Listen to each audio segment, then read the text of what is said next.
Chapter 81, A Century. You grasp 3 divine intention diagrams and commence your secluded cultivation. Your gaze first falls upon the most peculiar axe's true intention diagram. It depicts a massive axe with an elongated handle and a particularly fearsome blade, akin to a weapon wielded by a giant. You begin to concentrate and visualize. You envision yourself as a child of merely 10 years, wielding the colossal axe as you venture into a forest of 1,000 towering trees. Should you fell them all, your comprehension of the axe's true intention would reach fruition. You commence your assault on the giant trees. With each swing of the axe, a fissure appears in the trunk, with shavings flying, only to be swiftly mended. You toil tirelessly, yet the trees remain unyielding. 3 days have elapsed, and the tree you have targeted remains unscathed. You begin to reflect. A warmth subtly radiates from your brow, indicating its function is to perceive flaws. Through it, you shall uncover the weaknesses. For the past 3 days, you have utilized none of it. Now, you resolve to take a look. You direct your magical energy to your brow, and before you stands the giant tree, devoid of any red spots. Has your flaw detection failed? In an instant, you abandon this notion. The warmth at your brow signifies the discovery of a flaw.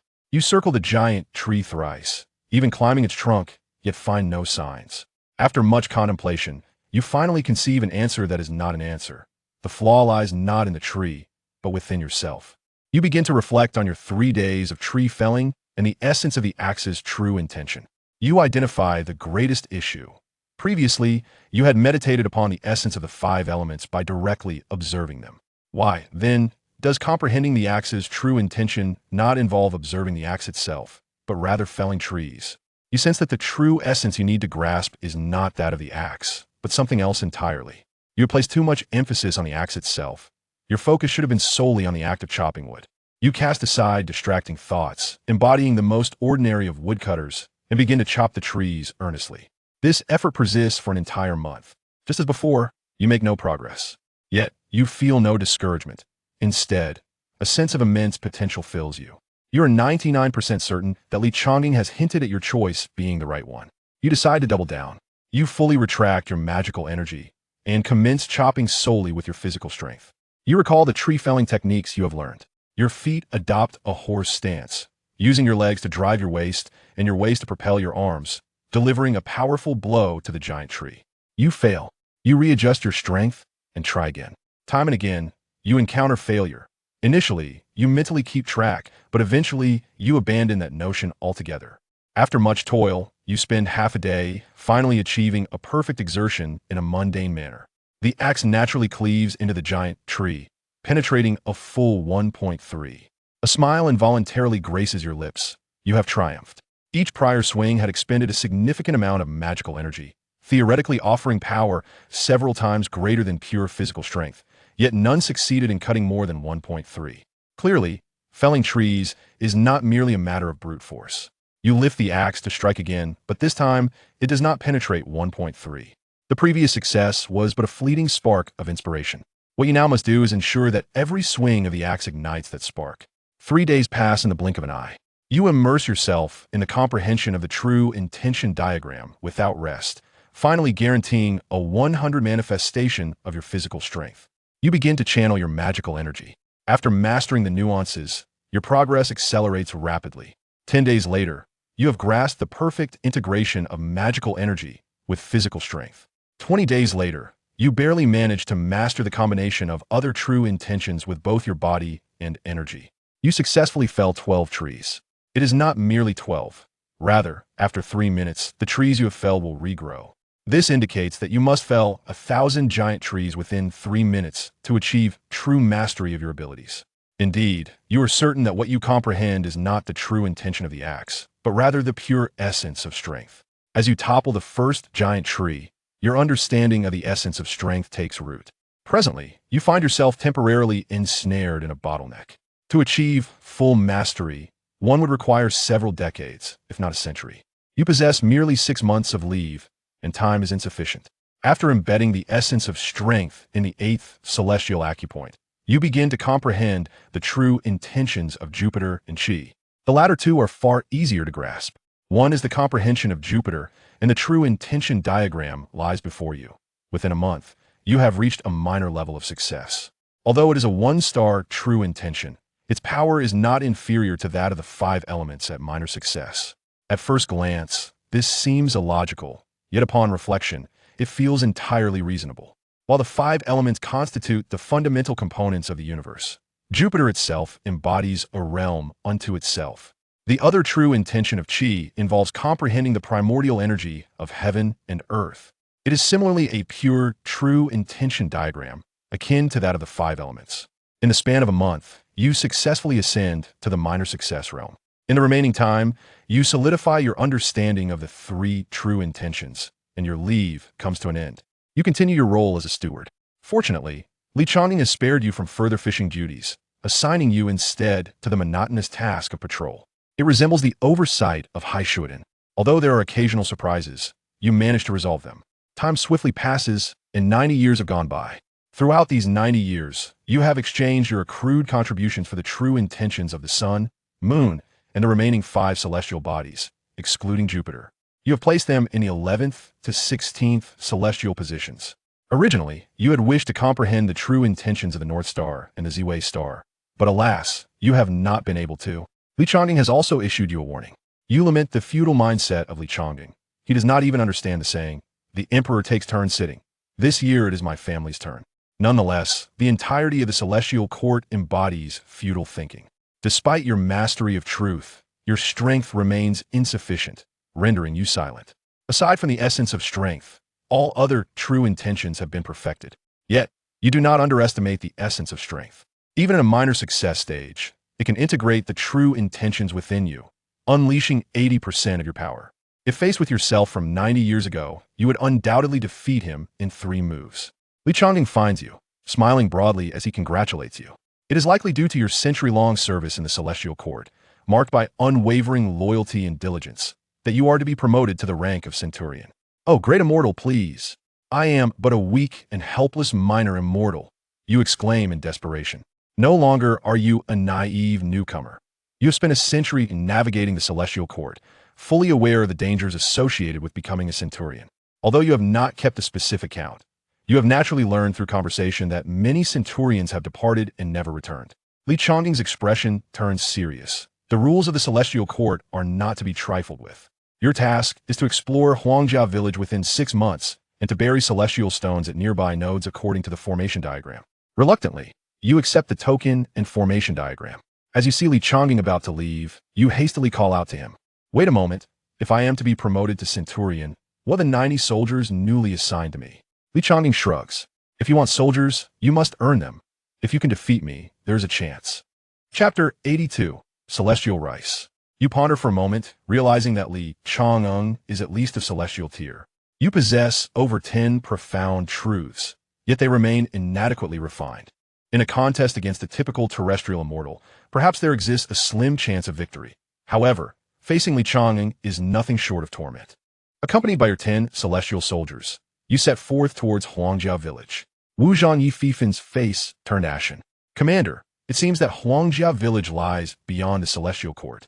Another officer, Han Taizhu, fervently nodded in agreement. "Indeed, I have heard that such places are inevitably plagued by malevolent entities. With our limited strength, we may not suffice." You brandish the captain's token for the 2 to see, and they immediately comprehend, their legs trembling involuntarily. You are not surprised. The rumors you heard predominantly stem from their lips. The other celestial soldiers also swallowed nervously, lacking any semblance of celestial dignity. As the crowd began to devolve into chaos, you cleared your throat. Han Taizhu and Yififen stepped forward. Present, the 2 instantly adopted a serious demeanor.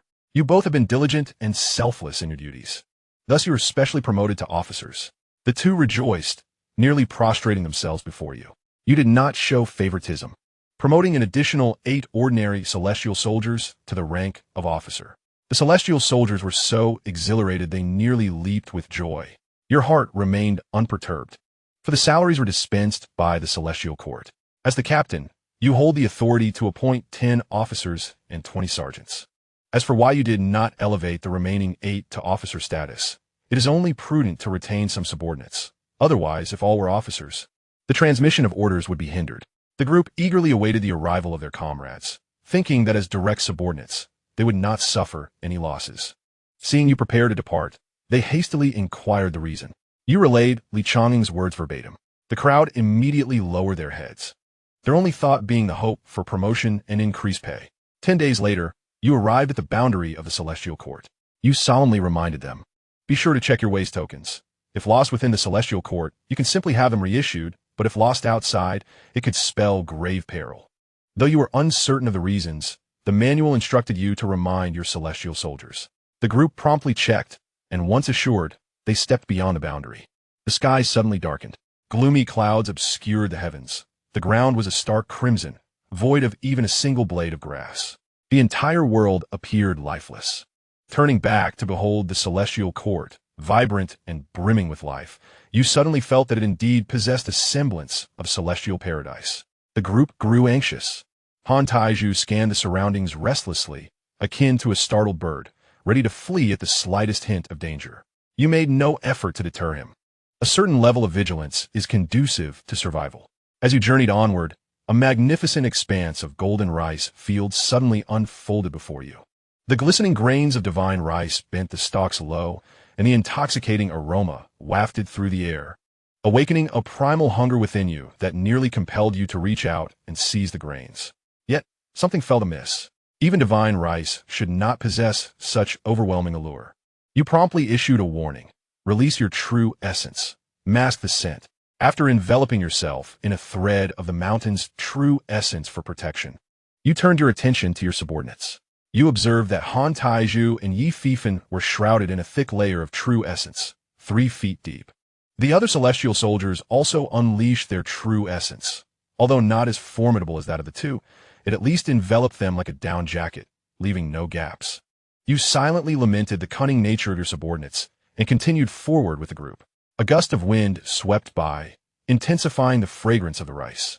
Despite the protection of the mountain's true essence, you could still faintly detect the enticing scent. This aroma was not merely conveyed through the sense of smell. It permeated through sight and touch as well. After walking for a considerable distance, you realized you had yet to escape the confines of the rice fields. A glance behind revealed a seemingly endless path, and the road ahead appeared equally interminable. What initially seemed like less than a mile of rice field now stretched farther than one could fathom. Domain. Yifeifan iklamit inalar. You understood the gravity of the situation. The malevolence from the world beyond the door was entirely different from that of the great Xian. Yi Fifan stepped forward, raising his hand to unleash a fiery dragon that surged ahead, soaring further and further until it dissipated. Yet it still failed to breach the expanse of the rice fields. Despair began to grip the hearts of the others. Suddenly, Han Taiju gasped in horror. These divine rice stalks are alive, drawing closer to us. You raise your gaze to find that the once distant divine rice, a full yard away, had stealthily crept within mere inches of your group. Frowning, you drew the dragon-slaying sword, focusing the essence of power at its core, and merged the dual essences of fire and gold. With a decisive strike, you cleaved toward the encroaching divine rice. 2 stalks were immediately severed, their vibrant blood gushing forth. The 2 celestial soldiers behind you stood bewildered, their midsections bursting forth the crimson liquid as they fell lifelessly to the ground, cleaved in 2. They uttered not a word. Yet, a chill ran through the hearts of your comrades, instinctively causing them to distance themselves from you. Channeling your power to your brow, you observed the despairing cries of the 2 soldiers, your gaze drifting past them, a crimson that materialized at the location of their hearts. With a mere flick of your sword, a surge of the essence of power erupted forth, slicing through their hearts. 2 bloodied hearts were expelled from their bodies. Transitioning from a thrust to a cleave, you severed the hearts, revealing writhing strands of straw within. The essence of fire erupted forth, incinerating the straw to ash. The 2 celestial soldiers succumbed simultaneously, their breaths extinguished forever. Amidst the palpable tension, everyone cautiously navigated their surroundings, fearing they might inadvertently fall prey to an unseen trap. Your gaze fell upon the celestial rice, which seemed to possess a consciousness of its own, retreating to a distance of 10 paces. The 2 stalks of celestial rice you had severed at some point had mysteriously regrown, their grains now fully matured, emanating an even more potent fragrance. The rice, as thick as an infant's finger, swayed gently in the breeze, cascading to the ground. This was a provocation. The essence of fire surged within you. With a flick of your right hand, a fiery dragon materialized. Another flick of your hand infused the fire dragon with the essence of wood, causing its form to swell to 30 meters. Go!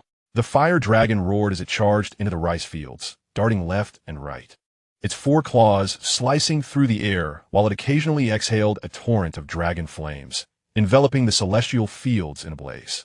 Yet you did not stop there. You summoned a strand of the essence of power and a thread of golden essence, cleaving through the boundless rice fields with a single stroke. Gold conquers wood. The celestial rice, being of the wood element, was theoretically subdued by your sword's aura. Countless stalks of celestial rice were severed at their midsection, transforming into kindling for the fire dragon, igniting the heavens in a fiery glow. Yi Fifan and others swiftly joined the fray, most employing the essence of the sun or the thunder, both highly effective against the malevolent forces. As the flames threatened to consume the fields, a solemn chant echoed through the air. Namo Amitabha, why must you harbor such anger, seeking to incinerate this vast expanse of spiritual fields? Your expression darkened. The minions of that demonic monk had arrived once more. Chapter 83. The Demon Monk. A golden Buddhist light appeared at the center of the spiritual fields, akin to a blazing sun, casting its radiance far and wide. The various essences you wielded to vanquish the celestial rice dissipated in an instant. The once withered celestial rice thrived under the illumination of the Buddhist light, maturing rapidly, and the aroma of rice in the air intensified. Wrath, akin to a forest ablaze, is the foremost of malevolent deeds, capable of corrupting one's virtuous roots. Esteemed practitioners, all is void. Do not linger in the depths of anger, lest you remain shackled. The demon monk recited scriptures, and you felt as though your mind had become rusted, completely incapable of thought. Even though you were acutely aware of the deceit within the monk's words, your instincts compelled you to listen. The myriad essences within your celestial apertures trembled desperately, striving to expel the demonic thoughts invading your consciousness. Yet, they remained confined within the celestial apertures, separated by an insurmountable layer. You clung to a sliver of clarity, resisting the complete occupation of your mind by the demonic influence. You realized that you had ensnared yourself.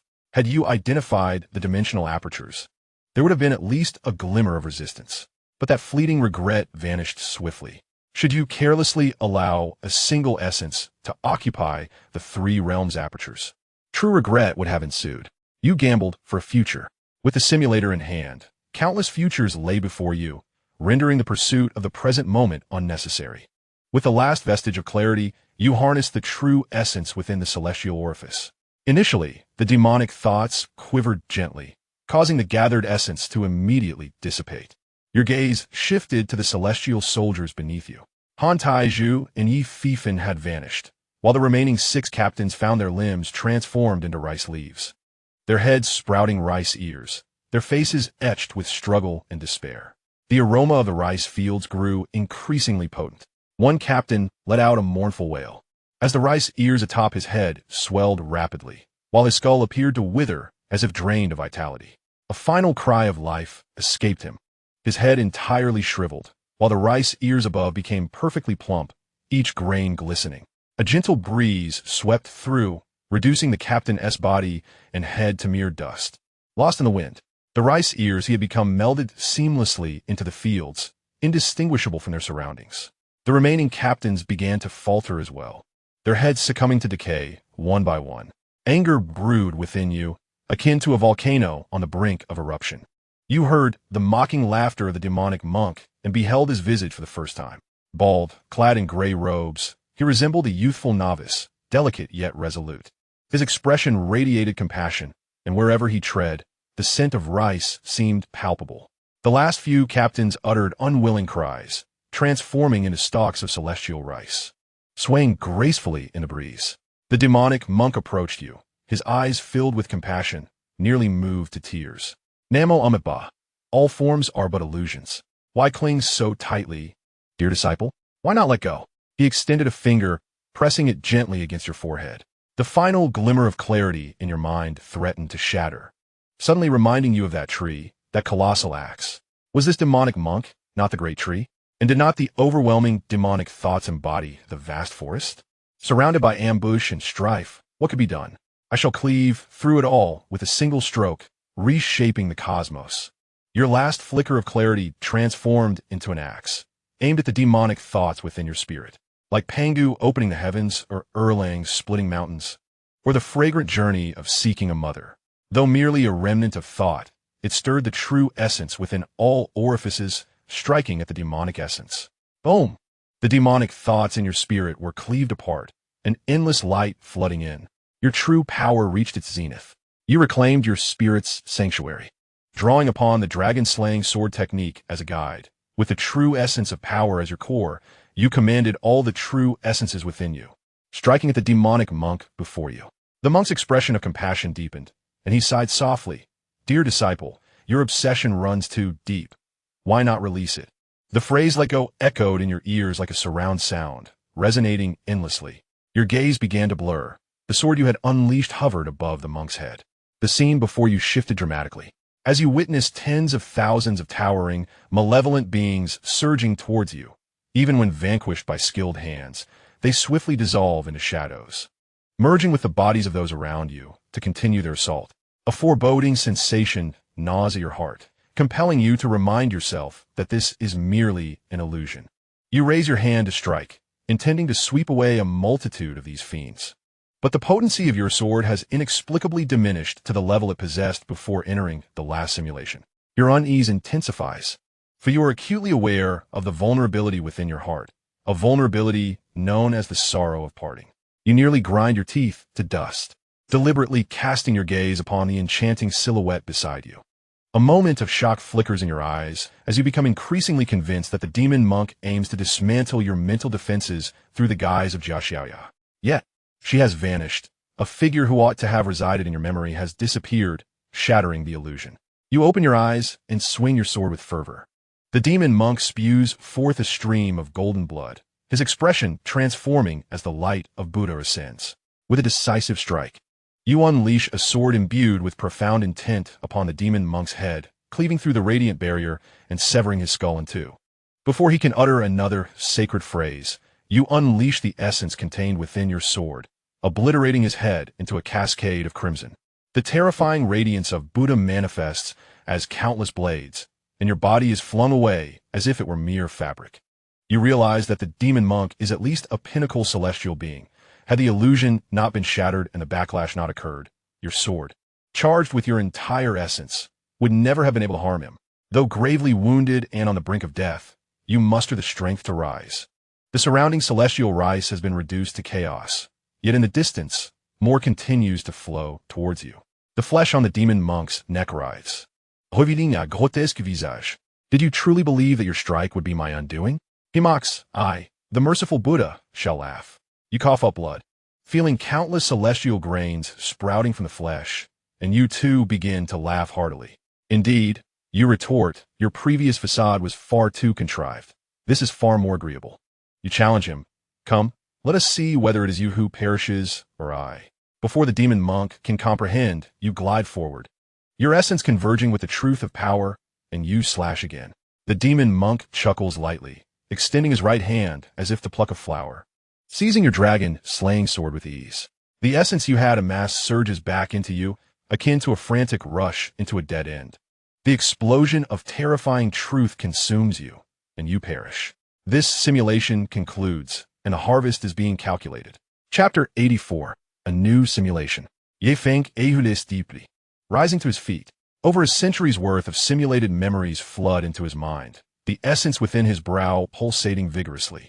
This demon monk must be utterly deranged. A distinguished master of celestial realms finds himself crouching before a mere minor immortal, utterly disregarding his own dignity. He acknowledges that, initially in the Blackwater Pool, the demon monk orchestrated the annihilation of everyone in the celestial court. Yet, what concern is that of his? He merely served as bait. It was Li Chang'eng who devised the plan, and he executed it. If there's anyone to confront, it should be that old fellow. The more he dwells on it, the angrier he becomes. Feng retrieves a notebook and begins to pen his thoughts. Date. An audacious celestial demon monk has intruded upon me once, thus incurring a significant karmic debt. With resentment festering within, Feng feels a measure of relief and shifts his contemplation towards matters concerning Xianxia.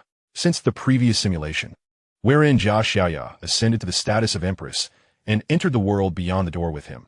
She has vanished without a trace. Initially, he presumed it to be tied to the Qin family's characteristics, but that was not the case. Xianxia has inexplicably disappeared from this realm entirely. Even her illusion has dissipated. What manner of occurrence is this? Settlement complete. In this simulation, you have acquired cultivation, minor immortal, pinnacle of 14 true intentions. Techniques, supreme celestial technique, divine intent of the axe, divine intent of Jupiter, divine intent of Qi. Talents, minor enhancement of root bones, substantial increase in comprehension. Items, 85 5 deities returning essence pills, 512 5 deities pills, 8,005 elements pills, 18 celestial essence pills, a complete set of celestial armor, 1 centurion token, 1 evil suppression diagram from the celestial gate, 81 array stones. You may choose to receive a portion or the entirety of these rewards. I shall claim it all. Feng feels as if his entire being is being cleaved open, with true intent surging into his meridians like a torrent of stars, continuously bestowing him with power. With a mere gesture, he could rend the heavens asunder. Yet, he understands this is but a fleeting illusion wrought by an abrupt surge in strength. He begins to ponder his future path. Initially, he planned to eradicate the malevolent entities, amassing sufficient malevolent spiritual energy to unveil the wooden door leading to the world beyond. The optimal outcome would naturally be to enter the celestial court, harnessing divine intent to rapidly comprehend true meaning. However, the locations upon entering the world beyond seem to differ each time. Although he has spent a century within the celestial court during his last simulation, his experiences were largely confined to its bounds, with the sole excursion met by the audacious demon monk. His understanding of the world beyond remains scant, and the survival rate is dismally low. More importantly, the divine intents within the celestial court predominantly pertain to celestial bodies, rendering them somewhat inadequate against the demon monk. Whether to seek vengeance is inconsequential. At the very least, he must not leave any vulnerabilities in his spirit. Feng recalls Xianxia and Su Xiao, both ordinary individuals who, in the face of malevolent forces, have remained steadfast in their principles. Logically, the disparity between them and the malevolent entities should far exceed that which exists between himself and the demon monk. If two mere mortals can achieve this, theoretically, so can he. Perhaps it is time to experience the life of an ordinary person. With this thought, Feng swiftly conceals his aura, rendering even his remarkably enhanced physique indistinguishable from that of an average individual. Commencing simulation, you embark on this journey once more, choosing to experience the essence of humanity, with all its joys and sorrows, and the transient nature of life. To possess no weapon is not to relinquish it. Only when one wields a weapon and then lays it down can one truly claim to have let go. You perceive that you have lived for centuries within this simulation, yet have always been ensconced in your own realm, never truly engaging with those around you. You resolve that, except in the direst of circumstances, you shall not resort to violence. You procure 300 taels of silver, acquire a donkey, and purchase several medical texts, setting your course for Yuzhou. With your extensive knowledge of pharmacology, you assert yourself as the second best in the realm of Dakian, for apart from a few brazen souls, none would dare claim the title of the best. As you ride your donkey, just as you are about to leave the borders of Yangzhou, you witness a band of robbers assaulting a caravan. In the wake of several barges of arrows, more than a dozen innocents have perished. The leader of the bandits, a formidable figure of significant prowess, brandishes a cleaver, galloping forth with vigor, cleaving a guard in twain with a single swing, leaving entrails strewn across the ground. The bandit erupts in laughter, seizing a heart and tossing it into the cart, eliciting a chorus of gasps. You remind yourself that this is but a simulation. You have resolved not to wield force, and you are now merely an unarmed, powerless individual. Suppressing the urge to intervene, you turn the donkey around and flee. However, even this extraordinary donkey pales in comparison to the bandit's steed, and within moments, your path is obstructed. Ha ha ha, do you think you can escape my axe? Before you can respond, he swings his axe toward you. Just as you're about to act, the axe halts a mere foot from you. The bandit's laughter grows more boisterous, revealing a mouth full of yellow teeth. Ah, a handsome fellow, a mere scholar, eh? Ha ha ha. With a flick of the axe, he hooks you onto his horse, his blood-stained hands reaching for your rear. Your vision turns crimson. With a swift elbow, you shatter his skull. The scene falls silent, and the remaining bandits flee in terror. You are unwilling to grant them the luxury of escape. With a flick of your finger in the air, over 40 gusts of force strike the backs of those fleeing, shattering their hearts. Having made the decision to act, you resolve to eradicate the wicked entirely. Moreover, you have yet to reach Yuzhou.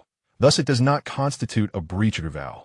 Among the caravan, there are those who had come to express their gratitude, but upon witnessing your display of power, they stood frozen, too intimidated to approach.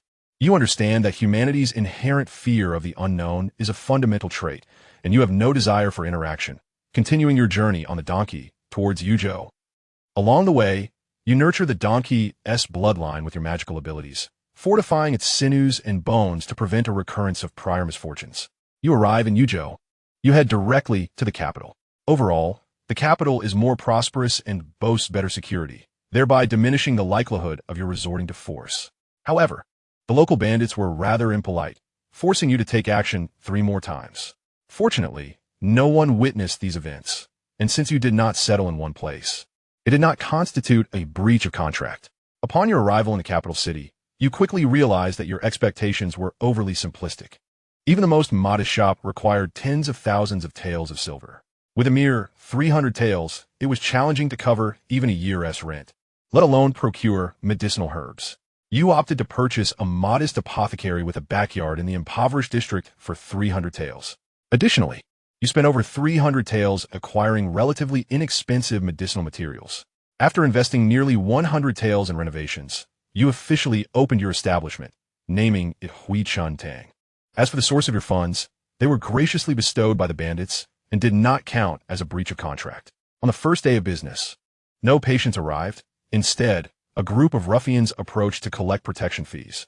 You rationalized that you were an ordinary person and willingly paid the fee without keeping a record. On the 7th day, having had no visitors for consultations or purchases, you were confronted by a group of officials in the evening, who berated you for your lack of adherence to customs. You endured an hour of their tirade, nearly resigning yourself to never washing your face again. Ultimately, you paid 3 times the customary fee, 30 taels of silver, 6 times the protection fee. Seated at your desk, you pondered for half an hour but could not bring yourself to record the names of Huang Zhonglei, Xiao Sanhu, and the others in your ledger. You were now but a mortal devoid of grudges. Time passed, and a month slipped by without a single patient. Nevertheless, you grew familiar with your neighbors. Grandma Lu, seeing your sincerity, finally divulged the reasons for your lack of clientele. Firstly, the local populace was impoverished and could not afford medical care or medicines. Secondly, your youth deterred them. Even if they were gravely ill, they hesitated to seek your treatment. You reflected on the omnipresent nature of discrimination, but took solace in the fact that you had never anticipated earning a profit from healing. You willingly paid both protection and customary fees. Huang Zhonglei bared his teeth and mockingly patted your face, uttering incomprehensible phrases that elicited laughter from Xiao Sanhu and the others. You thought to yourself how painfully constraining mortal life could be. In pursuit of enlightenment, you endured. As the 2nd month drew to a close, you finally welcomed your first patient, a swordsman who had lost his right hand in combat. You assessed the situation, explaining to him that his hand was irreparably damaged and that the only recourse was to cauterize the wound to prevent excessive bleeding, or he would perish. The swordsman vehemently condemned you as a quack and attempted to kick you, but you had anticipated such a reaction and deftly evaded him. As he exited, he kicked your signboard, vowing to end your life. In the crowd, you spotted the ruffian who collected protection fees and called upon him for assistance. The ruffian informed you that the swordsman was Niu Kuei, known as Shattered Jade Blade, and demanded 1,000 taels of silver, promising to resolve the matter for you. You did not wish to appear foolish and thus declined. That night, Niu Kuei forcefully shattered the door of your pharmacy, his right hand bandaged from burns. Staunching the flow of blood, covered in blood, with warm crimson dripping from the blade in his left hand, he cursed upon seeing you. Quack, your medical skills are abysmal. How dare you call yourself the Spring Revival Hall? Instantly, you discerned the blood was human, with a 99% certainty that it belonged to the old doctor's son, who had treated his hand. You understood the purpose of his visit all too well. A smile broke across your face, followed by hearty laughter, not out of anger, but rather as if the frustrations of the past 2 months had evaporated, leaving you with a sensation of rebirth. Niu Kuei, infuriated, demanded, Quack, what are you laughing at? You replied, You, a mere wretch with a severed right hand, dare to call yourself the Broken Jade Blade? What right do I have to refrain from naming the Spring Revival Hall? his face flushed with rage, steam seemingly rising from his head. He lunged at you with a finely honed blade. With a cold chuckle, you delivered a kick to his chest, not wishing to exert too much force for fear of his demise. Shocked, he attempted to speak, but you swiftly slapped his face, sending his teeth flying. Following that, a barrage of punches and kicks ensued. By the time you regained your composure, he had already breathed his last. You gazed up at the crescent moon, a mere sliver in the night sky. Indeed, it was a moonless, windy night, the perfect backdrop for deeds of darkness. You picked up the knife Nyokoe had dropped and vanished into the shadows. Chapter 85. Standing to comprehend the essence. Your speed was akin to lightning, and in the blink of an eye, you found yourself at the residence of the constable, Huang Zhonglei. Huang Zhonglei was in the midst of an illicit encounter with his third concubine when he suddenly noticed her immobility. You had not taken a life. You had merely rendered her unconscious.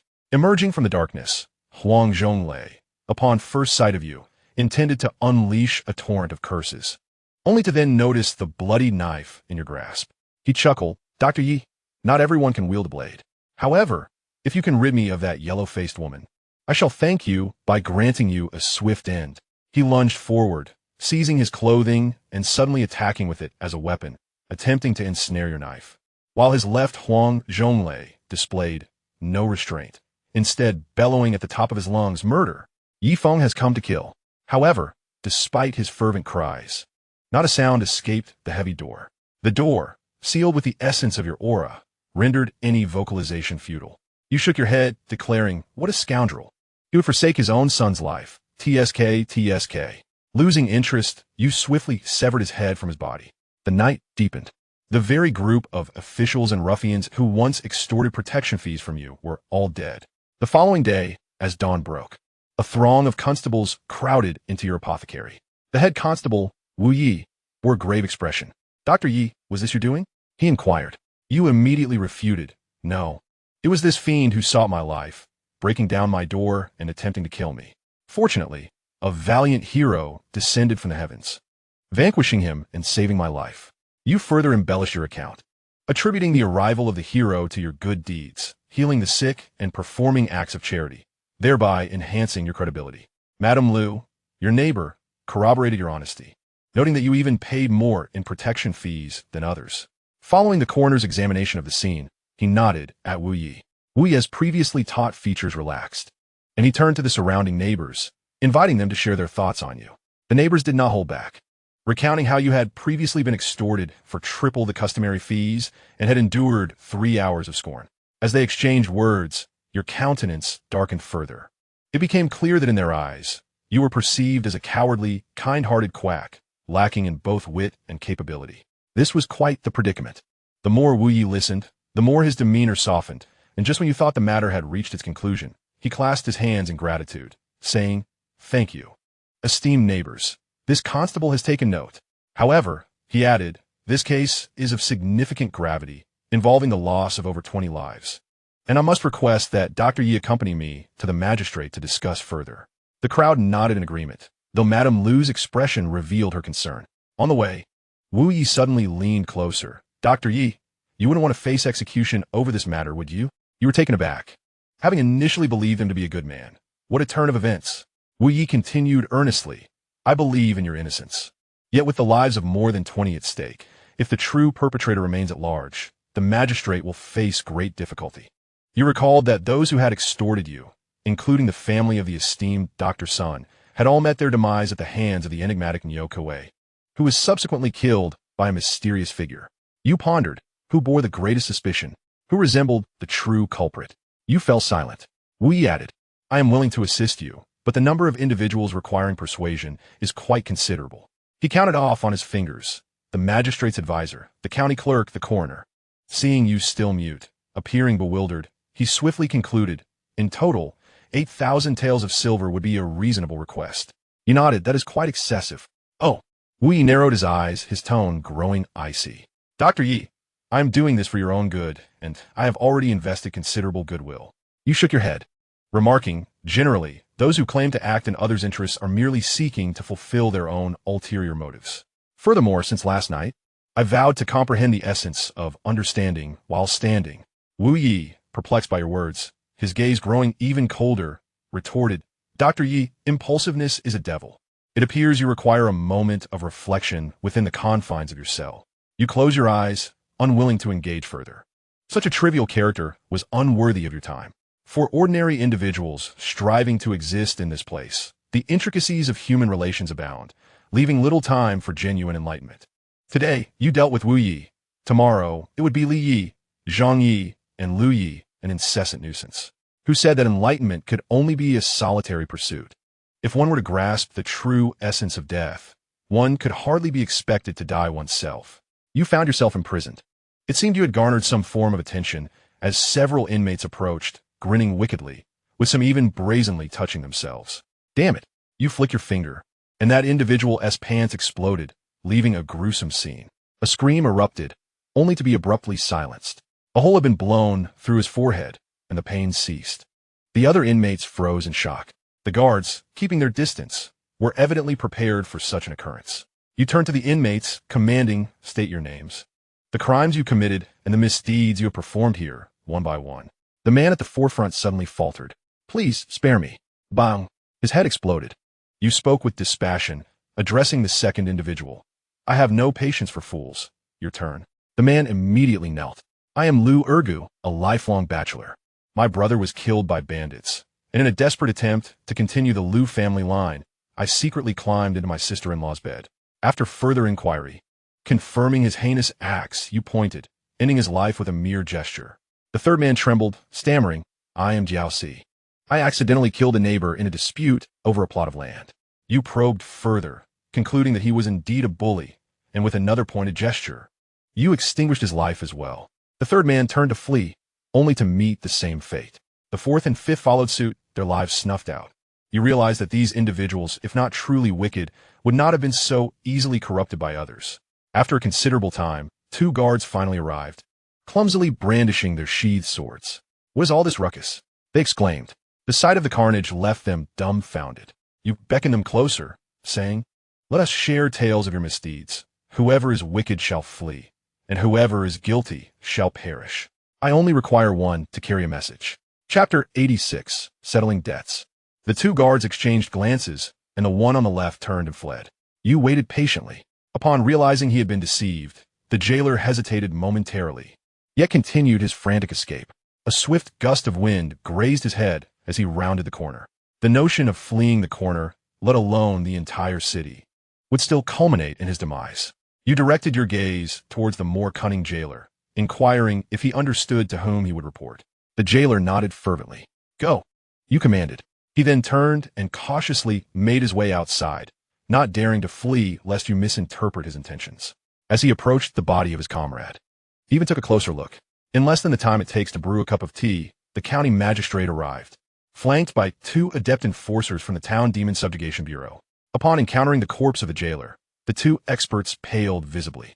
Even from a distance, they could take a life, but only with concealed weapons and under the cover of sight. However, this corpse exhibited neither condition. Their scalps prickled with unease as they hastily attempted to flee with the magistrate in tow. Your voice resonated in their ears like thunder. "Do you truly believe you can escape?" After a brief inquiry with the 2, the magistrate adjusted his hat and approached you. Upon witnessing the grim state of the prison, his pupils contracted, and he respectfully clasped his hands together. What more could a distinguished individual desire? You candidly replied, "I merely wish to reside in this esteemed locale, to indulge in the pleasures of life without disturbance." The magistrate appeared taken aback. "Is that all?" You nodded affirmatively. "Indeed, that is all." The magistrate personally unlocked the prison gate, extending an invitation with a bow. "There's been a profound misunderstanding. I implore you to join me at the Rui Pavilion for a couple of cups of light wine, where I can elaborate further." You shook your head in refusal. "No need for a banquet. I simply wish to remain in tranquility. I shall grant you 7 days. During this time, you may summon anyone to confront me. Should any official trouble me after this period, you shall bear the consequences first." The governor's residence was also equipped with a county magistrate, whose status was undoubtedly exalted. With his position, he could certainly lend you official endorsement. The magistrate bowed. "I am Songhai of the Song family, and I have thoroughly investigated the grievances you have suffered. All of this is the doing of petty individuals. We would never dare to trouble an esteemed personage.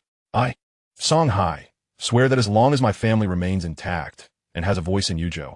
I shall ensure you are not harassed by the wicked. You remain skeptical of Song Hai's assurances regarding the circumstances. Yet, given his evident resolve, you chose not to undermine him and agreed to share a meal.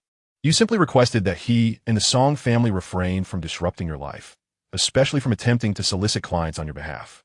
Should the Song family encounter dire straits, regardless of the magnitude, you would extend your assistance once, provided it did not contravene your principles. Song Hai discerned the underlying meaning and eagerly raised his cup in toast. With Song Hai's considerable insight and capability, your life soon returned to a state of tranquility. 10 days later, an overweight patient arrived at your pharmacy. You effortlessly diagnosed him with diabetes, specifically type 2. With your expertise, healing him was within your capabilities. However, your aspiration was to remain an ordinary physician, with your true goal being the pursuit of profound understanding. After educating him on modern nutritional therapies and exercise regimens, you sent him on his way without prescribing any medication. Your reputation as a mediocre doctor only grew louder. 5 years swiftly passed. A relentless downpour gripped Yuzhou. With a sigh, on a certain night, you invoked your powers to disperse the clouds and moisture. Natural disasters that once rendered you powerless could now be effortlessly resolved. The following day, the sun shone brightly, and the townspeople erupted in joyous exclamations, attributing their survival to divine intervention. But does heaven truly open its eyes? You recalled the simulated disasters in Yuzhou, a year of flooding followed by 3 consecutive years of drought, and you couldn't help but shake your head. One must rely on themselves. That winter was exceptionally cold. Next door, Grandma Lu passed away. As a neighbor and doctor, you were summoned to their home by her son. Observing Grandma Lu's frigid bed and thin bedding, you understood her demise was likely due to the cold. A simple, modest coffin awaited her. Her granddaughter, 3-year-old Miao Erhua, was oblivious to the concept of death, calling for her grandmother, wishing to play together. The little girl reached out for her grandmother's hand, but was pulled away by her mother, left only with the sound of her unfulfilled desires echoing in cries. Witnessing the mortal cycle of life, death, and illness stirred something within your heart. Half a month later, Grandma Lu's son came seeking you, claiming he intended to partner with a friend in a business venture and requested a loan. When you inquired about the nature of the business, he refused to disclose it. You advised him to exercise caution and consider the potential issues with his friend's enterprise. You declined his request for funds. His expression darkened with discontent, yet he refrained from making threats. Another fortnight passed, and you encountered his lifeless body, gruesomely mangled by wild beasts. His wife, Mrs. Zhao, wept uncontrollably, nearly blinding herself with tears, while their daughter, Miao Erhua, bewilderedly reached out to comfort her mother. "Mother, don't cry. Erhua will be good," she implored. The officials responsible for transporting the body accepted 2 taels of silver, their faces etched with gloom as they hurried away. The crowd gathered around grew larger, with many beginning to demand debts owed. The family's pillar was gone. If they did not act swiftly, they might find themselves bereft of even the simplest sustenance. Mrs. Zhao clutched her daughter tightly, consumed by sorrow.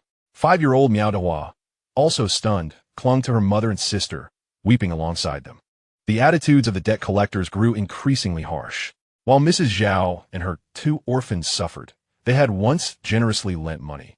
Now facing the grim reality of losing everything, you quietly observe, aware that the gravest troubles have yet to unfold.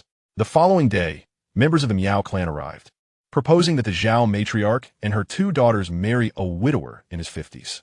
Zhao refused, and a throng of Miao clansmen berated her as a calamity, claiming she had brought misfortune upon her parents, husband, and children, their insults harsh and intended to drive her back to her family. This was a matter of the patriarchal system, a custom as old as time, beyond the jurisdiction of the officials. Zhao approached you with her daughters, vowing deeply and weeping inconsolably. In her mother's lifetime, she had spoken of Dr. Yi as a good man and pleaded for your assistance to save her and her orphan daughters. You agreed to shelter Zhao, asking her to assist with laundry and cooking in exchange for a place to stay and meals. Zhao's home had been seized, and the debts fell squarely upon her and her daughters. To repay these debts, she took up sewing work, toiling through sleepless nights. Despite your numerous attempts to dissuade her, Zhao merely acquiesced verbally, showing no intention of heeding your advice. She was an honest woman, burdened by her debts, feeling as if she were constantly pricked by thorns, eager to settle her obligations as swiftly as possible. 8 years later, at just under 30, Zhao's hair had turned gray, her skin desiccated, and she resembled a woman in her 60s. She wept and laughed simultaneously, ultimately burying her face in her hands and weeping uncontrollably. "It is done. All debts are repaid," she exclaimed. "Dr. Yi, I now owe you but a single debt." That very night, Zhao passed away, leaving behind her 13-year-old daughter, Miao Dahua, and 11-year-old Miao Erhua. Chapter 87. There is no cause and effect in this world. As you watched a life fade from vibrant to withered, your understanding of the four truths of birth, aging, sickness, and death ascended rapidly. You seemed to glimpse the hem of the goddess of truth, awaiting her to rise on tiptoe and dance, revealing more of the mysterious vistas. You assisted in arranging the funeral, feeling the weight of sorrow emanating from the two girls, yet found no solace to offer. Any attempt at comfort would likely be perceived as mockery by them. Miao Dahua burned Zhao as belongings, leaving no trace behind. That night, your bedroom was graced by an unexpected presence. "Dahua, what do you intend to do?" you inquired. "Uncle, take me. I do not mind your age," Miao Dahua replied, her tone devoid of emotion, like a marionette stripped of its spirit. You wished to convey that her indifference to your age was overshadowed by her disdain for your longevity, preventing you from being imprisoned. You quickly realized that in this world, marrying at 14 or 15 was the norm for women. You steadfastly refused her. "Are you certain you do not want me?" Miao Dahua's voice brimmed with self-destructive undertones, her tone dangerously intense. You reiterated your firm refusal. The mere thought was psychologically unbearable. Miao Dahua turned and departed, showing no signs of attachment toward you. The following day, Miao Dahua forcibly urged Miao Erhua to leave. Miao Erhua, filled with reluctance, wept bitterly. Miao Dahua's gaze resembled that of a ferocious wolf. "Let us go," she insisted. "Mother said that in this lifetime, the most crucial thing is to owe nothing to others. We have already been indebted to Uncle Yi for 8 years. We cannot owe him any longer, or we shall never be able to repay it in our lives." Miao Erhua, in despair, cried out, "No, no, no, sister. Without Uncle Yi, where shall we live? What shall we eat? We can cook and do his laundry."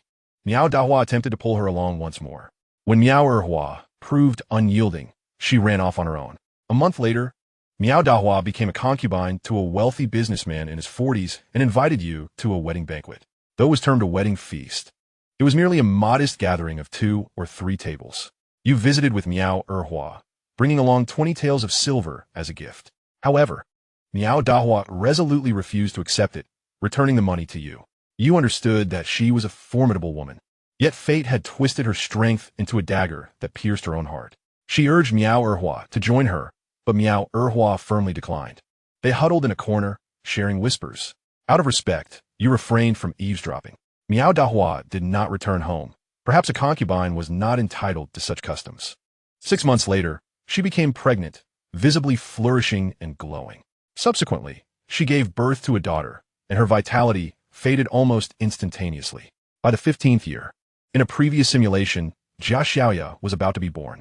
You gazed longingly towards the direction of Pingshan County in Yangzhou, your mind awash with thoughts. "Uncle, are you missing someone?" "No." Miao Erhua wrinkled her nose. "You're lying. When my mother misses my father, she stares vacantly in a particular direction." Just as you were about to protest, you realized that Zhao had no time to mourn a deceased husband, being too consumed with her own ambitions. Miao Erhua, realizing her ploy had been uncovered, laughed and fled. In the 16th year, Miao Dahua became pregnant again, and once more, she bore a daughter. The smile had vanished entirely from her face, replaced by fear and numbness. Oh fate, truly a mischievous little vixen. The wealthy businessman drowned his sorrows in wine, and the following day took another concubine. In the 17th year, Miao Dahua sought out Miao Erhua, and the sisters shared laughter, only to soon erupt into a fierce argument. You vaguely overheard Miao Dahua imploring Miao Erhua to accompany her as a concubine to bear sons for the businessman. Anger surged within you, and you grasped a scale rod, intent on striking her. Yet, as you took a step forward, clarity washed over you. You were but a mortal, an observer.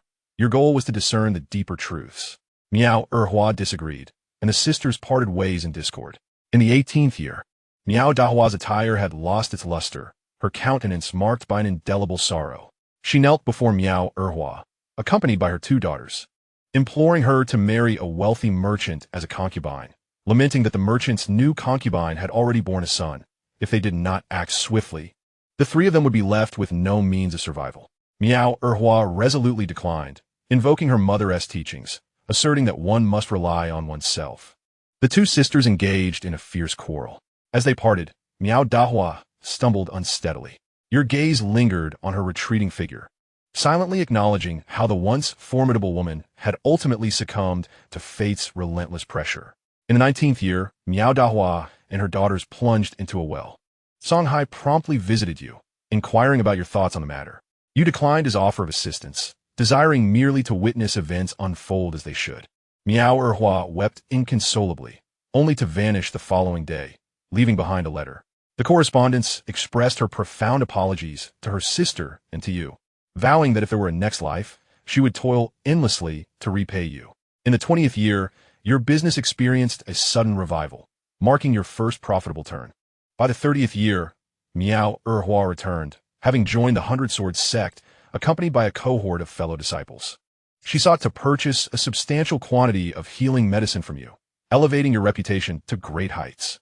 Yet, the persona you displayed was merely that of a conventional physician.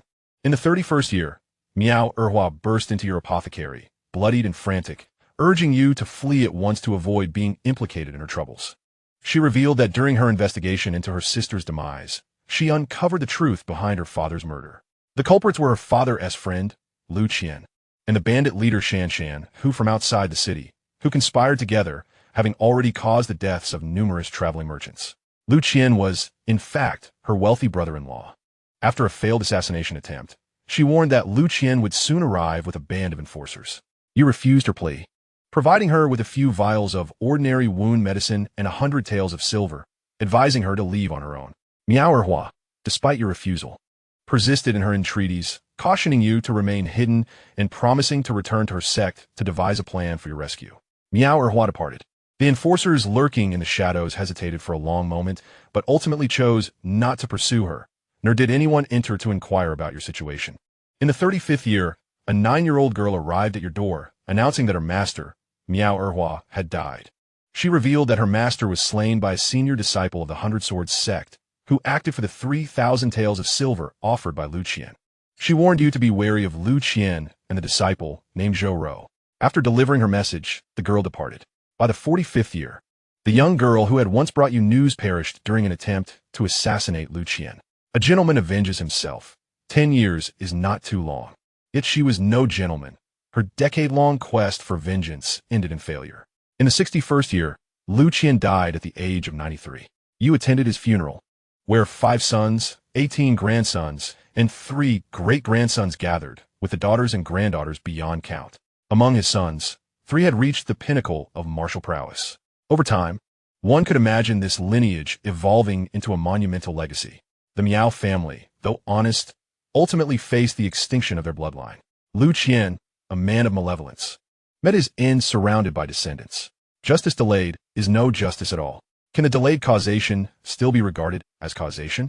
More despairingly, you find it hard to believe that true causation will ever manifest. In life, one cannot rely on causation, but must depend on oneself. The moment you grasped the true essence of causation, it disintegrated before your eyes, while the profound truth of strength rapidly reached its zenith. Chapter 88. A world destined for ruin. You turned and walked away from the memorial hall. Lu Qian's second son pursued you, his face darkened with ire. Doctor, have you forgotten to pay your respects? Turning back, you caught a glimpse of the derision and disdain concealed within Lu Qian's eldest son's gaze.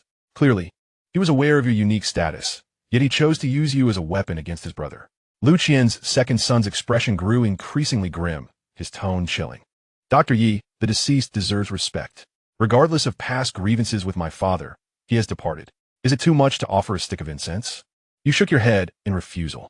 A dead person is merely a corpse, not a figure of greatness. The true magnificence lies in the journey of life. The passing of a virtuous and benevolent life is a lament for the living, while the demise of a life steeped in wrongdoing is not only devoid of regret, but is in fact a true blessing. Those who respect others will be respected in turn. The significance of greatness does not hinge upon life or death, but rather on one's actions and the scales of judgment within the hearts of the people. Lu Qian's second son glared with a countenance so dark it seemed to drip water, his eyes aflame with fury. "What nonsense are you babbling?" he barked. "I ask you, will you pay your respects or not?" Suddenly, your heart found tranquility, for you had discerned the path ahead, and instead, a gentle smile graced your lips. "Then let me ask you, do you believe your father deserves my respect?" Lu Qian's second son faltered, his expression a tumultuous blend of filial piety and embarrassment. Yet the clarity of his rage was unmistakable. Refusing a toast is akin to accepting a punishment. "Yu Yi, don't think I am unaware that the two wretches who attempted to assassinate my father were nurtured by you. Today, whether you wish to pay your respects or not, you shall do so. If your attitude is agreeable, bow 9 times, and I might spare your life." You shook your head, chuckling as if regarding a fool. "Do you think your father was lenient? He wouldn't dare trouble me. What gives you the audacity? Your foolish brethren. By what audacity do they presume to wield me as a weapon? Do you possess the prowess to do so?" The Lu brothers' mirth evaporated instantly, their expressions darkening, as the guards closed in around them. Lu, the elder, wore a shadowed gaze. "Dr. Yi, we acknowledge your favorable ties with the Song family, yet justice traverses all realms. Though I am but a humble town guardian, the Lord Commander shall not idly witness the Lu family suffer injustice." In that fleeting moment, the realization dawned upon you that the Song family had encountered turmoil, and you would be the first to bear the brunt. The Lu brothers were merely the vanguard. Even in the absence of the incense incident, they would have sought you out, stepping forth from the morning hall to trouble you. You shook your head in bemusement. Who claims that the world knows no cause and effect? This causality is indeed magnificent. The sole criterion is strength. With might, you dictate the cause. In its absence, others define it for you. You snapped your fingers. The Lu clan began to age rapidly. Their once youthful skin withered, losing its luster within mere breaths. Their pristine white teeth loosened, silken hair turned hastily gray, backs hunched, and vitality drained from their bodies. They resembled the Zhao family as they settled their debts. Terror filled the eyes of the Lu family as they reached out, desperate to grasp something intangible. Yet ultimately, they seized nothing. They all perished, succumbing to the causality you had orchestrated. Having accepted Lu Qian's bloody wealth, they must likewise inherit the sins soaked in blood. The true essence of your power reached its zenith. Within the divine apertures reliant on this power, the essence of causality was born, swiftly attaining perfection. Causality defined by strength is, indeed, causality. You turned toward the Song family. Upon learning of your arrival, Songhai personally came forth to greet you. The grand estate of the Song family, resplendent in gold and splendor, now bore a shroud of twilight, reminiscent of the dying rays of the sun. Beautiful, yet on the brink of demise. The elder Song was nearing death. He was a master at the pinnacle of the Aperture realm, though merely a pseudo-master. He ranked among the top 5 in Yuzhou. With the fall of a whale, life emerges. The Song family, dependent upon the whale, was inherently part of it, destined to become the nourishment for the flourishing. When you encountered the elder Song, he could scarcely utter a word. Time wields the most formidable blade. Once a dominator of the realm, the elder now resembled a fish on the brink of death, laid upon the chopping block, motionless, utterly at the mercy of others. His murky eyes reflected desolation and terror. Brother Song granted me 60 years of untroubled existence. I shall return the favor to the elder Song by allowing him to live another 60 years. Boom! A single utterance, akin to a thunderclap, reverberated in the ears of the virtuous descendants of the Song family. All present clutched their ears, incredulously gazing at you, questioning whether they had misheard. The venerable head of the Song family, despite his frail condition, struggled to rise, his throat resembling a deflating bellows. It was Songhai who first regained his composure, kneeling beside you in gratitude, exclaiming, "Thank you, benefactor." The crowd remained skeptical, for a label worn for decades is not easily shed, even if it is a falsehood. You procured a basic blood-enhancing elixir, the strengthening blood pill. The expressions of those gathered shifted from hopeful anticipation to confusion, and then to anger. Indeed, while the strengthening blood pill could extend the lifespan of an ordinary elder by 2 or 3 years, it would not prolong the life of a master in the realm of chi transformation by even a second. The Song family, being of noble lineage, recognized the elixir at a glance. There could be no mistake. Just as someone prepared to voice their objections, they were met with the piercing gaze of Songhai. You placed the strengthening blood pill into the mouth of the venerable head of the Song family, channeling a true essence of life into him with a gentle touch. Instantly, his complexion visibly brightened, The parched skin akin to withered bark swiftly regained its vitality, and his hair transformed from snow white to deep black. In less than 3 breaths, the feeble old man had reverted to the vigor of his youth. I am young again. The head of the Song family marveled as he examined his hands. The dutiful descendants surged forward to offer their congratulations. He excitedly sought your presence to express his gratitude. Yet your figure had already vanished. The cause sown 60 years prior had now borne fruit after 6 decades. A smile graced your lips, for the cycle of cause and effect indeed wore a lavish gown, an alluring enchantress, unattainable for the weak yet defined at will by the strong. You returned to the apothecary, tidied up, exchanged your azure robe for the attire of a gallant hero, unsheathed your dragon-slaying sword, and mounted a donkey nurtured by your magic for 60 years, galloping forth from the city. Thus began your journey across the realm. You traversed every inch of the great Xian, sailing south across the sea, only to find, like the eastern shores, an endless black wall at its terminus. After a moment of contemplation, you pointed at the black wall, and a glimmer of white emerged. Your keen perception discerned that the black wall was, in fact, an intricately designed formation, now aged and in disrepair. Unless dismantled, based on previous simulations, it would be breached by malevolent forces in the 100th year. By proactively creating an opening, it would be akin to puncturing a hole in a dam, allowing for pressure relief and delaying the onslaught of the evil entities. Not just the Black Wall, but deep within the snowy mountains at the borders of the Great Yuan, similar formations lay in wait, differing only in the timing of their inevitable collapse at the hands of the malevolence. The destruction of this world was an inexorable fate, unless one possessed the power to annihilate all malevolent beings. You recalled the great Qian's founding ancestor, that old rascal had, in previous simulations, summoned terrifying entities like the Eye Demon and the Laughing Mountain far too early in the 100th year. How had he accomplished such a feat? Chapter 89, The Decisive Battle.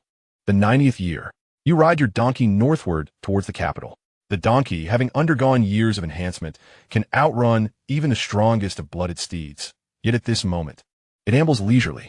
Your spiritual force envelopes a radius of over 100 kilometers. You overhear the Taiping sect conspiring to incite rebellion next year, launching simultaneous assaults from 7 states, including Yuzhou and Zhenzhou, against the capital. You witness solitary figures scaling walls, clandestine affairs between concubines, stewards plotting the demise of their masters, and righteous individuals passionately discussing the affairs of the nation. Beneath the surface, cicadas gnaw at tree roots, earthworms excavate tunnels, ants construct their nests, minerals lie in slumber, and magma simmers. The world before you reveals far fewer secrets. After a meandering journey, you arrive at the capital at the tail end of the 90th year. Your spiritual force extends, revealing the great Qi's Taizu, Long Baichuan, hiding in a secret chamber, contemplating a statue of Buddha. A flicker of suspicion arises in your heart. This old dog possesses a visualization chart. Having reached the pinnacle of the Qi realm over 3 centuries ago, why is he yet to transcend to the earth immortal level? Surely, no one could still fail to comprehend the visualization chart. As your thoughts become chaotic, Long Baichuan abruptly awakens from his meditation. Who? You harbor no thoughts of ambush. Instead, communicating your intent plainly. Half a day hence, we shall duel atop Heiyu Peak. We shall determine both victor and fate, regardless of the fluctuating emotions on Long's face. You tether the donkey in the woods and make your way towards Heiyu Peak, confident he will come. This half-day serves as his time to regain composure.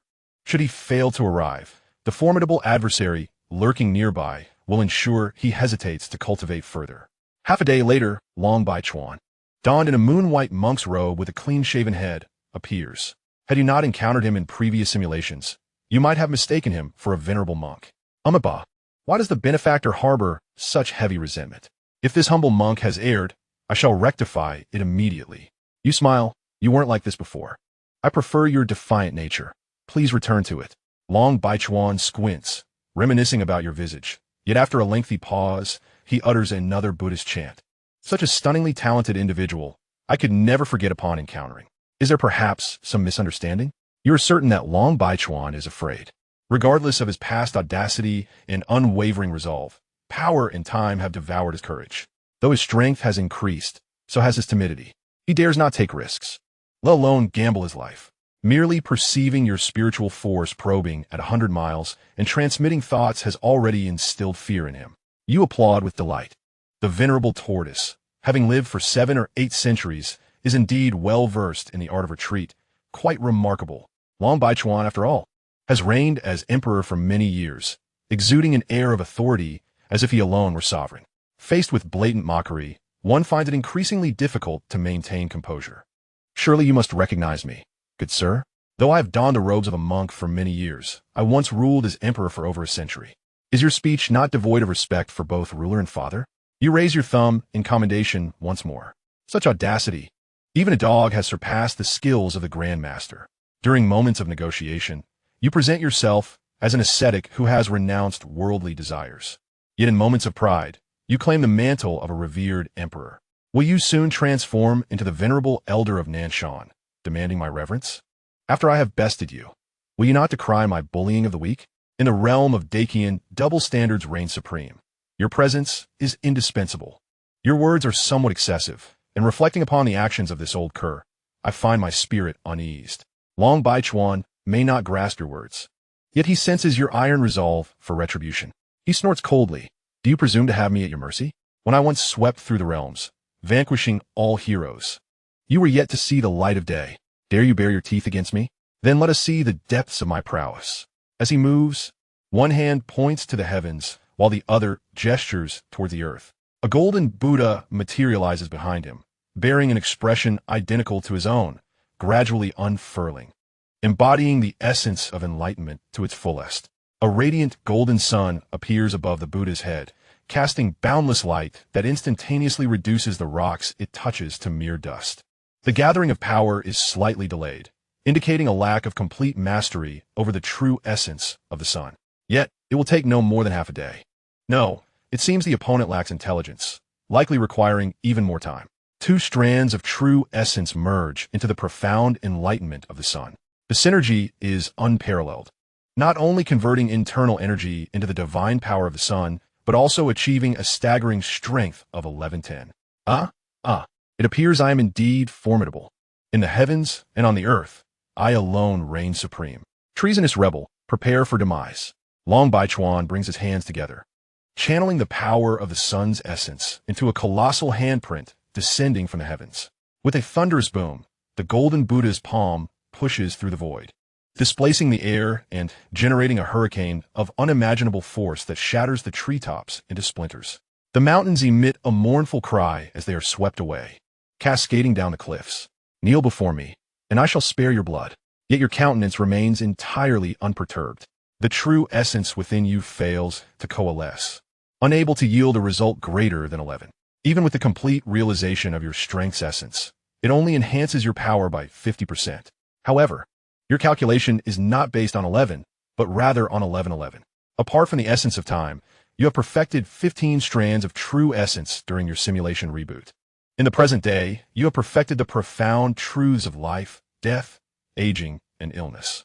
You have ascended to the pinnacle of earthly truths, complemented by the almost complete mastery of the elemental truths of wind, thunder, rain, and snow, culminating in a total of 25 truths.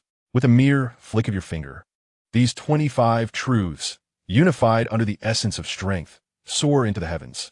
A single touch shatters the Buddha's palm that obscured the sky.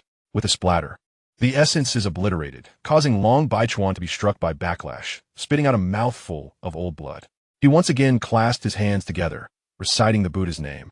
As the truth of the great sun Tathagata erupted once more, achieving an astonishing power of 1115. You raise your hand and struck down with a swift motion. The Buddha's light extinguished, and with one palm, you sent Long Baichuan tumbling down the mountain peak. You gently leaped, the formless wind cradling your body as you appeared before him. Just moments ago, you had held back. Otherwise, that wretched head would have been obliterated. Long Baichuan sensed your restraint and laughed heartily. Demon, you dare not kill me.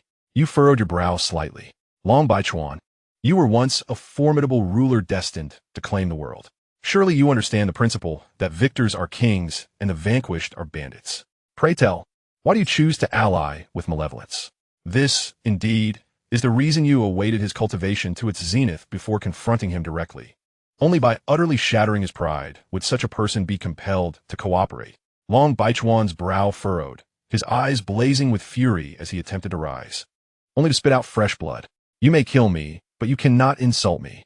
You may claim I am selfish and fear death, but you cannot demean me by making me a dog for the wicked. I fear not to undertake any deed, but I shall never stoop to treachery. Chapter 90, A Poisonous Scheme. Long Baichuan spoke with righteous indignation, yet you believed not a single word. You vividly remembered that if you spared him by the 100th year, a terrifying malevolence would breach the barriers and wreak havoc upon humanity.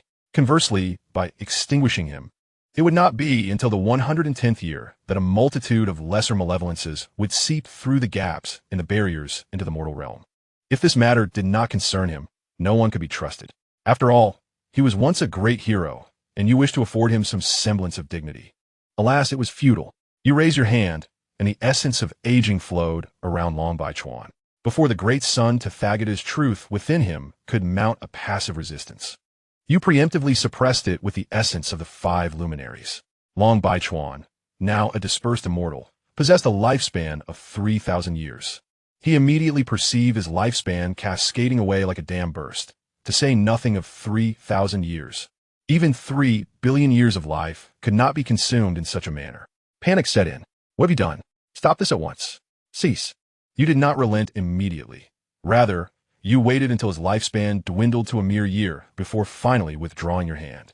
At this moment, Long Baichuan appeared as an aged figure, his skin sagging like swollen paper, his eyes dull and lifeless, the last remnants of his spirit dissipating with his advancing years.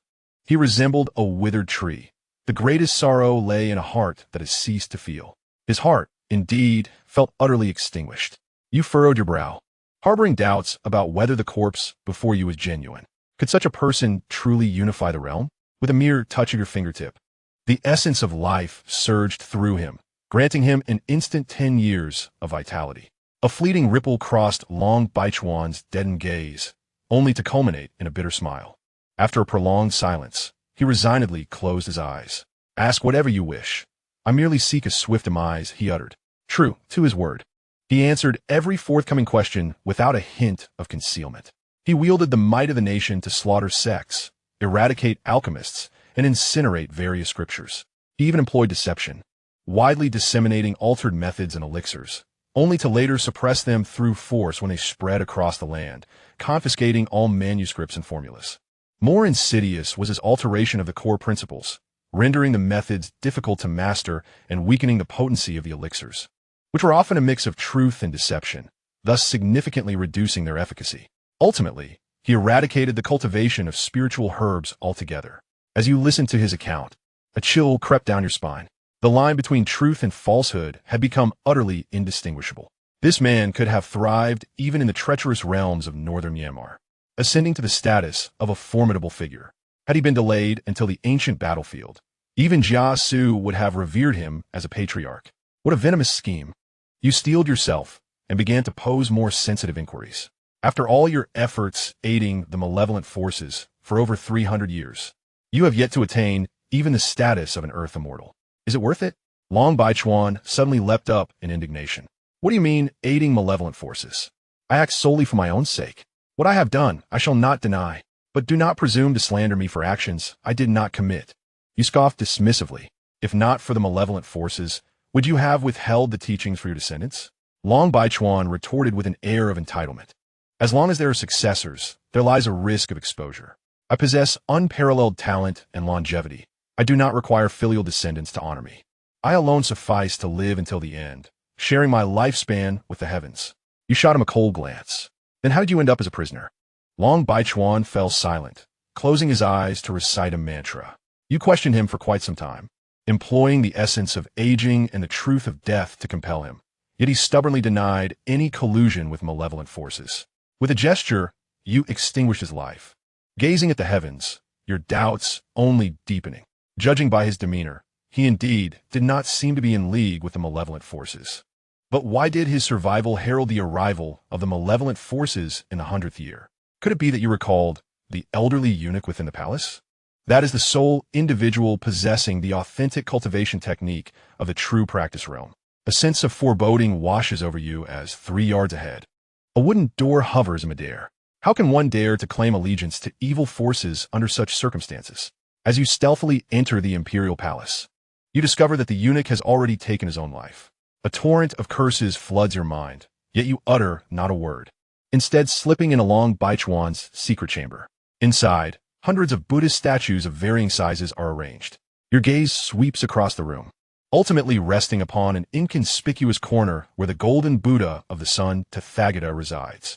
This represents a unique manifestation of divine intent, arguably the only authentic scattered immortal realm technique in this world. The other statues serve merely as a distraction, having once successfully deceived both you and Xianxia. That old dog is truly insidious. You hastily exit the palace and locate your donkey, alongside the lifeless bodies of 2 wild wolves. They must have thought they had stumbled upon a feast, only to find themselves deceived by the guise of grand banquet. Mounting your donkey, you continue to traverse the vast lands of Deqian. Your understanding of the Earth's true essence has reached its zenith. Once you have traversed the entirety of the continent, you shall attain completeness. In the 95th year, you find yourself at the northern border of the Great Yuan. Your understanding of the Earth's true essence is on the verge of perfection at the 21st celestial acupoint. A flicker of thought conjures the image of the entire continent before you, its every blade of grass, every tree, every village and city, every mountain and river mirroring the outside world.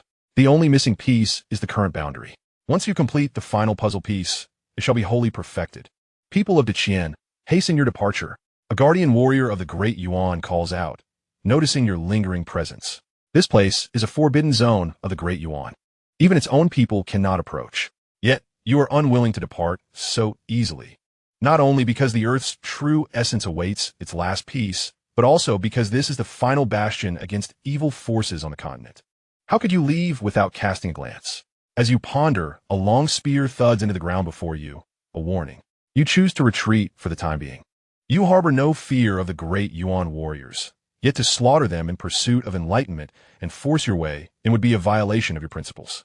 Even knowing it to be a simulation, your heart resists such an act. Moreover, there exists a more elegant solution, in a place concealed from their sight. The true essence of Earth envelopes you, allowing your form to slip beneath the ground like a drop into water. You discern the direction and swim towards the forbidden zone. The underground temperature grows increasingly frigid.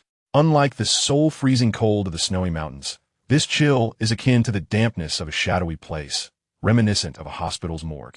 A lingering, malevolent chill clings to you like an insidious shadow. Surely, you cannot be haunted? Doubt begins to creep into your mind. In this realm, cultivation is possible. Yet the souls of mortals are frail. Upon death, life extinguishes like a snuffed candle, with no notion of ghostly reincarnation. Only those who reach the threshold of the cultivation realm may begin to delve into the essence of the spirit. Yet, even Dragon Baichuan, having attained the pinnacle of scattered immortals, whose spirit has grown robust enough to survive apart from the body for months, did not manifest a soul after death. Strangely, you had previously been oblivious to this troubling reality. The depths of this world are far more profound than one could ever imagine. Chapter 91. The Boundlessness of Buddhist Law. The pervasive chill intensifies, evoking a sensation that penetrates to the very marrow of your bones. This is a result of your body being enveloped by the true essence of Earth. Although the bodies of the great warriors are undeniably formidable, they would never venture to this place. As you release your spiritual energy, probing the surface, you witness 2 long spears slicing through the air, aimed directly at your location. It is those great warriors. They not only traverse this frigid domain, but seem capable of sensing the existence of spirits. They are less human and more like monstrous beings clad in human flesh, or perhaps they embody a formation. You realize that these great warriors are part of an array designed to combat malevolent entities. The true anomaly lies in the survival of these great warriors, who among ordinary folk stands over 3 meters tall. Their physique must possess some peculiar trait. You retract your spiritual energy and continue your journey forward. The chill around you grows increasingly oppressive. Employing the essence of the sun to circulate through your limbs and bones, you manage to dispel some of the cold. After traversing over 10 kilometers, an overwhelming sense of conclusion envelopes you. Upon releasing your spiritual energy to investigate, the final piece of the Earth's essence within you clicks into place, achieving completion.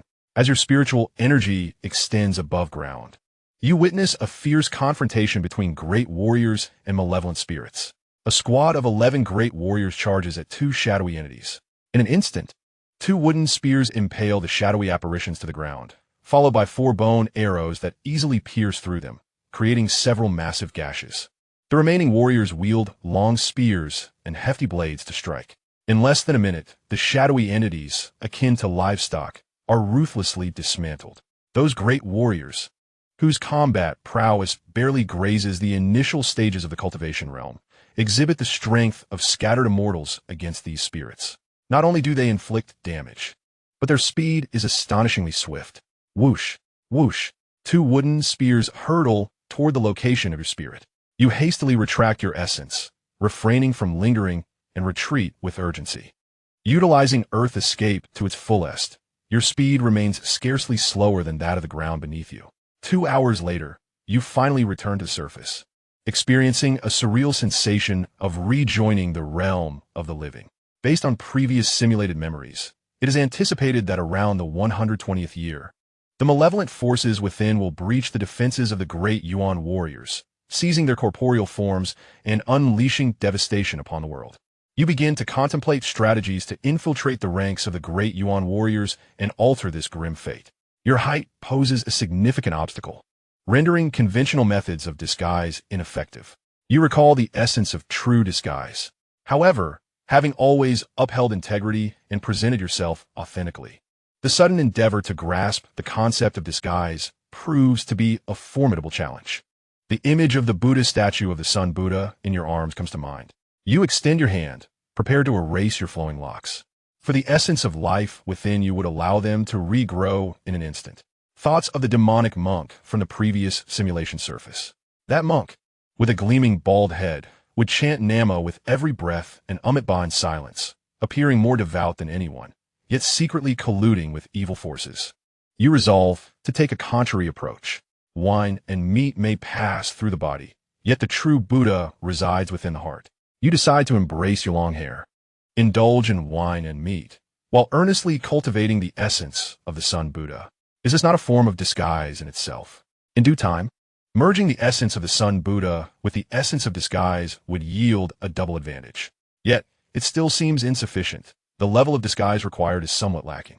You reach into the void, drawing forth the essence of wood, as the vitality of surrounding flora converges. With a gentle rubbing of your hands, a mask as delicate as a cicada's wing materializes. After further refinement, you don this mask upon your face. The visage of a once youthful and handsome lad transforms into that of an unremarkable middle-aged man. You coat your body and face with a yellowish tree sap, ensuring a uniform appearance. Now, should you step forth, anyone who gazes upon you would perceive merely a weathered middle-aged man. While the effect of aging might have been more effective, it is genuine, not a disguise. You retrieve a goose feather knife from your storage pouch, a yellow gourd dangling at your waist, and mount a donkey to embark on your journey through the world. You visit a blacksmith shop to fashion an iron box, placing the Buddha statue of the sun within. Day by day, you ride upon the donkey, allowing it to carry you wherever it pleases, while you cradle the iron box, contemplating the essence of the Sun Buddha. In less than 3 days, you find the notion of the old dragon dog somewhat amusing. The essence of the Sun Buddha is not merely a fusion of the true essence of the Buddha and the true essence of the sun. Rather, it is a singular truth. Boundless light, boundless life, boundless wisdom. The old dragon dog has divided it into the true essence of the Buddha and the true essence of the sun, a mere imitation of the original. Although it may appear to resemble the essence of the Sun Buddha after piecing together fragments, it possesses the form without the spirit. The potency of this true essence is so vast that even a counterfeit rivals a dozen genuine essences. If one were to cultivate the authentic version, would it not lead to ascendance? In your heart, a fervent flame ignites as you contemplate the profound essence of the great sun Tathagata. The verses from previous teachings shimmer in your mind like sparks. With the relinquishment of self, others, sentient beings, and the notion of longevity, cultivate all virtuous practices. Countless scriptures dance within your consciousness, radiating the light of wisdom. Each character transforms into the symbol of the swastika, leading to an abundance of insight and illumination, as if myriad souls were practicing alongside you. The true meaning within you sways gracefully, emanating a golden glow. The essence of qi begins to tremble, while the essence of strength stirs with intensity. Awakened from your reverie, you realize that besides the essences of qi and strength, all other meanings within your acupoints are suffused with the resplendent light of the Buddha. Surrounding you is a multitude of devout individuals. Their faces weary, yet their gazes filled with an awe-inspiring sincerity. Not only humans, but also all creatures within 100 kilometers, birds, beasts, and insects, have gathered, defying the natural order of the food chain, all humbly prostrating themselves beneath the Buddha's radiance. A shadow darkens your countenance. What boundless dharma! In less than 7 days, guided by your simulated mastery of Buddhist teachings accumulated over centuries and fueled by the essence within your acupoints, you have attained the complete realization of the great Son Tathagata's truth. Fortunately, even while immersed in the infinite principles of Buddhism, your subconscious has anchored this essence on the 26th day.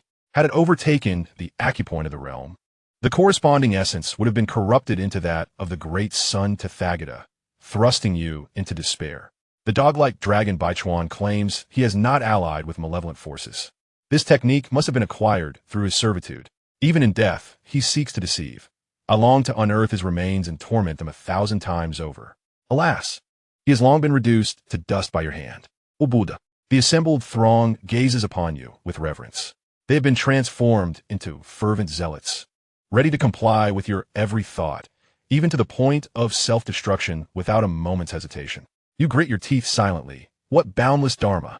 Had you not awakened in time, all your spiritual power would have transmuted into that of the great Son Tathagata, with all meanings assimilated into the Tathagata's essence, leading to ascension and naturally culminating in the golden body of the great Son Tathagata, at the very least, achieving the realm of an earth immortal, with the potential to transcend to the celestial immortal. As for those around you, both human and beast, they would ascend to the heavens, entering the Pure Land and becoming integral to the great Son Tathagata's power. Your gaze grows increasingly frigid as you observe the prostrating devotees, which then softens, only to be followed by a throbbing headache. How to accommodate so many? Chapter 92, The Immortal's Leap. Only magic can defeat magic, remarks the young man. A thought shifts within you, and you realize that only the Buddha can vanquish the Dharma. Coincidentally, in the hearts of the people, you are the Buddha.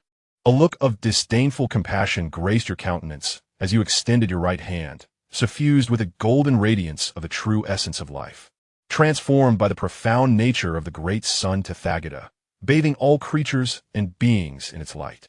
The energy, previously diminished, was swiftly replenished. One by one, the devotees bowed in reverence, expressing their gratitude for the divine illumination bestowed upon them. You spoke with solemnity, addressing them. You are fated to encounter me. I had intended to guide you into my Pure Land. Alas, your experiences in the mundane world are insufficient, and your merits incomplete. Each of you must return to your own abode, savoring the flavors of worldly existence. After a century, the Buddha's light shall naturally ferry you into my Pure Land. This was no mere fabrication. It was a benevolent falsehood. As one not bound by the tenets of the Buddhist order, you felt no psychological burden in uttering such untruths. The crowd's anxiety surged.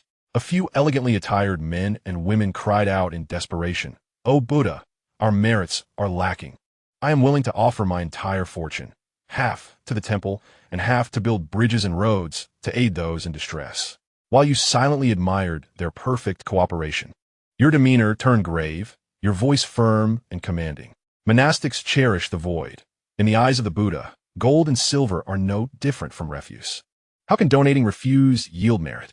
Acts of kindness and virtue are indeed commendable, yet one must recognize that excess may be detrimental.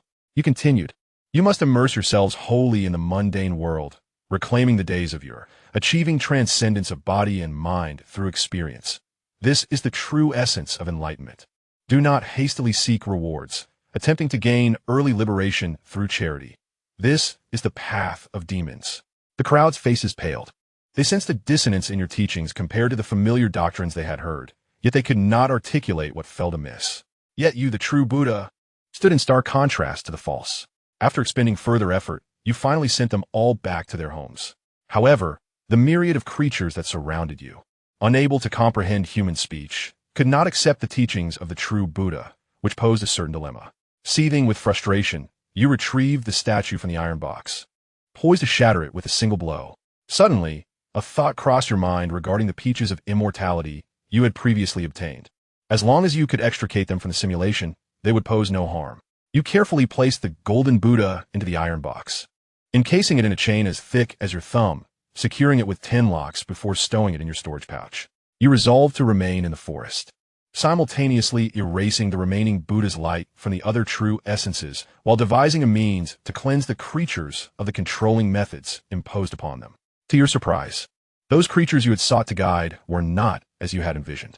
They refrained from devouring one another, yet this did not hinder their predatory instincts towards other beings. In fact, your presence seemed to foster alliances among them, conspiring together in their hunts. On several occasions, you observed a deer lost in the forest, calling out in distress, only to be ambushed by a tiger, as a pack of tigers, wild boars, and wolves emerged from the surrounding woods. The memory of the bewildered, regretful expressions of those great beings in their final moments stirred your sympathy. Even wild beasts may fall prey to unforeseen traps. Who would they turn to for justice? Frightened, you hurriedly ventured into the city to observe those devotees basking in the radiance of Buddha. Fortunately, they adhered to the teachings and refrained from forming cliques to harm their fellow beings, which allowed you to breathe a sigh of relief. Gradually, you discerned that the creatures, those insects, birds, and beasts, bathed in the Buddha's light were merely clever, unable to transcend the constraints of their lifespan. Their progeny could not inherit such peculiar unity and began to turn upon one another. Time swiftly passed, and a decade had elapsed. Throughout these 10 years, the creatures enveloped in the Buddha's glow either perished of old age or were hunted down. The sole survivor turned out to be a donkey. Noticing your gaze upon it, the donkey nuzzled your hand affectionately.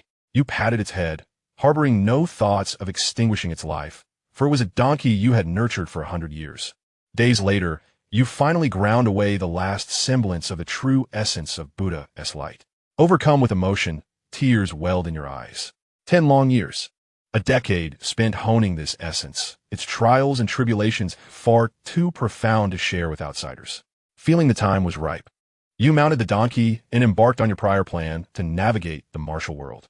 Nearly a decade ago, the Taiping sect's uprising not only vanquished the Deqian dynasty, but also conspired to eliminate the experts from the Longfo Temple and other sects who rushed to its aid, thereby solidifying the foundation of the nation.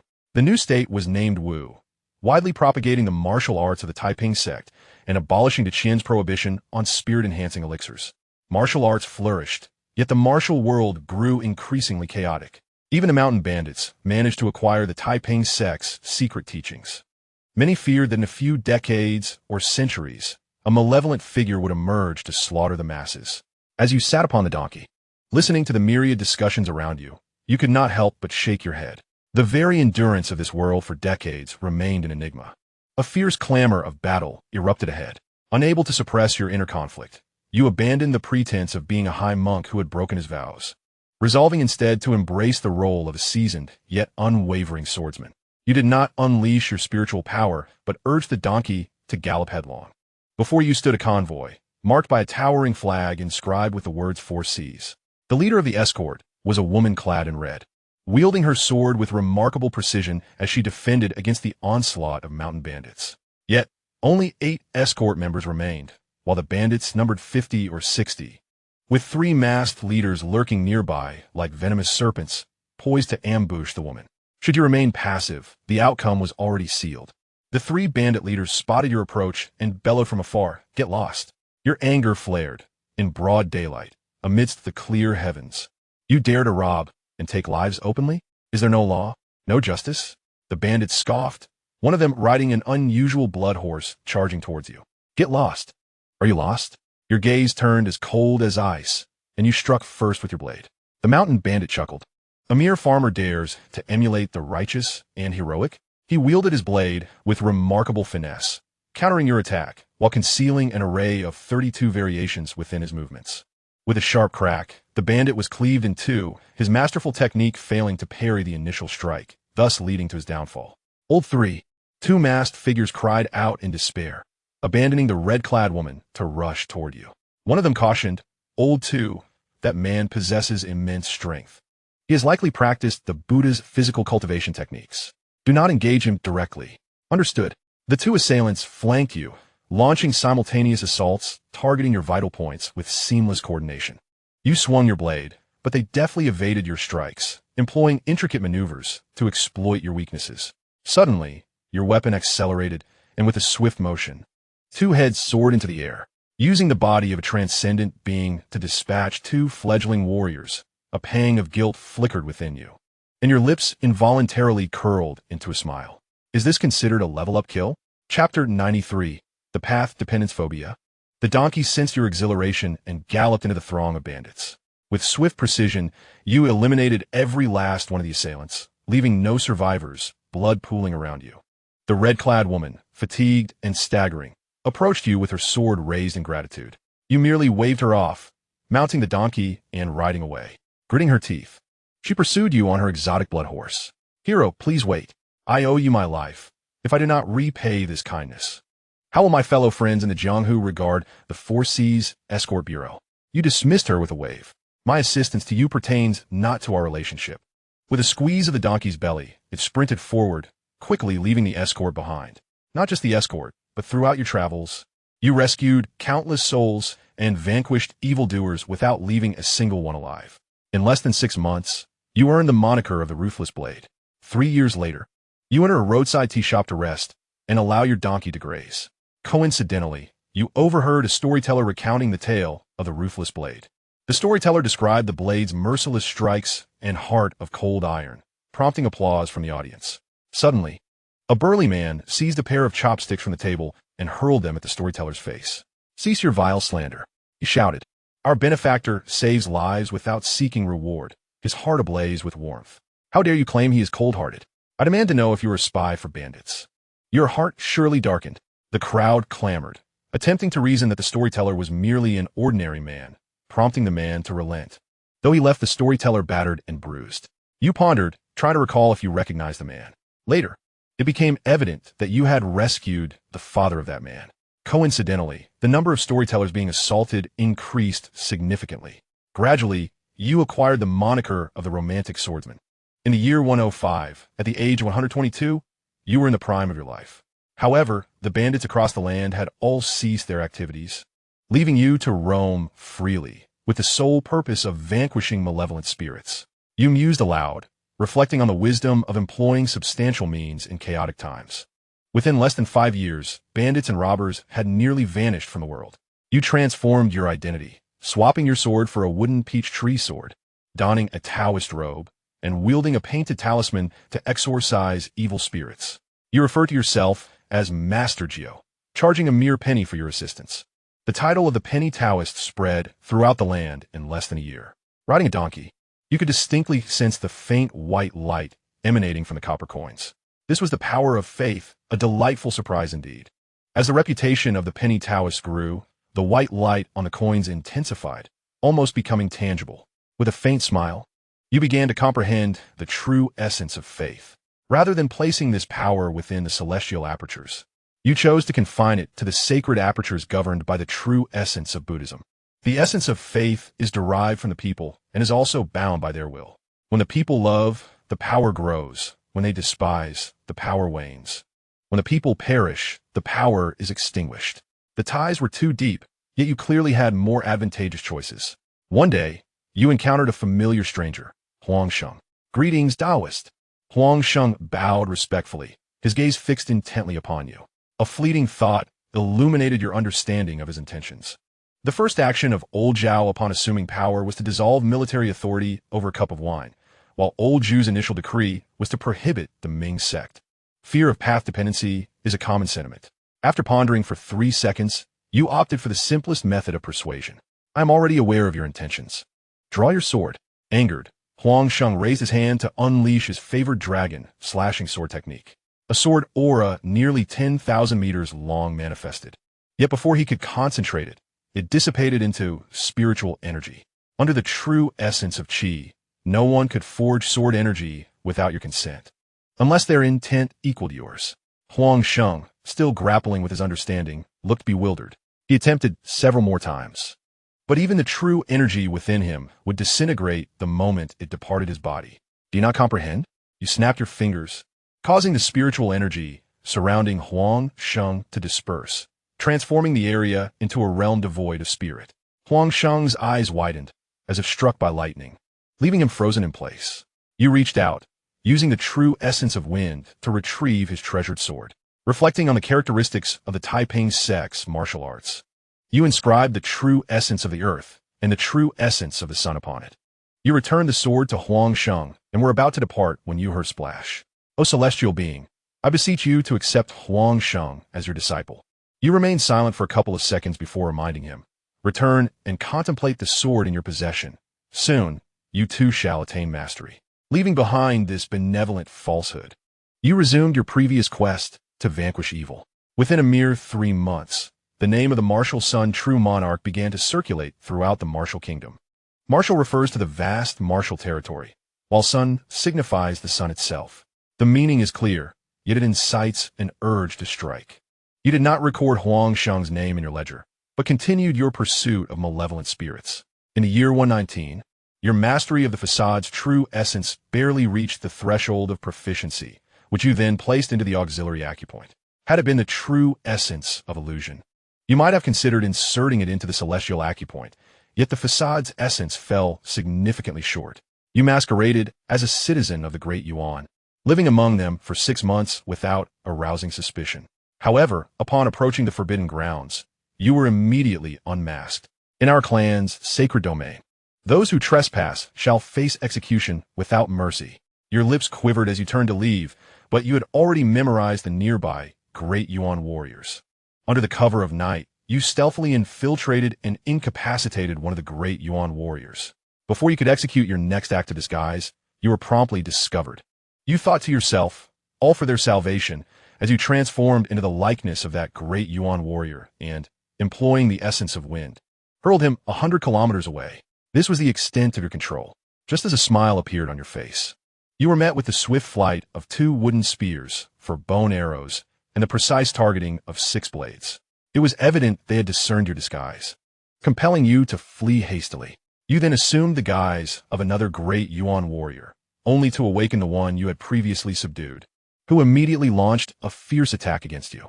You were confident that your disguise was flawless, capable of deceiving the others, yet it inexplicably failed to fool these warriors. Furthermore, the remaining warriors quickly recognized the incapacitated fighter. Without inquiry or investigation, they easily accepted him back into their ranks. You suspected an unusual form of communication existed among them, one that eluded your perception. You found it impossible to integrate, and as the year drew to a close, shadows surged forth from the Great Yuan's forbidden grounds. The Great Yuan warriors fought valiantly, but there were simply too many shadows. Just as one was contained, throngs of shadows would rush in. In a moment of urgency, you dashed into the forbidden area, raising your hand to summon the essence of the sun. The brilliance of the sun illuminated the dark gorge. Each beam was akin to a sharpened sword, capable of pinning down the shadows before eradicating them within 3 seconds. Chapter 94. The third entrance to the wooden door. You were not incapable of annihilating those shadowy evils in an instant, but rather sought to avoid the inadvertent slaying of the Great Yuan warriors. They diligently safeguarded the formation, vanquishing countless shadowy malevolences, their achievements remarkable. Even a single misjudgment leading to loss of life should not be tolerated.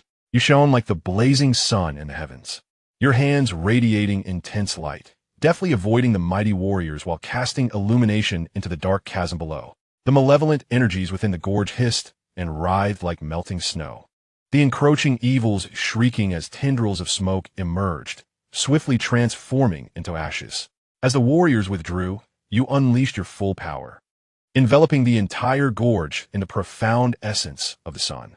The perennial gloom was rapidly dispelled, allowing the cold, damp chasm to finally bask in the light of day. The warriors who had exited the valley knelt behind you in reverence.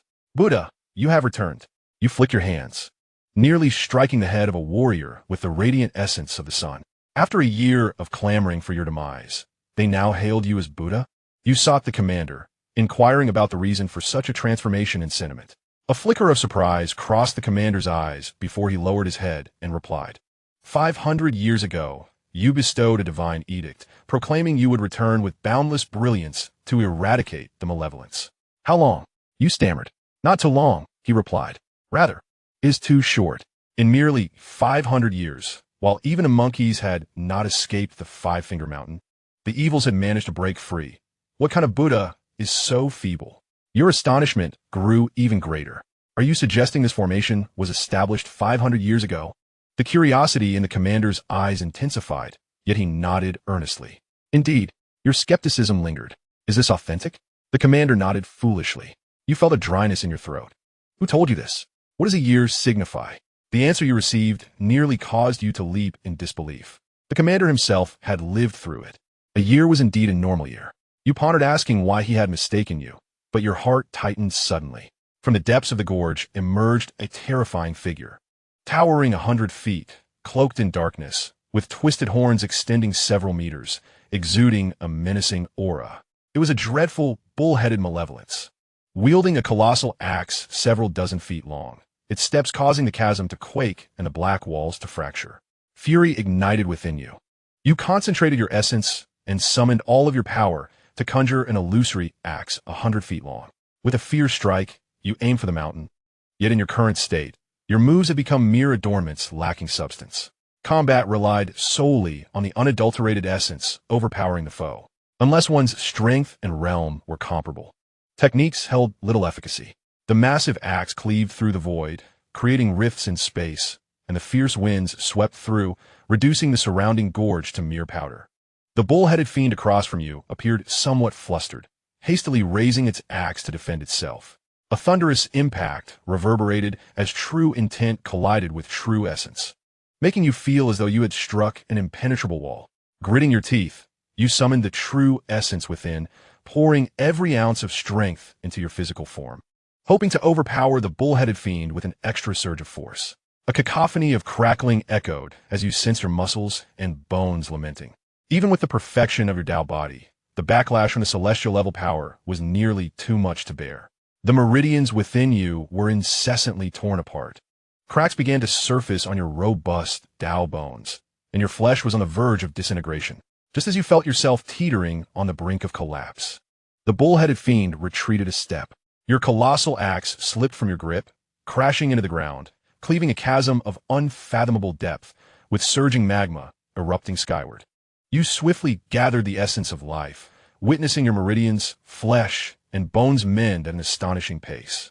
As you prepared to unleash a second strike, you noticed the expression of terror on the bull-headed fiend's face, followed by the emergence of a hoof-like appendage from its chest.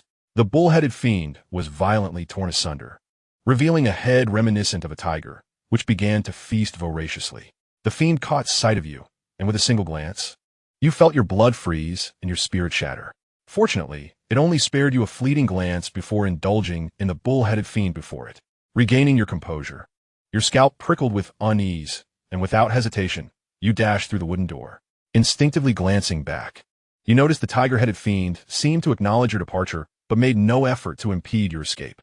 Before you, the towering warriors of yore, once over 3 meters tall, now appear to be on all fours, as diminutive as newborn pups. Why do I perceive them as dogs? No, the wooden door is only about 3 meters high. Why do I find the once mighty giants so small? As this thought flickered through your mind, the scene before you transformed. An 80-meter-tall hill loomed ahead, atop which stood a small temple, with a 3-foot-wide stone path descending, creating an illusion of grandeur. A temple? An unsettling premonition gripped your heart, prompting you to turn back.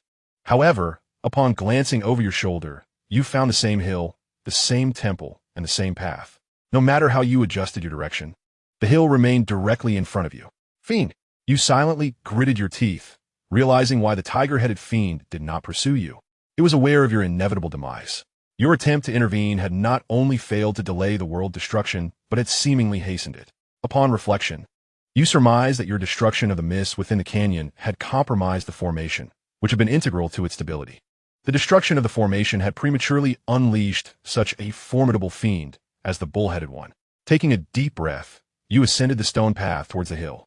Before long, you arrived at the square in front of the temple, where a handsome young monk in a gray robe stood at the entrance, with crimson lips and white teeth. Appearing to be around 15 or 16 years of age, There was a faint sense of familiarity about the figure before you.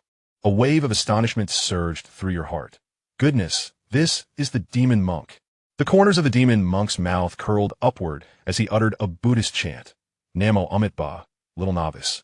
Who is your master to allow you to harbor such a multitude of troubles? At the sound of his opening words, an instinctual urge to retaliate welled up within you, only to realize that it was merely an ordinary Buddhist invocation. Suddenly, a flash caught your attention as a pair of hands brushed over your head, sending a cascade of dark hair tumbling down. Your first thought was that if you were to shave your head, you could earn a fortune at 5 yuan apiece. It had dawned upon you that this demon monk perceived you as one of his own. Thoughts of the profound essence of the great sun Tathagata surfaced in your mind. Gradually, the distinction between your initial and subsequent entries through the wooden door became clear to you. A sense of conjecture began to form within. Before passing through the wooden door, the malignant spiritual energy absorbed would manifest as karmic ties, leading you to the realm of causality upon entry. Just as you lifted your head to speak, the name of the temple left you momentarily stunned. There, inscribed boldly on the plaque, were 4 grand characters: Xianxia, Great Thunder Sound Temple. Chapter 95, The Machinations of the Heart. A tremor coursed through you. Xianxia symbolizes the abode of the Western Tathagata. Even the disciples of the future Buddha dare only to play a minor role at the small Thunder Sound Temple. Yet here stood this demon monk, audaciously pretending to impersonate the Tathagata himself. Was this a manifestation of his arrogance due to age, or a questioning of his inability to wield a blade? A cold sweat broke out upon you. Having witnessed the prowess of the demon monk, you doubted he possessed such capability. The only conceivable explanation was that a far more terrifying malevolence lurked in the shadows behind him. The demon monk brought his hands together in a gesture of reverence. Now that you see the sacred mountain, why not take refuge? A terrifying truth loomed, pressing down upon you with the intention of compelling you to kneel. No, this was not the true essence, but rather an entity born from the transformation of the true essence. You strained to hold your knees, feeling the pressure intensifying.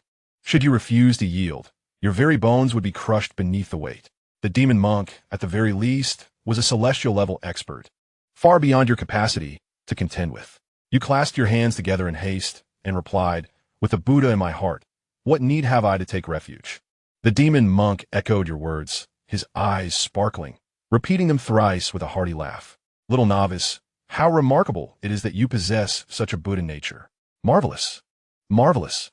As the overwhelming pressure receded, a sense of lightness enveloped you.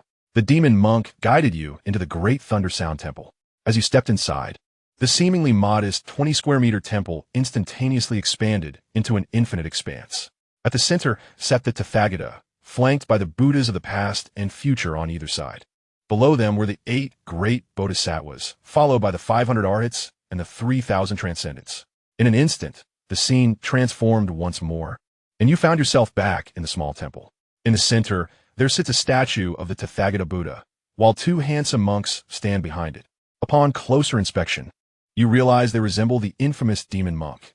To your astonishment, the visage of the Tathagata bears a striking resemblance to the demonic Buddha statue you encountered previously. You gaze at the demon monk in shock. The demon monk joins his hands in reverence, a hint of pride evident in his demeanor. "Young monk Ananda, the esteemed disciple of the world-honored one, once you accumulate enough merit, you shall be fortunate enough to enter the Pure Land and listen to the teachings of the world-honored one. While your exterior betrays a sense of distraction, your inner thoughts are laced with scorn. Well disguised, yet I've already seen through your true intentions, demon monk." From beneath the statue of the Tathagata, the demon monk retrieves a jade tablet, smiling faintly. "Upon entering the sacred mountain, past events shall dissipate like mist. From this day forth, your Dharma name shall be Mingxin." A jolt of surprise courses through you. This Dharma name is one you receive in previous simulations. Astonishingly, you have acquired it once more in a different setting. This demon monk is indeed quite enigmatic.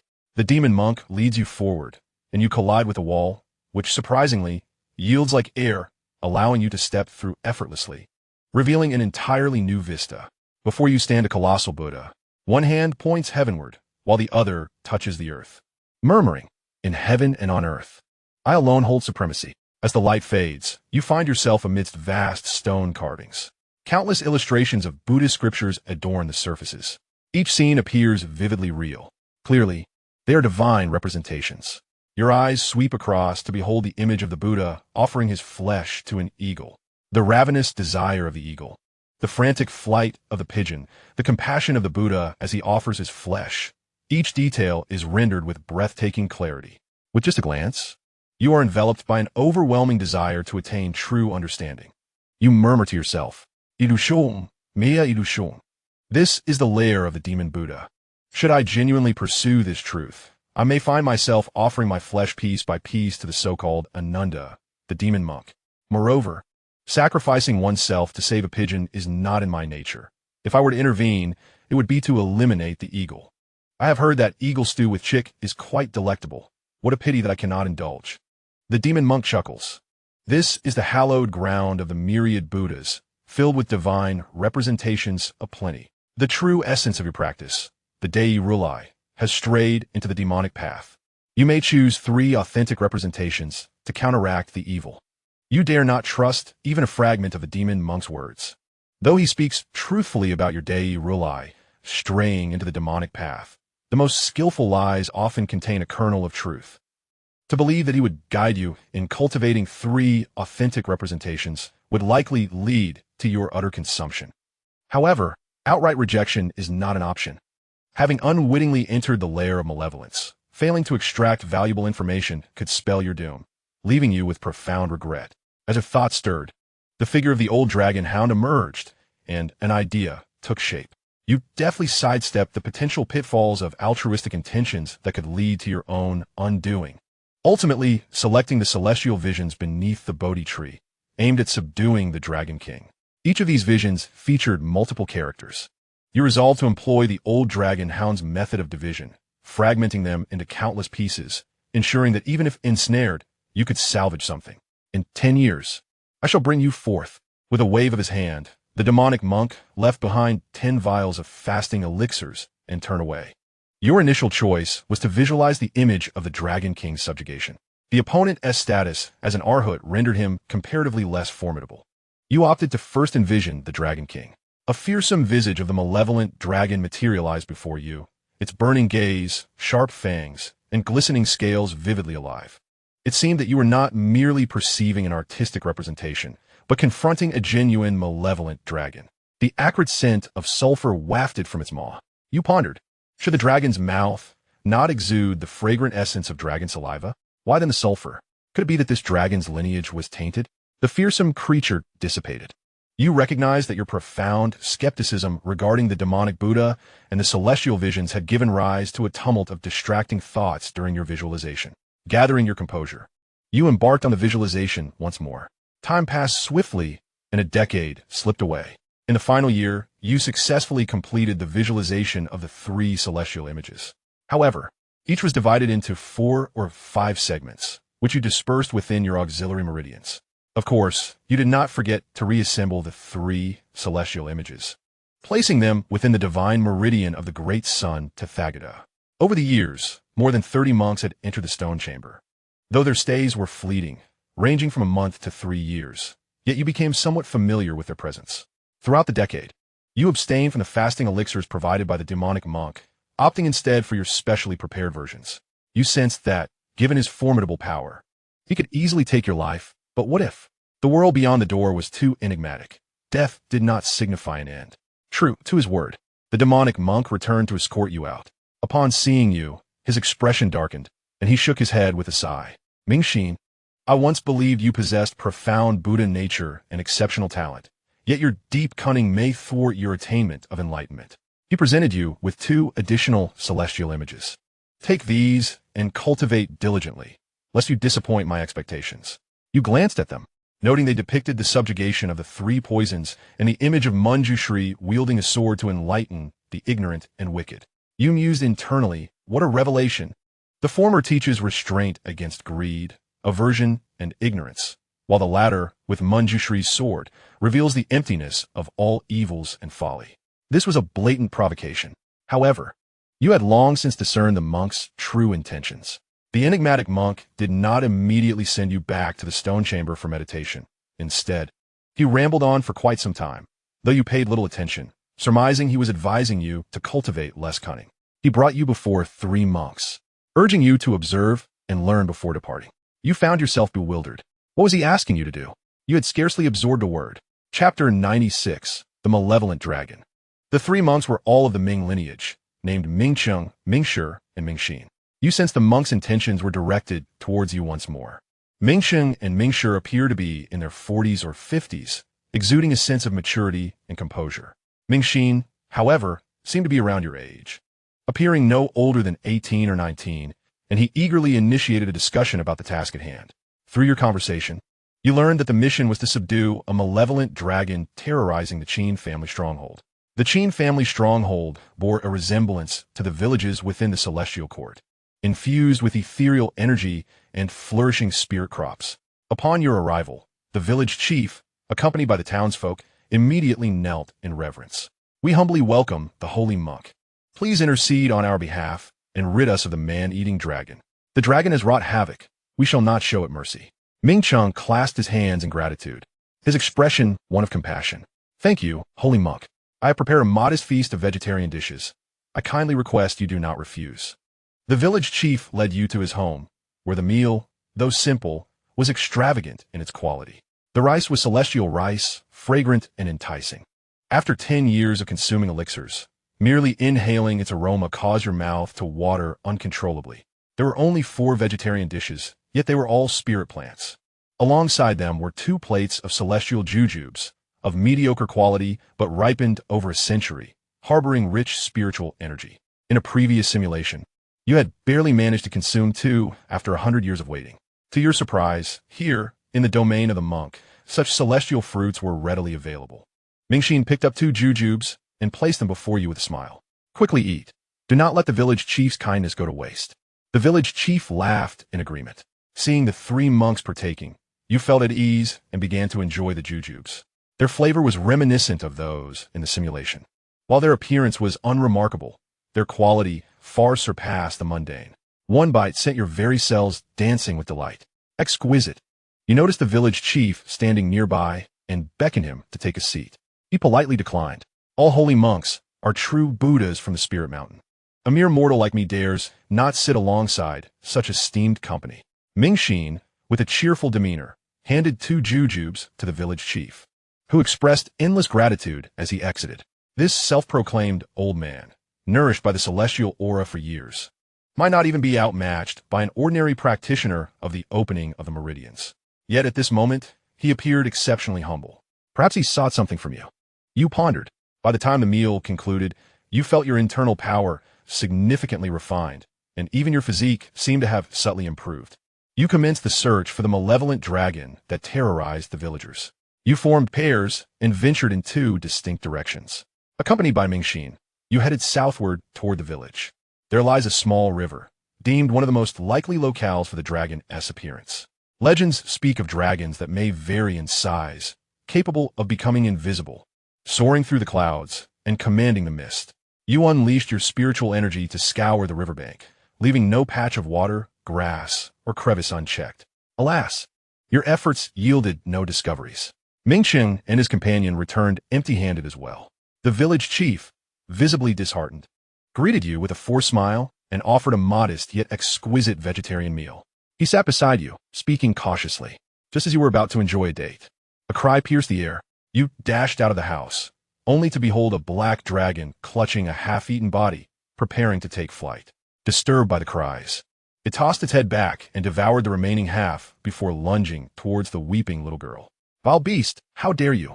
Your eyes widened in fury as you summoned the essence of wind and thunder, propelling yourself almost instantaneously to the girl's side, delivering a powerful blow to the dragon's snout.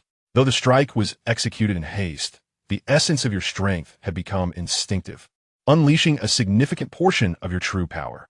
The black dragon, caught off guard, howled in pain and fled. Remarkably, it appeared scarcely injured. You pursued with great speed, yet refrained from pressing the dragon too closely. After all, this was a village of ordinary folk, despite their exceptional resilience. They could not withstand the aftermath of a confrontation between you and the dragon. Mingcheng and his companions arrived, chanting a rite to guide the departed souls as they addressed the bloodied ground. The malevolent dragon writhed and fled, its tail sweeping the air as it soared several dozen miles away. This dragon was indeed of the earth immortal realm. No wonder your initial strike had only inflicted minor wounds. You exerted your utmost to harness the essence of wind and thunder, barely managing to keep the dragon in sight. After a brief moment, the dragon halted, expressing its displeasure. "Little monk, do you truly dare pursue me, a mere scattered immortal?" You unsheathed your dragon-slaying sword, for there was little to say to such a fiend. The dragon scoffed, unleashing a torrent of flames that engulfed the surroundings. The nearby flora was reduced to ash in an instant, and even the soil beneath was scorched and curled, having comprehended the essence of fire as well. The dragon's flames, amplified by its formidable physique, possessed an unprecedented potency. Yet, it remained merely fire, its potential to harm you diminished to the utmost.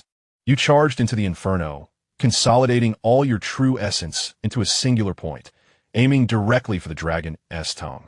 This dragon was a creature of malice, not an evil spirit. Should its tongue be severed, even with its formidable powers, regeneration would not be a simple feat. The black dragon, taken by surprise, hastily closed its mouth, resulting in a shallow wound at the corner of its lips. Though superficial, it did not bleed, yet the dragon was consumed by an overwhelming fury. "Little monk, you dare to injure me." Your gaze fixated on the dragon's scales, noting the unprotected areas around its eyes, nostrils, and ears. The corners of its mouth remained unpierced, indicating that the rest of its scaly body would surely be even more formidable. A warmth radiated from the center of your forehead as the dragon's weakness became apparent. It was the scales at its throat, the only ones that grew in reverse, and the hardest part of its body. According to legend, these reverse scales, when touched, would lead to certain death. They represented the dragon's taboo and its fatal vulnerability. Squinting closely, you discerned a faint golden Buddhist light emanating from that specific area, precisely at the center of the red dot. A fleeting thought ignited a wave of elation within you. The dragon had been injured. Sensing the malice in your gaze, the dragon's fury intensified. Thunder rumbled, and as it recognized your mastery over the true essence of fire, it unleashed the essence of thunder, summoning bolts from the sky. Countless lightning strikes coalesced into a spear, hurtling toward your chest. You too summoned the essence of thunder, though your power paled in comparison to the dragon's. Nevertheless, sharing the same elemental essence allowed you to diminish its might by a significant degree. The remaining force could be countered by your other abilities. In response, the dragon unleashed attacks imbued with water, wind, and rain, all of which were effortlessly thwarted by your own essence, yielding minimal effect. Enraged, the dragon began to roar like a beast. In its fury, it lunged at you, intent on crushing you with its formidable physical form. A being of the earth immortal realm, specializing in physical prowess, the dragon's strength was daunting, and you opted to evade and strike instead of facing it head-on. With the essence of wind and thunder enveloping you, your speed surged as you thrust your sword at the dragon's reverse scales. Though you failed to breach its defenses, your actions only fueled its rage further. "Little monk, are you so weak that you can only hide?" It attempted to provoke you, but you retorted with equal disdain. "Black eel, do you rely solely on your scales? If you possess any courage, then forego them." The battle escalated, yet Ming Cheng and the others, either lost or mistaken, continued to chant the rebirth incantation, remaining unseen. Ultimately, as a scattered immortal, you found yourself grappling with the dragon, and over time, fatigue began to take its toll. The dragon smirked. "Little monk, your demise is imminent." Its vicious gaze reminded you of the fabled image of subduing the Dragon King. According to legend, dragons feared the golden-winged Peng, whose talons could effortlessly shred through their scales. As you squinted once more at the wound on the dragon's reverse scale, it increasingly resembled the claw marks left by the golden-winged Peng. Chapter 97, Subduing the Dragon. In a moment of crisis, you devised a solution. You centered your strategy around the essence of the magnificent golden-winged rock, using the remaining truths as its wings and talons. Behind you, a phantasmal image of the golden-winged rock materialized, rapidly expanding to nearly 100 feet in size, bolstered by the aid of the other truths. With a resounding roar, the malevolent dragon, in a fit of rage, trembled and swiftly diminished to a mere 2 or 3 meters in length, crashing to the ground, quaking. Your heart raced, exclaiming the absurdity of the situation. Yet, recalling how a scorpion capable of tormenting a Buddha was silenced by a single shout from the celestial official, You found the unfolding events oddly reasonable. The concept of bloodline dominance is indeed devoid of logic. You commanded the golden-winged roc to soar before the diminutive dragon, extending its talons to seize its vulnerable scales. The dragon, suddenly bursting with newfound strength, evaded the attack and ascended into the sky, its length reaching 100 feet as it fled into the distance. Attempting to escape? You mused. Is it truly possible?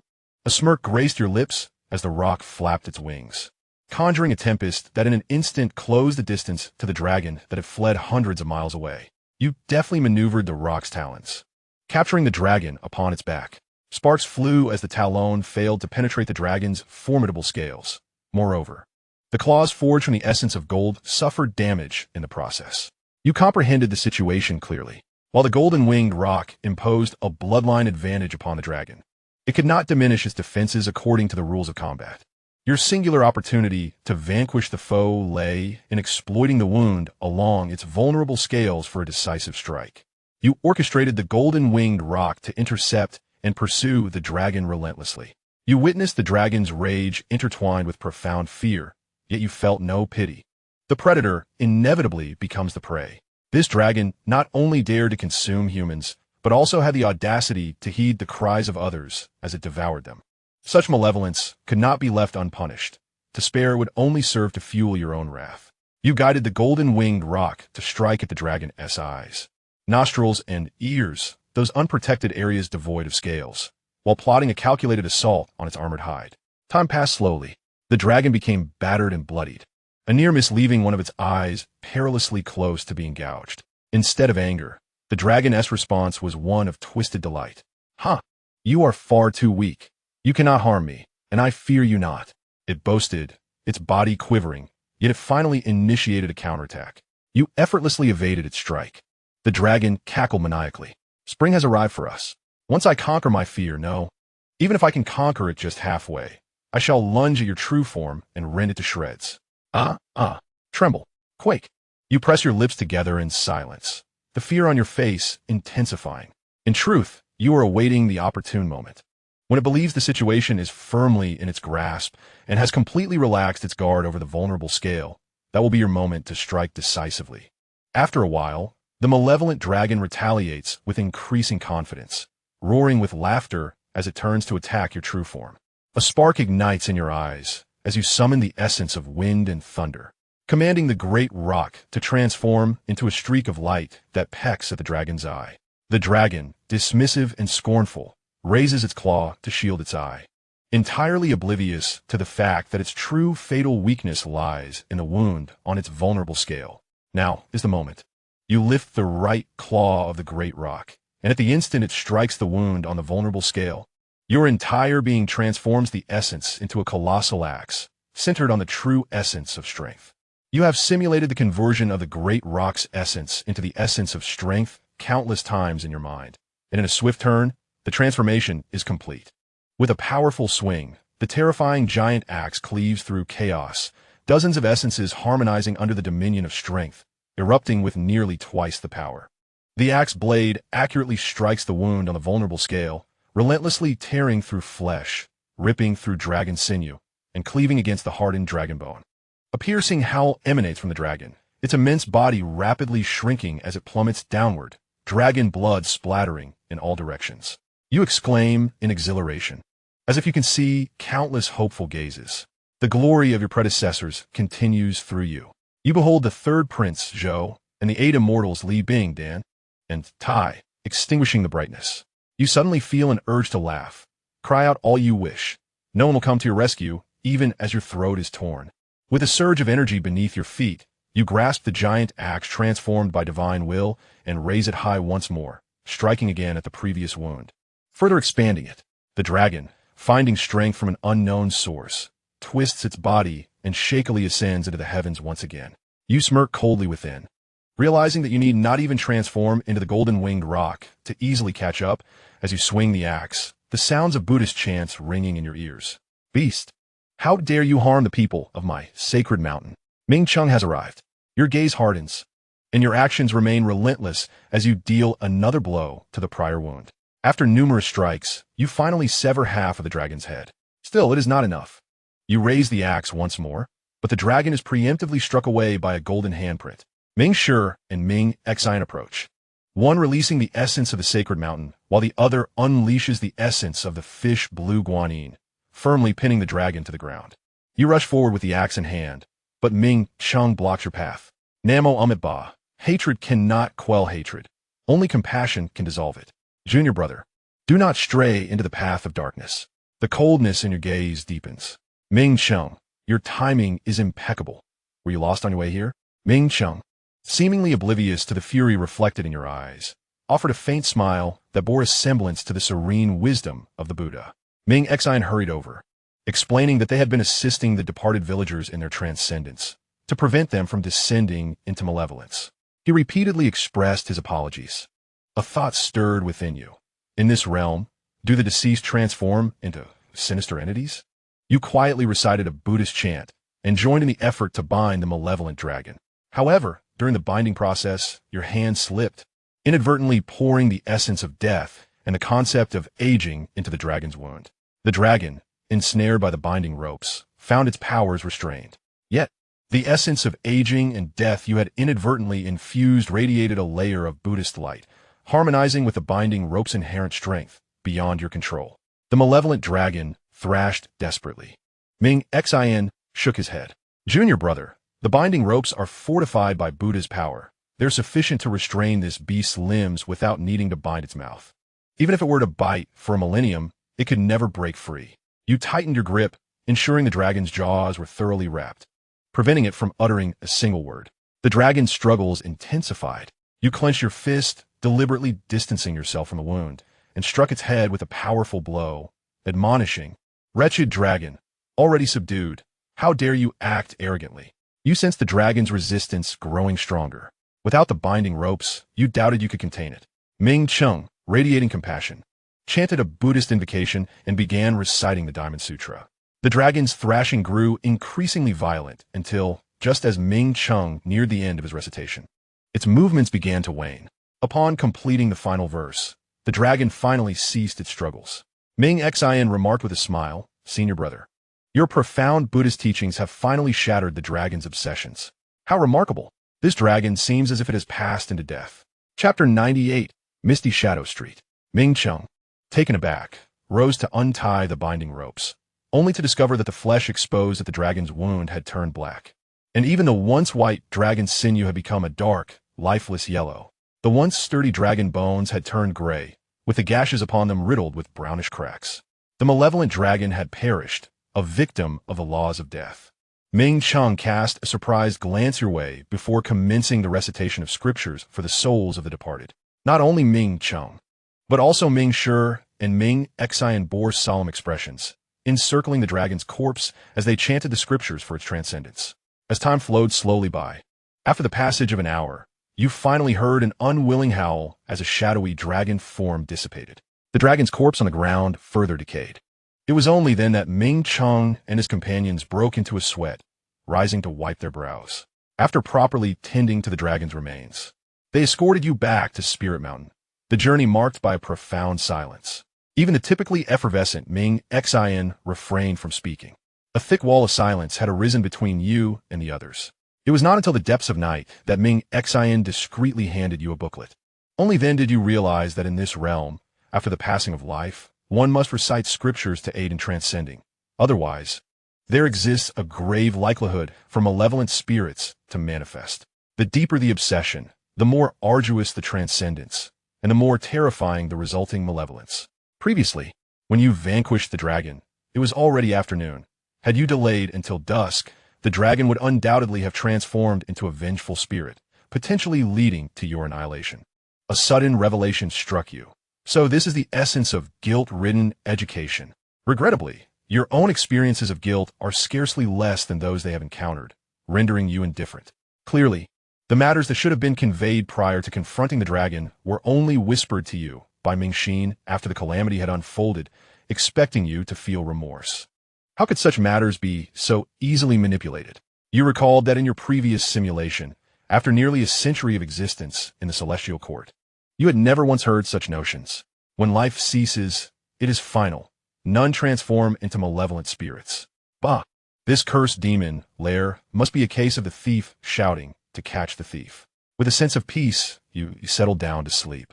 6 days later, you and your companions received a summons to address the demons at Little River Bend. Along the journey, Ming Cheng remained silent, and you surmised they wished for an apology. However, you remained unfazed. Indeed, an apology was not out of the question, provided there was a satisfactory recompense. Yet, the two bald monks merely relied on their countenance. You were disinclined to oblige. Time swiftly passed, and 3 years elapsed. Ming Cheng approached you, initiating a conversation.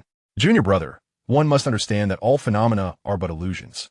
You have harbored resentment towards us for 3 years over a trivial matter. This is attachment. You are taken aback. Ming Cheng, if all is an illusion, then how can there be any claim of my resentment towards you for 3 years? You had no desire to engage in a tit-for-tat of grievances. After all, who cannot wield words in jest? Who among us lacks colleagues with whom they share daily encounters, yet remain estranged? Ah, the gratitude for the years of toil. Ming Cheng's countenance darkened, and with a sigh, he conceded defeat. You recognized that his apparent concession effectively severed any hope of reconciliation. Your conversations resumed a semblance of normalcy, though genuine intimacy was forever out of reach. Following that incident, the demon monk assigned you a new team. These monks were unlike Ming Cheng. They were jovial. Yet you sensed nothing but insincerity emanating from them. However, you remained unconcerned. The demon monks colluded with malevolent spirits. Here, the deceased would inevitably transform into vengeful entities. Undoubtedly, a den of evil. Even if those monks had once been virtuous, their cultivation of tainted truths had long since warped their essence. The so-called 3 refuges and 5 precepts bore little significance in their conduct. Each descent from the mountain was deliberately prolonged as they lingered among the village leaders, indulging in feasts and enjoying offerings. What appeared to be a simple vegetarian meal nearly consumed the sustenance of a household for an entire season. The demeanor of the village leaders was one of utmost humility. In the 140th year, you reached the age of 157. You had resided in the sacred mountain for 2 decades. In the first decade, seclusion was embraced, while in the subsequent decade, one ventured forth, meticulously exploring the vast dominion of Ling Mountain.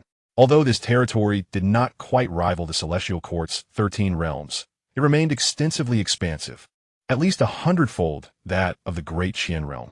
Curiosity stirred within you about the true magnitude of this world beyond, particularly regarding the whereabouts of the mystical peach tree. The demon monk assigned your team a new task: to purify the demonic domain. This so-called demonic realm encompassed lands beyond Ling Mountain. You surmised it bore a resemblance to the regions outside the Celestial Court, lacking any peculiar reactions. Your companions, Ming Yuan, Ming Wang, and Ming Yin, exhibited profound distress, especially Ming Yuan, whose plump visage turned ashen, appearing more mournful than if he had lost a child. Nonetheless, none dared to refuse, acquiescing to the task. The demon monk furrowed his brow, stating, for ascetics, all phenomena are empty. There is nothing to fear. What is this behavior? Upon descending, transcribe the Heart Sutra of Prajnaparamita 10 times.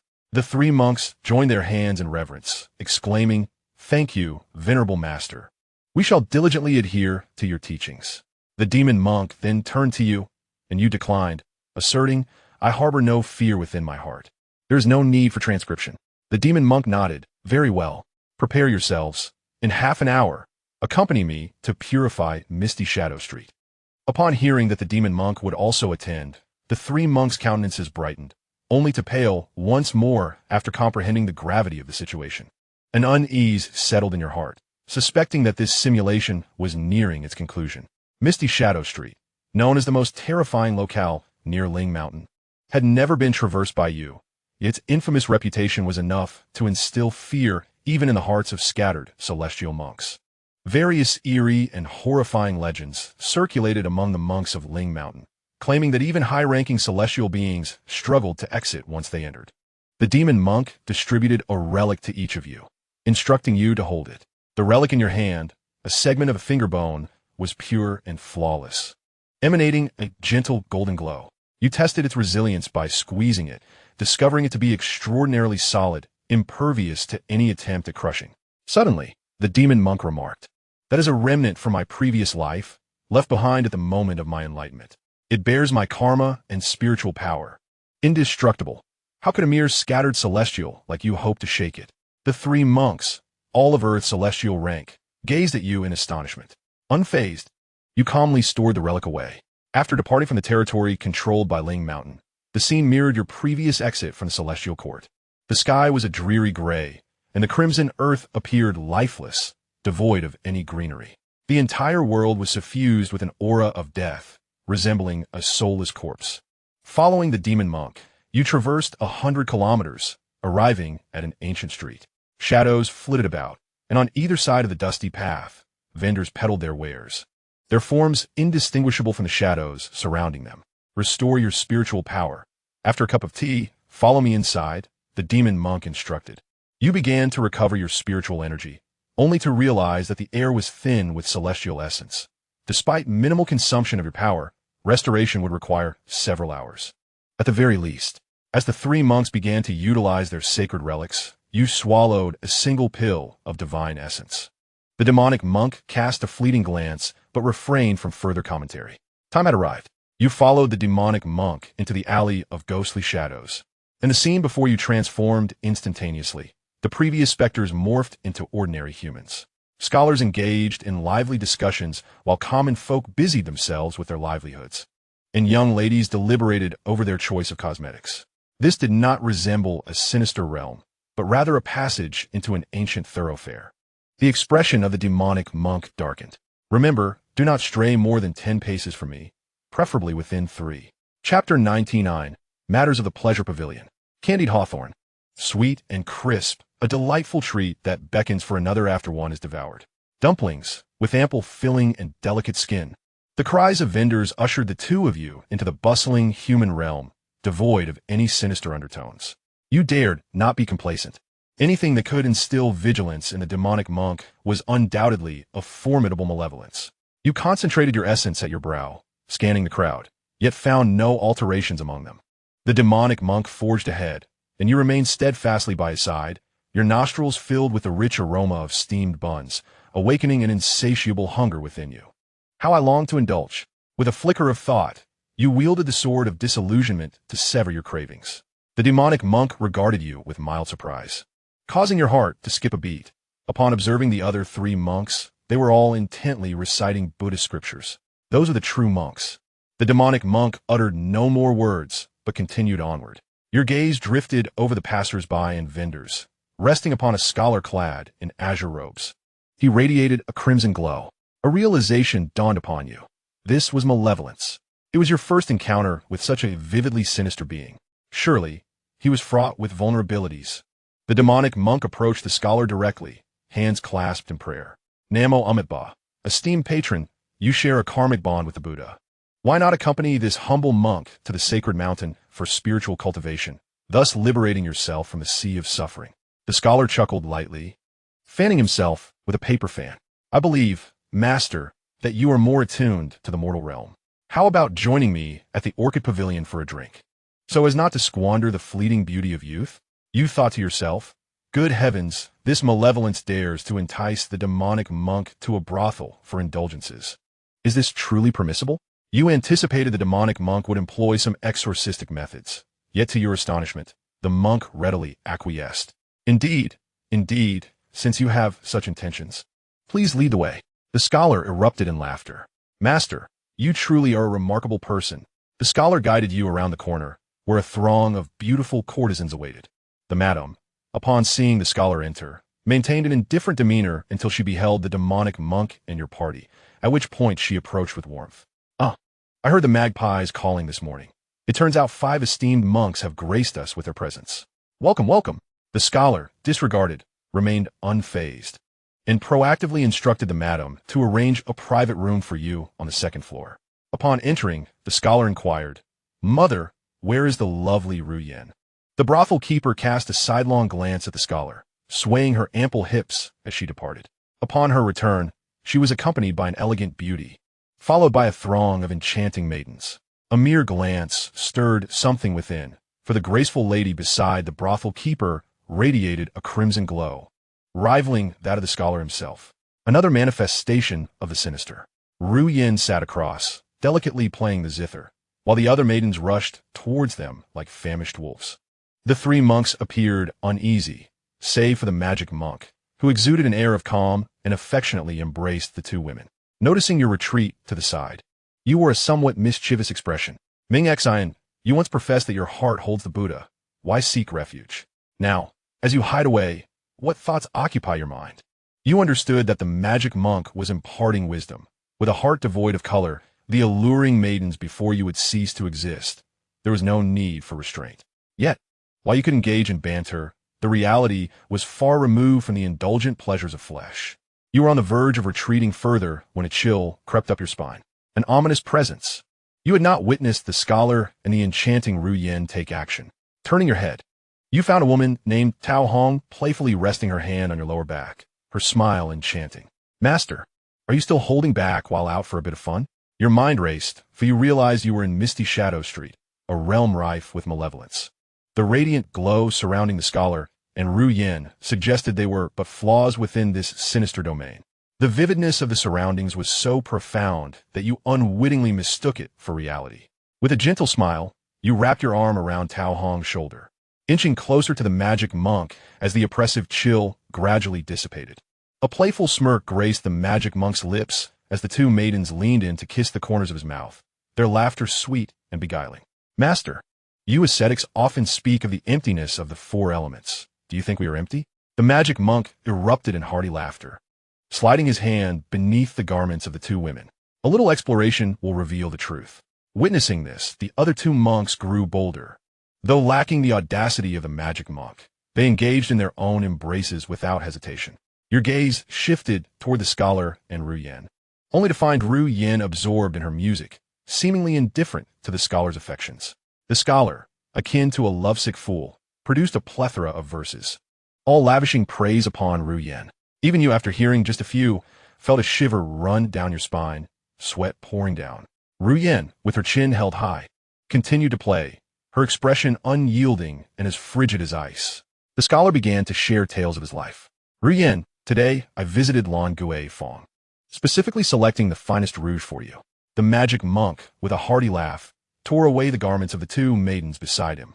The scholar, with his infatuated heart, finds himself merely a source of funds for the cold-faced monk, who effortlessly indulges in the pleasures of youthful beauty.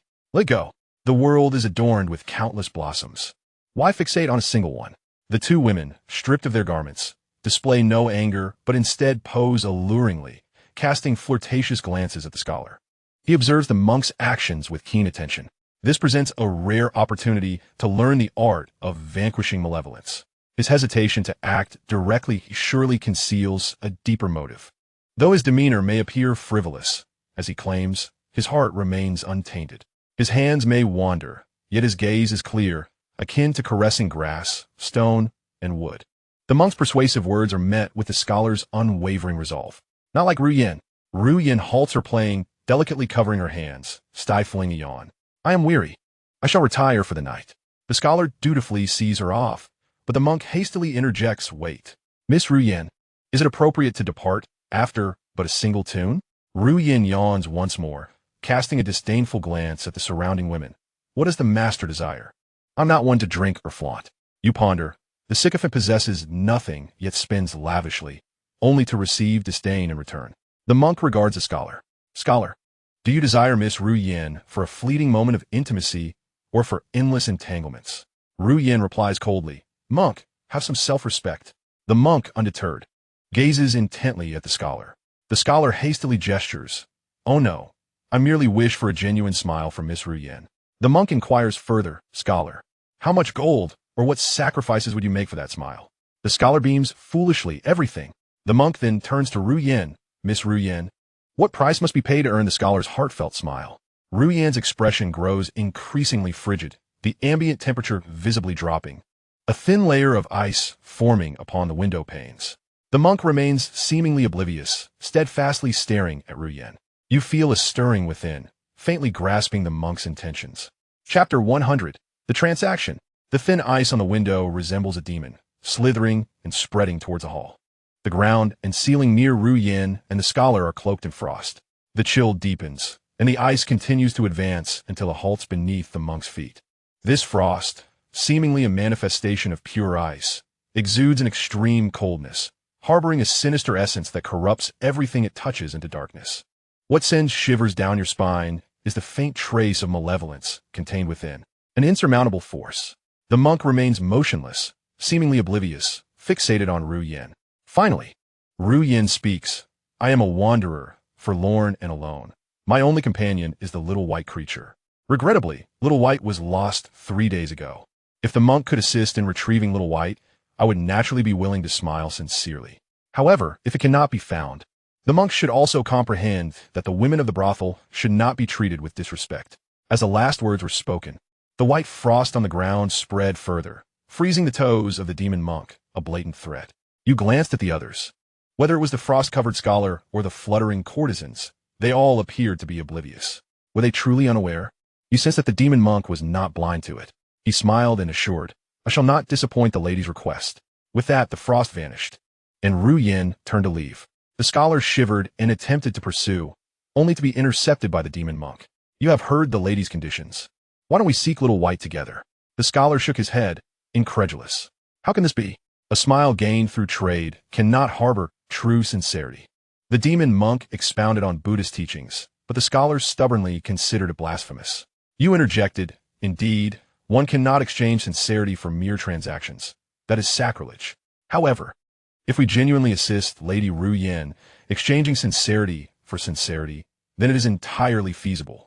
After a moment's hesitation, the scholar was persuaded and agreed to join you in the search for Little White, who was in fact a black dog. You followed the scholar for half an hour, finally locating Little White beneath the butcher's feet. The butcher was enveloped in a crimson glow, another glaring flaw. The scholar appeared to recognize the butcher and seemed somewhat intimidated, his gaze darting away. The demon monk approached the butcher, hands clasped together, requesting the black dog. The butcher refused, grinning wickedly. This dog is no ordinary beast. It has spent countless days with the illustrious Ru Yin, and it carries her scent. He chuckled. It will cost you more. The scholar immediately became agitated and offered an exorbitant price of 1,000 taels. The butcher opened his mouth several times, but ultimately could not bring himself to refuse. Nodding in agreement, the scholar, exhilarated, paid the sum. After receiving the money, the butcher tucked it into his garments and seized Little White. Raising his cleaver as if to slaughter the dog, the scholar hastily intervened. The butcher feigned ignorance. Why does the young master as the scholar went to fetch the little white dog, the butcher once again brandished a small knife. What do you intend to do? The scholar inquired. The butcher replied with a grin, Fear not, young master. I have promised to deliver this dog to you alive and shall not go back on my word. However, my household has been troubled of late, and I have heard that the blood of a black dog can ward off evil spirits. I thought to give it a try. With that, he moved to cut the dog's paw. The scholar's lips twitched in distress. To think that one would use the blood of a black dog to exorcise evil. What a sinister jest from the underworld. You interjected quickly, fearing that the scholar might trade the dog for his own freedom. Good sir, what conditions would you require to return this dog to us unscathed? The butcher, evading the question, thumped his chest and insisted he was a man of honor, not wishing to make things difficult for you, but rather, he claimed, there were genuine calamities at home. It was clear to you that he was implying a need for more money. Just as you were about to clarify the specific terms, Mingen took the lead, producing a gold bar and slapping it on the butcher's counter. Would this suffice to replace the black dog blood and help you with your misfortunes? The butcher's eyes sparkled with delight as he quickly tucked the gold away, nodding fervently. Indeed it can. Ha! I am most pleased to have such a friend. Mingen felt a surge of joy and turned to the monk, only to find his expression unchanging, as serene as still water. He then provocatively glanced at you. You frowned, not paying much attention to Mingen. In that fleeting moment, when Ming and revealed the gold bar, you caught a glimpse of urgency in the monk's eyes. Yet, Mingen acted swiftly, too quickly for even the monk to intervene. Mingen joyfully reached for the little white dog, but the butcher intercepted him once more, brandishing an even smaller knife. No, the weather is growing colder, and I'm in need of a dog fur coat. Worry not. I assure you that I will not harm it. I will be gentle while shearing its fur. Mingen remained unfazed, producing 2 more gold bars and placing them on the counter. Can this help you acquire a dog fur coat? Impossible. The butcher's demeanor shifted, his previous exuberance replaced by a stoic indifference. Mingen then offered a pile of gold bars and several mystical fruits and elixirs, yet the butcher remained obstinate. Mingen looked to you for help, desperation evident in his gaze. This is the last time, brothers. Do you possess anything of value? You resolutely declined. The butcher, inherently greedy, appeared to be out of excuses, yet ultimately, the final decision rested with him. Even 100,000 could not sway that fateful stroke. The final chance, marked as 001, might very well become an insurmountable threshold. Ming Yuan and Ming Wang followed suit, also refusing, clearly having noticed a flicker of urgency in the monk's eyes. The butcher grinned malevolently, raising the small knife high. In that case, the fur of this beast shall belong to me. The butcher's blade descended swiftly, but halted abruptly at the scholar's anguished cry. The small man merely feared the cold and sought some dog fur. Why must the young master weep so sorrowfully? The scholar knelt upon the ground, fervently bowing his head as blood stained the earth. Brave sir, I implore you, spare the little white dog. I am willing to give everything. Just please do not harm it. The butcher smirked sinisterly, asking, Is that so? The scholar nodded earnestly, indeed. The butcher drew his cleaver and tossed it before the scholar, stating, If you are willing to part with all your hair, I shall refrain from shearing this creature. Trembling, the scholar grasped the knife, poised to acquiesce, when the demonic monk interjected.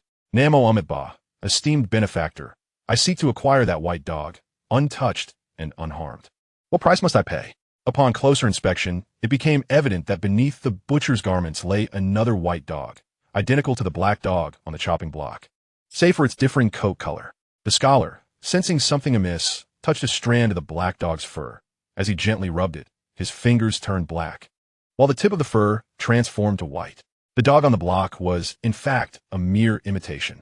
The butcher, frustrated by this turn of events, wore a scowl. If you wish to exchange for this creature, very well. However, I intend to stew it for my ailing mother. What meat will you provide in return? The butcher's gaze scrutinized the two of them, his intentions unmistakable. The monk chanted another Buddhist incantation. Esteemed benefactor, how about my flesh? Chapter 101, Regret. The monk's words resonated as a signal.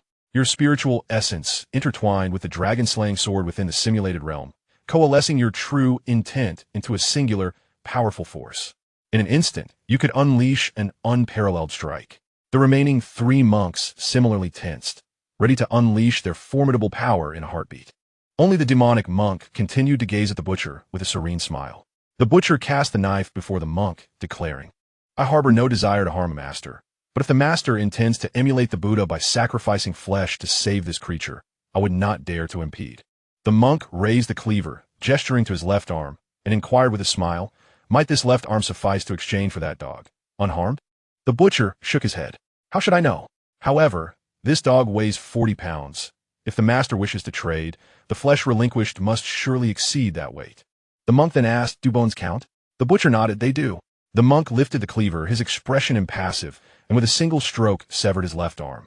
Golden blood splattered, revealing the golden Buddha bone encased within. The monk recited a passage from scripture, and miraculously, neither the severed arm nor the wound on his shoulder bled any further. The butcher, exhilarated, accepted the left arm and weighed it. It was a mere 10 pounds. As you lifted your gaze, Ming Yuan and the 3 monks had already leaped into action.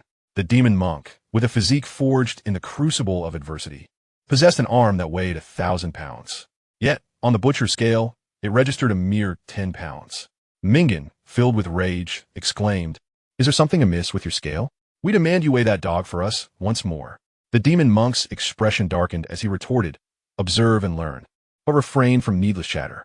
The butcher, unfazed, jovially placed the white dog upon the scale. The canine complied readily, and soon a number was revealed. It appears I miscalculated earlier. This creature weighs a hefty 50 pounds. Master, you wouldn't let me incur a loss, would you? Mingen's complexion paled. The dog had gained an additional 10 pounds, precisely equating to the weight of the demon monk's severed arm. The demon monk remained composed. Naturally, he raised his cleaver, poised to strike, yet Ming Yuan and the others swiftly intervened. Respected one, this butcher is insatiable and untrustworthy. Let us return to the temple and cease our dealings with him. Master, should you truly wish to save the dog, I would gladly offer my life, the disciple implored. Please, do not harm yourself further. Despite the pleas to retreat and the urging to refrain from violence, the demon monk merely gestured for them to step aside before severing his own left leg with a single stroke. The butcher accepted the limb, placing it on the scale, and chuckled. Well, this leg weighs 20 pounds, still short by 20. Unperturbed, the demon monk calmly split open his abdomen, revealing a segment of intestine, a kidney, and a piece of liver. Cumulatively, they weighed exactly 38 pounds. The butcher, grinning, remarked, "Master, that weight is insufficient. I am at a loss." Mingan, contemplating redemption, spoke through tears, "Respected one you." He dared not elaborate, but cast a glance towards the demon monk's right leg. With a sigh, the demon monk severed his left ear and extracted a tooth, finally amassing 40 pounds. Yet, he still fell short by 10. The demon monk surveyed the group before his gaze settled upon you. "Mingxin, would you be willing to cleave off my right leg and arm to present to this benefactor?" You shook your head in refusal. "I am but a dull disciple, yet to comprehend the precept of non-killing." You felt an obligation to the demon monk, eager to aid in his plight, but the spectacle was overwhelmingly jarring. The question of whether one could slay the demon monk aside, the butcher's malevolence was pronounced, and it would be prudent to minimize contact. The demon monk's scrutiny shifted to Ming Yuan and Ming Wang. Mingan gritted his teeth. "Respected one, I am willing to serve." The demon monk, however, paid him no heed. Ultimately, it was Ming Yuan who stepped forward, first seeking the demon monk's forgiveness before cleaving off his right leg. The butcher received the leg, placing it upon the scale, and to everyone's astonishment, it weighed only a single pound. A look of realization washed over your face. Previously, the items presented by the monk were all lacking in symmetry, and indeed, symmetrical objects hold little value. Ming Yuan severed the right arm of the monk once more, and it still weighed precisely 1 pound. Subsequently, the monk instructed Ming Yuan to place his entire body upon the butcher's scale, which revealed a weight of exactly 50 pounds. The butcher's eyes glowed a fierce red, and he ceased his trickery, tossing the white dog toward them. The scholar caught the white dog in his arms, overwhelmed with a mix of excitement and guilt, continuously expressing his gratitude to the monk. The monk's complexion was somewhat pallid, yet he maintained a calm demeanor. "It matters not. This humble monk merely practices the teachings of his master." He then turned his gaze towards you. "Do not forget the purpose of this endeavor. You must assist the scholar in winning the genuine smile of Miss Yuan." With that, he closed his eyes, adopting a posture of serene acceptance of his fate. The three monks broke down in tears. Your emotions surged. There was something distinctly peculiar about the monk's actions. As for his mortality, you held no doubt. He was a source of calamity that would endure for millennia. He would undoubtedly survive. The sole question remained. What was his true intention behind such actions? A sudden realization struck you. In the previous simulation, you had witnessed the monk colluding with malevolent forces during the 200th year, yet now it was merely the 140th year. Could it be that he was currently suppressed by these malevolent entities, leading him to betray and cooperate with them? This thought flickered momentarily before you swiftly dismissed it. The monk's demeanor clearly indicated he was offering himself willingly. Moreover, during the last simulation, you had encountered the demon Buddha in the 120th year. How could the monk possibly be innocent? The scholar performed several bows and was on the verge of departing when you noticed the black dog in the butcher's grasp. And a thought crossed your mind. "Scholar, did you not purchase that black dog? Why not take it with you?" The scholar hesitated, glancing at the butcher. Finding it a nuisance, swiftly tossed the black dog over. You instinctively caught it, but it was too late to discard it. "Begone. If such an occurrence happens again, remember to seek me out." The butcher appeared exceedingly eager, urging everyone to leave. Clutching the black dog, you reminded that sincerity begets sincerity. "We genuinely aided the young lady in finding a dog. Should she not reciprocate with a heartfelt smile towards the scholar?" As the cold frost enveloped her visage, you questioned the motives behind their search for the dog, deeming it insincere if it was merely to elicit your smile. Not only was it a display of mercenary intent, but it also insulted your dignity. Did they regard you as one of those who barter smiles for coin? As darkness fell, regret washed over you. The scholar trembled, instinctively offering the dog, uttering apologies. Yet his hand hung suspended in midair. For him, the magic monk had sacrificed his very life. If he were to relinquish the dog so easily, he could not reconcile it within his own heart. You scoffed, questioning his reluctance. If he cherished it so dearly, then he might as well keep it for a lifetime. With that, you turned to leave, treating the dog not as a cherished companion, but as a mere trifling toy. The group stood in stunned silence, feeling as though the world had crumbled around them. A dog, acquired at the cost of a life, seemed utterly worthless. You inhaled deeply, swiftly organizing your thoughts. The trio, The proud lady, the scholar, and the butcher represented the sluggish vices of greed and obsession. The monk's previous actions were intended to enlighten these three souls, sacrificing his flesh and blood to transform the butcher, leaving only you and the scholar behind. The scholar sought but a smile. The root of the dilemma lay with you. Glancing at the sky, you noted it was afternoon, the twilight hour approaching. A premonition stirred within you. As night descended, something dreadful would surely unfold. You began to contemplate fervently, striving to comprehend why the monk chose not to engage in direct conflict, but instead aimed to enlighten the trio. Your survival depended upon unraveling this mystery. You perceived the pride within the young lady, its foundation resting upon insecurity and a yearning for validation. She had erected a wall in her heart, desperate to shield her fragile self-esteem. To enlighten one so proud is a lengthy endeavor, and time was evidently not on your side. Suddenly, laughter erupted from your lips, uncontrollable and hearty. Swiftly, she turned, her expression as frigid as ice. "What are you laughing at?" she demanded. You replied, "Oh, dear lady, residing in a brothel. You embody the very essence of its courtesans. Why do you strive to distinguish yourself from those songbirds?" With gritted teeth, she retorted, "What did you say?" The walls around you frosted over, advancing towards you with alarming speed. Your eyelids twitched, and you quickly responded. You are even less than those songbirds. They acknowledge their identity and desires, never concealing their true selves. Yet you feign superiority, believing yourself above it all, while only wounding the innocent scholar, oblivious to the ways of the world. The frost crept up to your feet, and the fortress of sincerity you had built crumbled in an instant. In a heartbeat, your legs lost all sensation, the cold creeping up your body. You paused for a moment, articulating each word with precision. You are lofty, you are remarkable. Can you truly refuse the sons of nobility? Surely, even the most ruffian of bullies, like Zhang the butcher, would find it impossible to refuse. The frost creeping up your thigh suddenly halts.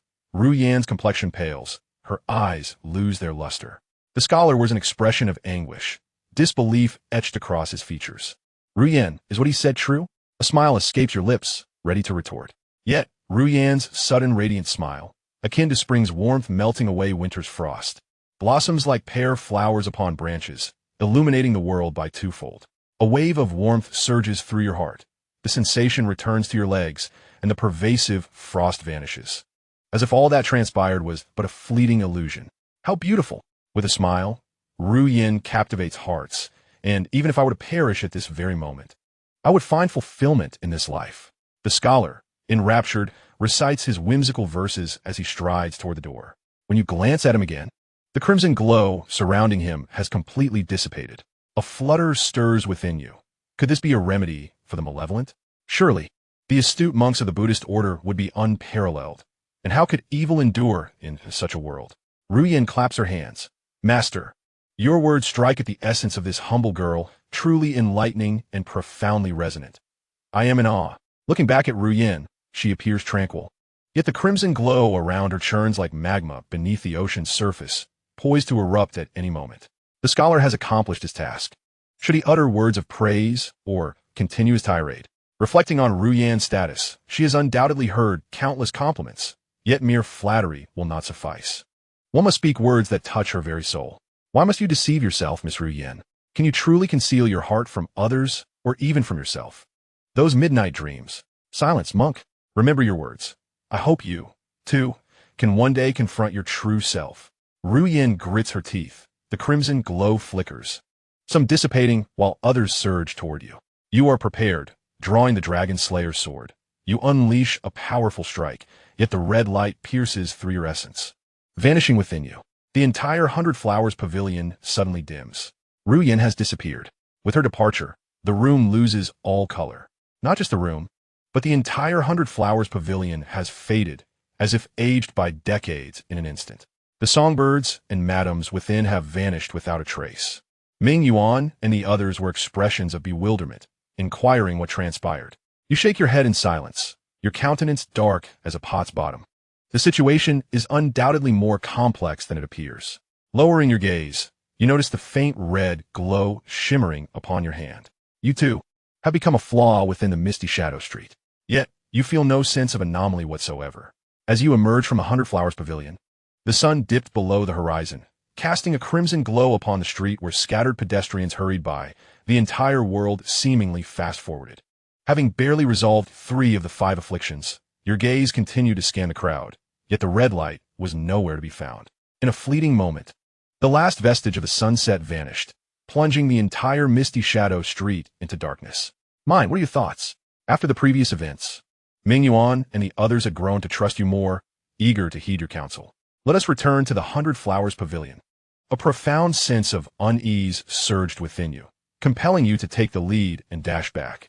The trio followed closely behind without questioning your urgency. Halfway through, you abruptly halted, a chill racing from your soles to the crown of your head. Not far ahead, the 100 Flowers Pavilion glimmered with brilliance. Yet the once vibrant red lanterns had transformed to white, and the ground before its entrance was strewn with paper offerings. The streets on either side were shuttered tight, enveloped in oppressive darkness. The only source of light was the pavilion itself, exuding a warm and secure aura, beckoning one to venture within. Should we proceed? You quickly dismissed the notion, likening it to a flame that lures moths to their demise. From the depths of the shadows came the incessant fluttering of countless moths, their wings creating an unsettling symphony, though the source remained unseen, echoing in your mind and stirring your anxiety. The night grew ever denser, the area visible shrinking rapidly. 2,000 meters, 850. Within mere breaths, your discernible surroundings dwindled to a mere 3 meters. Ming Yuan produced a torch, igniting it before casting it into the darkness. Before it could reach the ground, it extinguished in the abyss. How can this be? This torch is imbued with Buddhist blessings. It should burn for 3 hours and illuminate a radius of 30 feet. Ming Wang invoked the essence of Buddhist teachings, projecting a beam of golden light into the shadows. Initially stretching 10 meters, yet swiftly retracting to 3. It was as if some entity within the darkness devoured the light. A warmth emanated from the spiritual core within your brow, revealing a multitude of red dots concealed in the darkness, densely packed, numbering no fewer than 100,000. Let's depart. You hastened to invoke the essence of wind and thunder, swiftly reaching the entrance of the 100 Flowers Pavilion. Even if it were a trap, one must first test the waters to see if the adversary could indeed swallow you whole. Chapter 103. The Return of the Demon Monk. You led the charge into the pavilion, where laughter and merriment filled the air, a warm breeze enveloping you. Inside and outside, it felt as though 2 disparate worlds existed. The matron approached with a silk scarf in hand, her face beaming with joy. Ah, today I heard the call of the magpie, for it seems 4 esteemed gentlemen have graced us with their presence. Please come inside. Those nearby were not pleased. The arrival of esteemed gentlemen brings the magpie's call. Yet our presence elicits no such joy. The brothel keeper swiftly turned around and called out, "Come on, Chun Hong, give the gentleman a few calls to liven up the atmosphere." The woman named Chun Hong truly began to sing, her voice sensuous and enchanting, instantly brightening the ambience.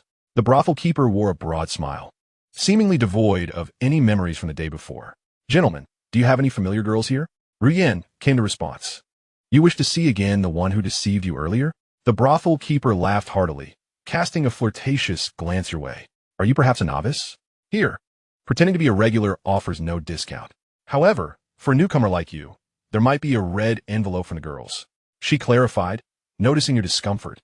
"There is no Ru Yan here." Mingen gasped, "Impossible. We were informed about the renowned Ru Yan, who sells her art, but not her body, and came here specifically to witness her." The brothel keeper suddenly understood. "Ah, you are in search of a courtesan? We do have them. Qiming and Yu are both breathtaking beauties, exceptionally talented." You interrupted Mingen, who was eager to continue the debate, and chose Yu. However, the brothel keeper remained still, her gaze fixed on your coin pouch, as you were about to retrieve some silver to settle the matter. A vivid image of Mingen joyfully handing over money earlier flashed in your mind, sending a chill down your spine. Does the butcher love money? Indeed. Initially ecstatic upon seeing gold bars, he later showed no reaction even when offered 100-fold in silver. This money must not be given. The brothel keeper's expression began to darken. Do the gentlemen intend to enjoy without paying? The atmosphere fell silent, the revelry ceased, and the bouncer rushed over, a menacing figure. You sensed the pressure to part with your coin. Ming Yuan and the others also felt the tension. Mingen, who had initially prepared to draw gold bars, quickly withdrew. We are on Misty Shadow Street, where sinister forces abound. The brothel keeper's gaze grew increasingly ferocious, while the bouncer's face visibly darkened, sparks of fury flickering from his mouth. The patrons and courtesans surrounding you exuded a malevolent aura, and the temperature around you plummeted. Either pay up, or prepare for a fight. Your spirit intertwined with the dragon-slaying sword, ready to act, as the lights in the building began to flicker ominously. You sensed that once action was taken, darkness would envelop the place, much like the outside. Ming hesitated. Perhaps we should just pay? After all, it's someone else's territory. Spending money for safety seems wise. You resolutely declined. My cultivation is insufficient. I have yet to comprehend the self-sacrificing nature of the world-honored one. Is there anyone among you who has understood this and is willing to take the risk? None of the three monks replied. The candlelight within the building flickered incessantly, as if it might extinguish at any moment. Kill! You unleashed a thunderous roar, wielding your sword to cleave through the air, your essence weaving into a tempest that surged towards the old madam and the surrounding patrons. With a sudden hush, the lights within the building vanished, replaced by an overwhelming darkness. The torrent of sword intent in your hands swirled in the void, failing to touch anything at all. Within the shadows, your vision was once again constrained to a mere 3 meters. An inexplicable sense of dread enveloped your heart, as if lingering here would herald misfortune. We must leave quickly. Ming protested vehemently. You dictate when we enter and when we retreat. On what grounds? Your temper remained unruffled. I merely stated my choice. Your decisions are yours to make. Ming retorted angrily. The elder has passed, and we should support one another, fostering unity and compassion if we hope to escape this place. Your solitary actions, heedless of the group, are perilous and could doom us all. The rising tide of panic within you intensified, prompting you to abandon any further argument with Ming and as you dashed out of the 100 Flowers Pavilion. In the darkness, countless crimson orbs surrounded you, densely packed with scarcely an inch of space. Yet, strangely, your taut nerves began to ease. The red points did not advance. Rather, they confirmed your suspicions of a grave terror lurking within the pavilion. Even those malevolent entities dared not approach. The others followed suit, but Ming remained irate, muttering about selfish parasites. Ming Chung approached, hands clasped in a gesture of respect. Junior brother, I wish to speak some words of fairness. You coldly declined. There is no need. Brother, perhaps you should devote your time to imparting the teachings of Buddhism to Ming N, who is prone to anger. You. Ming Yan's face flushed crimson with indignation, momentarily at a loss for a retort. From the shadows, the sizzle of skewered meat over charcoal reached your ears. A radiant orb of golden light drew near, as countless red points plunged into the luminous sphere, swiftly extinguished. More crimson dots, like moths to a flame, flung themselves into the golden radiance. The number of red points enveloping the light continued to multiply, yet they could not obscure its brilliance, allowing the golden orb to advance steadily and resolutely. What is that? Ming Chung exclaimed in surprise. Ming snapped. I told you we should have remained within the 100 Flowers Pavilion, where not a single fiend resided. Now, we can only wait outside for our demise. At his words, you narrowed your eyes, scrutinizing Ming and carefully. With a disdainful huff, he strode back into the pavilion. Ming Yuan and Ming Wang exchanged glances with you, but you remained motionless, fixated on the encroaching golden light. The orb drew nearer, and after a brief moment, you finally sensed a familiar aura. It was the radiance of the Buddha. After a brief interval, the golden orb approached the 100 Flowers Pavilion, and the throng of red points dared not follow, swirling instead in the outer darkness. The golden light soon transformed, revealing a handsome young monk. The demon monk has arrived. You are momentarily taken aback, nearly striking him with your sword. The demon monk, wearing an expression of calm, inquires, What?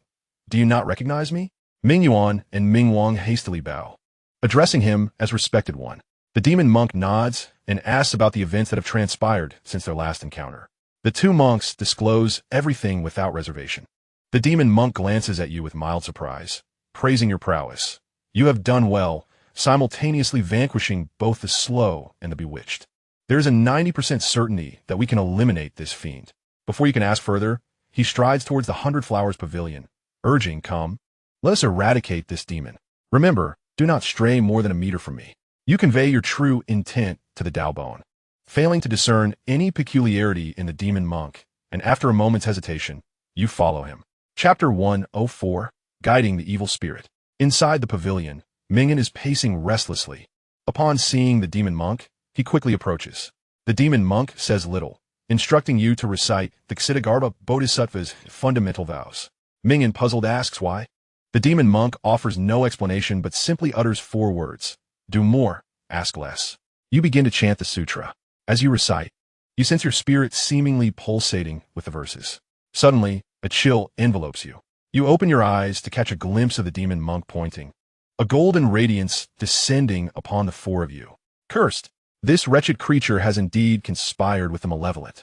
You curse inwardly, yet realize that even without a surprise attack, you would be powerless to resist.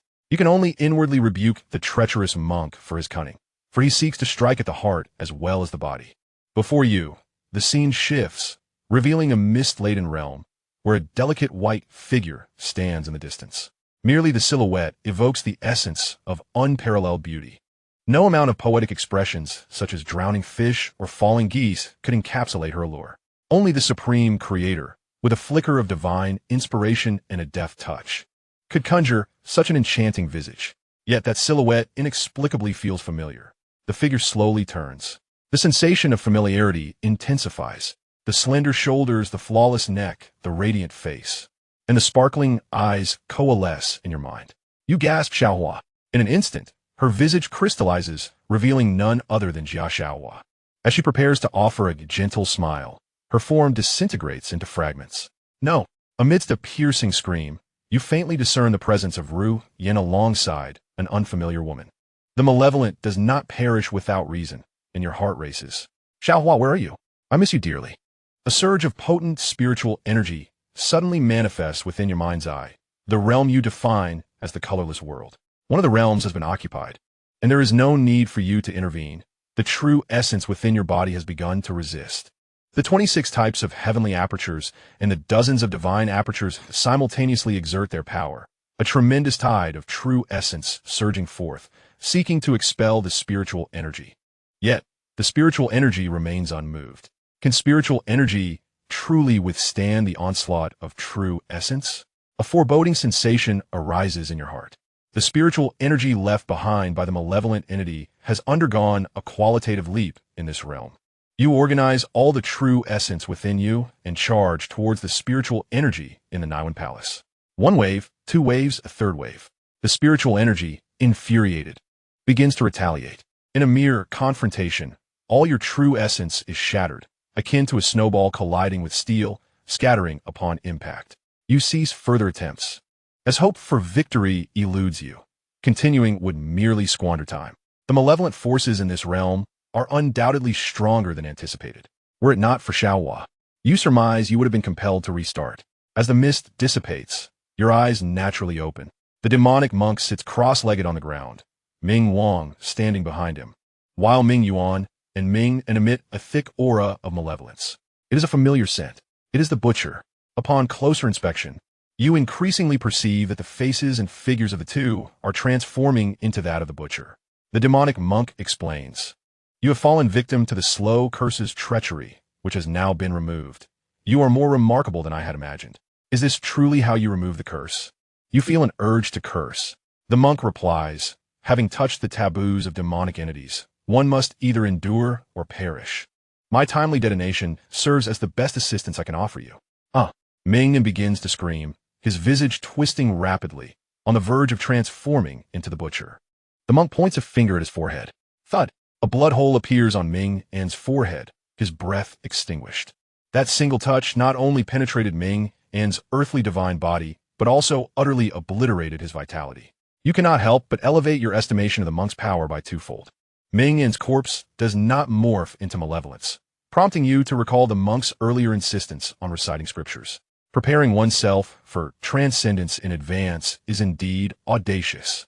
Soon, Ming Yuan's body also contorts rapidly. The monk again points a finger, extinguishing him. The monk produces a relic of a leg bone, and upon closer inspection of its jagged edge, you find it increasingly familiar. Is the left leg severed for the butcher? Recite the Heart Sutra with me to liberate the souls trapped in this street. Quickly, the monk, clutching the left leg relic, begins the chant. Golden Buddhist light, radiating and spreading in all directions. You and Ming Yuan sit cross-legged, placing your hands upon the relic, reciting the scripture.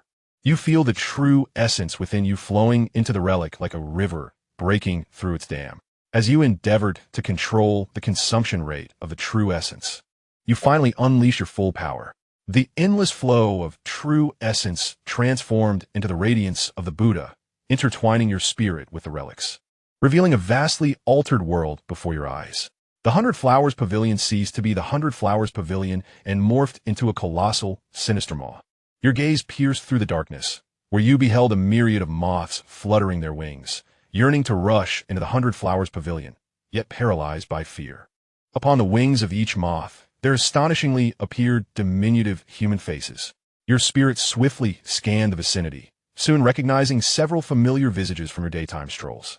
They were illuminated by the penetrating light of the Buddha, rapidly incinerated into ash. The golden radiance spread forth, blanketing the surroundings in vast swathes of ashes.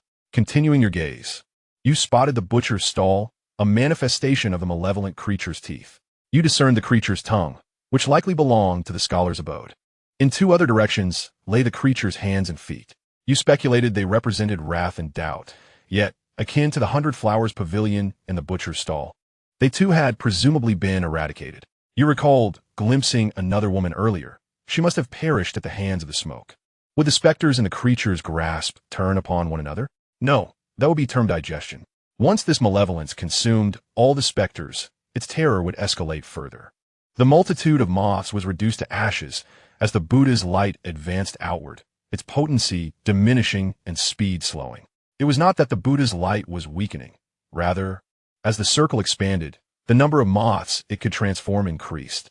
Time elapsed slowly, and the true essence within you was rapidly depleting. You swallowed a 5-spirit pill. Although the magical energy transformed into true essence through a barrier, the continuous influx of magical energy hastened its conversion. Not good, retract, the demonic monk suddenly exclaimed.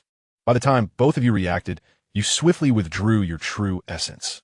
A dense cluster of starry spiritual energy merged into the mud pill palace, a response to your consumption of true essence to vanquish the malevolent moths. Though diminutive, no larger than a sesame seed, their quantity exceeded 100,000.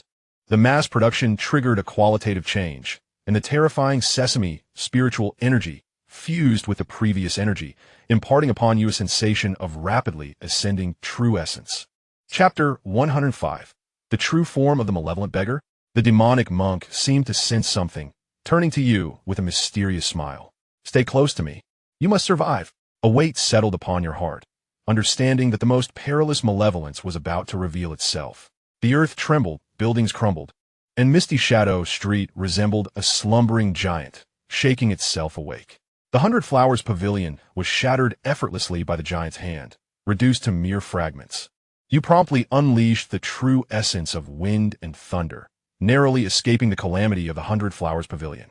The giant across finally opened its drowsy eyes, beholding the three of you with a sinister smile, extending a cracked bowl. Have mercy! Such simple 4 words possessed an eerie power, causing the true essence of your guarded spirit to crumble into dust in an instant. You instinctively produced the 5 spirits reversion pill, a supreme elixir crafted from the purple-striped peach, one that even at your current level, you dared not consume lightly. Yet now, you hesitated not to present it into the proffered cracked bowl. No, no, no. Your heart screamed in protest, but the essence had dissipated, your soul entranced by the voice, rendering you immobile. You deduced the identity of the entity before you. It was most likely the true form of the malevolent beggar, with the one from the great Xian being merely a projection of its will. Should you place the 5 spirits reversion pill into its bowl, you feared you would instantly become its wraith. No, you wished to avoid becoming its wraith, preferring instead to obliterate your own soul. However, your spirit paid no heed to your command, instead controlling your body to place the 5 spirits reversion pill into the beggar's crack bowl. Panic surged within you.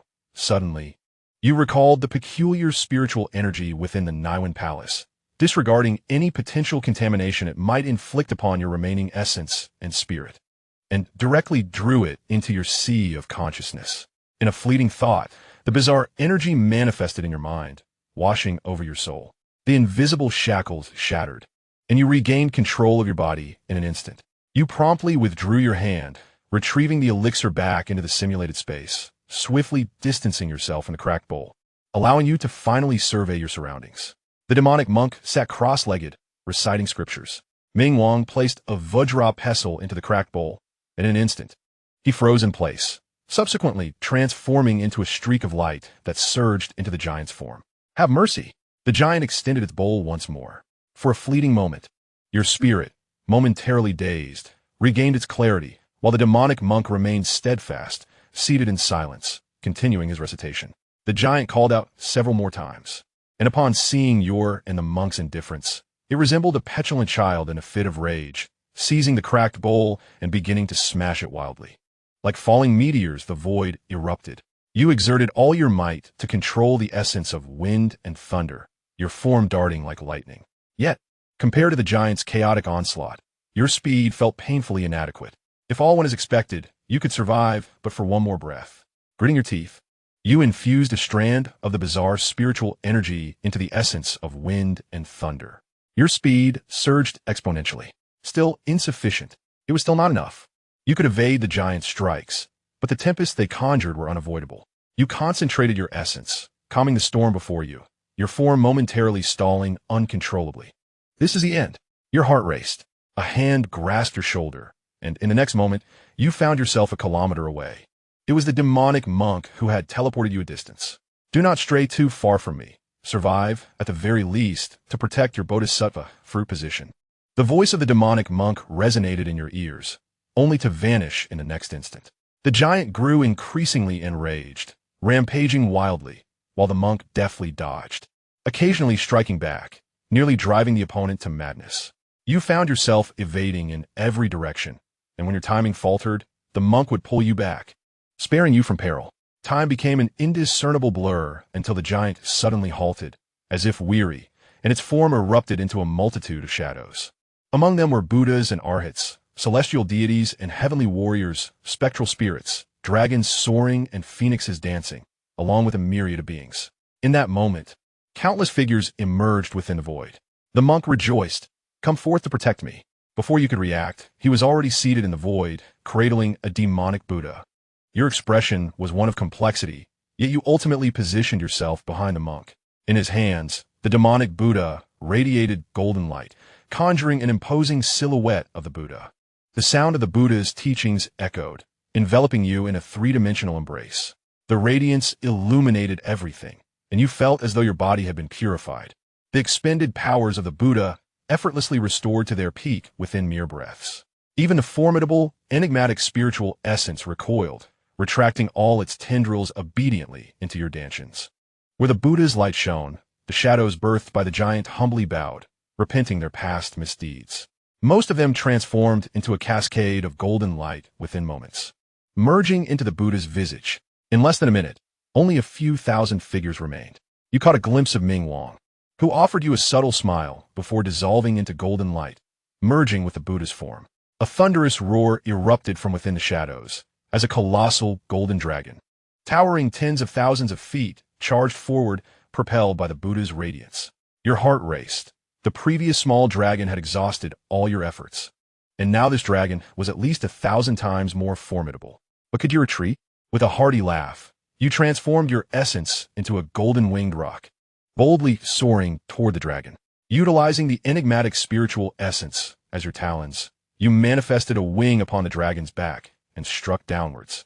The dragon seemed undeterred by the golden-winged roc, roaring in fury as it raised its claw to retaliate. Yet, the golden light of the Buddha served as an elixir of speed for you, while it became an impediment for the dragon, making its movements laborious. With a swift strike, you pierced the dragon's spine, leaving a gory mess in your wake. The remaining shadows, having transformed from the giant, lunged towards you.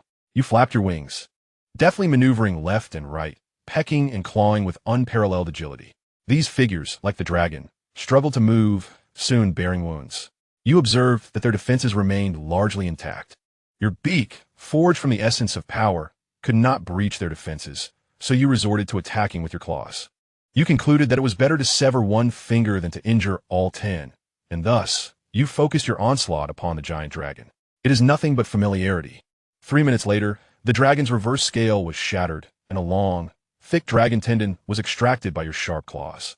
A glimmer of clarity flashed in the giant dragon's eyes, and a surge of spiritual energy rushed towards your essence.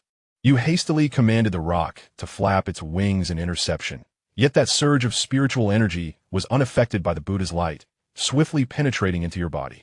Seeing your Niwen Palace being occupied, it directly surged towards one of your three realms acupoints, the Shanzhong acupoint, also known as the central dantian. Through gritted teeth, you cursed under your breath, directing the rock to attack other targets. One need not worry about debts. With the Niwen Palace compromised, what harm is there in sacrificing another Shanzhong acupoint? The priority is to eliminate this seemingly malevolent spirit. Chapter 106, The Hidden Future. You forsook the phoenix. Your claws could breach defenses, yet the temperature of the opponent's flames was exceedingly high.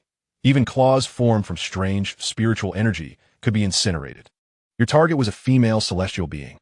It was simply that among the remaining figures, she appeared the weakest. Her resemblance to Ru Yin was utterly irrelevant. After several assaults, you tore apart one of her right arms. The female celestial, her face contorted with rage, raised her hand, and a crystalline, icy palace plummeted down. The Buddha's light could suppress those shadows, but it could not suppress magical artifacts. Your golden-winged rock's true intent was instantly shattered, with the majority of your true intent obliterated. Darkness clouded your vision, nearly causing you to faint. A throbbing pain surged in your head, and your body felt an emptiness akin to finishing 10 battles. Summoning your spirit, you retrieved a 5-spirit pill and stuffed it into your mouth.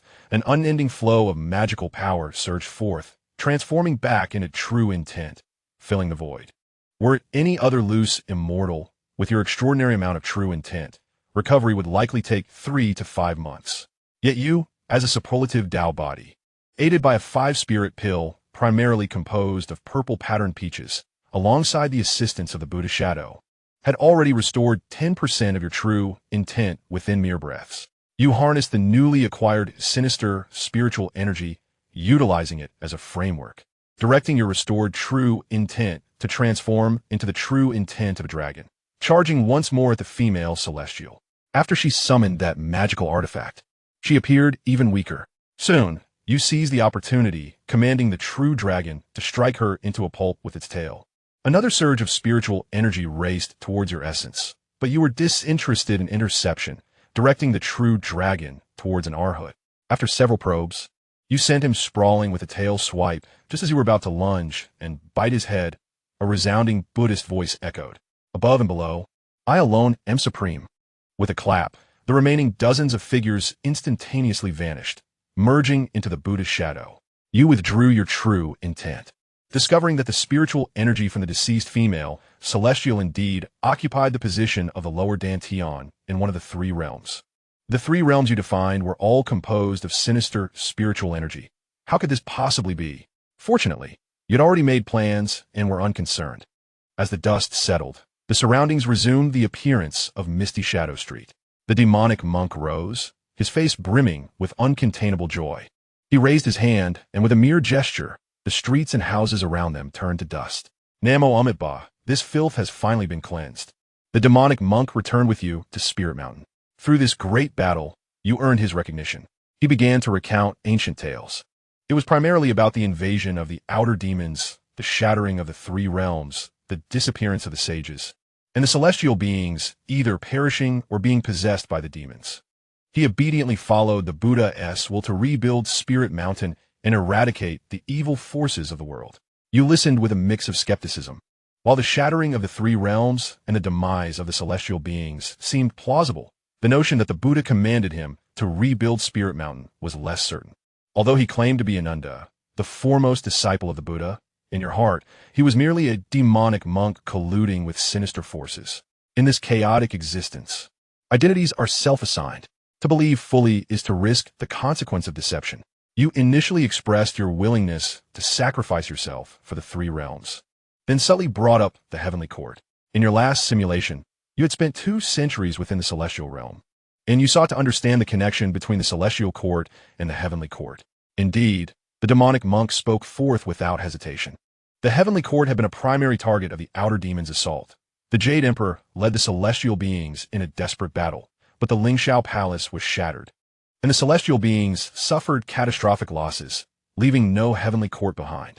Even the investiture of the gods was seized by the demons. That demon possessed Xianxia, using the investiture to enslave numerous celestial beings, masquerading as the heavenly court with unknown ulterior motives. I suspect he intends to rear a herd, waiting for enough sacrifices to conduct a ritual and summon the demon king. You initially perceived this as mere storytelling, but the narrative grew increasingly credible, especially upon hearing how the entity manipulated the investiture to coerce the scattered immortals into signing. A chill ran down your spine. In your previous simulation, you two had been forced to inscribe your true name. Once your true name was recorded, stepping into the realm of Earth immortals would bind your essence to the list, rendering you unable to control your fate. You recalled the malevolent entity that lured Su Xiao and others into the tribute court, which bore striking similarities to the investiture of the gods. Perhaps it was the investiture's manifestation into Qian. Noticing your pallor, the demonic monk spoke gently. Do not worry.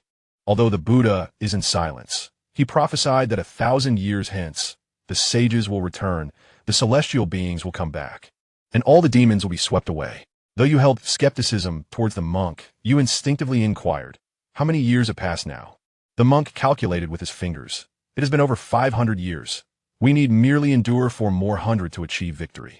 As you prepared to depart, a sudden thought struck you. Having shared such intimate truths, it would be wise to express your gratitude, lest he take offense. You began to inquire about the sinister energy that emerged following the vanquishing of the malevolent beings. The monk chuckled. At last you have asked.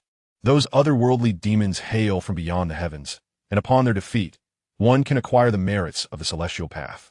The energy you have obtained is a reward bestowed upon you after the heavenly way has stripped and purified the powers that rightfully belong to those extraterrestrial fiends. By annihilating the core embodiment of the foreign demons, you have also inherited their purified primordial force. Subsequently, you vanquished the East Sea Dragon King and the celestial maiden Xianxia, who have been tainted by the demons. Their essence, though inferior to that of the demons, have been augmented by their corruption, rendering it stronger than that of most divine wills. To learn the powers from beyond, in order to counterbalance those very forces, is the bodhisattva fruit position I have spoken of. However, the monk abruptly shifted his tone. Your talent is unparalleled, coupled with fortuitous circumstances and a plethora of divine will. Even I cannot help but feel envious. Yet your flaw lies in the overwhelming diversity of your divine wills, lacking a means to unify them. The essence of strength, though commendable, can only amplify your power by a factor of 1. A waste. The monk's heartfelt counsel, along with his status as the foremost disciple of Buddha, would likely move most to tears, compelling them to bow in devotion and regard him as a paternal figure. Yet you discerned his ulterior motives, which presumably align with the individual he mentioned, Li Xianxia. Nevertheless, you endeavored to play your part in this charade. Respected one, do you believe I still have hope? The monk appeared somewhat surprised by your demeanor. This was the first time you had addressed him as respected one, and he could not suppress the upward curve of his lips. I have 3 strategies. The first is to embrace the oceanic inclusiveness of the Buddhist path. My master, the Buddha of the Great Sun, embodies an unparalleled truth. I can impart to you the authentic essence of the Great Sun Buddha, refining all your divine wills, ensuring that within a decade, you will ascend to celestial immortality with a combat prowess magnified 100 million times. The second strategy involves comprehending the essence of the 1,000-handed Avalokiteshvara. Though the Bodhisattva is merely a Bodhisattva, she was once the teacher of the 7 Buddhas, with powers that reach the heavens. Should you govern your divine wills with the true essence of the Bodhisattva, your combat effectiveness would instantly increase 100-fold, rivaling that of most perfected earthly immortals. The future prospects are no less promising than the first option, with the sole drawback being the time it requires. The third option is to tread the path of ancient gods, transforming all your divine wills into fuel to fortify your corporeal form, rendering it indestructible. The downside, however, is the inability to effectively harness the primordial power of the foreign demonic energy. With your achievements thus far, I can facilitate your success regardless of the path you choose. Do you require time to ponder? Chapter 107, Garrison. 3 paths, each nearly casting the first option in your face. What will you choose? You're a person who heeds counsel. With palms clasped together, you displayed a sincere expression. I choose the more abundant path. The deceptions of the demons are manifold. To triumph over them, one must possess greater cunning. The enigmatic monk, devoid of discernible emotions, placed a scroll depicting the divine essence of the thousand-handed Guanyin into your hands. Your assistance in establishing a pure land on Ling Mountain has liberated numerous deities. Your efforts are commendable. I grant you a respite of 20 years, with all necessary resources provided in advance. He advised you to diligently cultivate your skills and not to betray his expectations. Furthermore, he cautioned against revealing past secrets to ordinary monks, lest their hearts be tainted. You acquiesced, receiving 240 Ling Mountain fasting pills, 3,000 celestial dates, and 1,000 jali pears. In March of the 140th year, you commenced your seclusion. By the 144th year, you attained mastery of the sword hand. In the following year, you grasped the imperturbable seal of the wish-fulfilling pearl hand. By the 155th year, you comprehended the Anjali Mudra, the dual hands of Guanyin that symbolize the unification of all realms. In the 156th year, you discerned the eyes upon each of the Bodhisattva's hands, symbolizing the watchful protection of all beings. Although the thousand-handed Guanyin is named for its myriad hands, the essence scroll recorded only 40 hands wielding various weapons, representing the 40 different implements. With the addition of the 1,000 eyes in the palms, you fully grasped a total of 42 profound truths. These truths were inscribed into the divine channels governed by the essence of the great sun Tathagata. You began to delve into the remaining truths within your being, naming the 3 sinister energies residing in your upper, middle, and lower danshan's as the source of extreme malevolence, the Dragon King's source, and the source of the vast cold. By the 160th year, the truths within you had been refined to a perfect harmony. Uncertain whether the 3 sources had reached completeness or required the vanquishing of malevolent entities to grow, you found no progress over the years. Throughout this time, you abstained from consuming the fasting pills and celestial fruits provided by the monk, harboring no aspirations to ascend to the earthly immortal realm. The god list is said to absorb the true spirits above the earthly immortals. One wonders how this Ling Mountain will fare. Your previous heartfelt trust in the monk, initially rated at 5 out of 100, has now risen to 95. As your period of rest concluded, the monk approached you, observing your minimal advancement in realm with a stoic demeanor. Whether he had anticipated this or was merely shrewd remained uncertain. After an exchange of insipid pleasantries, he assigned you a new task to lead 3 newcomers in safeguarding Nanyuan City. This marked your inaugural duty of protection, regarded as the most leisurely, enjoyable, and prolonged assignment among all. A full 30 years awaited you. Upon your arrival at Nanyuan City, the city lord and local noble families prepared a sumptuous welcome banquet, replete with exquisite celestial fruits and spirit rice. As a person of integrity, you would not accept any form of bribery. After all, your role as a guardian monk primarily involved guiding the souls of the deceased to prevent them from transforming into malevolent spirits. You possess no authority. Those items are mere gifts, in order to spare the hearts of the innocent lord of the city and others from distress. You graciously accepted them and returned a smile of righteousness. During the handover, the former resident monk imparted several important considerations to you. To summarize, there are 2 key points. Firstly, to perform a rite for the deceased at the earliest opportunity. Secondly, to avoid allowing the deceased to pass away at night. He reiterated these points time and again, and ultimately, seeing your youthful countenance alongside the 3 monks, he led you beneath a peach tree. The ebb and flow of blossoms is beyond our prediction, yet before the tempest, we can cradle in our palms those flowers on the verge of being swept from their boughs. The old monk plucked several withering peach blossoms and strode away. Suddenly, you comprehended the reason behind the gifts from the lord and the noble families. The 3 newcomers were bewildered, and you chose not to elucidate, instead beginning to examine the household registration documents left by the old monk. You commenced your daytime patrols of Nanyuan City, dedicating your evenings to the pursuit of profound truths. In just 4 days, you had met every inhabitant of Nanyuan City. All were in good health, with ample time at your disposal. You found yourself with greater opportunities for cultivation. An epiphany struck as you grasped the intentions of the demonic monk. He had afforded you abundant time for practice, facilitating your eventual ascension to the realm of earth immortals. Time swiftly passed, and 2 years elapsed. You accompanied the 3 monks to the home of Wei Si. Upon your arrival, Wei Si's eyes brimmed with tears. His wife gathered their children in her arms, her gaze shimmering with emotion. The surrounding crowd drew near. This marked your inaugural rite for the deceased, and they were eager to discern your approach. Unfazed, You proceeded directly to Wei Si's mother, who lay in bed. Her hair was a snowy white, her eye sockets deeply sunken, and wrinkles carved in her face like ravines, draining all moisture, while dark spots marred her cheeks. She was on the brink of death, incapable of uttering a word. Yet upon seeing you, she seemed to regain a flicker of vitality, exclaiming in distress, "No, do not grasp me, I'm still quite young. Woe is me." You pressed your palms together and intoned a sacred mantra. "Benefactor, your condition is critical.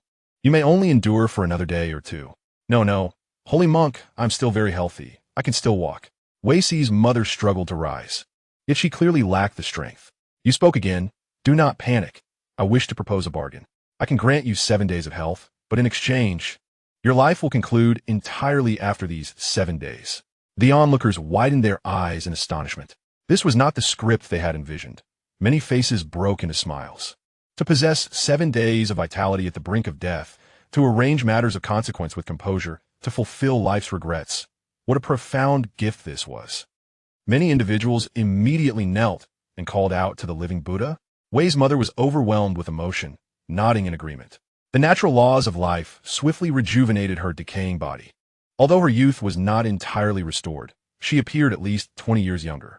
In an instant, she excitedly descended from her bed, incredulously gazing at her hands and caressing her newly flesh-bound face. I have truly recovered. Thank you, living Buddha." You nodded slightly, turning away to assess the physical conditions of other ailing individuals. Your title of living Buddha spread throughout Nanyuan City within a day. Many noble families promptly arrived at your door bearing gifts. You solemnly declared, "Gifts may be accepted, but the laws shall remain unchanged." The crowd expressed their heartfelt gratitude before departing, leaving their offerings behind. 7 days later, you returned to the Wei family home once more. Wei's mother, now moving with vigor, inquired with disbelief, "Holy monk, with my health restored, I should have another 10 or 20 years to live, should I not?" Wei Si immediately presented an immortal fruit, requesting your insights once again. The onlookers became even more attentive, holding their breath in anticipation. You replied calmly, "You have 5 seconds remaining." Wei's mother, unable to comprehend the meaning of 5 seconds, tugged at her facial skin and leaped energetically to prove her vitality. As the 5 seconds swiftly elapsed, you extended your right index finger, gesturing in the air, the true essence of death. Wei's mother's leaping form froze, and she fell to the ground. 3 newly ordained monks intuitively approached, beginning to chant sutras for her passing. The spectators were filled with mixed emotions, yet none of it concerned you. You stood as the exalted holy monk, untouchable and unchallenged. Rumors began to circulate in Nanyuan City, branding you as a demonic monk. You regarded these whispers with disdain. Some sought to trade with you, while others, swayed by such reputations, hesitated. Those willing to engage with you made matters simpler, while those who refused were not pressed. Instead, you rented a nearby dwelling, where within 2 to 3 days, or even half a day, you could accompany the 3 monks to guide departed souls. The sole exception was an elderly night watchman, who, despite having only a breath left, stubbornly clung to life for 4 days and nights. He passed away at night, and in that fleeting moment, transformed into a malevolent spirit. Demonic monk, ha, you cannot dictate my death. Your face twitched slightly as you raised your hand, unleashing a bolt of true lightning upon him. The old watchman, with a wicked grin, evaded the lightning and charged toward you, having just become a malevolent spirit. His strength rivaled that of an immortal. You began to exert your full power, pressing down with an outstretched palm. Dozens of true essences coalesced into a mountain, pinning him in place. The 3 monks looked on, perplexed, uncertain whether to continue their rites or engage in physical confrontation. You gestured for them to maintain order, preventing the populace from scattering. Then, you gradually conducted experiments to discern the limits of the old caretaker, exploring which of his essence was the most potent. After a full half hour, the old caretaker let out a lamenting cry, transforming into a pure essence that merged into your being, only to be swiftly divided by the sinister energies residing in your 3 major dantians. You clicked your tongue in reluctance, lamenting the rare opportunity to test the power of a suitable malevolent entity, regrettably missing the chance to examine the strengths of the 3 primordial sources. Although the old caretaker was not particularly formidable, had he not been dealt with promptly, he might have necessitated the collection of corpses across the entire city to combat the malevolent forces, even without attracting other entities. The sheer number of them was sufficient to overwhelm beings below the celestial tier. As time passed, the populace finally recognized your true nature, and the reverberations of your title as a holy monk echoed once more. In a blink, 30 years had elapsed. In Nanyun City, whether through cries of desperation, pleas, or brazen acceptance, all who engaged in transactions with you would be claimed by the rules of death on the 8th day thereafter. This was their destined fate. You contemplated utilizing this to cultivate the essence of destiny. Alas, whether due to a lack of genuine fate or an ineffective method, after 30 years, you had made no progress. Yet, you were not without gains, as you had refined the sword bestowed upon you by the demonic monk, the subduing 3 poisons bull manjushri, into the divine weapon of the Buddha's intent. It remained a disassembled version, yet the foundational elements for advancing to the earth immortal realm had taken shape. After all, from a long time ago, you have been practicing your own unique techniques, treading a path that was distinctly yours. In the 180th year, your assignment came to an end, and after handing over responsibilities to the newly arrived monk, you returned to the sacred mountain. The demonic monk, beaming with joy, proclaimed you to be his fortuitous companion, eagerly dragging you forth. You indicated that you had been stationed for 30 years and, in theory, deserved a year of rest. The demonic monk, displeased, countered, with demons invading, the heavenly principles in disarray, and the celestial Buddhas silenced. We bear the responsibility of aiding all sentient beings. How can we afford rest? You shook your head in disagreement, asserting that the Buddha had foreseen victory over 400 years hence, and all that was required was to ensure good health to welcome the return of the celestial Buddhas. When that time came, the forces of heaven and earth would revive. The sages would return, and the extra-mundane demons would naturally turn to ash. The demonic monk was taken aback by your tranquil acceptance of victory, remaining silent for a moment before beginning to enlighten you on the unpredictability of the future, insisting that only by grounding oneself in the present and striving diligently could the best outcomes be achieved. You circled back a few times, observing that the demonic monk remained unyielding, and thus resolved to be direct. Power should not be squandered lightly. The demonic monk's gaze turned somewhat bewildered, a flicker of familiarity sparking within him. He inquired about your needs. You replied that you were not a picky individual. Any divine intent, magical artifacts, celestial fruits, or heavenly grains would suffice. The magical monk was taken aback by your candor and presented you with a cloud of white. With a mere flick of your magical prowess, you refined it instantly, leaping upon the cloud, which obeyed your every thought, doubling your speed and conserving a significant amount of your energy. The monk's generosity elevated your trust in him to 85. You stowed away the cloud, exuding an air of righteousness.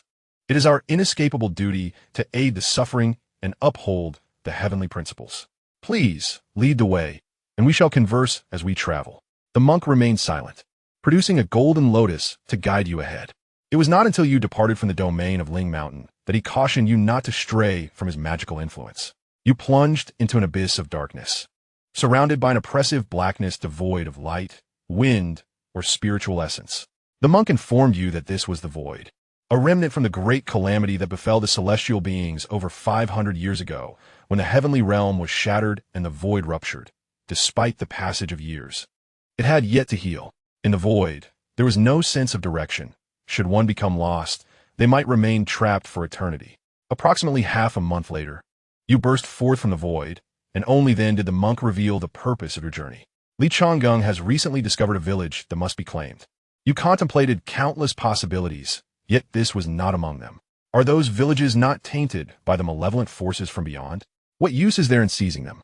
More critically, given the vast distance from Ling Mountain, even if you managed to conquer it, could it be retained? Ultimately, you recalled Meng Ji's profound saying, "If people survive but land is lost, both people and land are doomed. If land survives but people are lost, both people and land are lost." You were indifferent to the village filled with malevolent spirits and wraiths. You simply did not wish to serve the monk's interests. The monk said nothing, but resolutely continued onward. Clearly, that village held significant importance, a matter beyond negotiation. But what value could a village, so far from Ling Mountain and occupied by evil spirits, possibly possess? After a span of half a day, the scenery before you began to feel familiar. Lush green rice fields flourished with vibrant celestial rice. The stalks had begun to bear grain, though the kernels were not yet plump. The more you gazed, the more familiarity washed over you, and it dawned upon you that this very field of celestial rice was the one where you had fallen during your previous simulation. Without a doubt, in 20 years, this celestial rice would come to full maturity. So, had this field ensnared the monk for 20 years? Or had he spent 2 decades failing to capture the Huang family village ahead? The celestial rice, sensing your approach, subtly expanded into an endless expanse, ensnaring you both. The unripe celestial rice exuded a fragrant aroma, intoxicating and captivating your senses. The monk revealed a honeyed smile, produced a small knife, and deftly sliced away the flesh from his left arm with precision. Chapter 109. The radiance of the galactic sword, the scent of blood wafted through the air, igniting a frenzied response from the surrounding celestial rice. Its branches and leaves thrashing wildly as if possessed, eager to seize the flesh. Nearby, the rice stalks extended with precision, akin to venomous serpents striking at the bloodied morsels suspended in the air. The demonic monk, reciting sutras with a countenance of benevolence, cast the flesh into the center of the celestial rice. Before it could even touch the ground, it was devoured entirely. You felt a chill race down your spine, yet your hands moved with unwavering speed.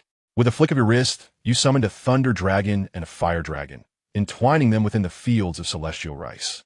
The rice swayed, its body undulating as if mimicking a mantis devouring a giant dragon, swiftly consuming the intruders.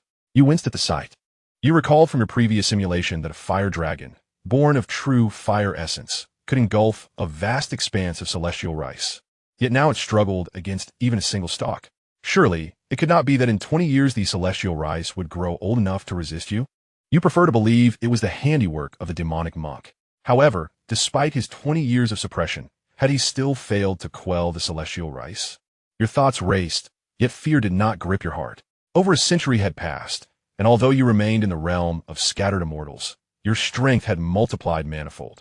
You once again coalesced a fire dragon from the essence of fire, infusing it with the primal source of malevolence. The dragon's form surged dramatically, and the ambient temperature visibly escalated. The approaching celestial rice could no longer withstand the dragon's terrifying heat and began to retreat. You unleashed the true essence of the fire dragon, propelling it towards the receding rice.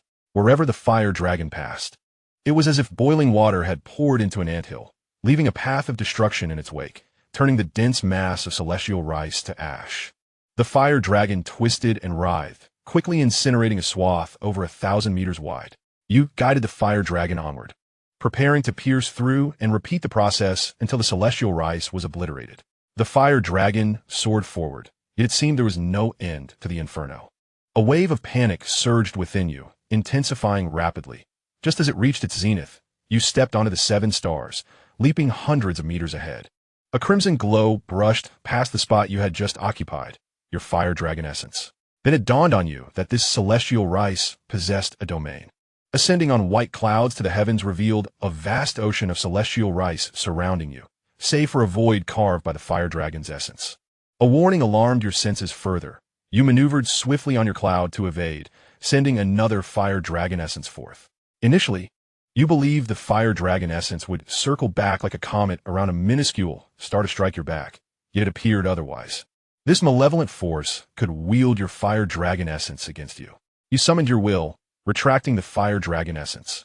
The demon monk continues to slice away at his own flesh, having already discarded half of his body within a brief span of time. What madness! As you observe the monk's methods of subduing the malevolent spirit, you search for its vulnerabilities. You direct your true essence into the center of your brow, only to find that the celestial rice remains unchanged, devoid of any telltale crimson mark that might signify weakness. Your gaze roams over the rows of celestial rice, yet you find no sign of the red dot. With the monk's flesh consumed, the surrounding celestial rice immediately rushes forward, wrapping and binding him, feasting upon his bones and flesh, leaving nothing behind within mere breaths, not even the remnants of his bones. The celestial rice that devoured the monk begins to mature, exuding an enticing aroma. You find yourself unable to suppress the urge to rush forward, yearning to consume that rice, to savor every grain. You curse the monk inwardly, realizing that the alluring fragrance is his doing. As you observe for a while longer, a sense of urgency creeps into your heart. You suddenly notice that the celestial rice on the ground is steadily rising. Not only that, but the sky also begins to fill with an overwhelming multitude of celestial rice. It resembles a cage of celestial rice, intent on imprisoning you. You summon the essence of fire, infusing it with the source of extreme malevolence, enveloping it around yourself. You direct the white clouds toward the patch of celestial rice that is consuming the monk. That entity is too sinister. It must be extinguished at once. The eerily fragrant celestial rice seems to possess a consciousness of its own, swiftly making way. Before your eyes, the scene shifts, as if breaking through a veil, transforming the surrounding environment. The strange rice field has receded behind you, and beside you stands the smiling demon monk. Mingxin, your comprehension truly is remarkable. You have swiftly broken through this demon's domain. You scrutinize him closely, noticing that he bears not a single wound, as though everything that transpired was merely an illusion. A chill runs through your heart. Is this monk truly of the celestial realm? Did you truly break through that domain? The monk leads the way forward into a meticulously arranged field where villagers toil diligently. Following a narrow path, you soon encounter a village. The houses are neatly aligned, and a group of children frolic about. At the village entrance, chickens peck at the ground, while an elderly man sits in the sun at his doorway. Upon seeing you approach, a glimmer of surprise flashes in the old man's eyes. From where do you two masters hail? The monk joins his hands in prayer, reciting a Buddhist verse. Amitabha, this humble monk comes from the spirit mountain. The old man, his face brimming with warmth, raises his right hand, unleashing a torrent of sword energy that erupts like a celestial river cascading from the heavens. In an instant, the world is illuminated with dazzling starlight, rendering the sun dim and causing everything around to vanish from sight. In the vastness of the universe, only the radiant starlight remains. Every beam of starlight embodies a strand of sword energy, resplendent and sharp, indomitable in strength. You hear the furious roar of the demon monk, Xianxia. You proceed with utmost caution, summoning an invisible barrier around your body through the essence of wind, yet the shield fails to grant you even a fleeting moment of respite. Your form is torn to shreds. As your final thoughts fade into silence, enlightenment dawns upon you. By the time you perceive the glimmer of the sword, your body has already been annihilated. That sword's radiance outpaces light itself. You have perished. The simulation concludes. The results are being tallied. Feng suddenly sprang up, patting his body, relieved to find no trace of injury. He understood the ferocity of Xianxia, but only in direct confrontation could one truly gauge the opponent's combat prowess and unscrupulousness. Despite possessing the ability to contend with most peak Earth immortals, he was caught utterly off guard and met his demise. It was only when his soul was scattered and all thoughts dissipated that he realized his own obliteration. Yet, even such a formidable expert did not resort to a treacherous ambush. While he could endure, this was beyond his tolerance. Feng promptly retrieved a small notebook and poised his pen. However, at the instant the tip met the page, he hesitated. It was unnecessary. The simulator's voice resonated at an opportune moment. Settlement complete. In this simulation, you have acquired. Chapter 110, Gains and New Simulation. Cultivation, pinnacle of the loose, immortal realm.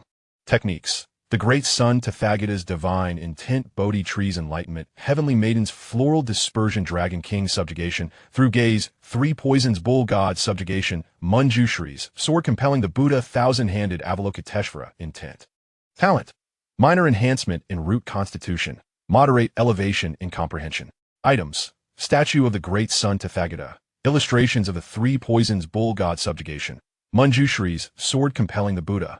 Thousand-handed Avalokiteshvara, 360 Ling mountain purification pills, 6252 celestial jujubes, 2536 celestial pears, 1215 celestial peaches, 1200 gene of celestial rice, and a single Buddha bone relic. You may choose to claim a portion or the entirety. Partial claim. Ye Feng histated not. Relinquishing the true intent of the great sun Tathagata and the insights obtained upon entering the wooden door, though this would result in a significant reduction of his strength. It offered greater safety. The insights garnered from Ling Mountain, even when dismantled, might not guarantee complete security. As for the so-called origin, it was even more perilous. Who could ascertain whether the malevolent entities he vanquished were entirely extinguished, while those so-called evil sources had undergone heavenly purification? The absence of sages and the silence of celestial beings imply that the so-called heavenly principles might not have withstood the test. Even if they had, their reliability was uncertain. Who knew if they had left behind hidden doors? More importantly, even without claiming, such cultivation would not dissipate. Rather, the simulator would cleanse it, transforming it into pure, crystalline essence for him to absorb. The only cost would be the time required for his re-refinement. Yet time was the one resource he possessed in abundance. Commence simulation. You once again retrieve your small notebook, poised to pen your thoughts, yet after much contemplation, you ultimately refrain from doing so. Your magnanimity renders you indifferent to trivial matters. The speculations regarding certain formidable beings who, upon uttering their true names, may discern your essence, bear no significance to you. Upon accessing the simulated realm, you discovered that the previously unextracted true meanings and primordial essences indeed resided within. Transformed into the true meaning elixir and primordial essence elixir, you extracted the statue of the great Sun Buddha for meticulous examination. With the celestial prowess of a pinnacle transcendent, you swiftly identified the discrepancies. The curvature of the Buddha's right index finger was minutely altered, and the subtle smile at the corners of his mouth had softened slightly. Upon counting, you discerned over 300 variations compared to the Buddha's likeness you had previously envisioned. Each alteration was more delicate than a single strand of hair, imperceptible to one of your current cultivation level. You began to comprehend the new true meaning of the great Sun Buddha. In a short while, you grasped a fragment of this essence. Compared to the previous understanding, its potency was diminished by 1.5 degrees, yet it flowed effortlessly under your control. You extracted the true meaning elixir of the great Sun Buddha and commenced its refinement. Given their shared origin, the process transpired swiftly, with little to no discernible effort in the assimilation. You found this entirely reasonable. It was, after all, your own power, devoid of any barriers. Next, you retrieved the essence of extreme malevolence. You began to refine this essence, positioning it within the 27th celestial aperture. You recognized it as a unique, true meaning, albeit of superior quality, possibly the result of one or several qualitative transformations. At the onset of refinement, you immediately perceived the differences. It behaved as docile as a kitten, showing no inclination toward the mud pill palace, while silently fortifying your body and spirit. You were astounded. Your physical form and spirit had already attained the pinnacle of transcendent existence, reaching a limit beyond which there was no progression. The mere fragment of primordial essence imparted a sensation of shattering the bottleneck. Following this realization, a wave of gratitude washed over you. The so-called purification of the heavenly path proved to be utterly unreliable. In your previous simulation, after decades of effort, it yielded not a single enhancement. Yet now, upon truly claiming it as your own, it sprang to life. You chose not to refine it all at once, allowing it instead to gradually enhance your body and spirit. After a minute, both your spirit and corporeal form underwent a transformation, entering a new realm. It felt as though you had broken free from certain constraints, propelling both your body and spirit into a state of rapid ascension. Time passed swiftly, and 7 days elapsed, during which your body and spirit once again encountered a bottleneck. A slight trial revealed that your physical form was now more than tenfold stronger than before, resulting in a dramatic increase in the potency of your true meaning. Should you face Li Changjin again, or even your former self, you would triumph effortlessly, even without the essence of extreme malevolence. If one were to harness the primordial power, a single strike would suffice to obliterate. It is crucial to acknowledge that your current malevolent essence has only been refined to a mere 110. It is not for lack of desire to refine further, but rather that both your spirit and body have reached their limits, unless a breakthrough into the earth immortal realm occurs.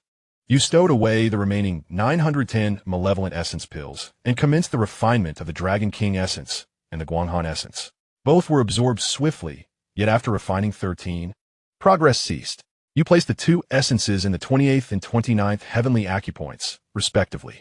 After 7 days, you fully absorbed and refined the 6 truths beneath the Bodhi tree, allocating them to the 30th through 35th heavenly acupoints. Only one truth remained.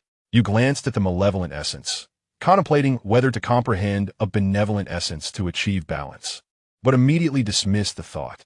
When the Holy Mother is weary, it is not merely the facade of the Holy Mother that is exhausting. Living in constant trepidation is burdensome. Should one be seen through, branded with the label of a hypocrite, it becomes a stain that is nearly impossible to cleanse throughout one's life. Why bother with such a fate? You recalled Huangshan village. although you had not truly entered the village. Both Li Changjin and the demon monk had personally engaged in the contention, revealing its significance. Understanding the role of the land beyond the gate is inconsequential. What matters is the acquisition and occupation of that land. All of this necessitates people. You pondered what truth should be comprehended at your 36th heavenly acupoint. You retrieved the white clouds, unabashedly unleashing your aura as you surged towards the divine capital. Countless souls beheld your form. Some worshipped, others offered prayers, while many pursued you, eager to become your disciples.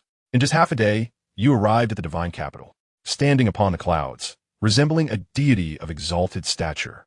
You called out to Long Baichuan, "Long Baichuan, come forth to meet your demise." The crowd below erupted in fervor.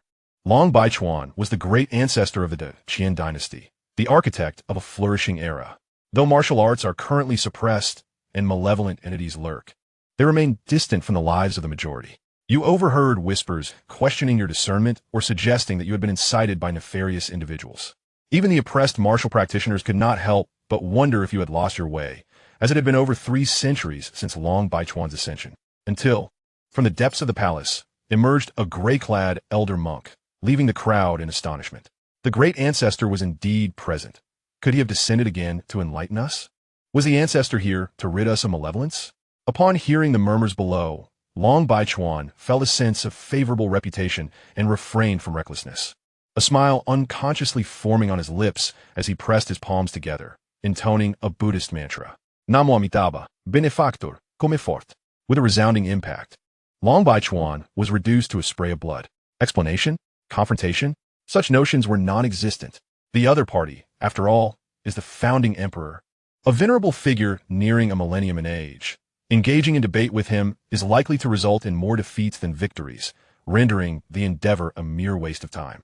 The principle of boarding first, paying later reigns supreme. Once he is vanquished, esteemed scholars will surely argue on your behalf.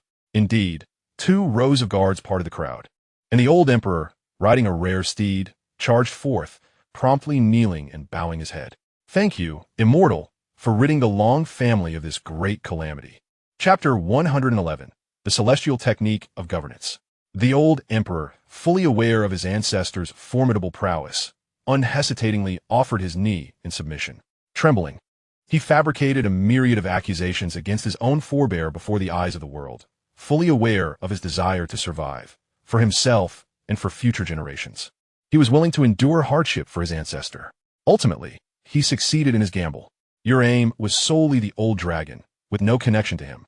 That very day, you took residence in the imperial palace and engaged in cordial and pleasant discourse with the old emperor. The following day, you preached outside the capital, publicly presenting the purified supreme celestial technique and your perfected Great Sun Buddha Sutra to the booksellers. Their clandestine masters, being of noble lineage, naturally understood the proper course of action. Furthermore, the old emperor remained your staunch supporter, instilling confidence that no errors would occur. Ascending to the summit of Black Jade Peak upon clouds, you channeled the essence of the earth and sky, erecting a 3-story pavilion at a visibly rapid pace. Using the supreme celestial technique as a template, you devised an expedited method to reach the celestial realm, aptly named the Celestial Technique of Governance. This approach does not prioritize innate talent or spiritual power. Rather, it requires an unwavering dedication, even in the face of death. With this steadfast resolve, one directly cultivates the spirit, subsequently refining the physical body through spiritual awakening. 3 days later, a group of 16 ascended the peak, beseeching you to accept them as disciples. With a mere touch to their foreheads, you drew their consciousness into a realm of illusion. In this dreamscape, you consented to take them on as students and guide their cultivation. Yet, their innate abilities were exceedingly lackluster.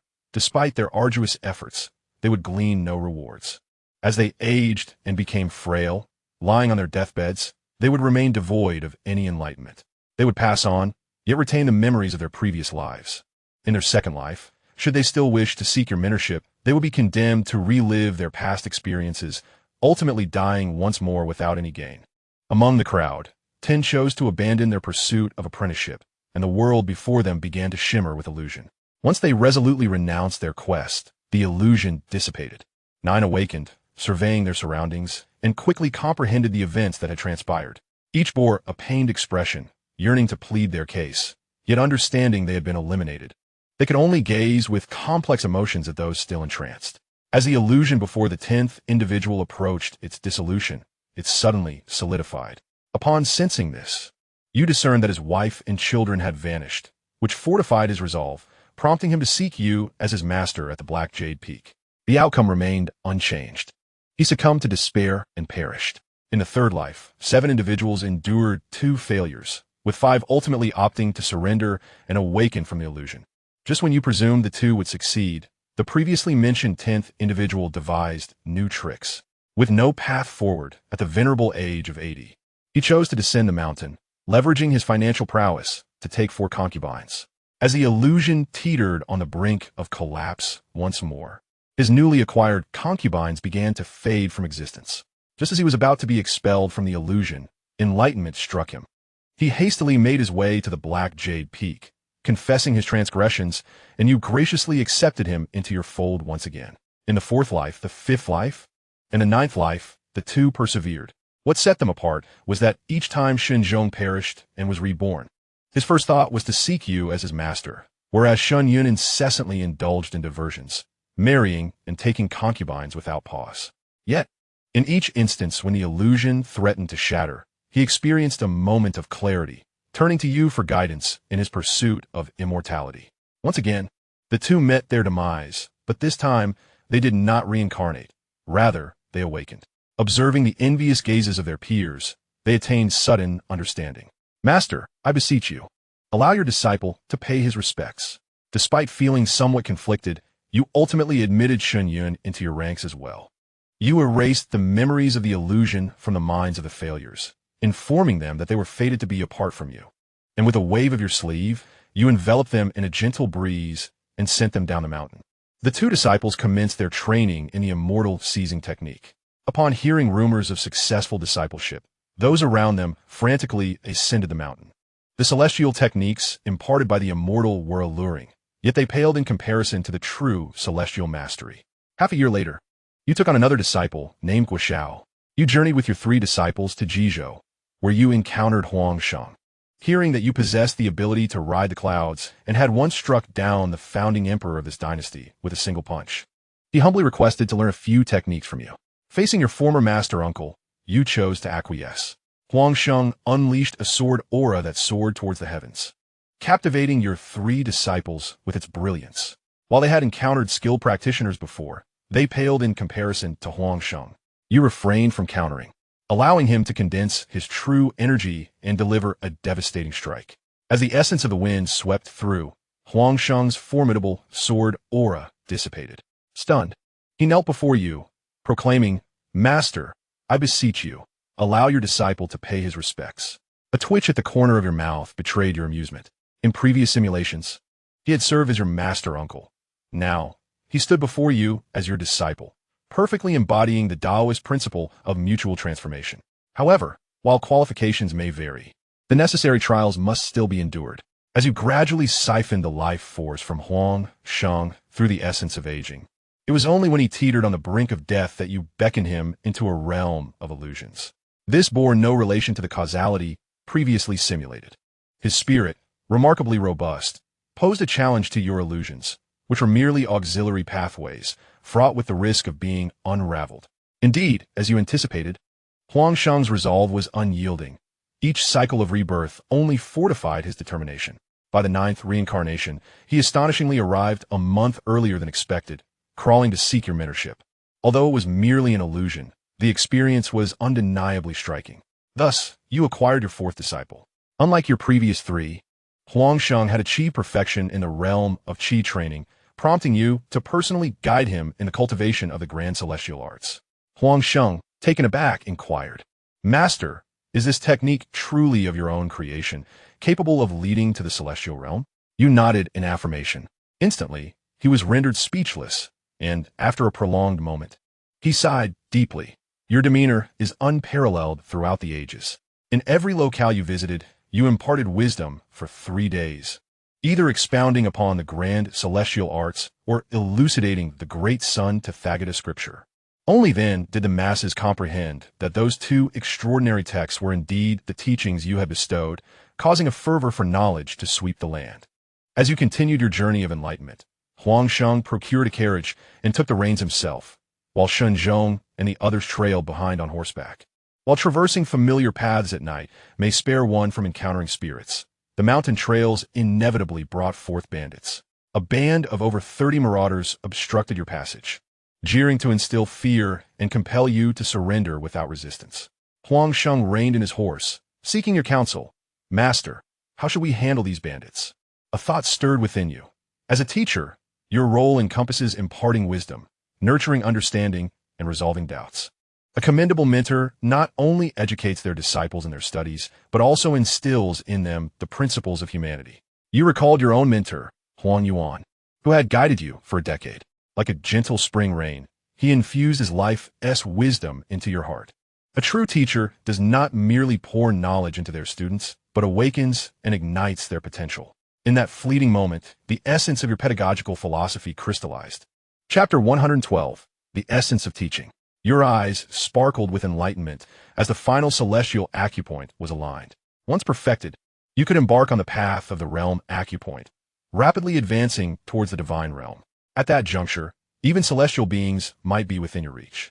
With a focused mind, you stepped out of the carriage. A thread of true intent radiated forth, overwhelming the bandits with an unbearable pressure, compelling them to kneel. The leader of the bandits, instantly cowed, fervently bowed his head, exclaiming, "Hero, we were in the wrong. I beseech you, spare my life. Though I have committed robbery and sought wealth through nefarious means, I am, at heart, a good person. I have an elderly mother aged 80 and an infant in need of sustenance. If you grant me mercy, I vow to reform and lead a righteous life." You extended your hand, and the essence of the wind separated the crowd. Utilizing the prisoner's dilemma and mutual identification, you grasped the misdeeds of the individuals over the past 3 years with remarkable clarity. Except for 2 recent recruits, every person bore the stain of multiple lives lost. They were acutely aware of their own nature, kneeling upon the ground, weeping and pleading for mercy. Xinyan felt a pang of compassion. "Master, I perceive their repentance to be sincere. Surely they will amend their ways." Huang Sheng's eyebrows twitched, his hand trembling slightly on the sword, yet he remained silent.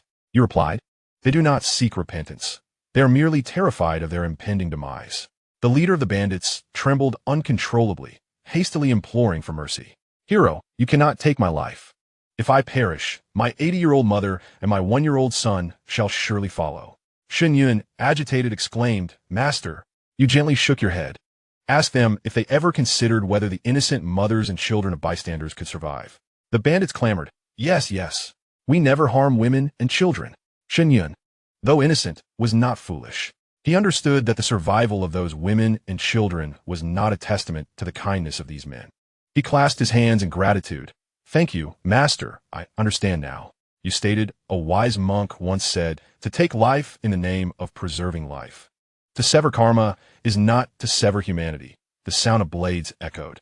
The bandits' necks were severed, leaving a ground strewn with terror-stricken heads. Only the 2 new recruits remained, yet to commit any wrongdoings. "Take heed." The 2 bandits immediately knelt, fervently bowing their heads. "Thank you, great hero. We shall surely abandon our wicked ways and diligently perform good deeds." Huang Sheng's eyes flickered with contemplation. Were he true to his nature, he would have cleaved them in twain with a single stroke. Yet, in you, he discerned an alternative resolution, one that neither wronged the innocent nor spared the wicked. It was more reasonable and aligned with his own sentiments. You smiled. "This is my path. You may forge your own, without compulsion." The 3 acknowledged your words, their understanding of you deepening.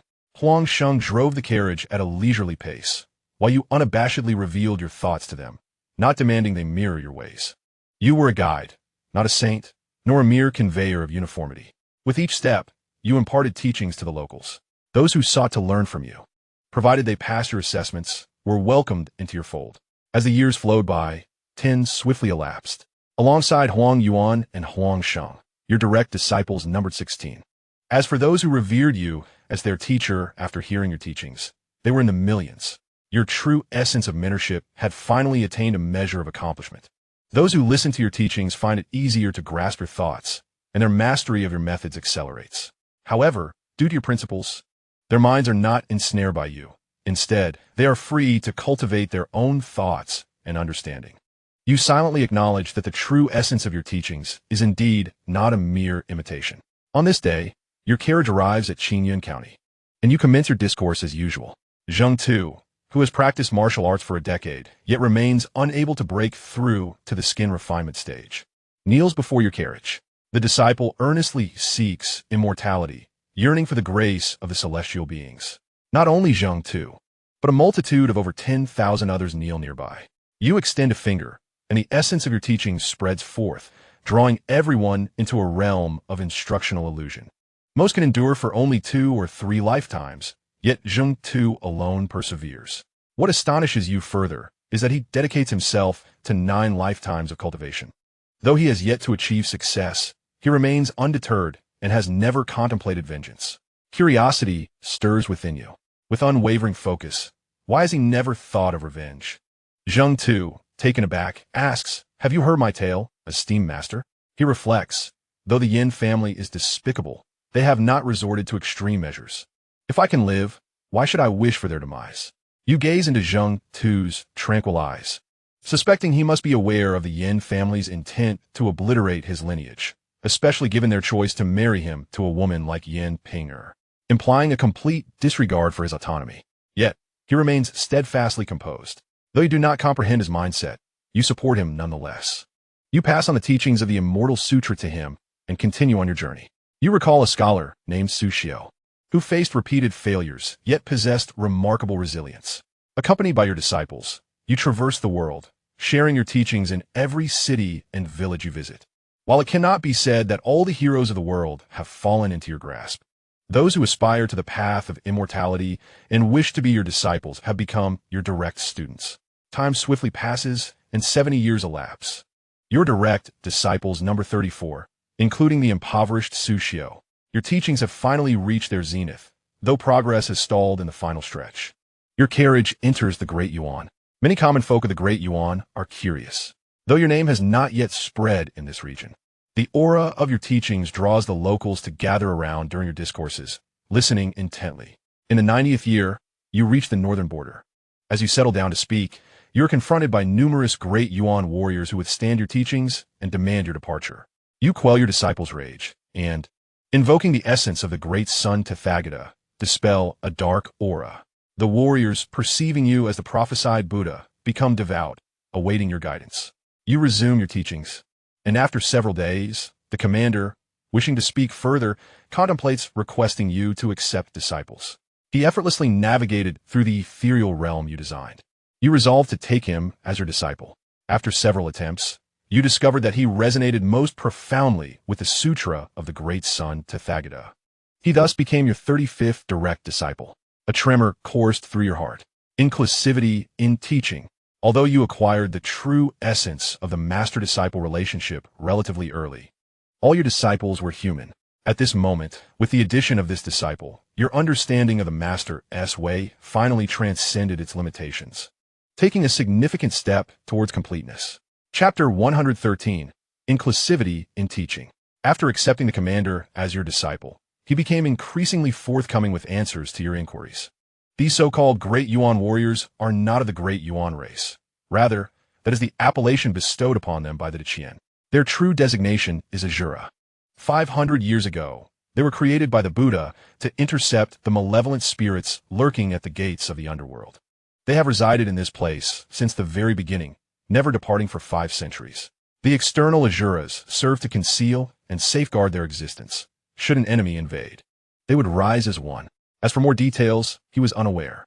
You felt a twinge of disappointment, having anticipated unearthing the truth from 5 centuries ago, only to discover these scant revelations. In the thick mist, a chilling aura permeated the air. The malevolent spirits emerged. Contemplating the principle of inclusivity in teaching, you halted the surrounding Asuras from taking action and began to impart your teachings. Instead of discussing the techniques of cultivation, you recited the scriptures for liberation. The essence of the Master's way, pride, opened the resistant hearts, while the truths of Buddhism flowed through the verses. The spirits that surged forth were momentarily paralyzed, their extinguished essence beginning to revive as they recollected their past lives. They clasped their hands together in reverence, bowed respectfully, and dissipated into wisps of azure smoke. The fog in the gorge swirled in response, as if it too had been transformed by the scriptures. A shift in your spirit prompted you to cease reciting. The formation at this gate to the underworld was peculiarly constructed. It utilized the essence of Een as a net to block the terrifying malevolence within. It was akin to having several breaches in a dam, each moment releasing small torrents of water.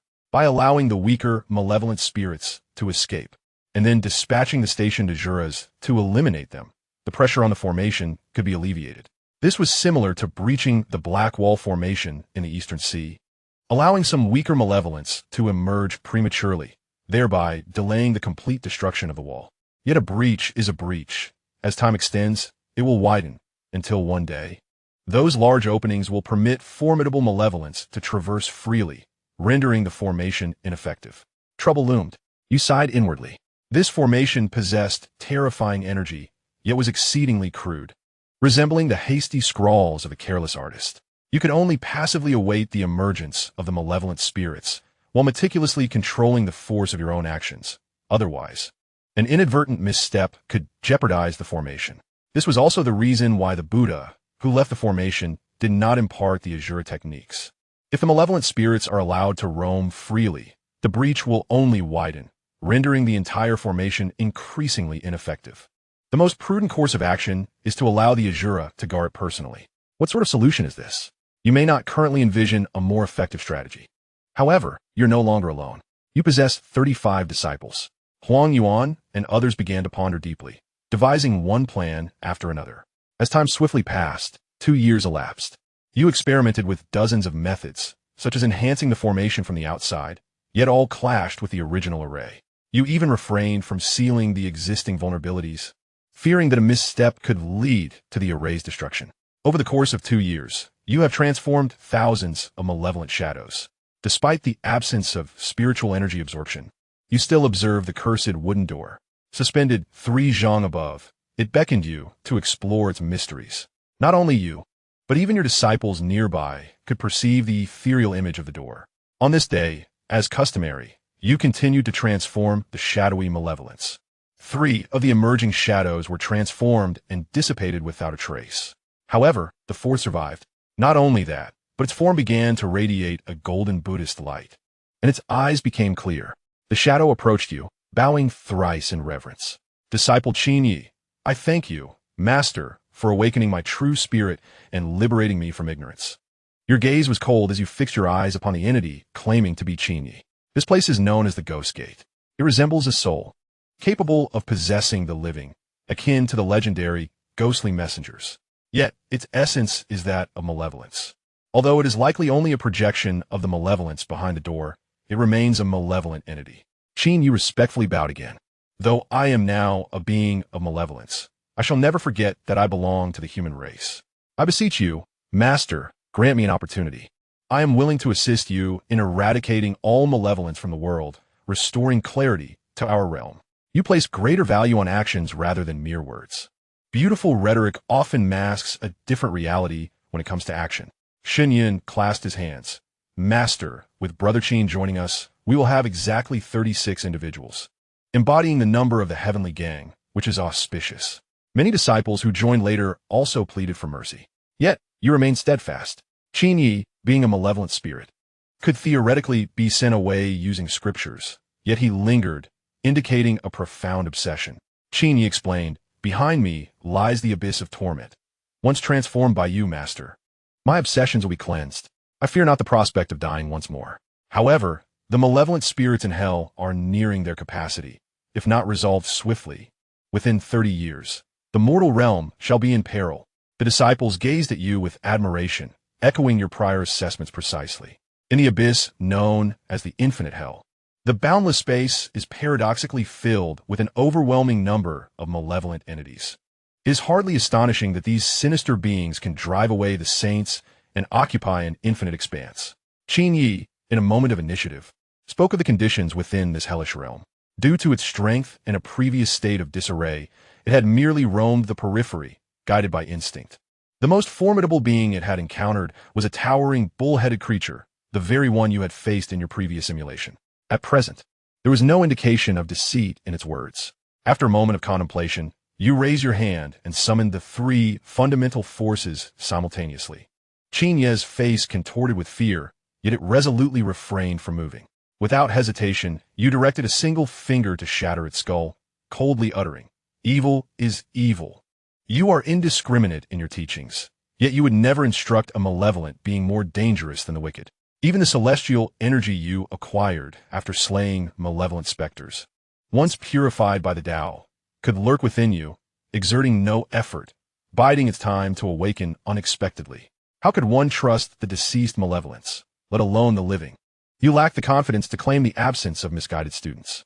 With clarity of thought, the final piece of your understanding of the true essence of your teachings fell into place, rapidly coalescing into perfection. The 36 celestial acupoints became complete, naturally merging to give birth to a new essence that would occupy the divine acupoints and assist in refining them. Your internal power was depleting swiftly, continuously generating new truths. The essence of water split into subordinate forms: the icy essence, the scalding vapor, the deathly waters, the healing waters, and the purifying waters. Each essence proliferated, combining with others to generate new truths anew. Naturally, this new essence could not arise from nothing. It was rooted in the truths you had previously comprehended and would not manifest any other truths. For instance, the fate essence you so ardently pondered would not simply emerge from thin air. You indulged in opulence, swallowing a potent 5 deities returning essence pill. Had your body not been reinforced severalfold, you would not have dared to consume it. Boom! The elixir dissolved upon entry, causing your internal power to surge wildly, incessantly generating new truths. You had unlocked a total of 48,000 acupoints. Apart from the 3 realms acupoints, all others were producing new truths. It was akin to a tree with only a trunk rapidly sprouting branches, which in turn would yield new branches, ultimately producing leaves. This was a colossal endeavor. Were it another immortal, it might take a decade or longer in seclusion to achieve such a feat. However, you possessed the elixir forged from the celestial peaches. As the generated magical energy waned, you consumed 3 5 deities returned to origin pills, dedicating half a day to elevating all true intentions to their zenith. Only 3 realm-level apertures remained. You were not endeavoring to comprehend the legendary and formidable true intentions of space, reincarnation, or fate, but rather chose to amalgamate all true intentions into one. With the foundation of 36 celestial apertures, they converged, engaging in relentless conflict and fusion. The true intention of power was the most tempestuous, transforming into an axe-like form, cleaving through any true intention in its path. The true intention of the great sun Tathagata was the most insidious, drawing back the severed true intentions for healing, which gradually assimilated into the essence of the great sun Tathagata. Most terrifying were the 3 primordial sources, though only partially refined. They had already reached the pinnacle that a scattered immortal could endure, undeniably the most resplendent among them. Even the laws of power, when confronted with the Dragon King's source, would be sent flying. Against the source of the vast cold, it would be frozen. And the most dire fate awaited it against the source of extreme malevolence, where it would transform into the very shape of its adversary. Centered around the source of extreme malevolence, and with the 3 primordial sources as its foundation, the 36 celestial apertures were fused together. You then cast the divine aperture and auxiliary apertures into the mix. The originally formed orb continued to expand, then condensed again, ultimately settling in the central dantian, which represented the realm of color.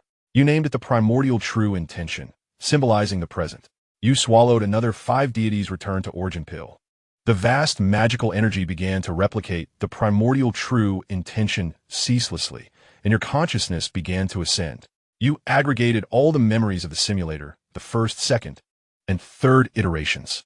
Time and again, the simulated memories replayed, as if it were merely yesterday. Your heart skipped a beat, faintly perceiving a trace belonging to the simulator. Now was the moment. You swiftly reached out, drawing that trace into the new true intention. The originally vibrant, primordial true intention lost its colors, leaving behind a clear orb resembling jade. Others may envision countless futures, but with the simulator at hand, your future was reduced to the finest singularity. This represented the future. Clear as jade, you named it Jade. Your heart fluttered, suddenly feeling that such a name bore great significance. Your thoughts whirled, and you renamed it Jade, one true intention. You placed it in the palace of the mud pill, symbolizing the realm of colorlessness. With the present established and a future secured, it was only natural to acknowledge the past. You commenced the replication of the primordial true intention once more, once the orb took shape. You began to introduce your own unique past, a past that belonged solely to you, raised in the vibrant red of the 5th generation, perhaps also as a descendant of impoverished farmers from the 18th generation, growing up in a village so remote it barely registered on the map. You dreamt of changing the world, yet it was the world that changed you profoundly. Memories stirred, and a trace of the simulator's essence was summoned anew. You swiftly integrated it into the beads, the vibrant hues rapidly fading until only a trace of ash remained. Your past does not belong to this realm. You named the new essence ashlessness and placed it in the lower dantian, a representation of desire. Suddenly, your countenance darkened significantly. The essence of ashlessness was but a mere fragment, scarcely even a minuscule portion. Yet, your past has been fully recollected. How, then, can one progress? The sole method is to elongate the present, that is, the true time within the Diqian. However, can this approach bring fulfillment before the world's demise? Initially intending to surge forth and ascend to the realm of earth immortals, you found yourself ensnared at this juncture. Master, what troubles you? Huang Yuan's gaze was filled with concern, reminiscent of the time he was your mentor. No worries, you replied with a carefree smile.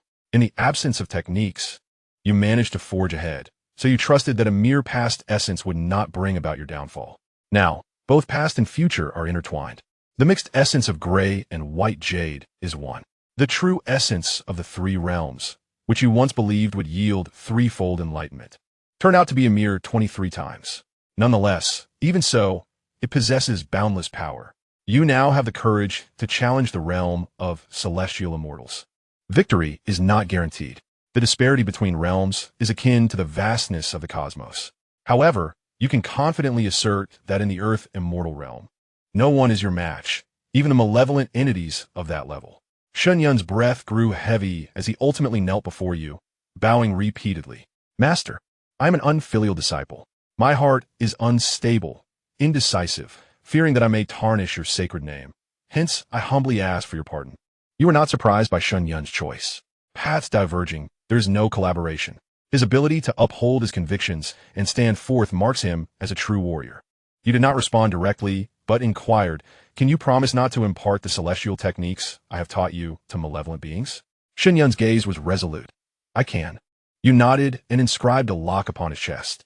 The Celestial Sutra relies on obsession as its sustenance. Should it fall into the hands of malevolent entities, humanity would be in peril. You may cultivate subsequent techniques freely, but never impart them to others. The moment such thoughts arise, a splitting headache will ensue. When you attempt to articulate or are subjected to soul searching and possession, you shall instantaneously perish, your soul dissipating. You did not intimidate him. That lock is centered on the essence of Manjushri Bodhisattva's sword, amalgamated with the true essence of time and thunder. Its power is extraordinary. Xianxia pursed his lips, bid farewell to the others, and turned to depart. Not just Xianxia, but upon the hearts of all who practice the Celestial Sutra, you have fixed a lock. This was not born of distrust, but rather a precaution against the sinister tactics of malevolent beings. Apart from Xianxia, you have 34 devoted disciples who wholeheartedly support your philosophy. As time passes, aside from your efforts to dismantle the black wall of the EC, you remain stationed at the Ghost Gate, guiding your disciples in their cultivation. With an abundant supply of elixirs, the Huang Yuan trio has achieved perfection in 5 forms of true intention and is on the verge of merging into the primordial true intention, about to ascend to the Earth immortal realm. Although Su Xiao and Zheng Tu joined later, they have already surpassed the initial disciple Shen Zhong, having opened 312 apertures. An extraordinary feat. The slowest among them is the latecomer, the Shura leader, while the others have all reached a minimum of 281 apertures. You patiently await the end of the 119th year. The seal at the Ghost Gate is about to be torn asunder. Chapter 115, The Tomb Mountain. You gather your disciples and inform them of the impending world's demise, advising them to resolve any lingering concerns without delay. When confronted with insurmountable shadows and evil spirits, you will retreat into the realm beyond the wooden door. The Huang Yuan trio immediately shares information regarding the sect. Entering the wooden door is a certain death. You meticulously review the information from your 3 previous encounters beyond the wooden door. One involved a terrifying evil spirit of the peach tree, another was Li Chonggong, and the last was the demonic monk. You organize your thoughts, ultimately transforming them into a cautionary warning. The world beyond the door is rife with malevolence and peril. Do not be deceived by those who claim to be celestial beings. If true immortals existed, how could the world have fallen to such depths? Even in simulations, you have not revealed the secret of your 3 journeys beyond the wooden door. That realm is too bizarre. A moment's inattention could lead to life and death. Your disciples bow respectfully, acknowledging your teachings. A few suddenly weep, bowing to apologize, expressing a desire to return home. You nod in acquiescence. Gradually, your disciples depart. Even Huang Yuan unable to relinquish his 12 disciples. Ultimately, only Shen Zhong, Guo Huang Sheng, and 6 others remain. For months later, the demonic uprising occurs somewhat later than in the previous simulation. You understand that your method of guiding the lingering souls has proven effective, allowing your disciples to yield their positions as you continue to chant scriptures for their salvation. A wisp of primordial true intention emerges, enveloping the entire area. Even the newly emerged malevolence is influenced by the essence of true doctrine within the primordial true intention, thus willingly accepting your guidance. One by one, the shadowy spirit's gaze become clear, accepting your salvation and dispersing. Time gradually passes. 3 malevolent entities, their gazes now lucid, choose to remain behind, even expressing a willingness to assist in guiding other spirits. You extend a finger. The 3 malevolent entities undergo physical salvation, transforming into dust and vanishing. Shen Zhong's eyes gleam with admiration. Master, your powers are celestial. With you here, those evil spirits cannot harm the mortal realm. You cease your chanting and solemnly remind them. Human beings possess varying strengths and weaknesses, as do malevolent spirits. Encountering the most formidable malevolence, even I cannot withstand a single strike. You are reminded of Li Chonggong's remarkable swordsmanship, which is undeniably fierce. Shen Zhong, witnessing your solemnity, respectfully acknowledges your words. Shortly thereafter, the bull-headed fiend emerges, towering at a height of 100 zhong, with horns extending several meters and wielding an axe of considerable length. It looms over humanity like a colossal ant, capable of cleaving half a city with a mere swing. Upon its arrival, it does not immediately resort to slaughter. Instead, it seeks to dismantle the precariously balanced formation. Abominable beast, prepare to meet your end. You bellow, unleashing the essence of the 3 realms through the Hunyuan Yui, coalescing into a gargantuan sword over 100 zhong long. Refraining from intricate maneuvers, you strike down straightforwardly, akin to 2 children playing. The bull-headed fiend raises its axe in a desperate attempt to parry. Clang! It managed to block the blow, yet was ultimately cleaved in twain, axe and all, by the terrifying sword. The force was so overwhelming that the sword sliced through the bull-headed fiend, continuing its descent. The earth below became engulfed, leaving behind a bottomless abyss, extinguishing even the subterranean volcanoes. The 9 disciples gazed in astonishment, especially Shen Zhong, whose jaw nearly dislocated in disbelief. Master, you previously claimed that even you could not withstand a strike from such a terrifying fiend. You seem to hear the unspoken thoughts of others, who is truly incapable of withstanding whom. In prior intelligence, this bull-headed fiend was a sovereign within the depths of hell. You, too, are taken aback. In the previous simulation, this bull-headed fiend had engaged you in a fierce exchange, yet now it is vanquished in a single blow. However, upon reflection, it is quite reasonable, setting aside other truths. Merely the essence of extreme malevolence has augmented your physical form over tenfold, thus greatly enhancing your potential. A chilling sensation courses through you as you slay the bull-headed fiend, receiving the bounty of the heavenly Tao. This gift manifests directly in your underdeveloped lower dantian, merging with the grayish-white essence of your past. You feel a twinge of concern. Should this continue, your pure essence may become tainted, complicating the harmonious fusion with the Hunyuan Yui essence. Fortunately, as the simulation concludes, you can claim only a portion of your cultivation, lest the heavens themselves collapse. The disciples, who previously bore expressions of solemnity, now brim with delight at your display of might. Faced with a choice, who among them would wish to linger in the afterlife? Yet, in the next moment, their countenances change drastically. A tiger-headed entity emerges from the gates of the underworld, its head appearing somewhat innocuous. Yet the aura it exudes is profound enough to make their hearts skip a beat. It seems that the fiend harbors no intent to kill, merely unintentionally revealing its formidable presence. Should it choose to unleash its wrath, how powerful would it be? The 9 disciples gazed at you with eager anticipation. Your scalp nearly tingled with tension. How could you be tasked with confronting such a malevolent entity? Your eyes blazed with intensity. Let us proceed together. Into the realm beyond the wooden door. The disciples, as if awakened from a dream, swiftly gathered beside the wooden door, hand in hand. A roar echoed in the air. You perceived the low growl of the tiger-headed malevolence. Its tone suggested not anger, but rather confusion and a sense of grievance. It felt wronged. You cursed inwardly and enveloped the 9 disciples with the essence of the 3 great truths, propelling them through the wooden door. A terrifying force tugged at you. When you opened your eyes again, you found yourself on a towering, desolate mountain, rising thousands of meters into the sky, with only 8 disciples remaining by your side. The leader of the Asura had vanished. He was the only disciple who practiced the Great Sun Tathagata Sutra. A shadow of realization crossed your face as you deduced his likely whereabouts, causing your expression to darken. Is this the world beyond the door? Huang Sheng inquired, his face alight with curiosity as he surveyed the surroundings. Huang Cheng mirrored his sentiments, unable to suppress his intrigue upon entering the legendary realm described in the teachings. Teacher, the junior disciple is missing, Shun Zhong remarked gravely. You nodded, acknowledging, I am aware. For now, his safety is not in jeopardy. We must first investigate our surroundings. You ascended upon a cloud, soaring into the skies, and extended your spiritual perception outward, swiftly discerning the nature of this environment. Here stood a solitary peak, towering like a sentinel above the earth.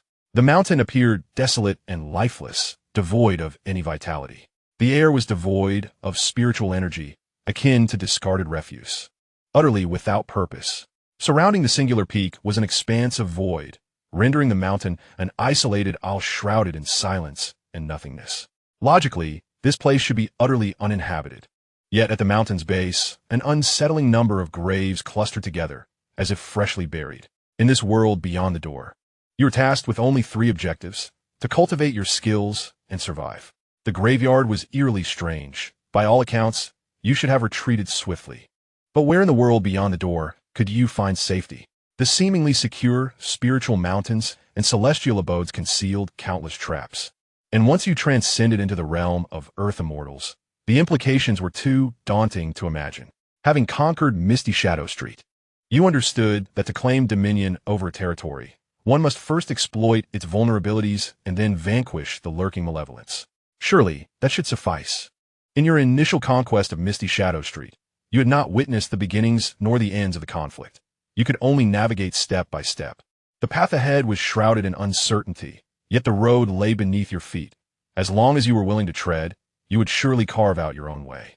You circled the peak upon your cloud, swiftly surveying the entire mountain, yet found not a single trace of red.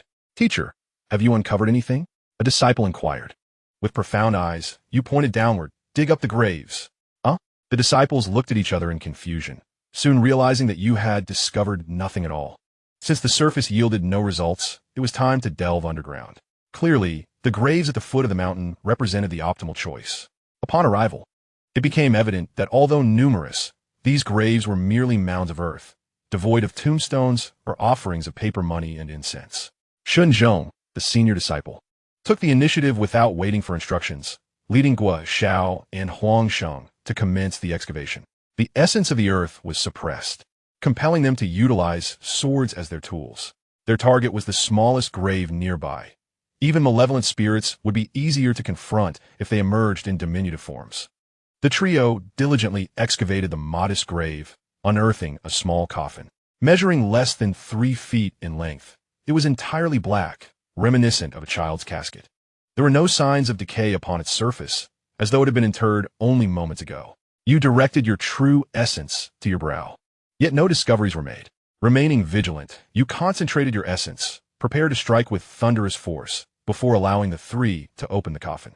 They pried it open with a single push of their palms, retreating to a safe distance. As you gaze into the coffin, you found it utterly empty. Turning your attention to the 3 disciples who had opened it, you noted their lack of any signs of malevolent attachment.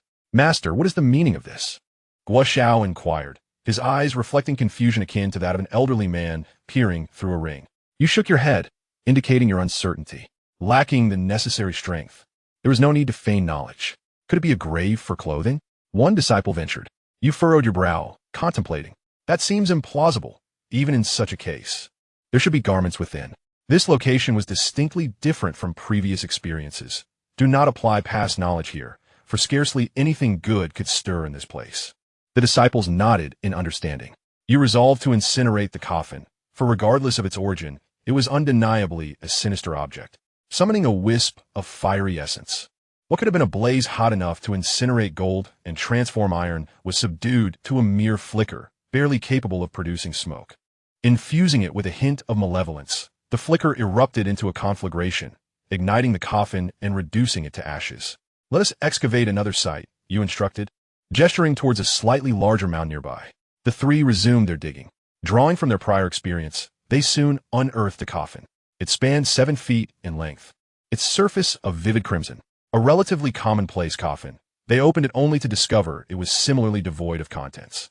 Your brow furrowed in frustration. This place, the most sinister of all, yielded no discoveries.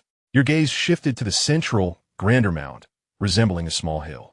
The surrounding mounds stood like sentinels, guarding their sovereign. Even before excavation, you could sense a formidable aura emanating from it. After a moment's hesitation, you chose to observe the site overnight. The experience on Misty Shadow Street reveals that the nocturnal atmosphere within the haunted realm undergoes a transformation. More critically, an ominous premonition arises. You suspect that even if the great tomb were to be unearthed, it would yield nothing but an empty coffin. You direct Xunzhong and the others to establish a concealment formation on the mountainside, while you soar through the clouds, ultimately uncovering no further discoveries. As twilight descends, you extract some dry kindling from your storage pouch and kindle a modest bonfire. When the last vestiges of sunlight kiss the earth, darkness envelopes the surroundings, obscuring all light. The flickering flames of your bonfire illuminate merely a meter around you, beyond which lies an abyss of pure blackness. A chilling gust of wind howls, stirring sand and stones. You swiftly stabilize the bonfire, yet the flames are almost extinguished by the fierce winds. Xunzhong and the others gaze in astonishment, having never witnessed such phenomena. Huangsheng, gripping his sword, furrows his brow as he peers into the darkness, his sword intent soaring to the heavens. Suddenly, the wailing of an infant resonates around you, as if it were enveloped in a 3-dimensional surround sound. Huangsheng swiftly strikes with his sword, channeling the essence of the 5 elements, metal, wood, water, fire, and earth, into the nascent form of primal power, tearing through the darkness. The cries cease abruptly. However, before anyone can relax, the infant's wails erupt once more, now more frantic and amplified, as if the child were in utter despair or lamentation. You can almost discern the meaning behind the cries. The wicked burn the home. The cacophony intensifies, stirring a growing agitation within you. You extend a finger, unleashing thousands of sword chi that simultaneously strike the crimson point hidden within shadows. The cries fall silent. Yet, another red point emerges from the darkness. You gesture again, and that crimson spot shatters into oblivion. After a brief respite, the night wind rises once more, cold and relentless, overpowering the bonfire yet again. The infant's cries return, haunting your senses. Your expression darkens as you rise. While the cries pose no immediate threat, the wind seems to grant the child a semblance of life, complicating the confrontation. With decisive force, you eradicate the infant's malevolent essence with a pointed gesture, banishing it from its cradle. "Let's depart," you command, leading your disciples down the mountain. Along the way, you encounter no other malevolent beings, nor do you face the tempestuous winds again. Upon reaching the foot of the mountain, you instinctively halt. A solitary candle stands beside a mound of earth, where a dark figure wields a hoe, digging relentlessly. This other malevolent entity, rather than ambushing you, is engaged in the act of grave robbing. From a distance, you extend your finger and strike, vanquishing it with ease. Raising your right hand, the true essence of the sun radiates forth, barely illuminating a meter around you. The 2 holes left by the day, still remain, beside which lies a burnt coffin, astonishingly intact. With a mere gesture, you open the lid of the small coffin, revealing a newborn infant peacefully resting within. Its rosy cheeks and tightly closed eyes give the appearance of slumber. Kill. Under your guidance, the disciples cast aside any notions of the child's innocence. The sound of piercing strikes fills the air as the infant, possessed by malevolence, endures 9 assaults, awakening with eyes filled with resentment. Chapter 117, Fierce Tiger. The urgent cries of the infant resonate like thunder within the hearts of those present, instilling a sense of unease. The previous cries seemed counterfeit, but now, hearing the authentic wails, Huang Cheng's expression shifts dramatically. In a flurry, he attempts to retrieve a magical artifact, but the more frantic he becomes, the less successful he is. You quickly discern that he is trapped in an illusion, groping about aimlessly. Fortunately, it is only he who is ensnared. Huang Sheng, having entered the path of the sword, possesses a heart as resolute as iron. The other disciples, practicing the immortal's will, exhibit unwavering determination, now rivaling the decades of arduous training of Huang Sheng. The current malevolent infant possesses merely the strength of a peak loose immortal. You contemplate allowing your disciples to hone their skills, standing by as their protector. Slash!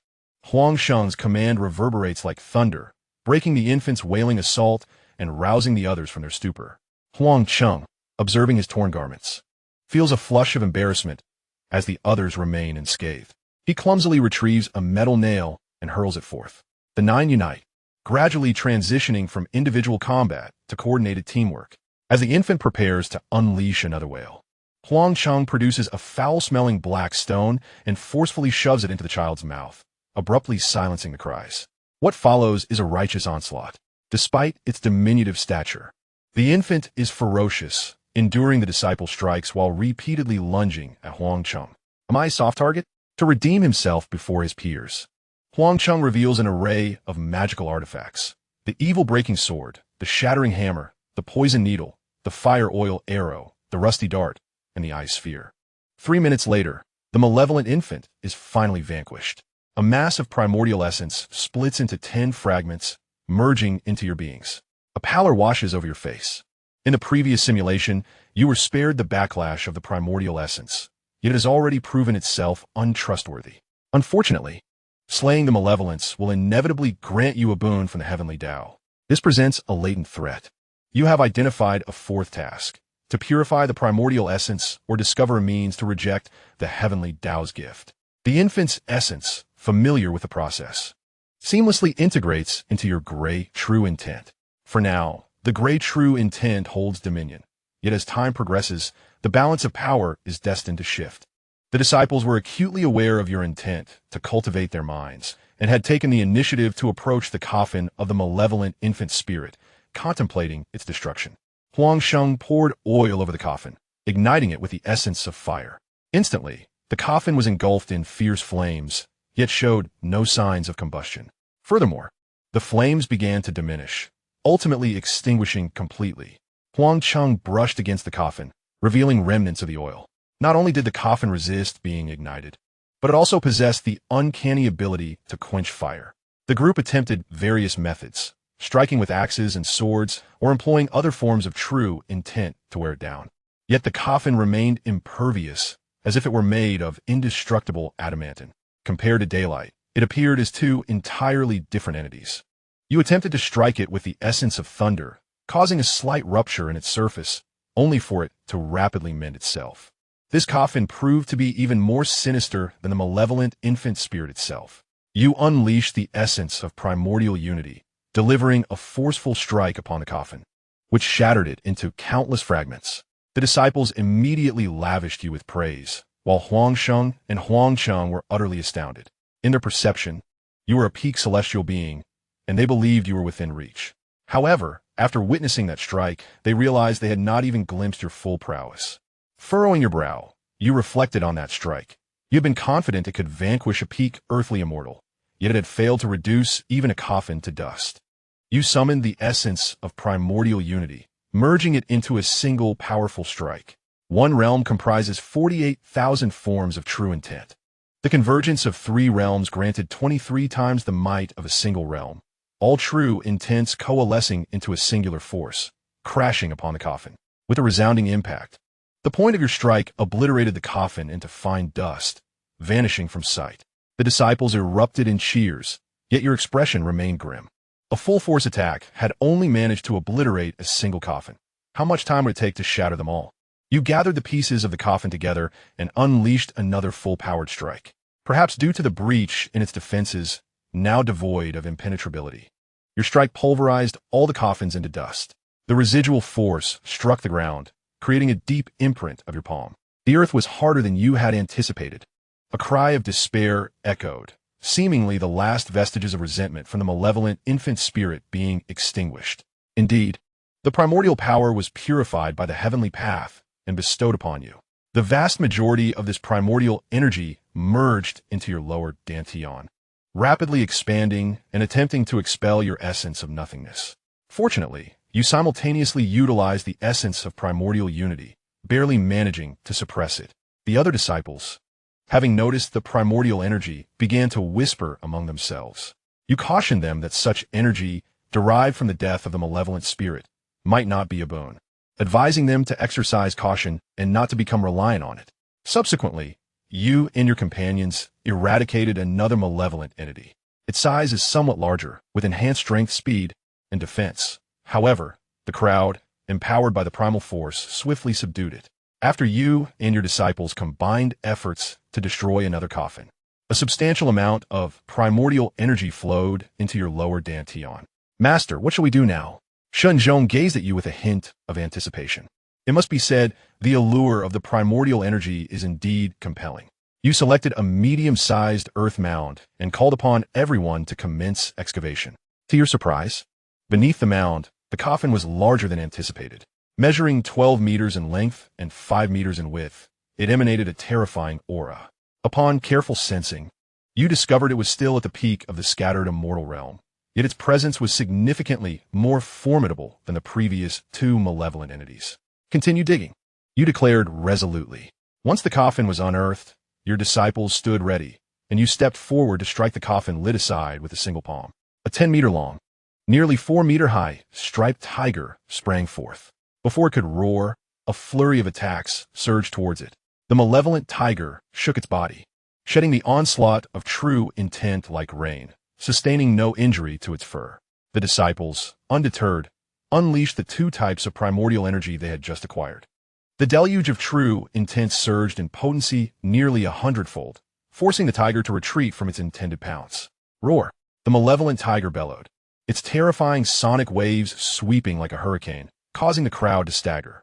A blood-red light enveloped it, and myriad phantoms appeared behind it, both human and beast alike.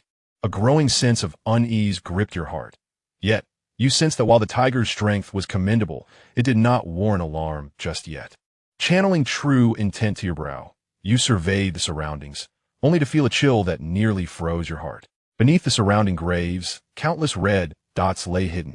No, those red dots far outnumbered the graves, densely clustered together, inducing a sense of claustrophobia.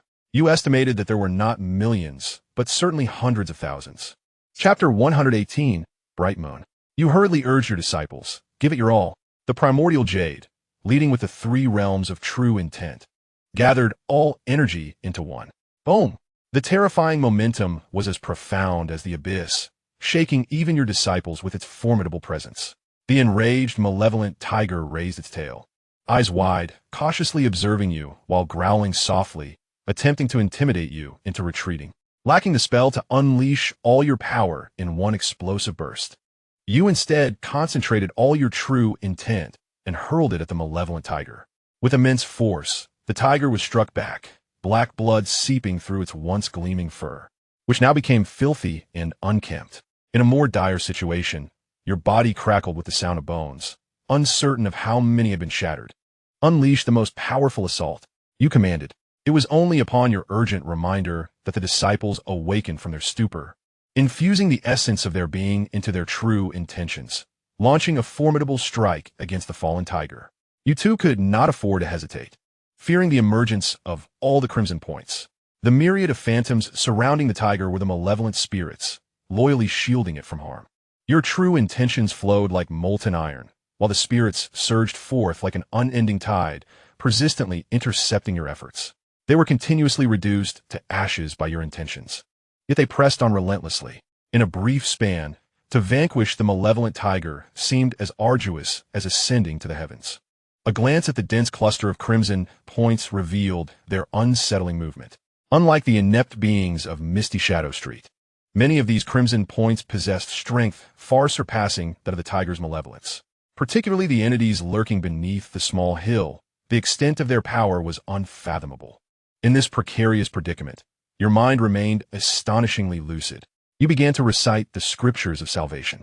The true essence of your teachings radiated outward, causing a multitude of spirits to freeze in place. The Buddhist essence seamlessly infiltrated the hearts of these spirits, commencing the process of alleviating their pent-up grievances. The tiger's malevolence, clinging to their souls, was also subjected to this transformation. One by one, the confusion in the eyes of the phantoms dissipated as they bowed respectfully before you, vanishing into thin air. In less than 10 breaths, the spirits of the tiger's malevolence had dwindled to mere double digits, and the tiger's ferocity was diminished by more than half. Moreover, the remaining spirits persisted due to their lingering obsessions. Their strongest fixation was revenge. With a ferocious roar, the tiger, still recovering from its injuries, was besieged by over 10 spirits in retaliation. You and your disciples seized the opportunity, determined to extinguish its life while it was vulnerable. You unleashed your most potent techniques, striking the tiger with ferocity. In under 2 minutes, the terrifying malevolence of the tiger was reduced to ashes. The spirits it commanded turned their gaze upon you, devoid of any goodwill. Together with your disciples, you obliterated them as well. Another infusion of essence coursed through you. Yet, the unease within your heart did not wane. Rather, intensified. Not only you, but your disciples too sensed a profound unrest, even hearing sounds emanating from beneath the ground. Bang, bang, bang. There were malevolent entities knocking on the coffin. Were they awakened by the tiger's malevolence? Or was it something else? Your anxiety deepened, prompting an all-out assault on the malevolent tiger's coffin. Everyone united in their efforts. Bang, bang, bang. The coffin of the tiger's malevolence proved exceptionally resilient, your strikes resonating in harmony with the pounding from below. Finally, a corner of the coffin was shattered by your relentless assault. The remaining coffin indeed exhibited a significant reduction in its defensive capabilities. Even the disciples, utilizing their primordial energy, could shatter it. With a powerful strike, you obliterated the last fragment of the coffin into mere ashes. The previously acquired primordial essence of the ferocious tiger surged within you. The heavenly principles acknowledged your triumph, leading to the complete annihilation of the malevolent tiger spirit. Before you could catch your breath, an earthen mound suddenly erupted, and a coffin lid soared into the air. Pointing decisively, your true intent blossomed, shattering the skull of the emerging figure. The commotion stirred a tempest, akin to firecrackers igniting. As numerous graves erupted, coffin lids scattered chaotically, and a multitude of malevolent spirits emerged. Initially, the spirits were merely of the scattered immortal realm, but as time progressed, increasingly terrifying entities began to appear. You commenced reciting the scriptures for transcendence. Within the domain of your profound teachings, those malevolent spirits were immediately immobilized. The essence of the Buddhist truth began to erode the primordial energy within them. As more and more spirits converged, their strength amplified, rapidly depleting the Buddhist essence within you. Unlike the spectral beings, these spirits proved exceedingly difficult to transcend before their internal energy was entirely exhausted. Considering their daunting numbers sent a shiver down your spine. Enough to bring tears even to the eyes of Kitagarbha Bodhisattva. Let us ascend to the mountaintop. You called out, abruptly halting your recitation.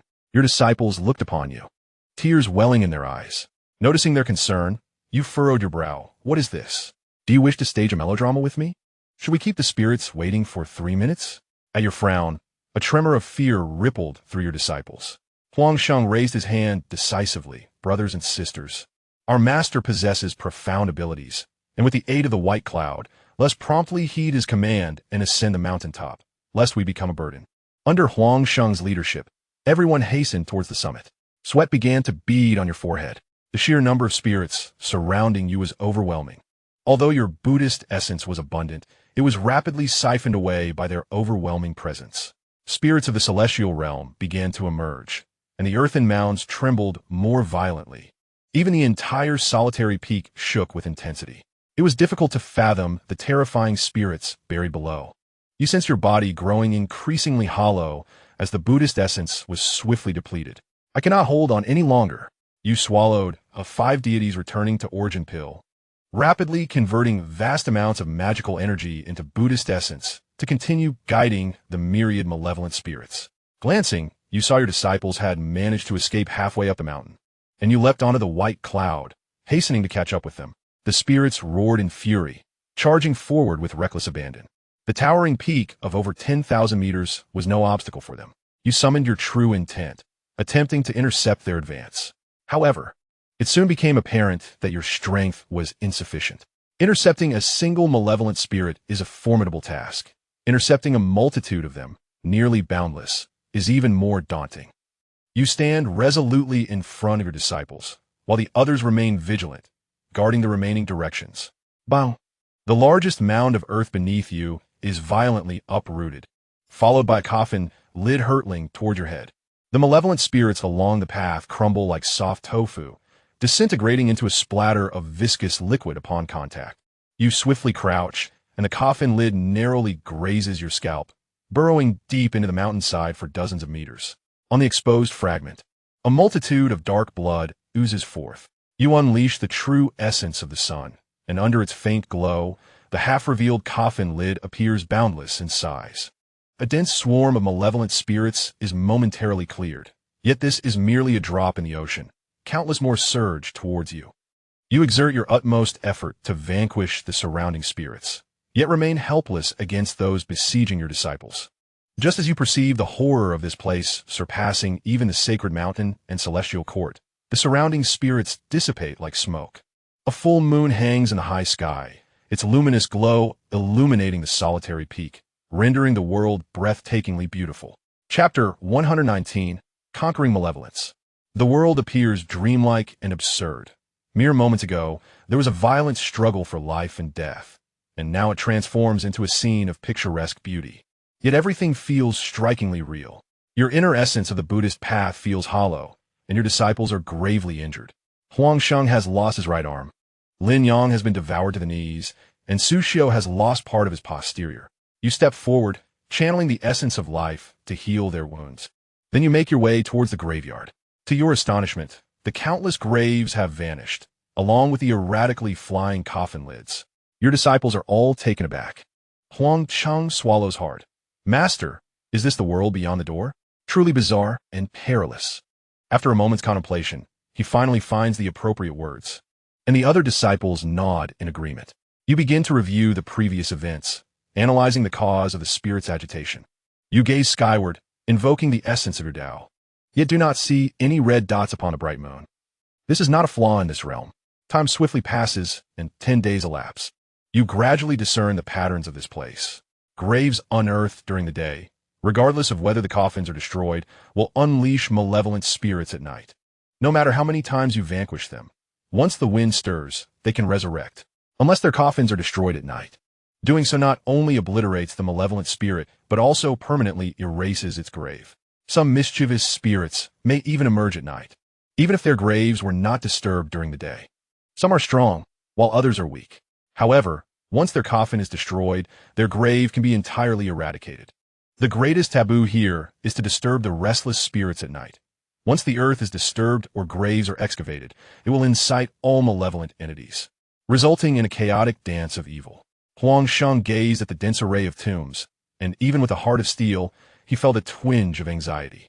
Is it truly so, Master? He inquired. He nodded firmly, affirming, it must be. The other disciples raised their eyes to the recently brightened sky, their faces betraying a hint of fear. With a smile, you asked, do you intend to remain here for eternity? This place is devoid of spiritual energy, lacking flora and fauna. Even the dust beneath our feet is shared. It is harsher than a prison. At least, a prison provides sustenance. The disciples shook their heads, their expressions resolute. In recent days, they had diligently practiced their techniques, making slight improvements to the mountain path to ensure a smooth escape route. More importantly, they had constructed a safe house not far from their location. Through experimentation, they discovered that the malevolent spirits within the small burial mound could not breach their defenses.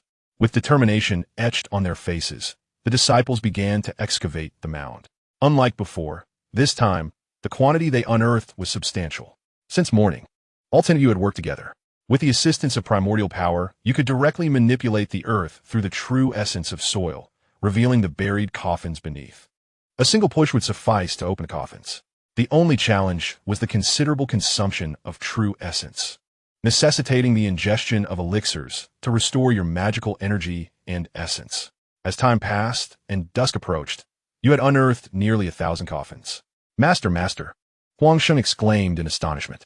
Rushing over, you discovered that beneath the small mound lay a colossal coffin.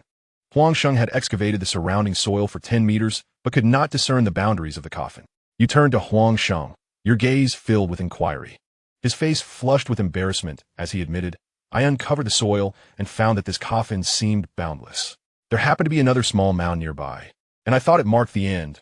Upon digging, I realized these two mounds are part of the same grave. Your expression turned grave. If there were only one coffin, it could be manageable, but having opened nearly 1,000 coffins around, the situation had become dire. After a moment of contemplation, you resolved to refill the earth and rain of the coffins. Until new information is uncovered, it is best to refrain from making changes. However, the arrow has already been released, and it cannot be reclaimed. You ordered the disciples to cease their efforts and communicated the findings to them, urging them to exercise caution henceforth. As the sun set, the disciples immediately became alert. When the final glimmer of light vanished from the heavens, the chilling howls of malevolent spirits echoed around you. Ha ha ha, hee hee hee, kekekek, woo woo. Amidst the chilling night, a myriad of malevolent spirits wailed and laughed, creating an atmosphere of profound terror. You sat cross-legged at the center, emanating the true essence of the Master's way, enveloping the encroaching spirits as you began to recite the sutras for their liberation. The scene fell into a hushed stillness, leaving only the soft murmur of your incantations. Your disciples, wiping the sweat from their brows, illuminated the surroundings with the amplified essence of fire, forming a team to strike the coffins. Thud, thud, thud, thud, thud. You sensed the spirits growing increasingly agitated. Yet, under the influence of the Master's way, they were compelled to attentively listen to your recitations. The mana within you began to deplete rapidly, yet the spirits remained tethered, unwilling to flee. Otherwise, with a resounding crash, a coffin was utterly shattered, and one spirit was directly liberated, dissolving into ephemeral wisps. Thud, thud, thud, thud, thud. The disciples commenced their assault on the second coffin.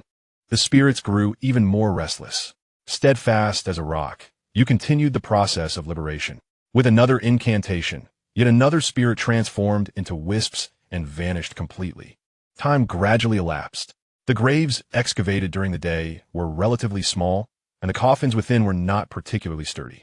Coupled with the support of the disciples' primal powers, the destruction of the coffins proceeded at a commendable pace. In less than half an hour, over 400 coffins had been annihilated. The essence of the Buddha within you began to wane. You swallowed a 5 spirits returning essence pill, and immediately a surge of mana converted into Buddha's true essence. The spirits became frantic, even attempting to devour one another in a desperate bid to escape the influence of the Master's way. However, they could barely break free for a mere second. As soon as they attempted to move, they obediently returned to their positions, helplessly witnessing their coffins being destroyed and themselves disappearing into wisps. Another half-hour passed. The moon emerged in the sky, a mere crescent, yet it still caused the remaining spirits and coffins to vanish from sight. Out of breath and drenched in sweat, your face pale from the excessive consumption of essence, Shenzhong excitedly rushed to you. Master, we have succeeded. We have collectively destroyed 862 coffins. Our strength has increased tremendously. Next time, we shall surely be able to obliterate 2,000, perhaps even more.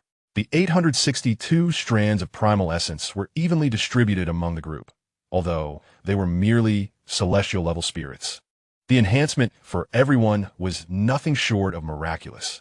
Should that essence truly be refined, it would not be impossible to elevate them to the celestial realm. You sighed inwardly, pondering the what-ifs. Your own essence was in disarray. The immediate priority was to escort the 10 disciples to a safe haven for recuperation, to restore your inner essence. Otherwise, you might perish not by the hands of the spirits, but rather be overwhelmed by the gifts of the heavenly Tao. As you proceeded, a sudden shock gripped your heart. Only 9 disciples accompanied you. Where then was the 10th?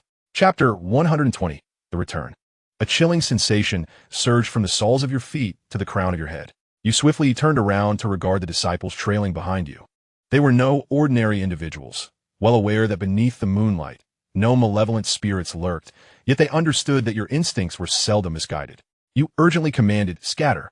Without questioning your intent, the disciples instinctively dispersed, awaiting your next directive. Your gaze swept across them. Shenzhong, Guixiaolin, Yang Huang, Sheng Huang, Cheng Huang, Zheng Tu, Su Xiu, Huang Xing, Jin Lu, Lin Siyuan.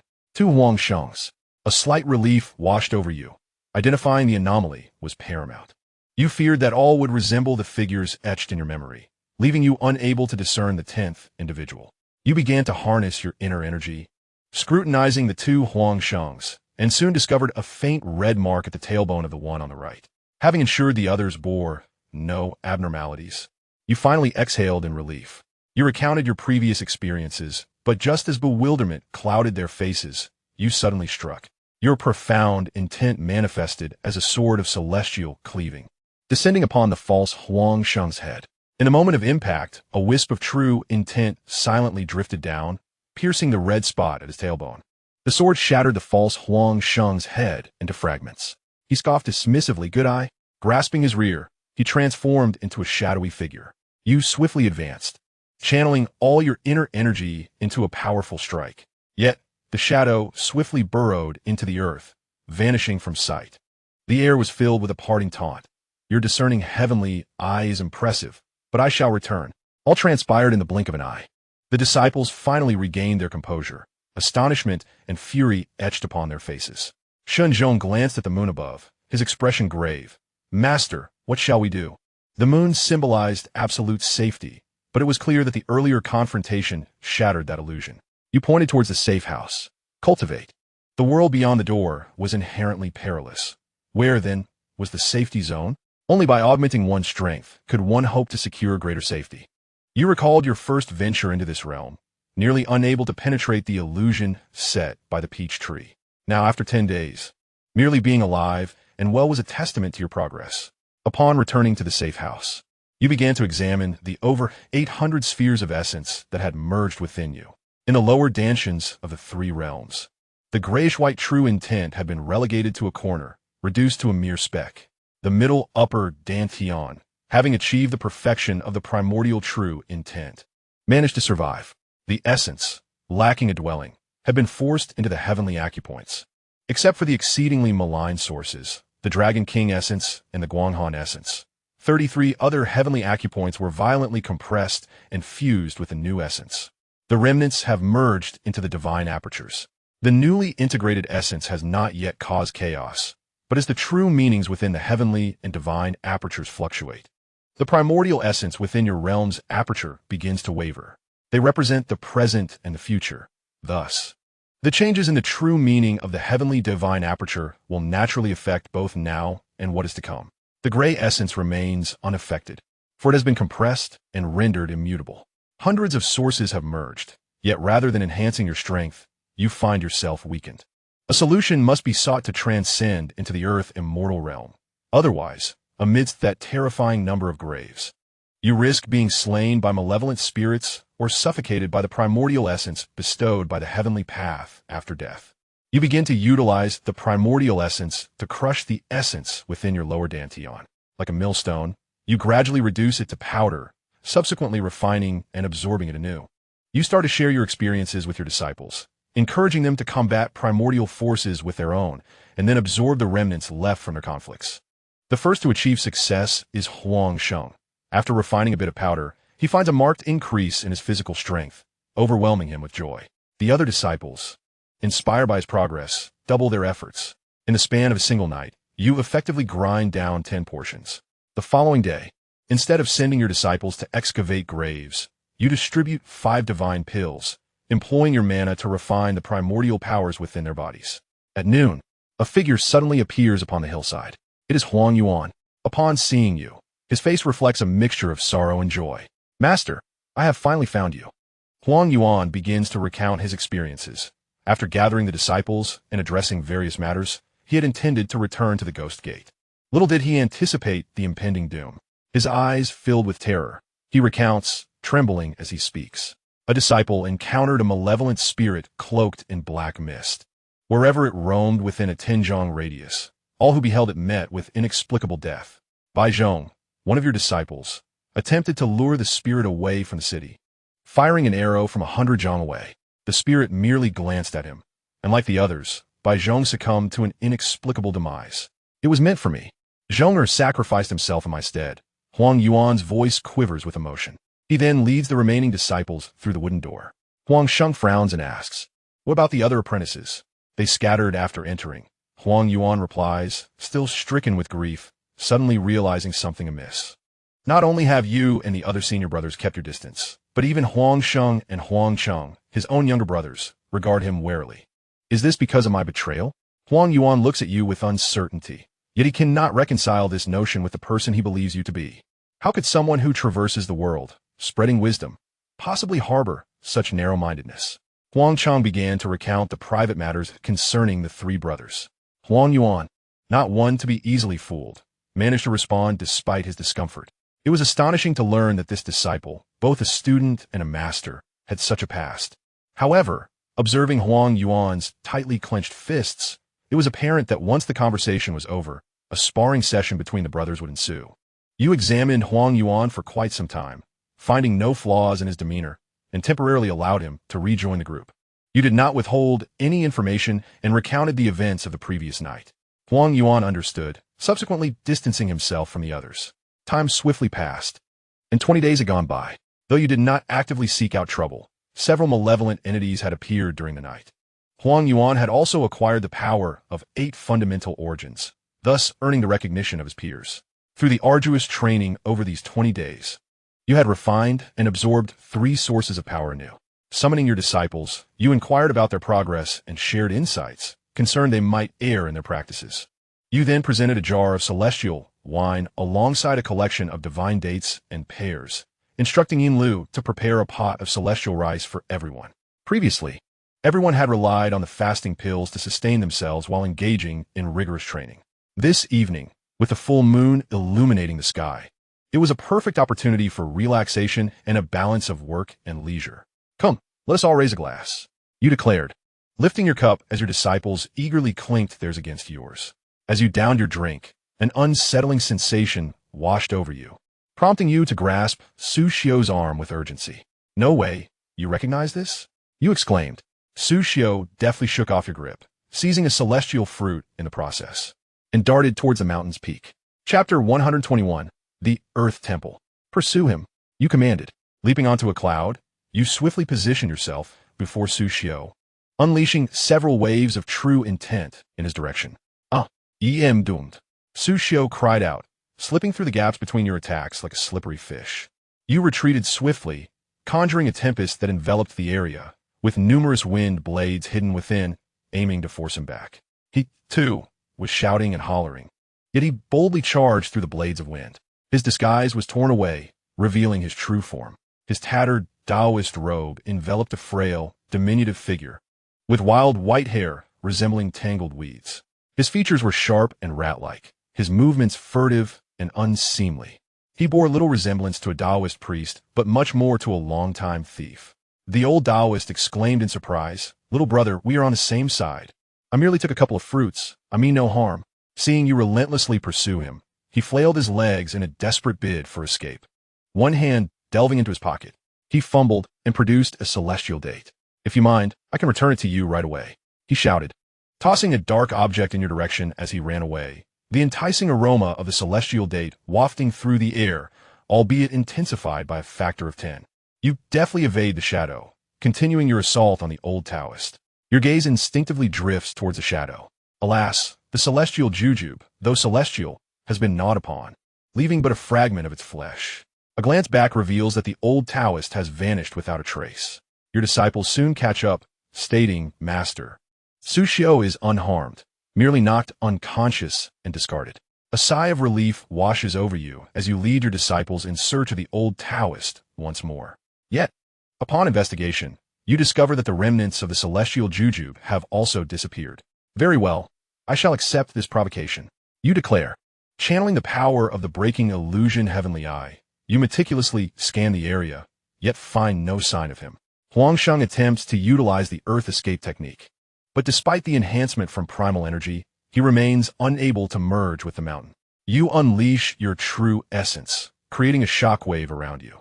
Yet the old Taoist remains elusive, seemingly employing some means of concealment within the air. Recalling the direction of the old Taoist's initial escape, you leap onto a cloud, gesturing slightly, and suddenly realize that he has taken a turn. When fleeing, one instinctively seeks what they perceive as a safe point. A turn indicates a concern for the exposure of that perceived sanctuary. Drawing a straight line based on his original escape route, you activate the breaking illusion heavenly eye and begin your exploration along that path. As you approach the mountain summit, a faint glimmer of red catches your eye. You point your hand, unleashing a bolt of lightning that crashes into the red glow. The air distorts, and a rudimentary earthen temple made of 3 stone slabs materializes before you. Each slab is palm-sized, barely fitting within a clenched fist. Yet you sense that the old Taoist resides within. As you land, a surge of azure light bursts forth from the temple, transforming into the figure of the old Taoist. Clad in a pristine Taoist robe, his hair meticulously arranged, he bears a dignified demeanor, holding a whisk in his hand, and bows deeply upon seeing you. Vast and boundless. Esteemed friend, what brings you here? Casting a glance into the temple reveals it to be utterly devoid of any idols or divine figures. Yet the fragrant essence of celestial fruits lingers in the air. Instinctively, you employ the breaking illusion divine eye to scrutinize the old Taoist, who immediately resembles a startled rabbit, his hands retreating to shield himself. You are left speechless, noting the old Taoist robe is stained with the juice of celestial fruits, his white hair still resembling wild weeds. Indeed, it is merely an illusion. Upon noticing your disdainful gaze, the old Taoist becomes increasingly flustered, his embarrassment palpable. He babbles about friends having mutual financial interests. Claiming the deceiving one for fruit does not constitute theft, his words a convoluted mess. Your eyes remain fixed in contempt, and the old Taoist deflates like a punctured balloon. Vast and boundless, I hail from a southern mountain, living off the wind and dew, completely untainted, never indebted to anyone. This time, dear friend, you have graciously offered fruit, and I shall not partake without reciprocation. How about I impart to you a method of dining on wind and dew? Your gaze sparkles, casting further suspicion upon the old Taoist. During your month-long sojourn in this realm, even celestial beings deprived of spiritual essence begin to feel the strain. Suddenly, he proposes a method of sustenance, seemingly intent on ensnaring you. As for the hidden dangers within these techniques, only the demonic monk and Li Changjin could elucidate. A gaggle of antiquated souls who would dare to place their trust in them. The old Taoist, upon sensing your skepticism, flushes with indignation. How dare you, a mere celestial child, question an ancestor? He exclaims, were it not for the fortuitous gift of fruit, as a pinnacle celestial being, I could effortlessly disperse your soul with a mere finger, leaving not a trace behind. What further tricks would I need to employ? His fervent declarations, though laced with fervor, resonate with only half your belief. This assembly of relics speaks with a blend of truth and deception. Should you mistakenly trust the falsehood, you would meet an untimely demise without even comprehending how it befell you. Alas, you infuriate the ancestor. He laments, wishing he could regurgitate the celestial fruits within him to settle the karmic debt, then crush you with a single finger. You nod. If the esteemed elder is capable, then let it be so. The old Taoist is taken aback. You reiterate, it is but a few celestial fruits. They could easily offset our rent. Now that the karmic ties have dissipated, I beseech you to impart your wisdom. You're convinced the old Taoist is either bluffing or has ulterior motives. After all, with his self-proclaimed celestial prowess, why would he resort to such subterfuge? Regardless of his intentions, your safety seems assured. With a firm confidence in your grasp, one would be foolish not to take a gamble. You had previously been quietly accumulating true intent, and now it burgeons, becoming increasingly difficult to conceal.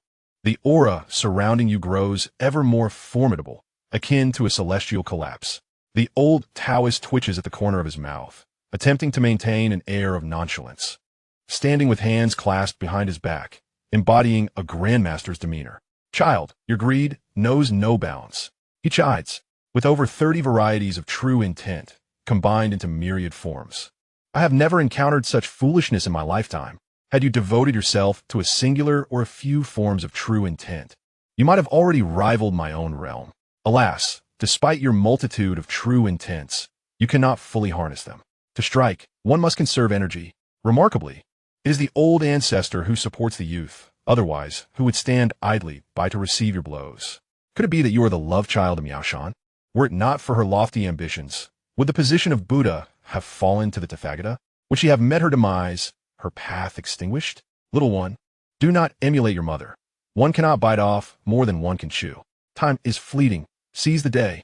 You listen to the old man's admonitions, grateful that your true intent is now fully charged.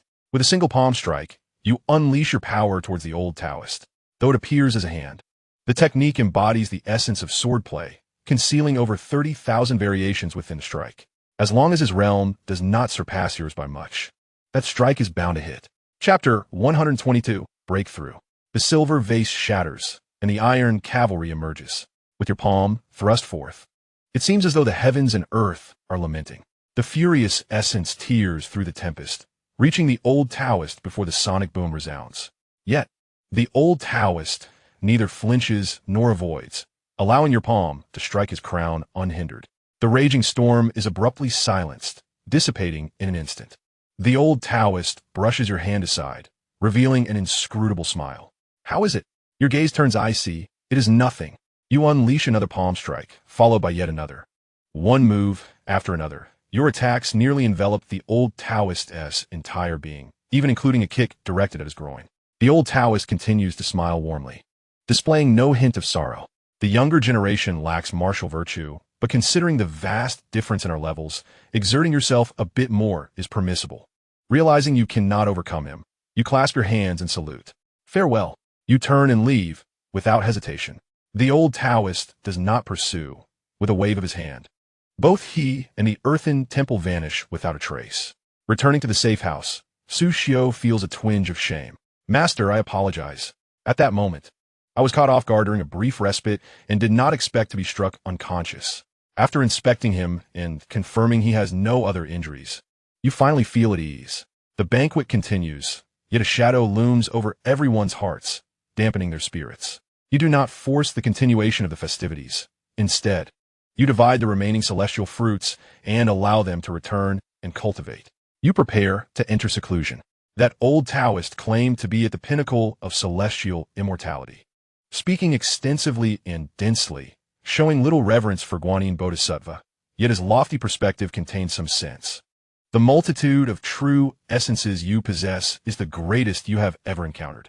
However, the power you can wield remains a mere simple addition of 111, unable to reach the profound truth of the great sun Tathagata, which is 1110. Furthermore, due to the abundance of true essences, the time required to gather strength is excessively prolonged.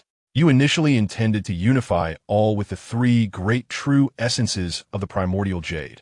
Yet what erupts remains only half of that potential. You contemplate the martial arts of the great Qian world. They maximize the impact of true energy. Although they may not rival the great sun Tathagata's truth, every increment of enhancement stems from within, giving you greater assurance. You humbly seek the guidance of the Huang Yuan three brothers regarding martial techniques. Unrestricted by swordplay, palm techniques, or finger techniques, you welcome all. You begin to practice the martial skills you have acquired through inquiry. Suddenly, the old Taoist reappears. Why waste time on these trivial paths when you could be studying proper magic? You smile, offering no explanation. The world of problem solvers is beyond his understanding. Once is sufficient to grasp, 10 times to master, and with 1,000 repetitions, one may wield it with effortless grace, rendering the creation of a formidable technique not beyond reach. 3 years hence, having perfected all martial skills, you embark on the journey of crafting your own technique. You resolve to utilize the sword as your medium, manifesting your profound essence through it. Thus, you conjure the true essence sword technique. To be precise, it is a performance. In total, you express 48,000 forms of true essence through the sword. 5 years later, you distill the complexity into a mere 4,800 strokes, each imbued with 10 layers of true essence. Compared to the true essences of the 3 realms, this seems trivial, yet it marks a significant advancement. The Venerable Taoist, in rare praise, offers commendations and valuable counsel, declaring you the second wisest person in the world. You refrain from inquiring who holds the title of the wisest, fully aware that the answer would be erroneous. Why pose the question? A decade later, you further condense the sword technique to 480 strokes, each capable of containing 100 layers of true essence, elevating your true essence sword technique to a level akin to minor 5th grade mastery. Yet, this remains insufficient. This sword technique does not enhance your overall prowess. Its might pales in comparison to the primordial forces. Undeterred, you envision the potential of your swordplay. When the day of fruition arrives, even celestial beings shall fall beneath your blade. The old Taoist shakes his head, exclaiming, "You stubborn child! You have yet to refine the true essence within you. What use is there in diligently studying swordplay? For years, you have toiled over sword techniques, neglecting the cultivation of your intrinsic power, and thus, your efforts yield only meager returns. Nonetheless, you harbor no regrets." The old Taoist continues, "It has been a decade. Do you still not know who I am? Initially, you doubted my identity, suspecting me to be a shadowy figure skilled in deceit. But I bear no grudge. My timing was simply unfortunate. Now that I have cleared my name, why do you still regard me with suspicion?" You glance at the old Taoist's elongated hands, adept at thievery, and then at his slender legs, skilled in evasion. Recognizing your gaze, the old Taoist seems somewhat disarmed. "Friends share wealth. What is it to partake of a few celestial fruits? When have I ever dined without recompense?" He retorts, "The 3 divine techniques of wind and dew, the 3 divine methods of body and spirit, let alone the earnest guidance I have bestowed upon you. In the past, with your meager offerings, I would hardly have been interested in partaking." Clearing his throat, the old Taoist adds, "I've grown parched for my discourse. Yet you do not even consider bringing forth a pear to honor your elder. You toss a pear his way, and the old Taoist's eyes light up as he clutches it and begins to devour it, his already soiled garments further besmirched. It is difficult to fathom that such celestial wonders indeed harbor remarkable treasures. The 3 divine body refinement techniques and 3 divine spirit nourishment techniques are not to be mentioned, for you have yet to cultivate them. The wind and dew consumption technique is undeniably extraordinary. The essence of this technique does not merely lie in the act of consuming wind and dew to satiate the body's needs. Rather, it involves deconstructing the envisioned true meaning into spiritual energy, which can then metamorphose back into the essence of truth. Akin to the operation of stepping with the left foot while the right foot elevates one into the heavens. Regardless of its rationality, it proves effective. However, such a method incurs certain repercussions on one's cultivation levels.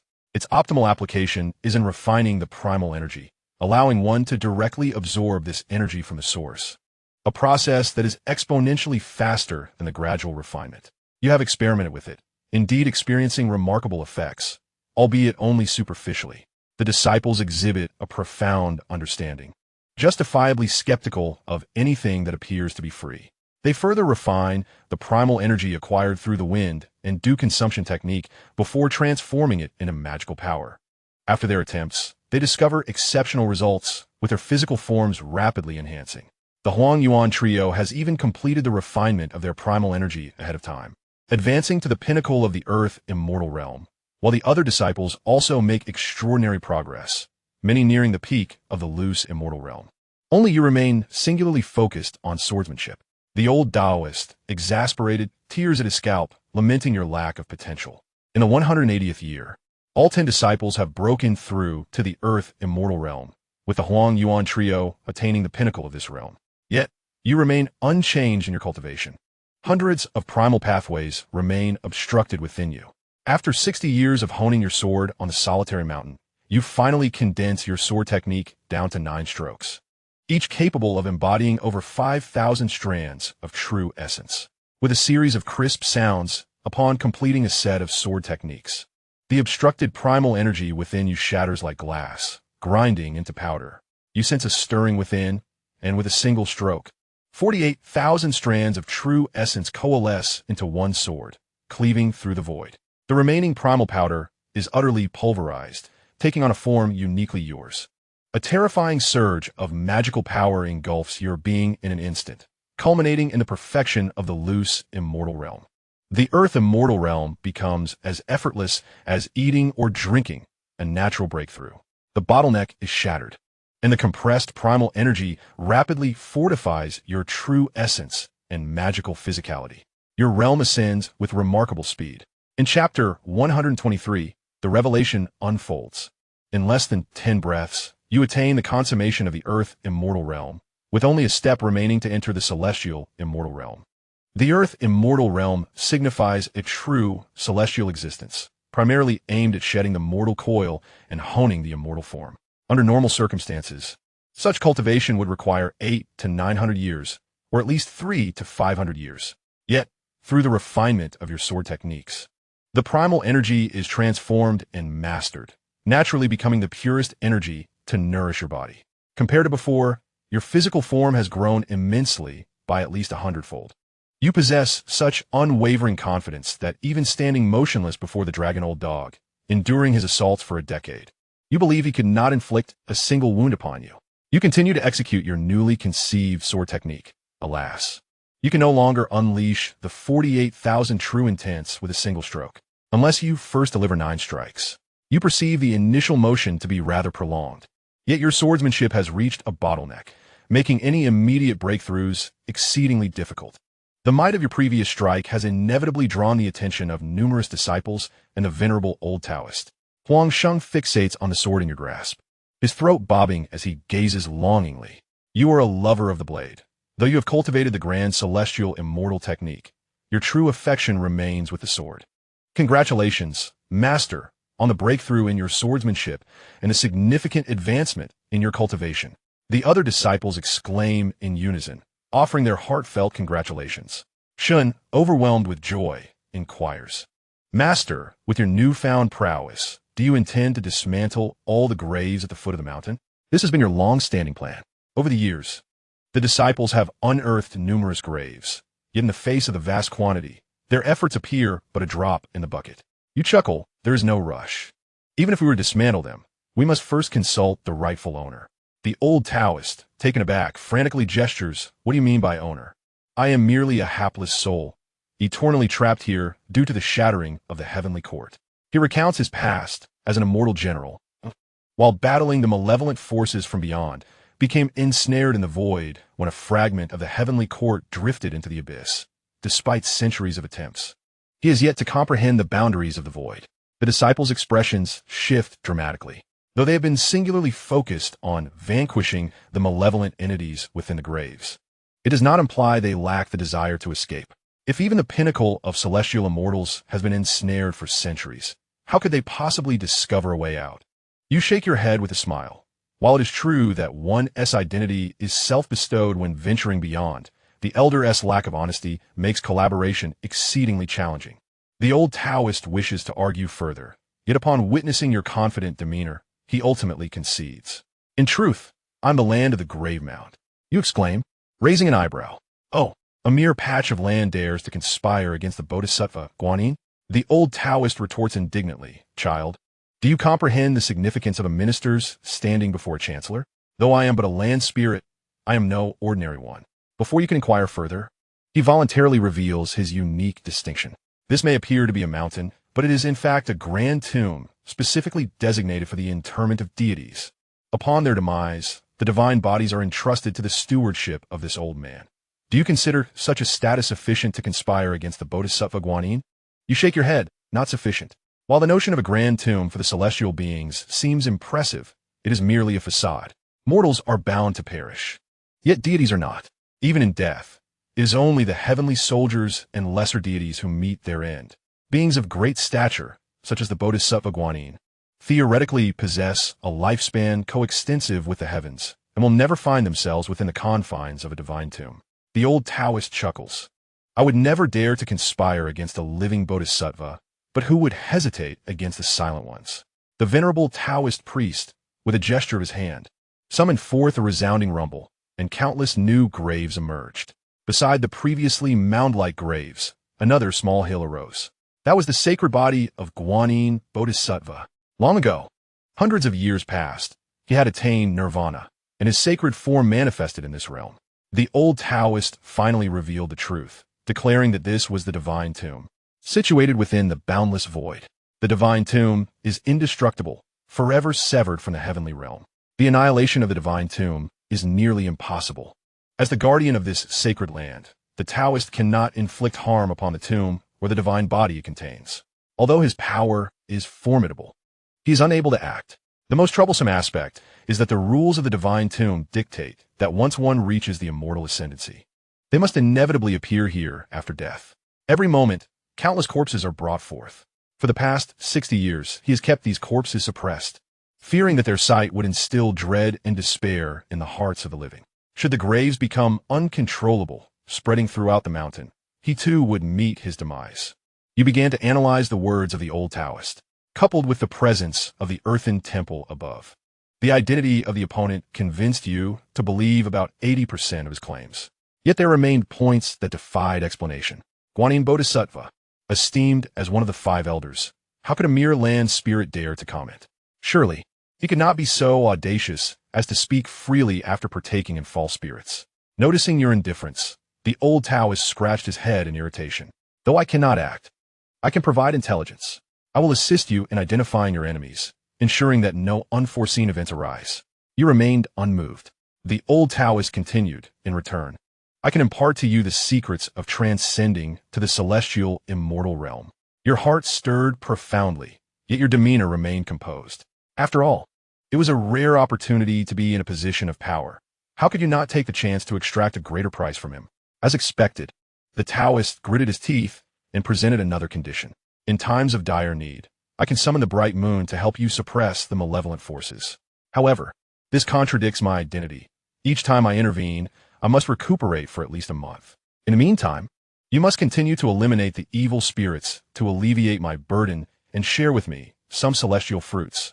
Otherwise, should I falter and all the malevolent beings break free from their seals, do not blame me. Seeing your continued silence, the old Taoist grew anxious. This desolate place holds no treasures. Even if you wish to plunder, you ought to seek a wealthier target. He pleaded, one must not, or at least should not.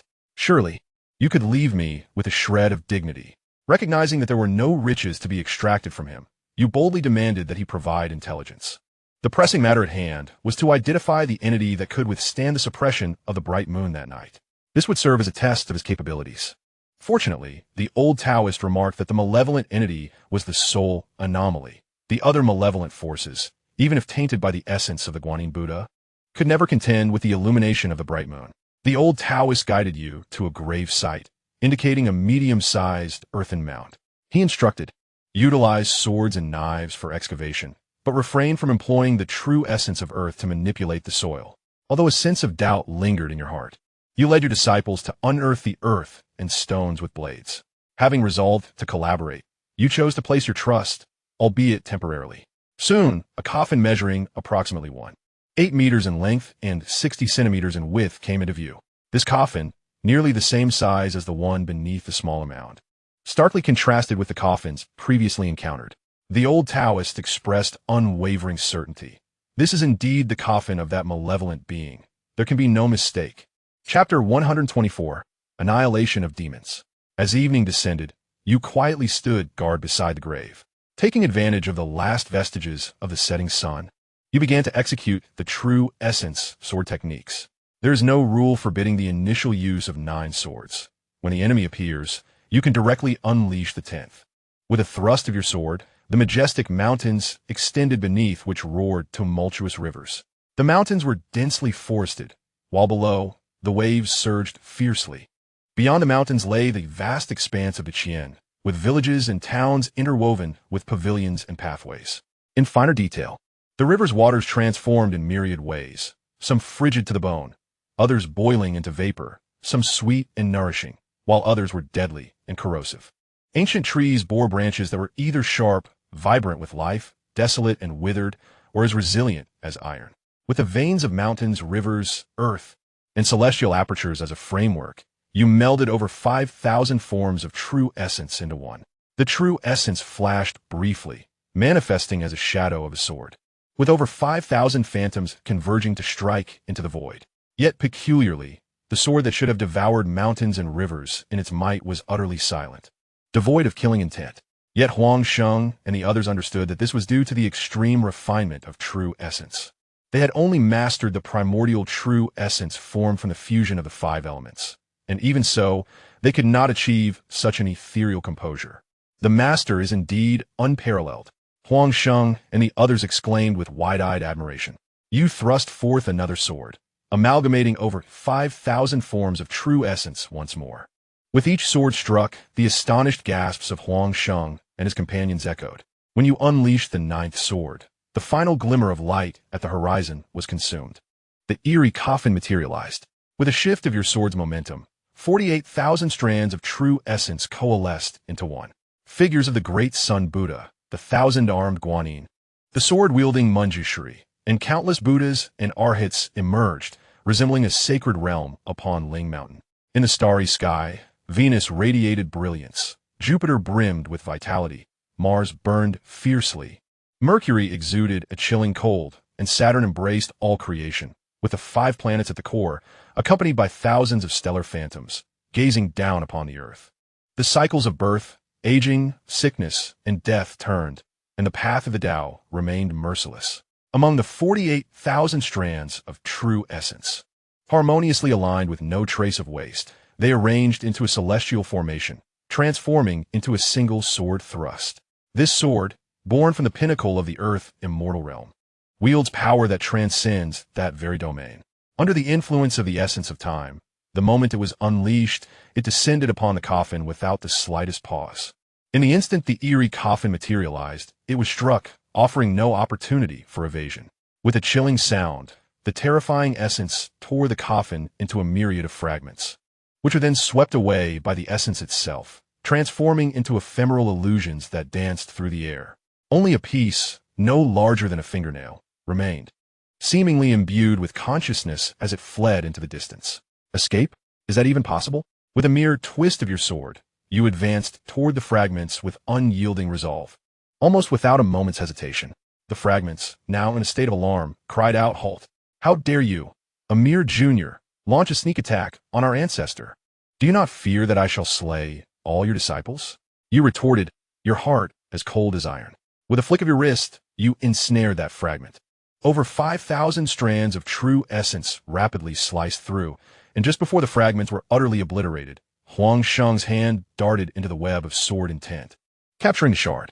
The amalgamation of over 5,000 strands of true essence struck the back of his hand, leaving a 3-centimeter gash from which blood spurted forth. The onlookers were aghast. However, 60 years of battling evil had forged their hearts into resilient fortresses. Swift, relentless assaults rained down upon Huang Sheng. Yet not even his garments were torn asunder. "A mere parlor trick," he exclaimed, spinning on the spot, vanishing along with the fingernail-sized fragment. Once again, he has disappeared. True Huang Sheng seethed in frustration, unleashing his full power upon himself, an unbearable sensation weighing heavily upon his psyche. Your gaze swept across the crowd. Upon attaining the pinnacle of the earth immortal realm, your piercing eye of truth grew more potent, allowing you to faintly perceive the traces of spells lingering in the air. Following the trail, you spotted a red dot upon a nearby stone. It was that malevolent entity.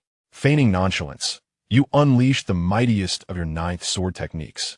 The primordial essence took center stage, with the jade-like true essence above and the new gray void essence below, forming a triad formation that commanded over 5,000 strands of true essence as it surged forth. The malevolent entity, filled with rage and fear, attempted to evade. But it was too late. Your sword shattered its right arm. Had it not shifted the position of the coffin's fragments, that strike would have been sufficient to annihilate it entirely. Once again, the malevolent presence vanished from sight. As you prepared to employ your piercing eye of truth, an old Taoist hurriedly approached, his expression one of alarm. Alas, how could you allow that demon to escape? If it were to emerge nightly to unearth graves and awaken all malevolent spirits, would that not bring calamity upon me as well? You opened your mouth to respond, but as he instinctively leaned in to listen, you swiftly unleashed another sword technique toward him. The old Taoist was both startled and enraged. By the time he sought to evade, it was too late. The fierce flames enveloped him, accompanied by countless manifestations of true intent striking him. His garments were instantly tattered beyond repair. "I shall slay you." The old Taoist roared in fury, launching a punch toward you. The myriad shadows of his fist sealed all avenues for your evasion. This strike could only be met head-on. You wielded your sword like a downpour, engaging in a fierce exchange of 7 strikes in the blink of an eye. As you prepared for the 8th sword strike, the opponent, initially poised to taunt, suddenly wore a look of grave concern. Including the previous 2 strikes, this was the 10th sword. An overwhelming 48,000 strands of true intent coalesced into a single stroke. The old Taoist's countenance shifted dramatically, and along with fragments of the coffin, he was reduced to dust. A surge of primordial power infused your body and that of your disciples. As your thoughts stirred, thousands of strands of true intent relentlessly pressed forward. After 6 strikes, the primordial power was completely assimilated. The old Taoist joyfully descended, his mouth stretching into a grin that reached his ears. Good. You truly managed to slay this vile creature. What remarkable skill and discernment. Especially you, young friend Yi, who immediately recognized that the malevolent being had disguised itself as me, ensnaring it with your sharp intellect and decisive prowess. Young friend, why do you persist in using the Eye of Void to scrutinize me? The old Taoist suddenly conjectured a possibility. You didn't mistakenly strike when you couldn't see clearly, did you? You glanced at the old Taoist a few more times, confirming that he was indeed the genuine article, before nodding in acknowledgement. Indeed, the old Taoist leaped in surprise. You. If that had truly been me, would you have hesitated to strike? You were unconcerned. What of it? With your cultivation, you would not be harmed. The old Taoist grew anxious. What if? No. You must promise not to act recklessly in the future. I am but an old bone. I cannot afford to perish at the hands of a vile creature, only to fall victim to you. The smile did not vanish, but simply shifted to illuminate your and your disciples' faces. The air was filled with a joyful atmosphere. The old Taoist, having failed to secure your promise, sighed, lamenting the lack of respect shown by the younger generation. Despite his complaints, he was in high spirits and began to impart the secrets of celestial beings to you. Chapter 125, Wings of the 9 Heavens. The old Taoist spoke a few words, then cast a lecherous gaze toward your waist. A chill ran through you, and instinctively, you considered drawing your sword to strike him. Realizing your reaction, you quickly produced 2 celestial jujubes from your waist. You contemplated asking whether he had ever been a thief, but deemed it impolite, swallowing the question instead. The old Taoist accepted the jujubes, beaming with delight, and without washing or wiping them, he bit into them. Crunch, crunch, crunch, the scattered celestial essence. Earthly immortals refine their bodies, and heavenly immortals, crunch, crunch, crunch, require both the same cultivation and celestial form. You felt your brows twitch in agitation and again considered drawing your sword against him. Senior, perhaps it would be best to finish the jujubes before elaborating further. The old Taoist chuckled. Indeed. He directly tossed the remaining celestial dates into his mouth, chewing them with fervor, swallowing even the pit's hole, instinctively reaching for another date. He chuckled softly and tucked it away in his bosom, not out of a sudden pang of conscience, but rather from reluctance. He then continued, "The true essence is akin to water, while the celestial body resembles a vessel. Even with the finest treasures of heaven and earth, the celestial body has its limits, which in turn constrains the growth of the true essence. My young friend, possessing a naturally perfect Tao body and enhanced by the original source, your celestial physique surpasses any immortal I have encountered. Even the Bodhisattva Guanyin, in her earthly celestial realm, was not your equal. Yet, with your boundless true essence, I imagine it must be quite burdensome for you. If you cannot find a path to break through within a decade, your celestial body will surely be overwhelmed by the true essence." You observed the old Taoist's various cryptic hints as he handed over 2 jiao pairs. As soon as you opened your palm, the 2 jiao pairs had vanished. Your gaze grew more resolute. This is indeed the trickster. The old Taoist, slightly flustered, accepted the jiao pairs and began to elaborate on the 3 methods to transcend to the celestial immortal realm. The first path is that of the heavenly God, wherein one discards the celestial body.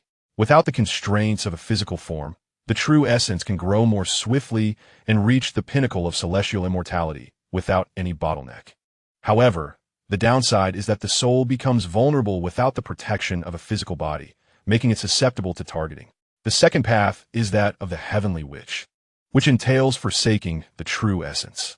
By dissolving all true essence back to its primal source, one can forcibly propel the body into evolution, rendering it invincible against others of the same realm. The drawback, however, is the slow progress and the tremendous costs involved. As for the third path, it is that of the celestial immortal, which seeks to combine the celestial body with the true essence.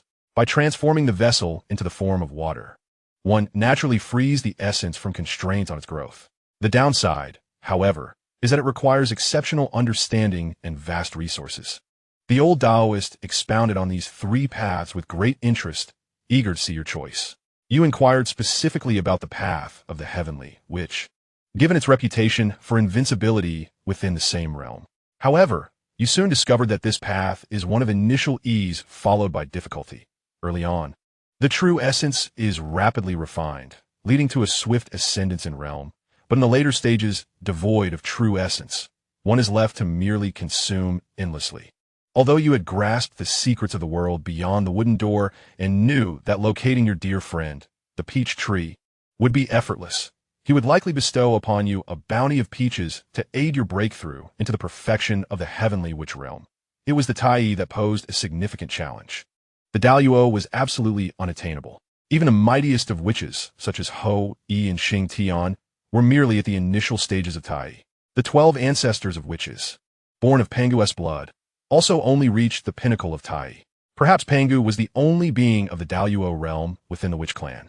Yet no one has ever witnessed such a being, nor could anyone reach that state, as many innate spiritual roots have vanished throughout the annals of history. The other two paths also hold the potential to transcend to Daluo, yet they too present formidable challenges. Without hesitation, you chose the path of the celestial immortal. The old Taoist gazed at you with a peculiar expression, likely having deduced that you possess a method for acquiring vast resources, his eyes inadvertently drifting toward your storage pouch. You cleared your throat to catch his attention. The items obtained throughout the various simulations were predominantly stored within the simulated space, rendering them impervious to theft. The storage pouch at your waist primarily held decorative trinkets, yet it did not pique his interest for examination. The old Taoist chuckled softly, displaying no embarrassment as he elaborated on the path to becoming an immortal. You commenced your seclusion.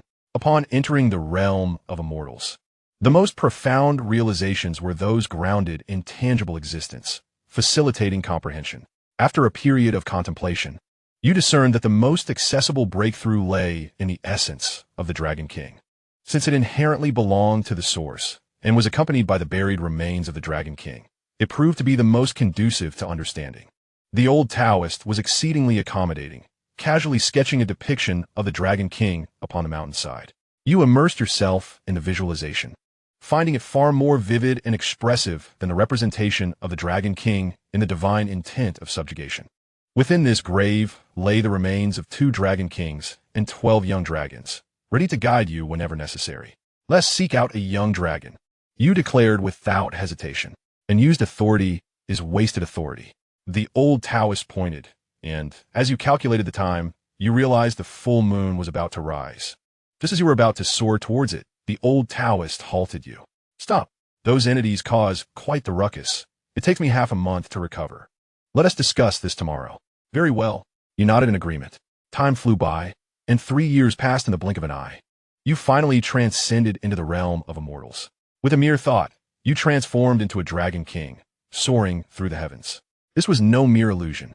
You had genuinely become a Dragon King, guided by divine intent. Your physical form had truly morphed into that of a Dragon King, capable of summoning clouds, exhaling mist, and commanding winds and rain. Even through the lens of the most discerning eye, you remained unequivocally a Dragon King, having broken through to the realm of immortals. Your physical body underwent further enhancement.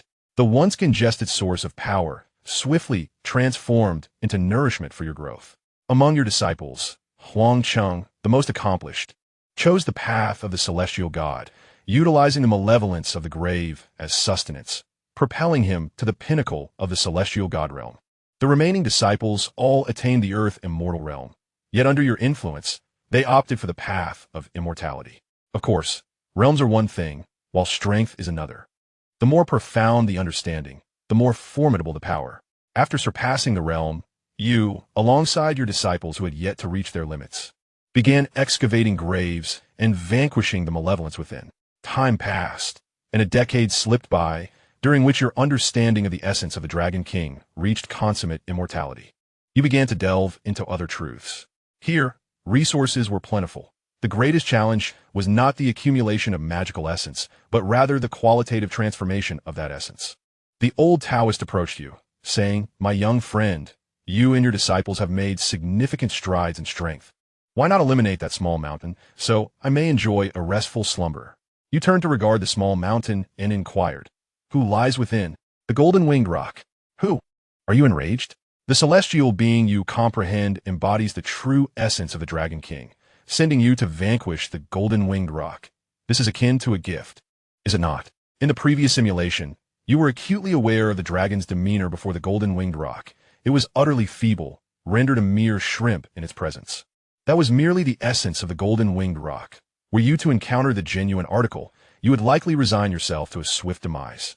The old Taoist, feeling somewhat apprehensive, turned his gaze towards Xianxia. Your disciples, adept in the primordial path, should find it no arduous task to ensnare that beast. You chuckled, responding, "No arduous task? The speed of the rock outstrips even that of monkeys. My disciple, having merely grasped a smattering of mundane spells, will be fortunate to ensnare even a single feather." The old Taoist cleared his throat. "Do not be hasty. I never suggested a direct confrontation. My esteemed brother possesses the 9 heavens cloud wings.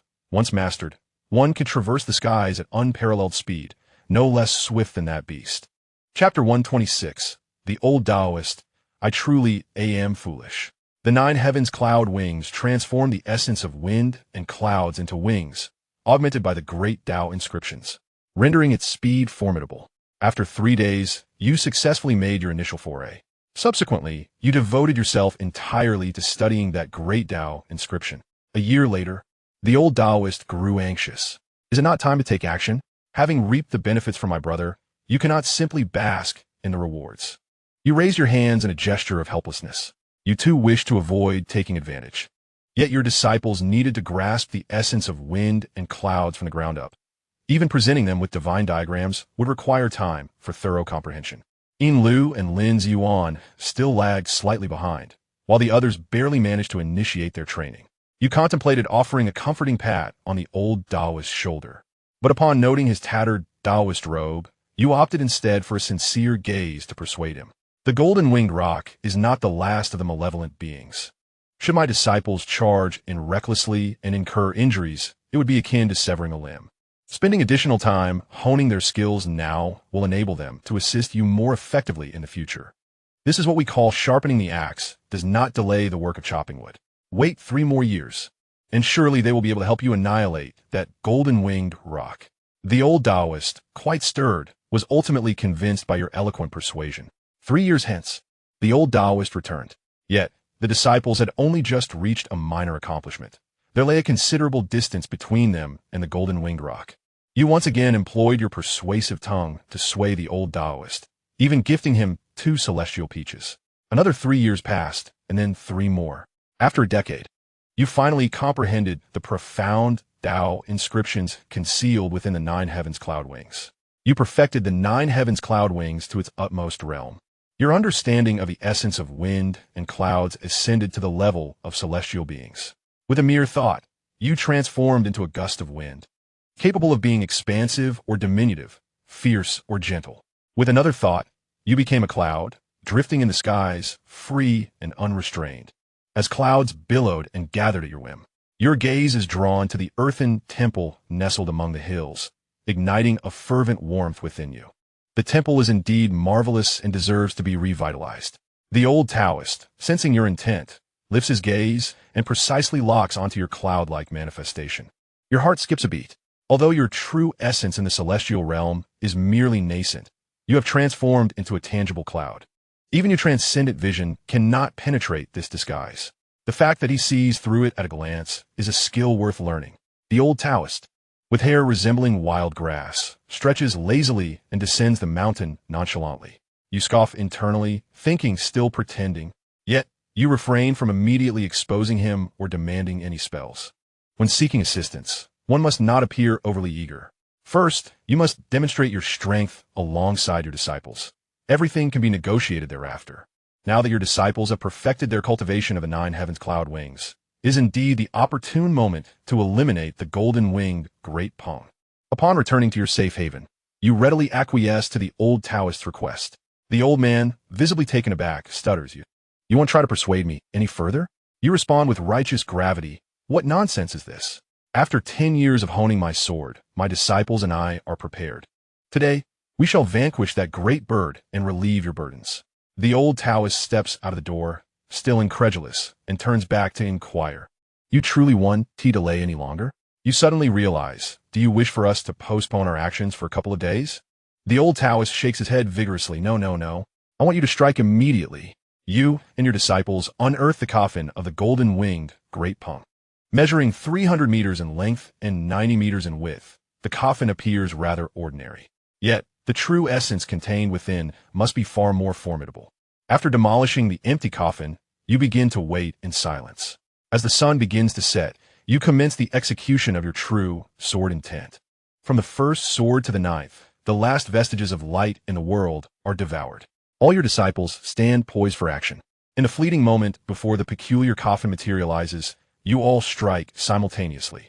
You too, at that moment, unleash the 10th sword. All attacks converge, striking the coffin as it appears. Attendre explosion ensuite. The coffin is shattered into fine dust, and a surge of primordial power envelopes you. The legendary golden-winged great Feng never even reveals itself. It dissipates into mere illusions. The old Taoist races down the mountain, his eyes wide with disbelief. Touching the large pit left behind by the vanished mound of earth, rendered speechless. How foolish I truly am, he mutters to himself. He slaps his own face, gazing at you all as if you were the treacherous scoundrel who, after extracting all his wealth, cast him aside. The sorrowful and indignant look in his eyes stirs a pang of guilt within you. You recall how he looked at you earlier in the day. Bah, what a deceit. It was clearly a fair transaction.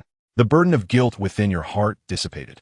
You began to analyze with him the philosophies of sweating profusely in daily life while shedding minimal blood in battle, emphasizing the wisdom of sharpening one's axe without delay.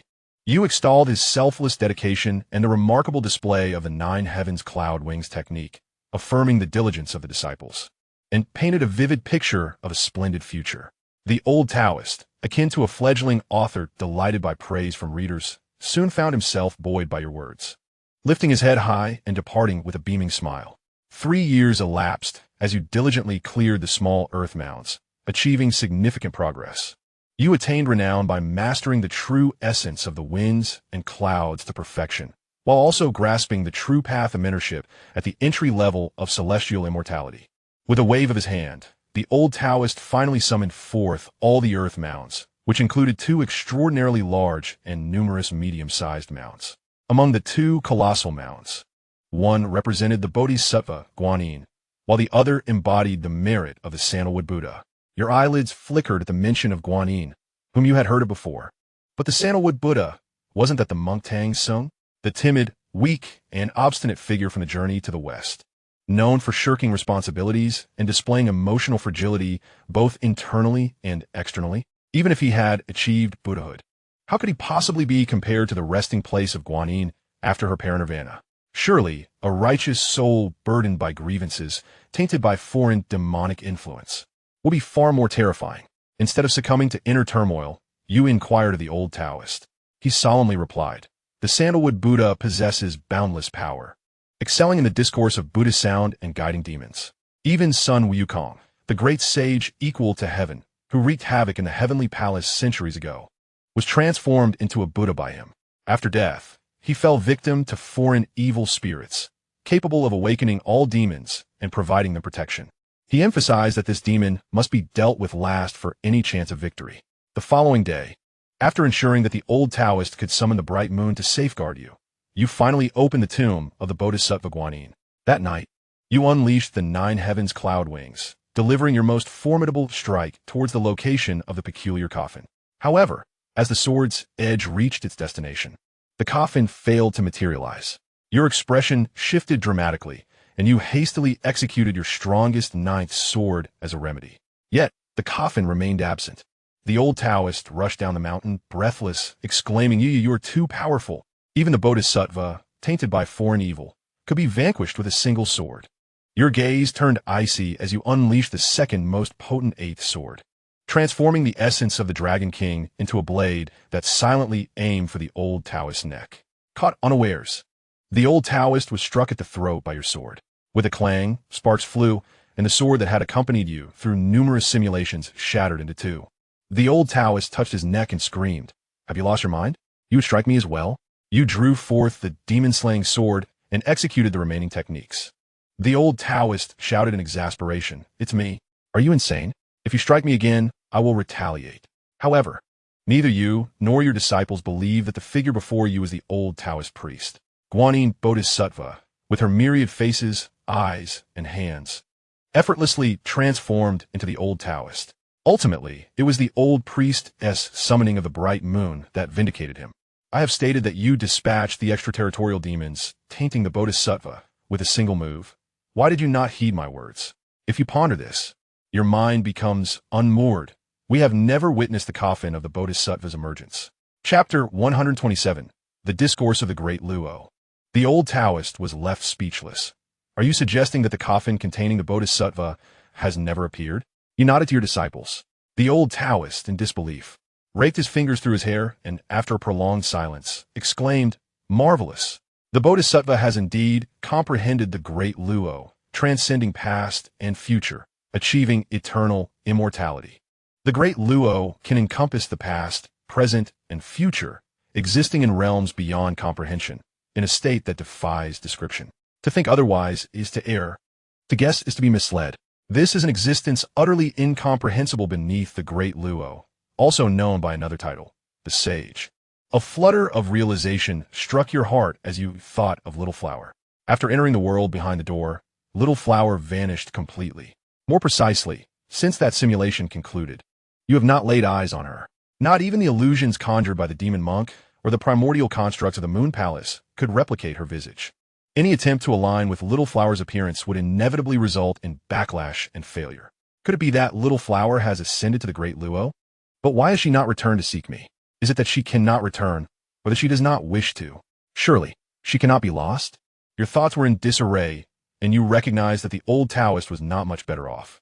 Respectfully, he produced a few celestial jujubes he had left behind, polished them, and bowed repeatedly at the empty grave where the Bodhisattva's body once lay, an unadulterated embodiment of filial piety. You inquired about the other sages in the celestial realm.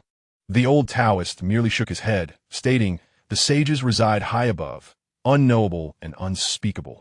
The only one I have encountered is the incarnation of the supreme Clarity Sage, devoted solely to alchemy and treasure crafting, appearing frail and delicate, as if the wind could topple him. You did not suspect the old Taoist was deceiving you.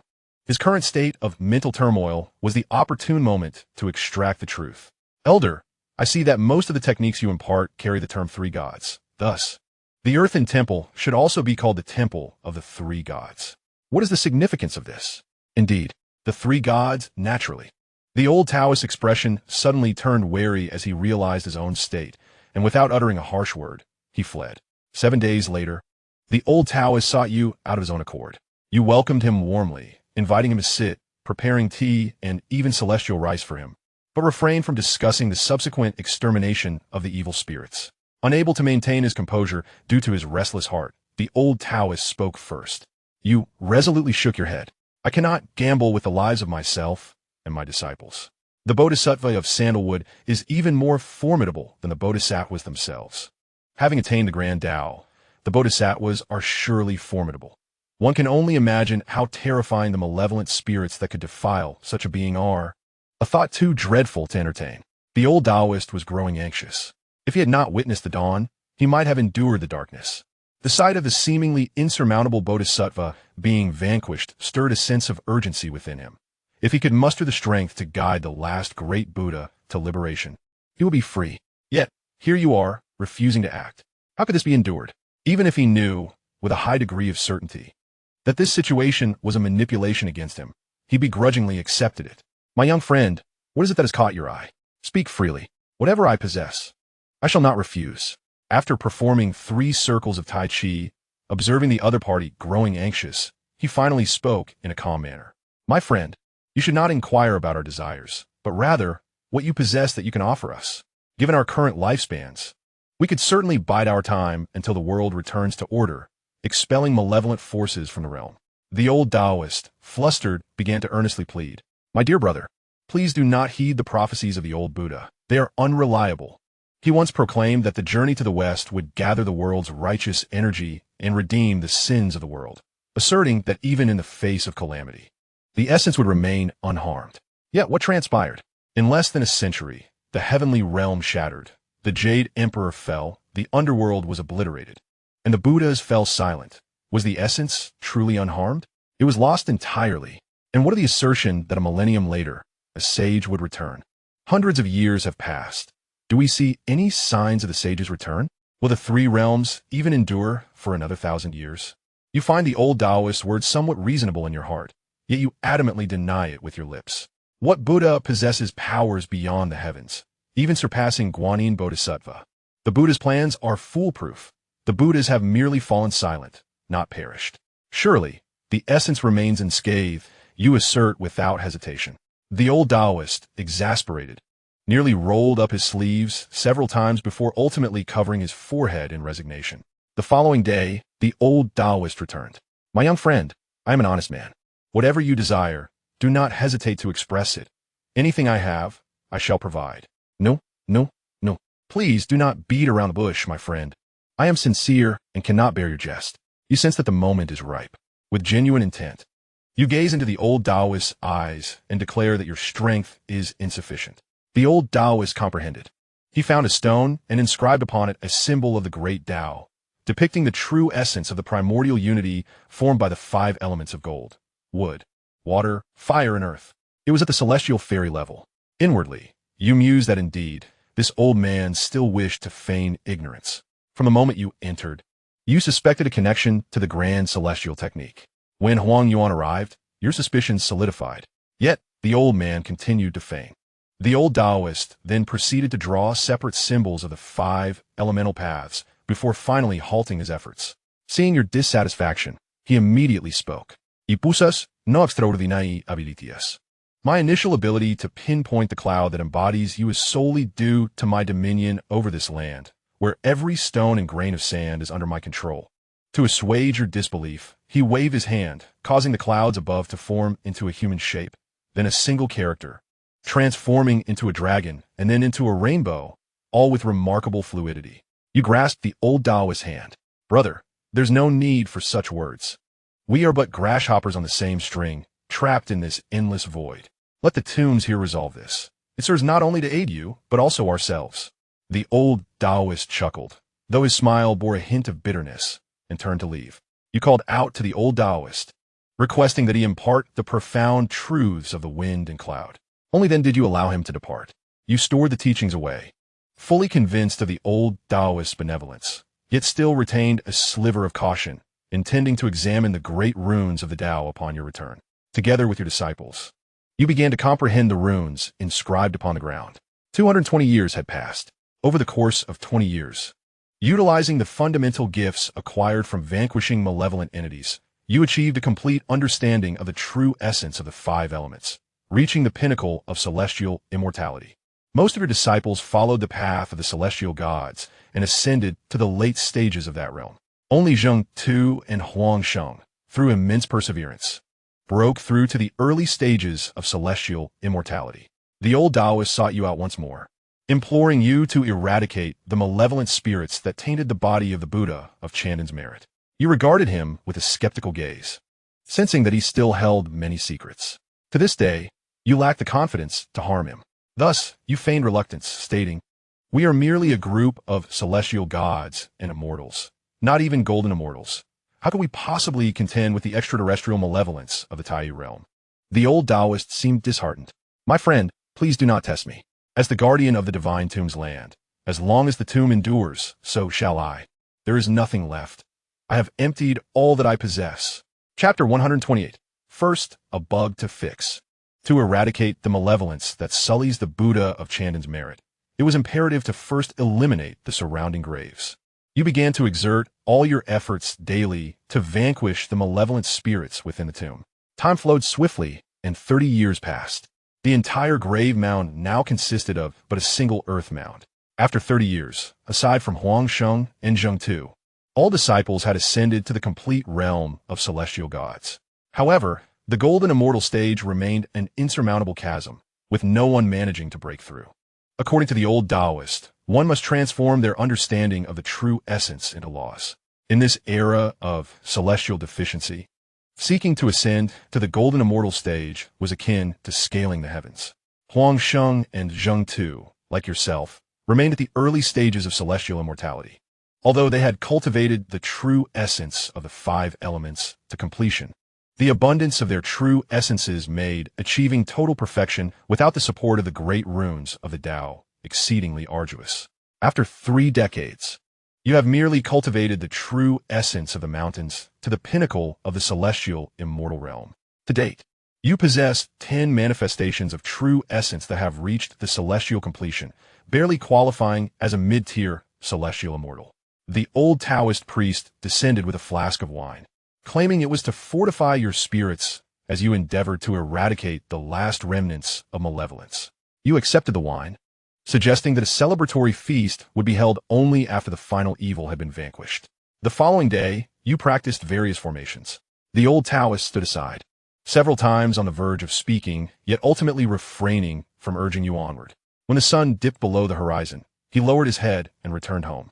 You then extracted the last celestial fruits and grains, indulging with your disciples. Throughout this period, the old Taoist did not make an appearance. Having satisfied your hunger, you and your disciples descended the small mountain.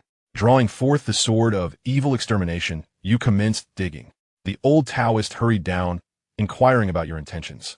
You calculated the time and responded, "There remains but the duration of an incense stick until the moon rises. I shall first test its quality with my disciples." You had long yearned to exploit a flaw, yet the malevolence within the grave adhered to no code of honor, capable of summoning other evil for protection, which had delayed the endeavor until now. The old Taoist's lips trembled as he murmured, "I can summon the bright moon at will." You waved dismissively. That is not the same. Exploiting a flaw is not akin to wielding a cheat code. It is not merely a matter of who's your daddy. The old Taoist's expression grew complex as he watched you unearth the coffin, hastily retreating up the mountain. As the soil was unearthed, a coffin stretching over 1,000 kilometers emerged. You began to manifest your sword techniques, the first strike, the second strike. The coffin lay motionless as if lifeless. Your disciples heightened their vigilance, and as you unleashed your 10th strike, they joined in unison. In days past, your 10th strike was unparalleled. Yet now your disciples could unleash attacks of celestial perfection, rivaling your own prowess. A deluge of true essence surged forth like the heavens collapsing, crashing down upon the buried coffin. In the instant before impact, a layer of golden Buddhist light materialized, delicate as a wisp of smoke, seemingly dispersible by a mere breeze.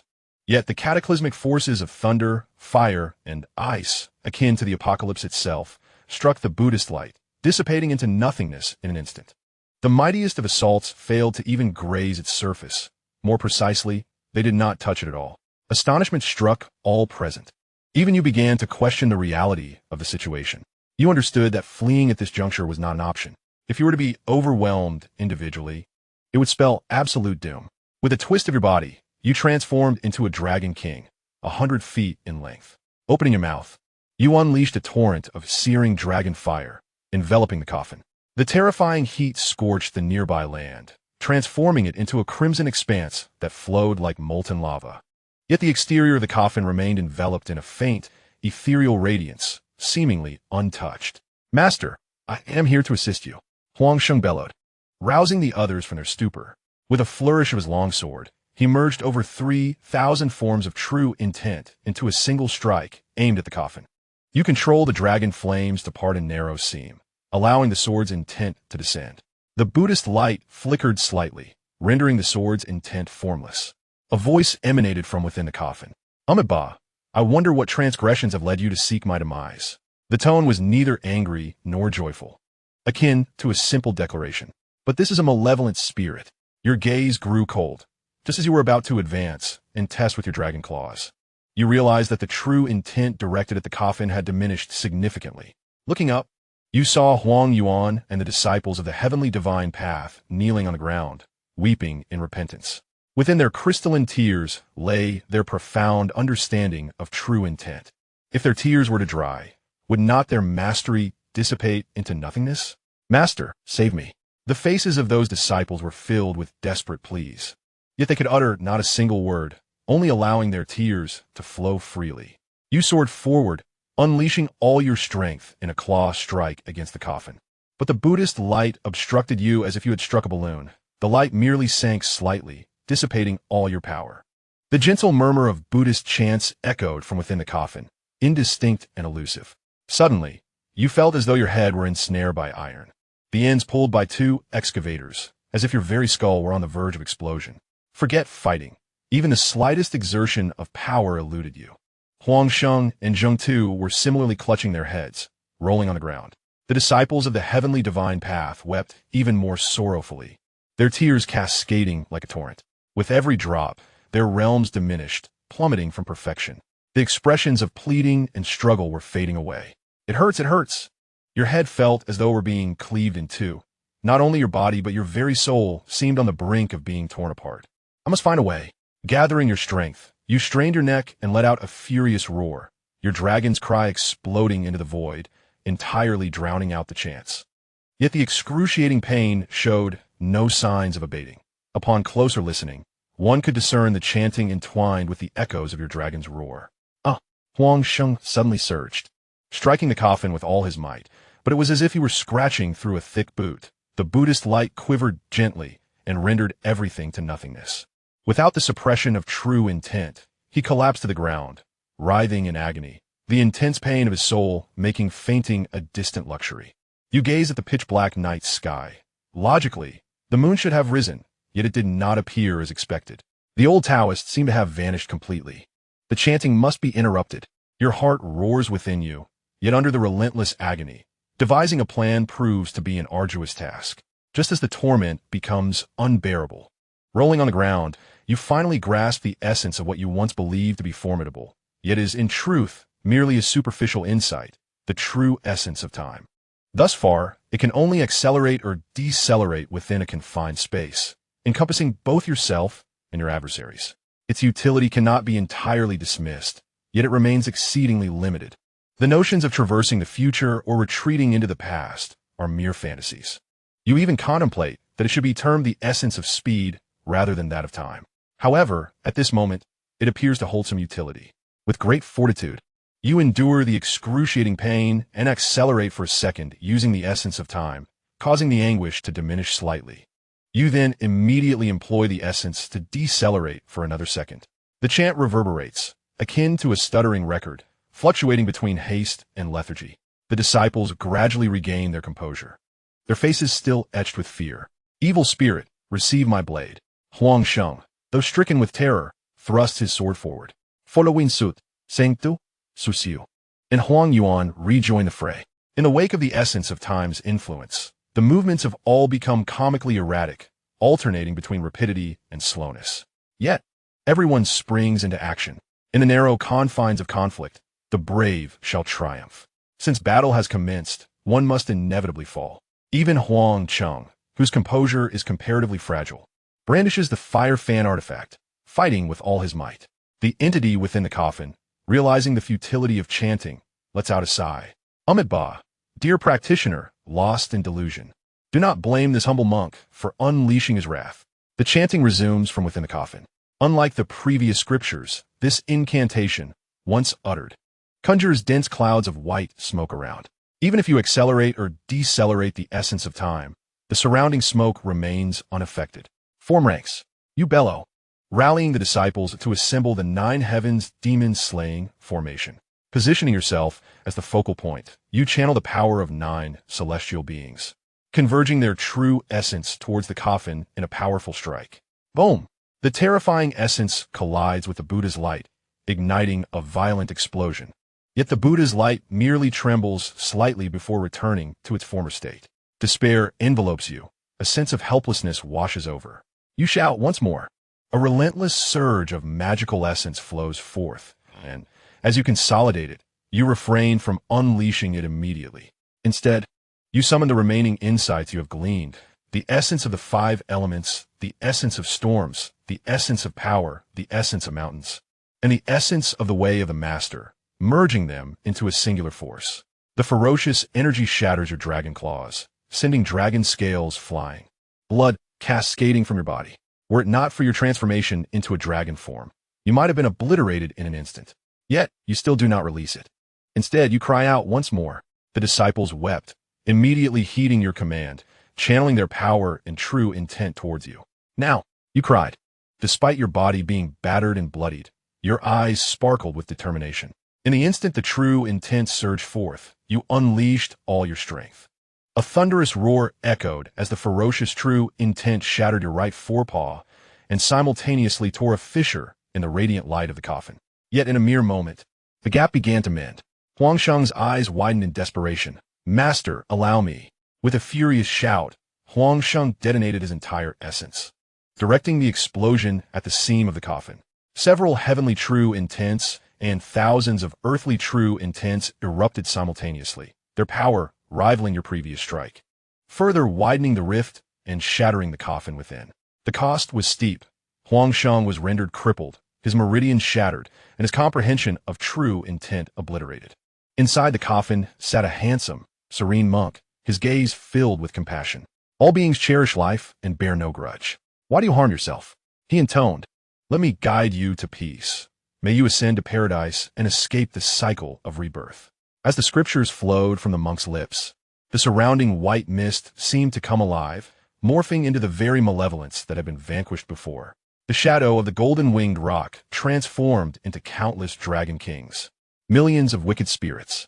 You hastily summoned the earthly true intent of life, yet whether it was your dragon claw or Huangsheng's broken form, both were afflicted by celestial-level damage, augmented by celestial true intent, resulting in a woefully inadequate healing effect.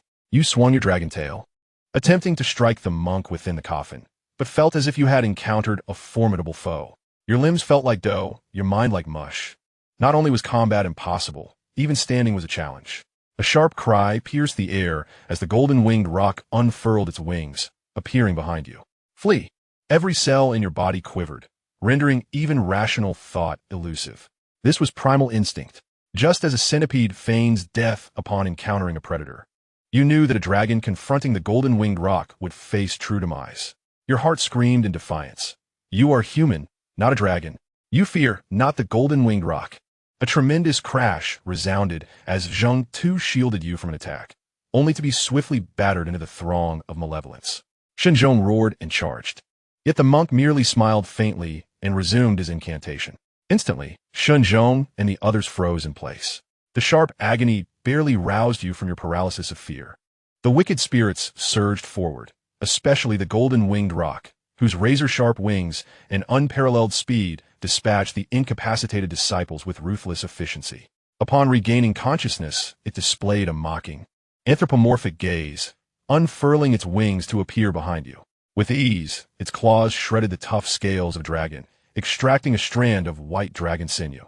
Your strength dissipated entirely, leaving you sprawled on the ground in a state of paralysis, devoid of any resistance. The golden-winged rock perched beside your head.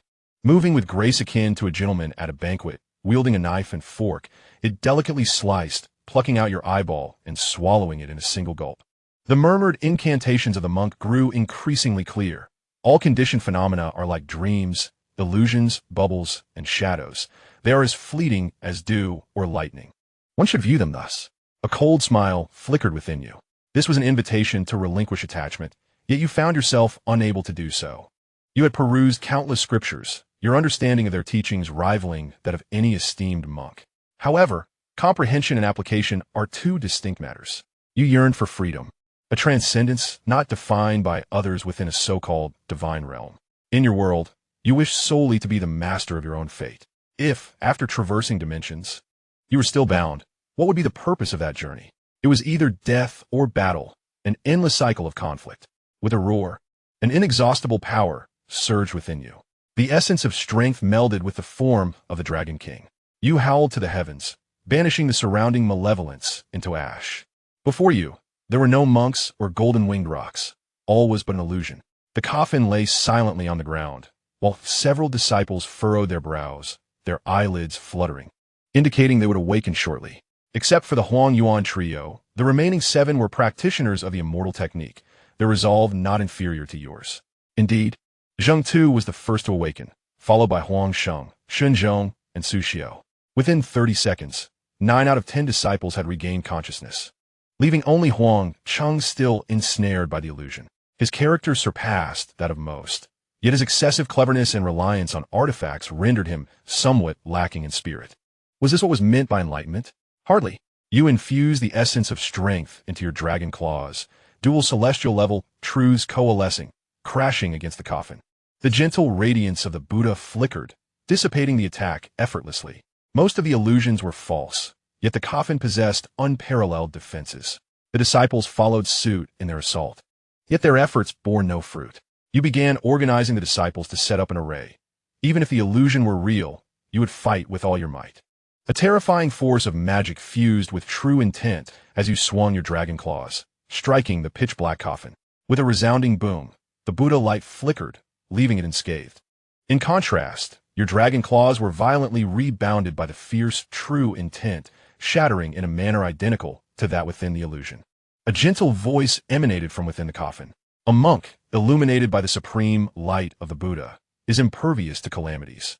Why must the benefactor inflict harm upon oneself and others? You once again wield the dragon claw, roaring with fervor. Throughout the ages, death is the sole certainty. Yet I contend that a life lived in numbness, akin to death, is far more terrifying. Open. The sinewy dragon claw strikes the radiance of the Buddha, the recoil causing it to bleed profusely. As if devoid of sensation, you relentlessly batter the divine illumination with claw after claw. A voice filled with sorrow and rage resonates in your ears. Your unmatched Buddha light, indestructible through the eons, can even usurp the divine scepter of the old Taoist. Let us see if it can indeed withstand the onslaught. Chapter 130. Heavenly Tribulation? Mortal Calamity? The vexing incantation reverberates once more, prompting you to hastily employ the essence of time, disrupting its rhythm. A beam of golden light descends from the heavens. A golden spear cleaves through the fabric of space.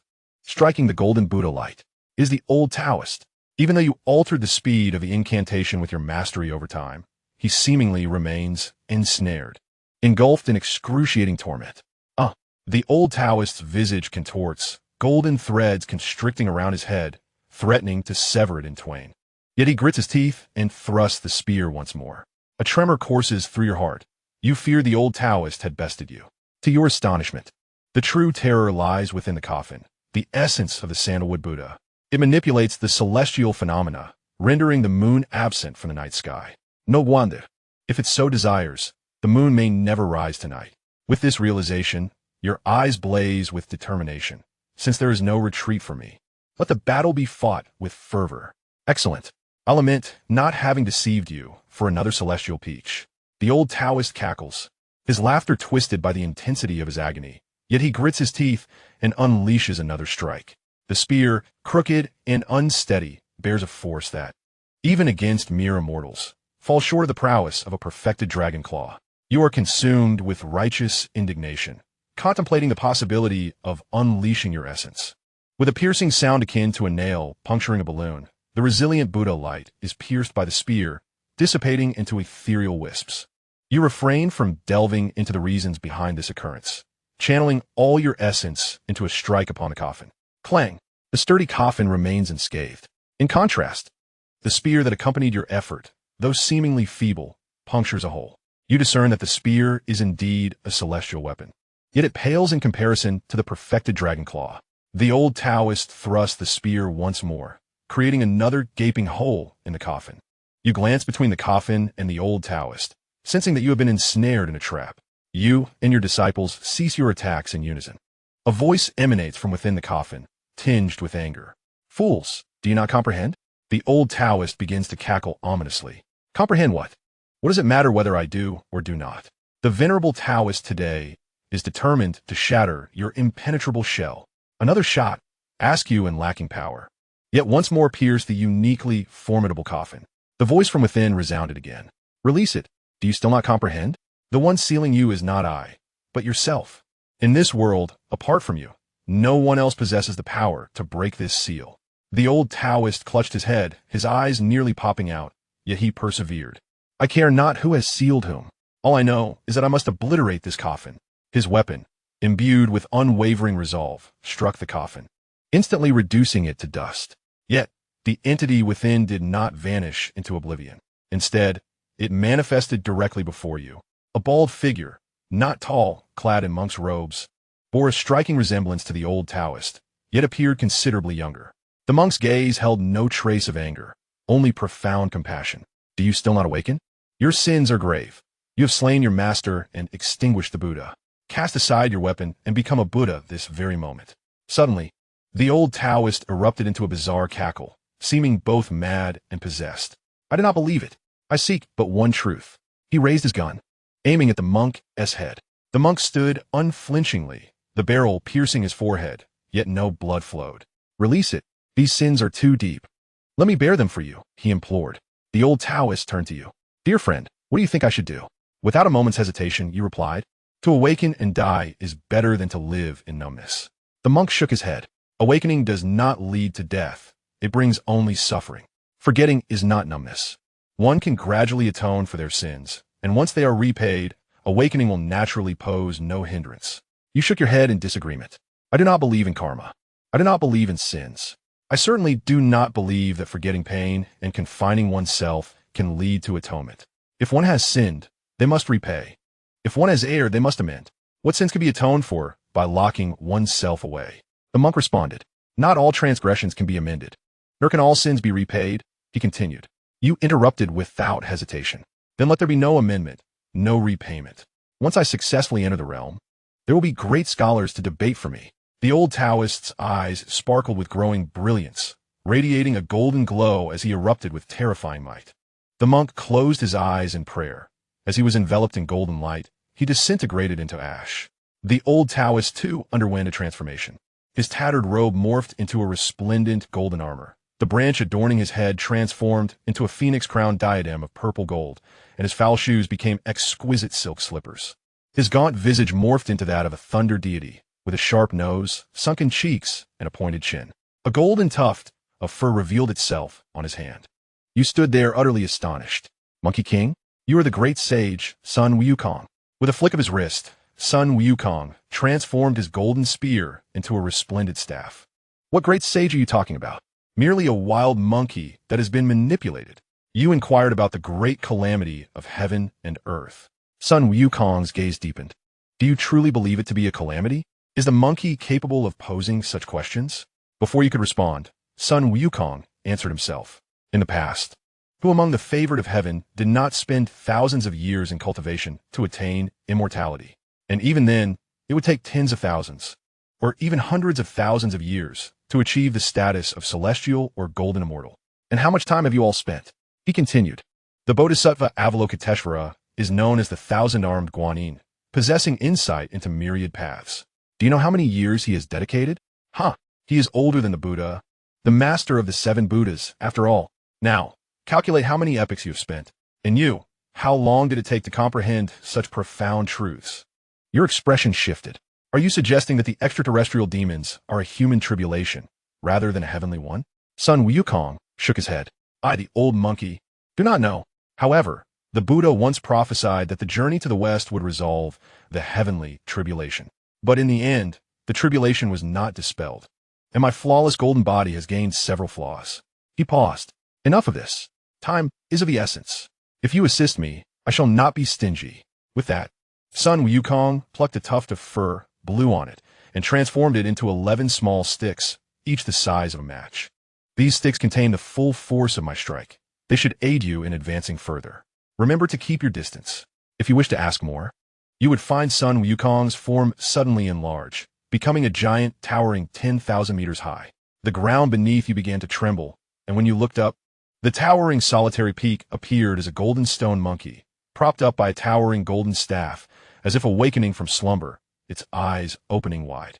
In Chapter 131, The Return of the Demon Monk, Sun Wukong raised his hand, and an unseen force drew you all together, followed by a golden light shield enveloping you, sending you soaring away with a single strike of his staff.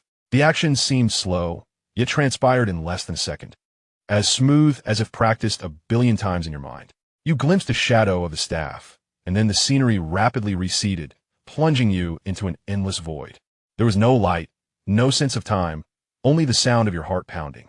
After what felt like half a month, the darkness abruptly brightened, and the light shield shattering around you, you successfully landed on solid ground. The sky was a dull gray, and the crimson earth was barren. Were it not for the desolation surrounding you, one might think they had returned to the solitary peak. The crowd remained vigilantly scanning their surroundings. Yet, you were aware that this was merely the world behind a normal door. You waited for everyone to acclimate before speaking, only to notice a formidable figure ahead. Towering at least 10 feet high, resembling a small hill, it stood before you, seemingly awaiting something. You became alert, leading your disciples cautiously forward. The silhouette grew increasingly familiar. As you approached within 30 meters, it turned around, its face lighting up with joy upon seeing you. Master, fellow disciples, I have found you. It was none other than the Azura leader. His height had increased nearly sevenfold. Just as you were about to approach, a terrifying image suddenly flashed in your mind. If your intuition was correct, the Azura leader, who practiced the Great Sun Tathagata Sutra, had initially entered the Spirit Mountain. Surrounding him must surely be demonic monks. Encountering an old acquaintance in a foreign land, your disciples were initially delighted, but upon witnessing your guarded demeanor, they immediately became wary. The Azura leader, looking somewhat aggrieved, asked, Master, brothers, what troubles you? You silently stepped back several paces and inquired, Who were you with? The Azura leader clasped his hands together, his expression earnest. The Venerable One informed me 7 days ago that I would meet old friends, and so I came to wait for you. You quickly instructed, Remain where you are. Do not move, and pretend you have not seen us. A monk does not speak falsehoods. You did not expect him to aid in concealing your presence. You merely hoped he would keep silent to buy you some time. Just as you turned, you spotted a handsome young monk, around 15 or 16, with red lips and white teeth, claiming to be Ananda, the demonic monk. Amitabha, esteemed patrons, you are destined to meet with me at Spirit Mountain. Please follow me. Young monk, your voice turned icy. What if I refuse to go? The demonic monk replied with a smile. Fate arises from causes, where there is a cause. There must be an effect. You cannot evade it. A thought crossed your mind, and you transformed into the fully realized Dragon King, brimming with power and confidence. What if I insist on avoiding it? The demonic monk epitomized the inner demons of your heart, now perfectly mirroring the previous encounter. With a smile that radiated warmth, the demonic monk began to recite scriptures. Your head felt as though it had been struck by a club, and your vision darkened. You were about to unleash a breath of dragon fire when you realized you were surrounded by 7 or 8-year-old little monks, with an elderly monk seated on a high platform ahead. Mingxin, why are you distracted instead of listening to the scriptures? It was then you realized you had also transformed into a 7 or 8-year-old little monk, as if the dragon claws and body were merely a dream. Suddenly, a little monk beside you spoke, revealing a missing front tooth. Laughing heartily, Mingxin dreamed of becoming a dragon and said he would take me to be an immortal. Ha ha. The crowd erupted in laughter, the air filled with a joyful atmosphere. The old monk, with a solemn countenance, began to expound various profound truths. Most of his discourse revolved around the lament that the young do not study the scriptures, leaving the elderly in sorrow. It was exasperating, yet oddly comforting, reminiscent of those days that had become second nature. You instinctively felt the urge to sit down awkwardly, yet found yourself frozen in place. Listening to the teachings? What nonsense! Yi, as he is known, only believes in the present life, dismissing the notions of reincarnation and the absurdity of karma. Your thoughts whirled, yet they sank like stones into the ocean, leaving all your true intentions lost to the void. It was akin to being transported to a new realm altogether. Regardless of sword techniques or mystical powers, they seemed entirely non-existent. All that remained was the frail body of a mere 7 or 8-year-old child. You recalled the simulated space. Before your eyes, a realm materialized, visible only to you, containing objects that perfectly mirrored your memories. Indeed, it was an illusion. Did they still wish to deceive you? Alas, the simulation had not concluded. The staff bestowed by the Monkey King lay within your storage bag, just out of reach. Your gaze swept over the remaining items, but none could shatter the illusion. The old monk, rather than scolding you, continued his discourse with a hint of disappointment. His gaze pierced your heart, inflicting a deep ache. A sense of guilt washed over you, threatening to bring tears to your eyes. Even knowing it was all a fabrication, the illusion woven by the demon monk was rife with half-truths, catching you off guard and overwhelming you with memories. Suddenly, your eyes sparkled as you retrieved a charcoal pencil and began to draw upon the ground. With just a few strokes, a stunning visage emerged. Most enchanting were the luminous eyes. Yet, as you halted your hand, the moment the image of Xianxia solidified, an unseen force obliterated your drawing. The illusion shattered in its wake. The demon monk spat blood, gazing at you in horror. You surged forward, your towering frame resembling a mountain descending upon him. The essence of power fused with the true intent of the Dragon King, amplifying your strength. The demon monk, hastily raising his hand in defense, was sent flying by your claw, blood erupting from his mouth as his vitality trembled. You unleashed the 9 heavens cloud wings. Ethereal wings woven from the essence of wind and clouds materializing behind you. Though somewhat ungraceful upon the dragon's back, your speed was unparalleled. You arrived ahead of the demon monk, who hovered in midair, and raised your claws, unleashing over 5,000 strands of true intent upon him. Boom! The demon monk's body tree shattered like a broken sack under your mighty blow, crashing into the hard ground and creating a pit several meters deep. His body was indeed resilient. Though not on par with the Monkey King, it was not far off. You opened your mouth wide. Exhaling a dragon's breath formed from thousands of strands of true intent, turning the surrounding soil into crimson magma. The demon monk, gasping for breath within the pit, relinquished his struggle as his form was consumed by the molten rock. How exhilarating! As the nightmares accumulated over centuries dissipate, a surge of excitement compels you to unleash a roar, your essence subtly elevated. This phenomenon is referred to as the attainment of clarity in thought. Regrettably, it lacks sufficient brutality. Next time, one must sever his limbs and head before reducing him to ashes with dragon flames. Amitabha, your actions are excessively ruthless. I implore you to visit my sacred mountain and dispel the malice within your heart. This familiar voice. You swiftly turn, only to behold the towering figure of the Azura leader, hands clasped together, his form shrinking as his visage transforms into that of an enchanting monk. In mere moments, all traces of his former self have vanished. He is now an exquisite youth, no older than 15 or 16. Indeed, the sacred mountain harbors secrets. This monk is undeniably sinister. A chill of sweat trickles down your back. Kill, you bellow, unleashing the true essence of your power with a claw aimed directly at the monk's head. Chapter 132. The time has come. The monk's lips curl into a smile, delicate as if plucking a flower, as his diminutive form effortlessly grasps your dragon claw. With a mere flick of his wrist, an overwhelming force propels you through the air. You unfurl your wings of the 9 heavens, maintaining your position midair, poised to retaliate, when an unsettling tremor from your very soul renders your body uncontrollably plummeting to the ground. That is the aura of the golden-winged Great Feng, summoning immense willpower.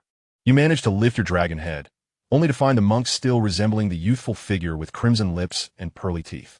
Yet, he is saturated with the essence of the golden-winged Great Feng. You surmise that this power can only be attained after entering the golden immortal realm.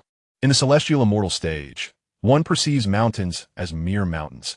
After manifesting the Dragon King's true essence, one's physical form and spirit undergo transformation. However, in the golden immortal phase, one reaches the understanding that mountains are not merely mountains. Though the exterior may differ, the core remains unchanged. Although this is merely a conjecture, you are filled with conviction. You observe the monk's every movement with keen intent, believing that should you comprehend his teachings, it may not only lead you to the threshold of the golden immortal realm, but also significantly enhance your mastery of the Great Feng's true essence, potentially elevating it to the celestial immortal stage. The monk perceives your intent and smiles knowingly. He generously displays his knowledge, guiding you from simplicity to profundity. Your understanding of the Great Feng's true essence advancing at an astonishing rate. A true transmission is encapsulated in a single phrase, while a false one spans countless volumes. The monk's actions convey a message far more precise and straightforward than any grand doctrine. Your comprehension of the Great Feng's true essence breaks through its limitations, propelling you into the celestial immortal realm. The monk remains relentless, intent on guiding you to transcend into the golden, immortal realm. You are acutely aware that his intentions harbor a trap, yet your willpower instinctively gravitates towards observation and enlightenment. Master, awaken quickly. Zheng Tu's voice resonates in your ears, accompanied by a terrifying surge of true essence directed at the monk.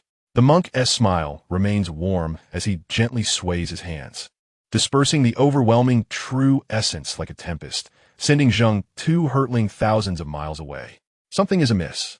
You yearn a pause, yet the allure of the grand path surpasses all.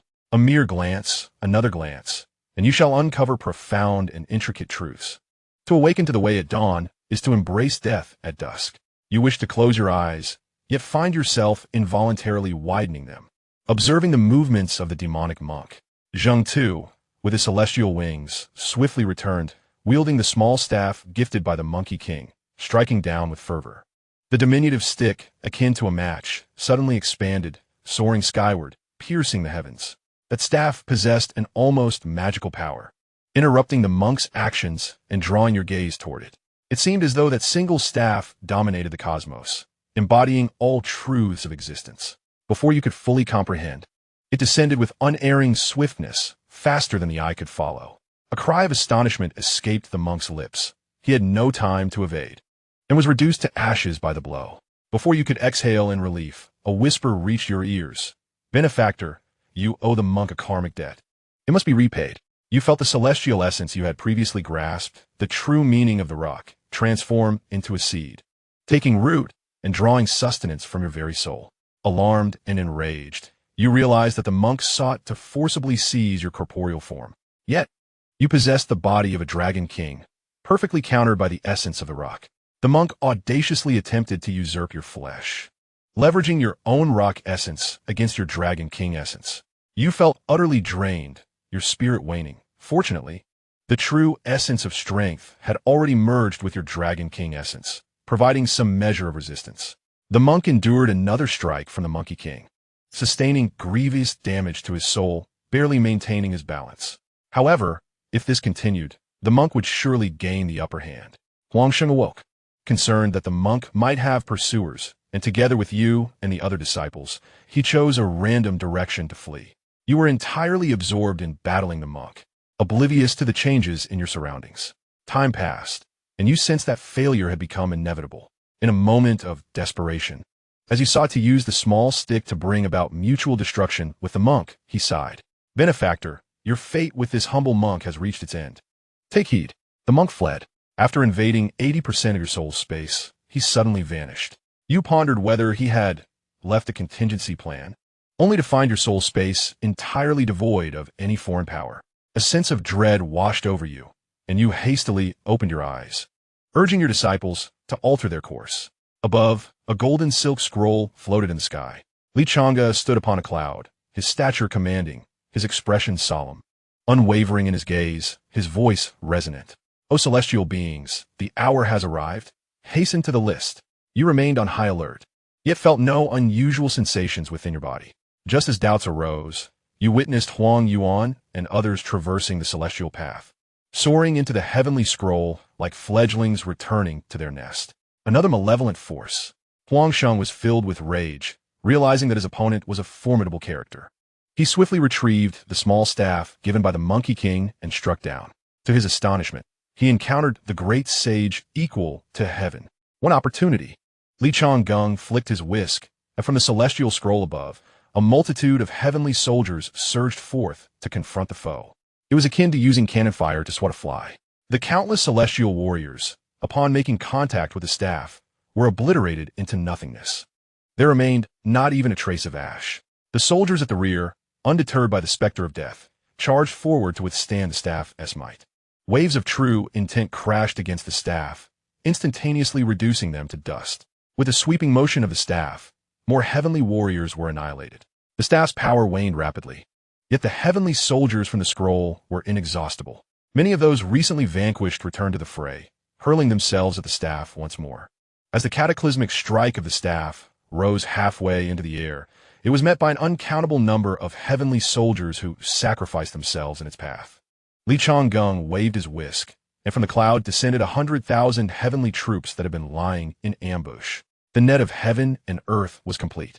With no path above and no door below, Li Changgung proclaimed, "Three fellow Taoists, since you have ascended to immortality, please register and do not disrupt the celestial court's regulations." Disciples such as Shun Yun appeared, bowing respectfully. "Master, the two junior brothers, please register." A chill gripped your heart as you pondered the reason behind the demonic monk's flight. Surrounded by these endless heavenly soldiers, you wondered if the Monkey King could withstand it. Yet, if they sought your demise or intended to make you a puppet, be prepared for bloodshed. You roared and lunged at Li Changgung, who stood unmoving with his whisk, treating you as inconsequential. The surrounding heavenly warriors brandished their weapons, launching a relentless barrage of attacks. You activated your 9 heavens cloud wings, swiftly appearing before Li Changgung. With a claw outstretched, the essence of power surged within you, threatening to smash against his head. Suddenly, the true essence within you erupted like a powder keg, ignited by a ray of Buddhist light. Boom! You detonated. Blood splattered across the sky as Li Changgung retreated rapidly, wielding his whisk like a sword, erasing the majority of your blood with countless sword lights. In your final moments of consciousness, you witnessed a drop of your blood, imbued with Buddhist light, splatter onto the heavenly scroll above. In that instant, you understood its name, the list of deities. You perished. The simulation concluded. Rewards were being calculated. Chapter 133. I too have destroyed the world. Feng leaped up, feeling an icy chill enveloping him. The agony of his soul being invaded and torn apart by his self-detonation lingered vividly in his mind. He felt fortunate for his astute intuition. Having never trusted the demonic monk or Li Changgung, he avoided an additional layer of betrayal's torment. Those 2 old coins, especially the demonic monk, whose methods were as insidious as a malevolent spirit. He completely failed to detect the traps left behind, and unwittingly led himself to self-destruction, even assisting in the conspiracy for the list of deities. It would not be an exaggeration to say that it was utterly unforeseen. For a moment, Feng found the malevolent entities rather endearing. He could not help but recall the words of the Monkey King. Wasn't it true that the myriad of malevolence invaded rather than being invited? Theoretically, one could dismiss the likes of the Jade Emperor or the Tathagata. Yet, is there not a realm beyond the saints? Do the Jade Emperor and Tathagata not aspire to forge the great Tao and ascend to sainthood? It seems that Avalokiteshvara has succeeded. That peculiar state of Xiaohua also hints at a transformation into the great Tao. Is there a connection between the two? Feng's thoughts were a whirlwind. He felt like a mere ant, unworthy of such contemplation. The only path forward was to grow stronger. When he attained sufficient power, all conspiracies could be shattered with a mere gesture. Settlement complete. During this simulation, you have acquired cultivation, mid-stage, celestial immortal, techniques, 9 heavens cloud wings, wind and dew feasting technique, 3 deities body refinement art, 3 deities nurturing spirit art, true meaning sword technique, celestial immortal realm dragon kings true meaning, celestial immortal realm golden winged great pangs true meaning, celestial immortal realm powers true meaning, celestial immortal realm winds true meaning. Talent, massive enhancement in root bones and comprehension. Items, fragments of the list of deities containing the full force of Sun Wukong's attack, a strand of monkey fur. You may choose to claim a portion or the entirety. Opting for a partial claim, Feng hesitated not, only taking the cultivation acquired before entering. He had attempted numerous times, and even with a partial claim, the remaining cultivation would not vanish. It would merely be cleansed by the simulator and transformed into a cultivation pill, which he could swiftly absorb and utilize. Even if he ground the essence to dust with the true meaning sword technique, who could guarantee it would be entirely purified? Moreover, his gray note true meaning had been enveloped by the immense power of the essence, morphing into a different form. This was also the reason his true meaning sword technique had stalled in progress. Taking a deep breath, Feng wasted no time and chose to simulate once more. The desire for vengeance could not bear even a moment's delay. Beginning simulation. The mana and true essence you did not claim have transformed into mana pearls and true essence pearls, automatically stored in the simulation space. You begin to examine the secret manual gifted by the Monkey King and find no alterations, indicating that he harbors no ill intent. Trust in a monkey was not misplaced. You retrieve the fragments of the list of deities. From the outline, it distinctly resembles the shape of a drop of blood from your previous explosion during the last simulation. Excitement surged within you. If next time you were to splatter blood upon the list of deities, wouldn't that allow you to obtain the entire list? The fleeting thought passed quickly. You knew that had it not been for the deceit of the demon monk and the carelessness of Li Chonggong, even 100 self-destructive attempts would not have allowed your blood to touch the list of deities. However, you possess infinite possibilities. Perhaps next time, you could seize the list of deities outright. What purpose could the minuscule fragments of the divine list serve? You have yet to conceive of their utility. Yet you carefully stow them away. Your gaze shifts to the fur imbued with the full force of Sun Wukong's strike, its potency undeniable. Initially, you regarded it as a decisive weapon, a life-saving elixir in critical moments. However, the previous two strikes revealed an alternative choice. Within it lies the essence of the Monkey King's full power, embodying his primordial path. This represents, at least, the pinnacle of the golden immortal realm, or even the utmost in the Tai realm. If comprehended, it could undoubtedly aid you in ascending to the golden immortal status. Sun Gu remarked, "It is better to teach a man to fish than to give him a fish." Distinguishing between a single use and a sustainable flow is paramount. You have triggered a mere billionth of the aura contained within the monkey fur. You commence to fathom the Monkey King's primordial path. You witness the cyclical nature of the 5 elements. Wood generates fire, fire creates earth, earth yields gold, gold produces water, and water nourishes wood. You observe the opposing forces. Wood restrains earth, earth controls water, water extinguishes fire, fire melts gold, and gold vanquishes wood.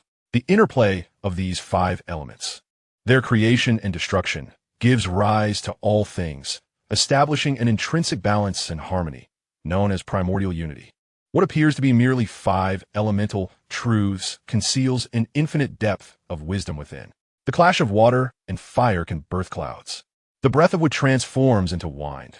The essence of earth manifests as mountains, spreads as land, and extends as pathways. The essence of water crystallizes into frost and rises as vapor. The true essence within you begins to mend deficiencies, integrating and refining. After a month, your comprehension of the primordial truth has reached the perfection of the dispersed immortal realm. Yet your cultivation limits further progress. Your jade-like essence signifies the future, evolving in tandem with the present primordial truth, becoming increasingly harmonious and pure. Your gray essence has made strides, yet you remain 1,200 miles from completion. You unleash the 9 heavens' cloud wings, appearing in an instant at the location where you traversed. You discern a faint trace of the aura you once carried.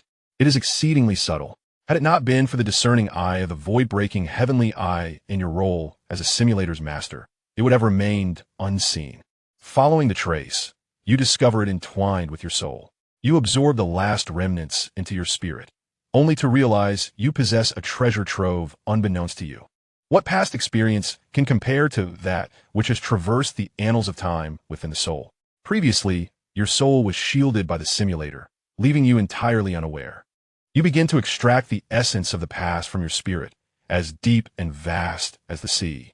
In a single breath, the gray essence representing the past achieves complete perfection.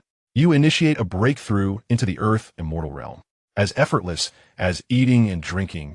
Without the need to invoke the power pearl or the essence pearl, you naturally ascend to the earth immortal status. You sense a call emanating from your soul. This is the first true sensation born after achieving immortality.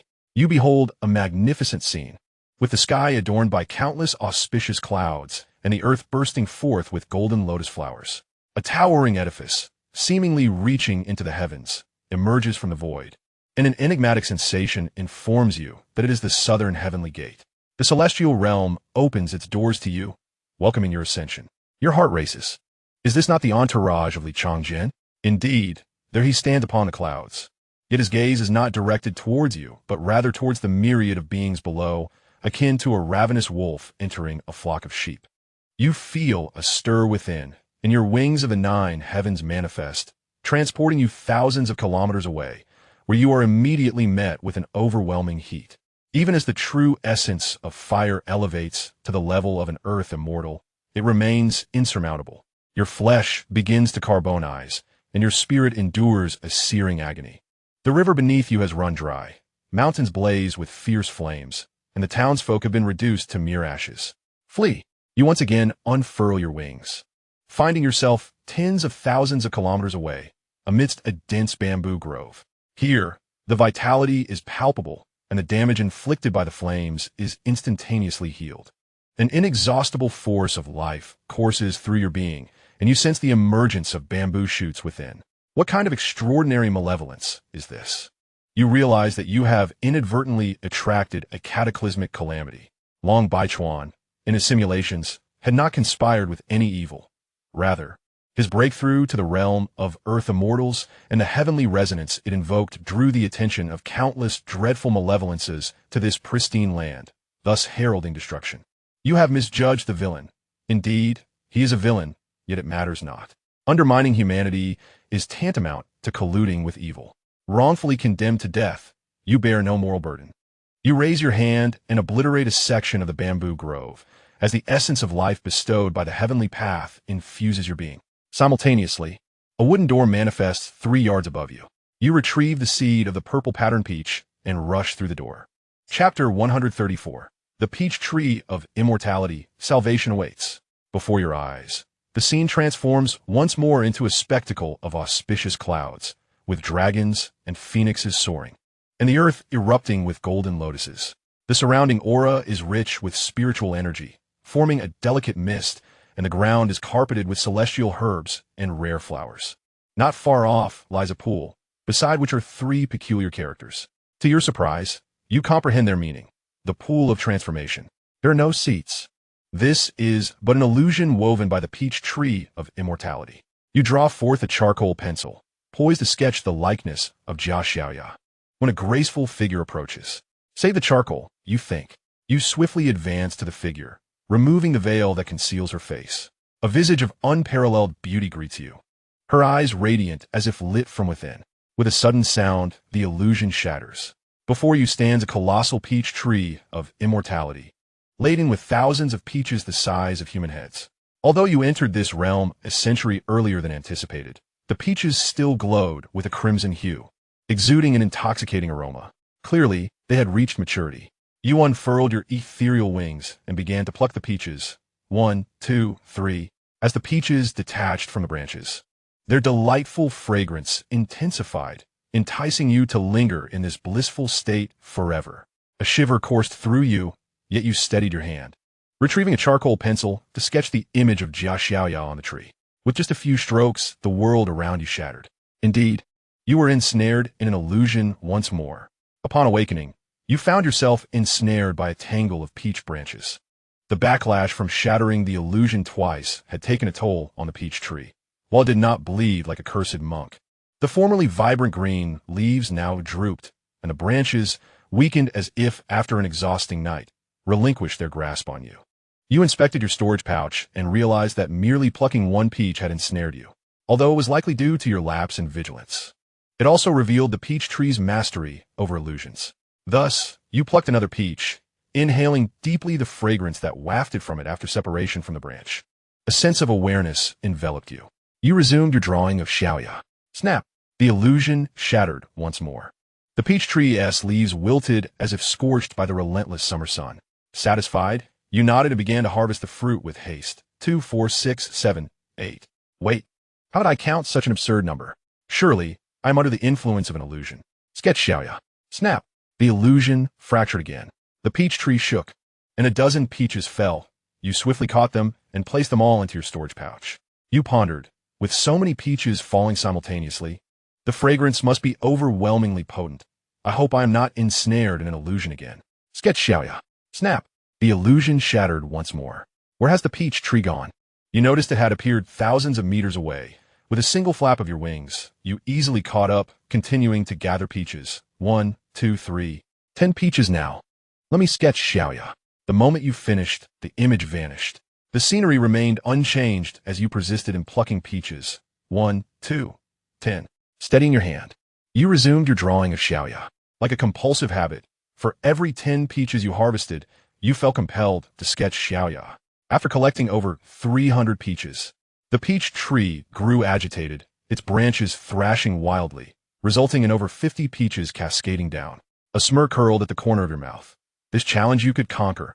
The true essence of the wind stirred, and all the peaches were gently cradled by invisible hands and placed into your storage pouch. You continued to sketch Xiaoya. Snap! The illusion shattered once more, and a nearby peach was smashed into countless pieces, its white flesh splattering into the mud, the fragrant juice bursting forth and permeating the air. You felt a stirring in your throat, an overwhelming desire to seize the fallen peach and savor its succulent nectar. It was a temptation that promised to enhance the essence of life, utterly irresistible. It dawned on you that you had plucked hundreds of peaches, yet had never truly tasted their exquisite flavor. How you longed to take a bite. Struggling to suppress your primal instincts, you sketched a small figure in the dirt. The scenery before you remained intact, real. You swallowed hard and flapped your wings, pursuing the peach tree that stood several kilometers away. In an instant, you reached it. The tree froze in its motion, and an inexplicable wave of despair washed over you. An illusion? How could there be despair when there was clearly the joy of harvest? To be cautious, you quickly outlined the figure, leaving only its eyes unsketched. You transformed into a youthful gatherer. Suddenly, the peach tree began to thrash wildly, an abundance of peaches cascading down. You harnessed the essence of the wind to gather them all, while simultaneously using charcoal to the eyes of your figure. Not an illusion. Thus, you continued to sketch. You produced 10 portraits devoid of eyes before finally counting the peaches in your storage bag. 681. It was as if you possessed a vast storage bag for otherwise. They cannot possibly fit. So many. After tallying, you adorned one portrait with eyes. The world remained unchanged. Upon closer inspection of the peach tree, you discovered 3 more peaches hidden deep within the dense foliage. Initially, you had intended for the peach tree to assist you in your cultivation. For its mastery of the true essence of illusion and the profound nature of the wood was undoubtedly remarkable. Yet, you abruptly reconsidered. To practice while simultaneously preventing its escape could lead to unforeseen consequences should you become ensnared in madness. Drawing forth your sword meant for vanquishing evil. You began to execute your sword technique.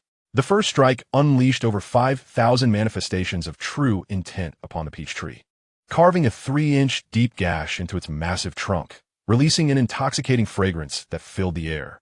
Another illusion.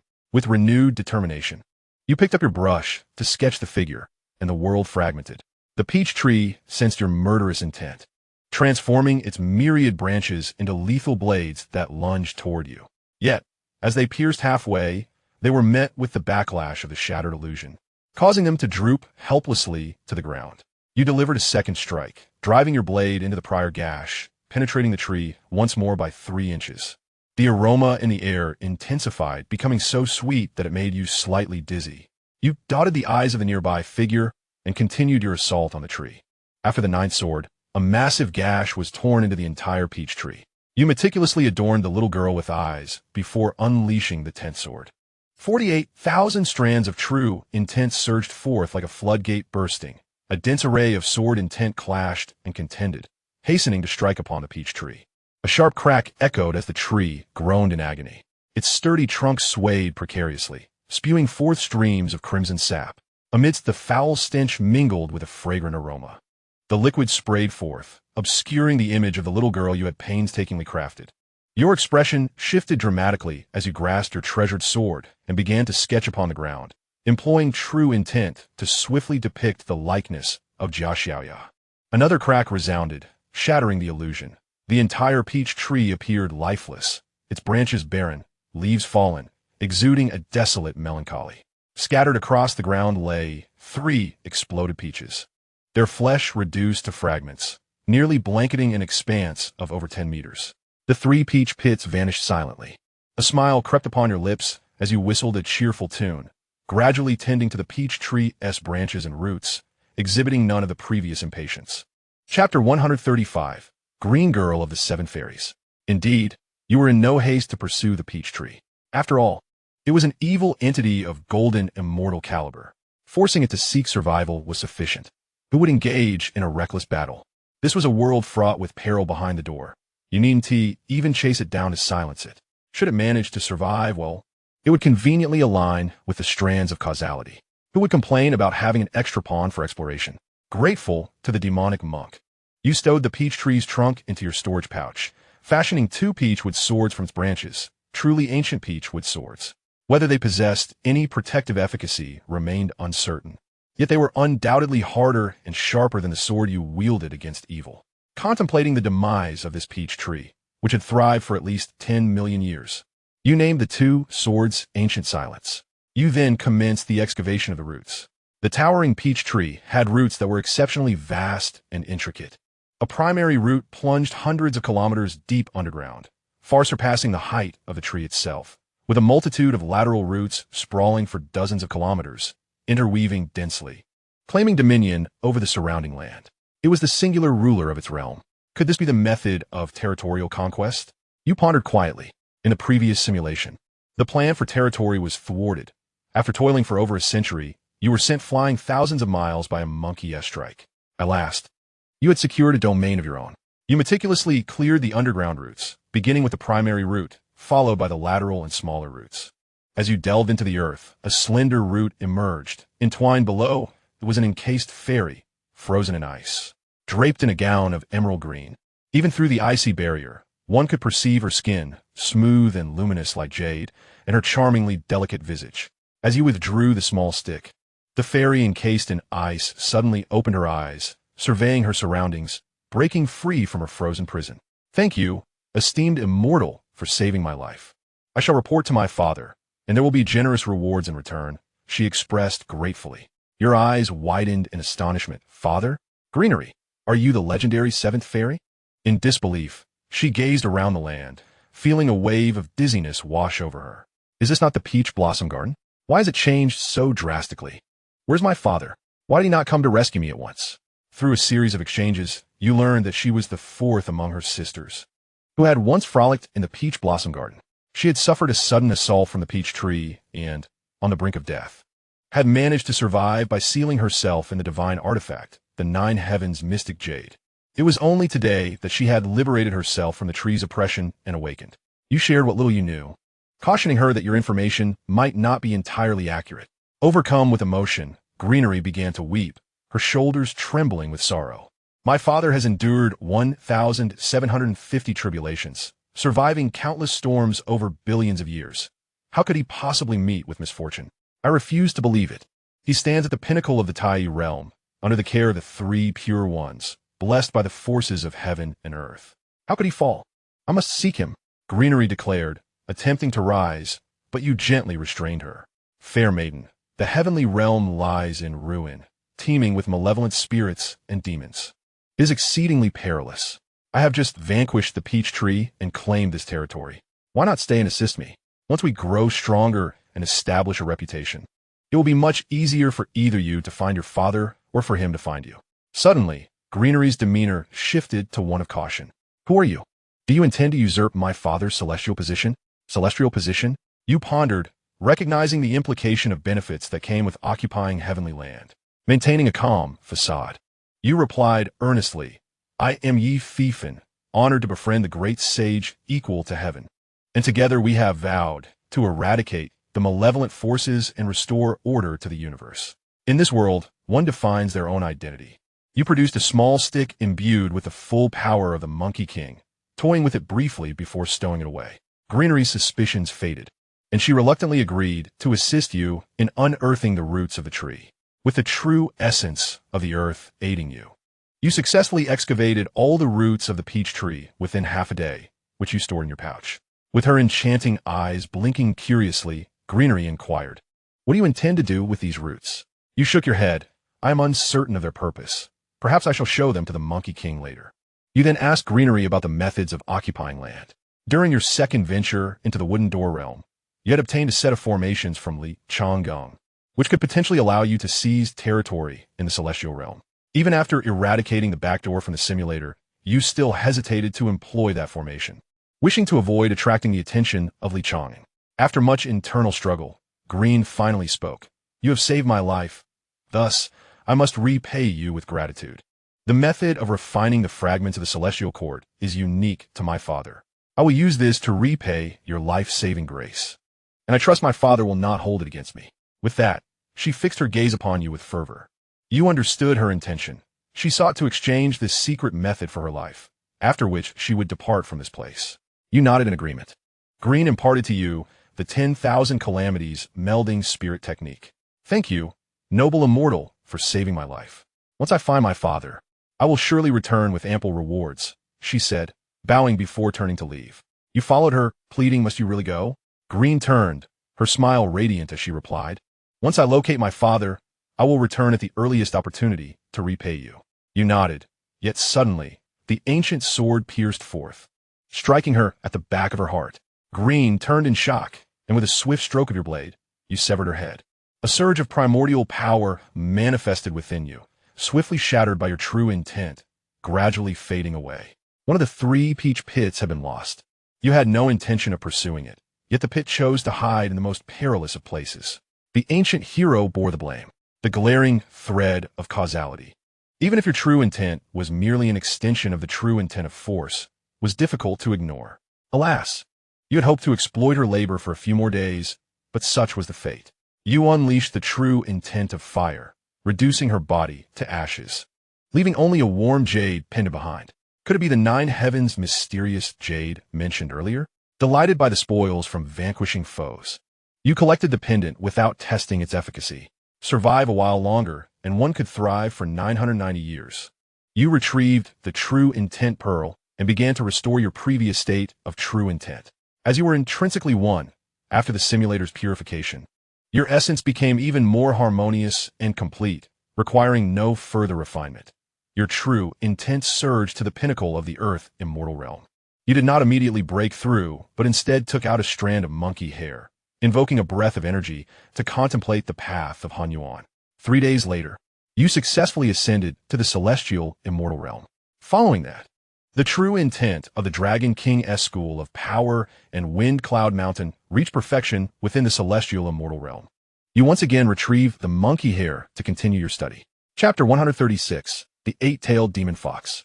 The path of Hunyuan encompasses multitudes, and your true intents related to life, death, illness, and the elements advanced rapidly.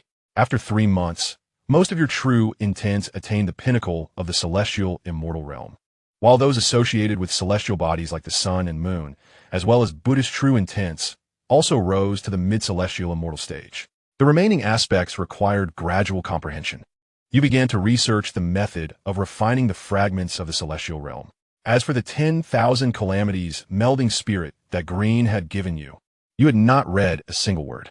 The name carries an imposing aura. Where could one acquire the techniques of the Jade Emperor from a peach tree? It is likely a self-invented method, laden with unknown shortcuts. Not only is it devoid of practical value for cultivation, but it may also lead one astray. However, while the techniques may lack reference, one's actions remain significant. The peach tree occupies fragments of the celestial realm through its roots, which extend far beyond the confines of its branches. This is evidently its method of seizing celestial fragments. Though you lack such formidable roots, you possess 48,000 strands of true intent. You wield this true intent, arranging it according to the cosmic star formation, allowing one to form a formation and begin infusing the earth with it. The celestial court, akin to an insatiable glutton, welcomes all. Within merely half an hour, much of your magical power and true intent has been expended. You retrieve the pearls of magical power and true intent stored in the simulated space, and, after using them, forcefully inject them into the earth. Despite exhausting the pearls, the celestial fragments remain unresponsive. You are not fearful of its insatiability, but rather of its indifference. You meditate to replenish your magical power and true intent before continuing the infusion. For safety, after consuming half of your true intent and magical power each time, you sit to recover. After a month of relentless effort, a faint connection with the fragments beneath your feet begins to materialize. You attempt to grasp this connection, only for it to vanish in an instant. As you sit in meditation, that connection stealthily re-establishes itself. Upon confirming the method's efficacy, you wholeheartedly infuse your true intent and magical power. Another half-month passes, and the tenuous connection grows ever stronger. Yet, rather than attempting to seize it, you silently continue your infusion, firmly believing that blossoms attract bees. Just as you prepare to inject more magical power, the connection suddenly brushes against your soul, conjuring an image within your mind. A large and 3 small white foxes approach, led by a peach pit adorned with 2 green leaves atop its head. Observing the surrounding terrain reveals it to be the very edge of the celestial fragment you have refined. To your astonishment, it appears they have summoned aid for vengeance. The four white foxes glance around before dispersing, beginning to mark the perimeter of the fragment with their urine. Are they deliberately inconveniencing you due to the absence of a proper restroom at home? As you contemplate extinguishing two of these demons, a sudden realization dawns upon you. Animals often urinate or defecate to mark their territory. Clearly, they're designating their domain. Logically, they should have sought to drive you away or defeat you before undertaking such an act. You begin to analyze the reasoning behind their actions. The most likely explanation is that they lack sufficient strength and are temporarily unable to spare the effort, fearing that other formidable foes may discover this location. After all, the original peach tree no longer resides here, having lost its aura of intimidation, leaving it vulnerable to other adversaries. You now weigh the decision of whether to take action. The four white foxes did not rush forward immediately, likely indicating they were not your adversaries. Thus, eliminating them should pose little challenge. But what are the rewards? What if you chose to spare them? Countless strategies danced in your mind, ultimately leading you to the decision to refrain from killing them. As the saying goes, a true hero engages in grand endeavors without fearing for their own life, and does not lose sight of their mission for trivial gains. You observe the four white foxes silently. Indeed, they marked their territory with urine at intervals, completing a full circuit around the edge of the shattered realm, which could only be described as abundant. After fulfilling their ritual, the foxes, along with a peach pit adorned with two leaves, retraced their steps. The peach pit cast a lingering glance before vanishing into the void. That peculiar connection remained, your gaze lingering on an empty clearing. After a while, the great white fox emerged from the void, surveying its surroundings before retreating once more, thus severing the extraordinary link. Even the demons have attained a semblance of intelligence. You mused, yet, upon reflection, they were inherently spirits, merely tainted by malevolent forces. Rising to your feet, you hesitated for a moment before channeling your magic and intent into the earth. The following day, you set off in the opposite direction of where the white foxes had appeared. Navigating carefully around their marked territory, you transformed into the wind and soared into the void.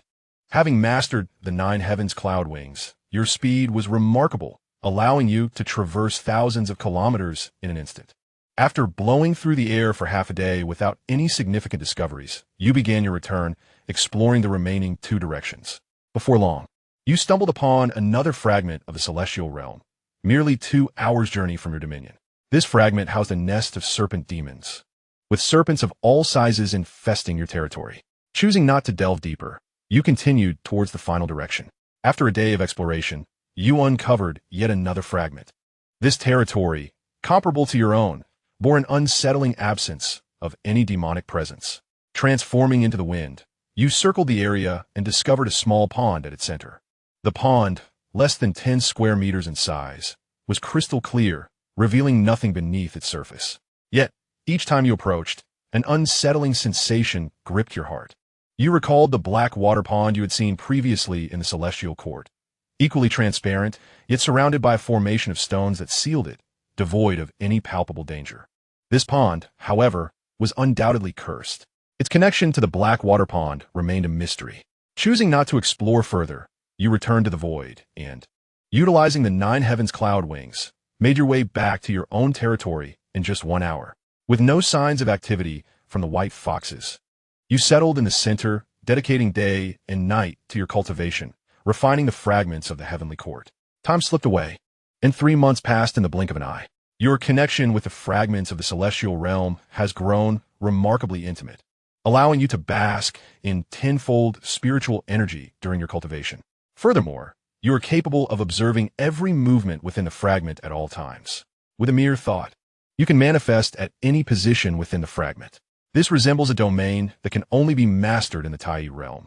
Nevertheless, you are acutely aware that the complete refinement of this fragment is still a distant goal. Thus far, your vision is limited to a depth of 3 kilometers underground.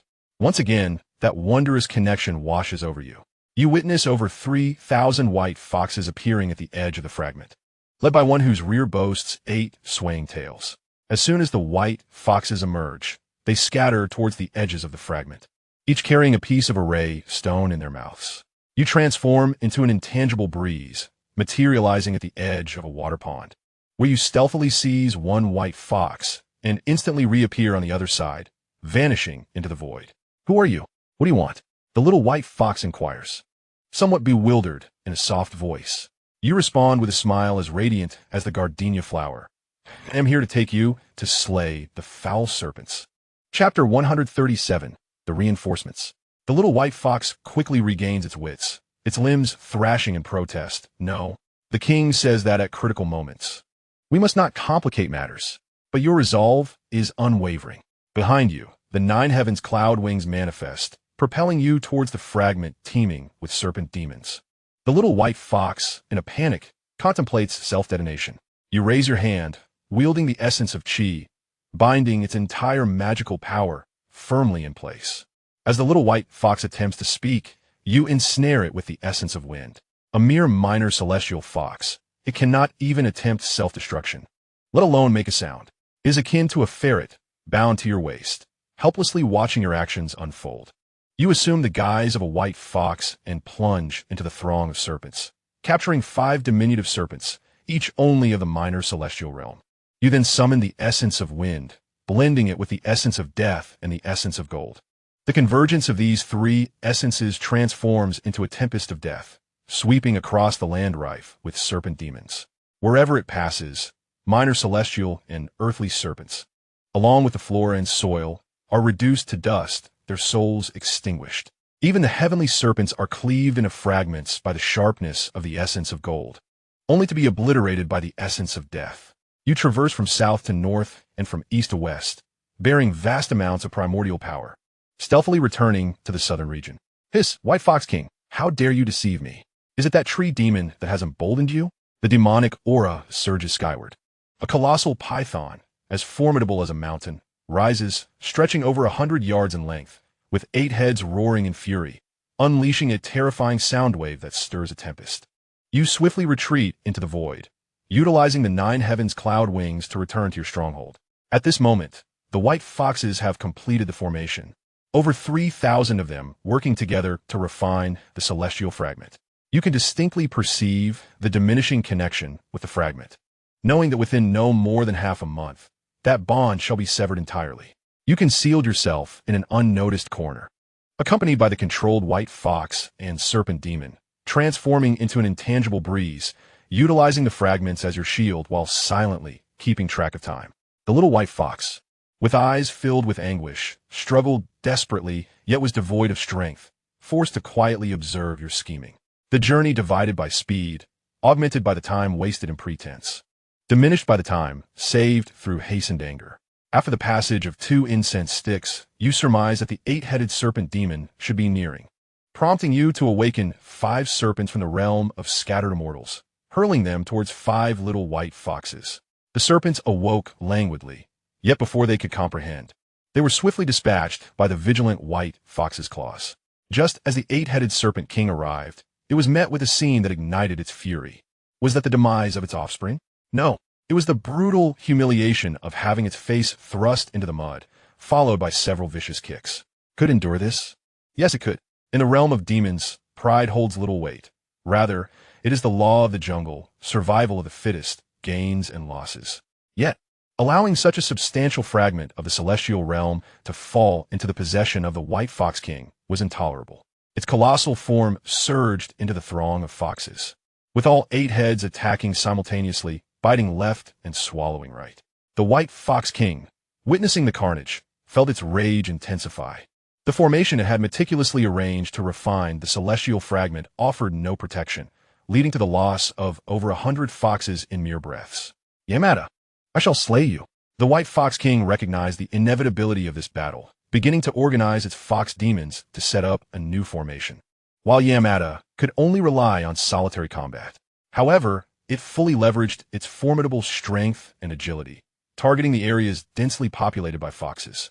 Strangely, the White Fox King refrained from engaging directly, instead directing its subordinate foxes to form a formation. Each of the 8 heads devoured a little fox, as if there were no limit to their satiety, and in a short span, the number of consumed foxes approached 4 figures. Such brutality! You retreated 3 kilometers underground to evade the tumult of battle. At last, the white foxes completed their formation, seizing the opportunity while Yamada was off guard. They stealthily released the peach pit. The combination unleashed a terrifying illusion, immobilizing Yamada in place. You widened your eyes in disbelief. That White Fox King possessed such a tactic, allowing its subordinates to suffer a loss of nearly 13, solely to enhance the success rate. Truly, it was a cunning white dog king. Yamada, oblivious to its entrapment in the illusion, continued its relentless assault, sending earth and stone flying with each strike capable of creating kilometers-deep pits. This was still the celestial realm. Had it been in the Great Xian, a single blow would likely result in submersion. The might of Yamada was terrifying, likely at the pinnacle of golden immortality. As the prolonged battle wore on, its fury escalated, and the eight heads unleashed devastating attacks, bombarding the surroundings. Fiery torrents surged, corrosive liquids splattered, and toxic smoke enveloped the area. Unmatched in ferocity, alas, it found itself ensnared in an illusion, growing increasingly frenzied as the eight heads began to turn against one another. The more it is attacked, the more it is wounded, and the more it becomes frantic. As a compassionate individual, you cannot bear to witness such cruel scenes. Contemplating how to assist this unfortunate serpent, you begin to seek an opportunity. The eight-headed serpent, having undergone some mysterious illusion, becomes increasingly ferocious, creating deep chasms in the surrounding earth that extend for dozens of kilometers, even shattering 4 of its own heads. It cannot break free. Faced with the illusions crafted by the eight-tailed fox and the peach core, the eight-headed serpent is utterly helpless. It is a great injustice to the serpent. You sigh softly. With a fleeting thought, the quicksand in the chasm where the serpent resides begins to swirl, outlining the visage of a young girl. With a snap, the illusion shatters. The eight-tailed fox is struck back, spewing forth a mouthful of old blood, instantly becoming feeble. The peach core, having lost its tree form, no longer sheltered by the terrifying essence of life, sees its 2 leaves turn to ash from the backlash, and its body is riddled with spiderweb-like cracks. The remaining 8 eyes of the serpent gleam crimson, resembling a malevolent spirit that has returned from hell. The eight-tailed fox is taken aback. Eight-headed serpent king, let me explain. It is a misunderstanding. There are others present. Do not allow a third party to benefit from our conflict. Very well, but first, let me sever 4 of your tails.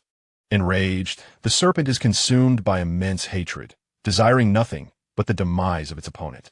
The White Fox King naturally does not acquiesce, and a fierce struggle ensues. The serpent, like a dragon crossing the river, attacks with unparalleled ferocity, abandoning the essence of fire and poison, relying solely on brute strength to overcome all obstacles. Its remaining 4 heads act like bombers, wreaking havoc indiscriminately, as the foxes and their kin are effortlessly reduced to mere blood mist. The peach core, disguised as a rock within the illusion, hides nearby, but is also caught in the chaos, struck and shattered by a tail swipe. 3 out of 5 remain. The White Fox King moves with the swiftness of a cat, managing to strike the serpent several times, barely breaching its defenses. During the final attempt, due to carelessness, a considerable chunk of flesh from its leg is bitten off, slowing its speed significantly. The White Fox King grows desperate. Great immortal, if you do not emerge soon, I shall lose my life. When that time comes, can you truly withstand the 8-headed serpent king alone? Let us join forces. Otherwise, I am doomed. I would rather cease my resistance than allow you to reap the rewards. Chapter 138. Am I the incarnation of the Jade Emperor?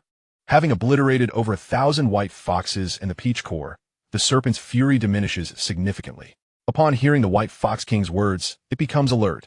The White Fox King transforms into a voluptuous fairy, adorned in a gown of fiery red that accentuates her perfect curves, her face radiating a myriad of charms and seductions.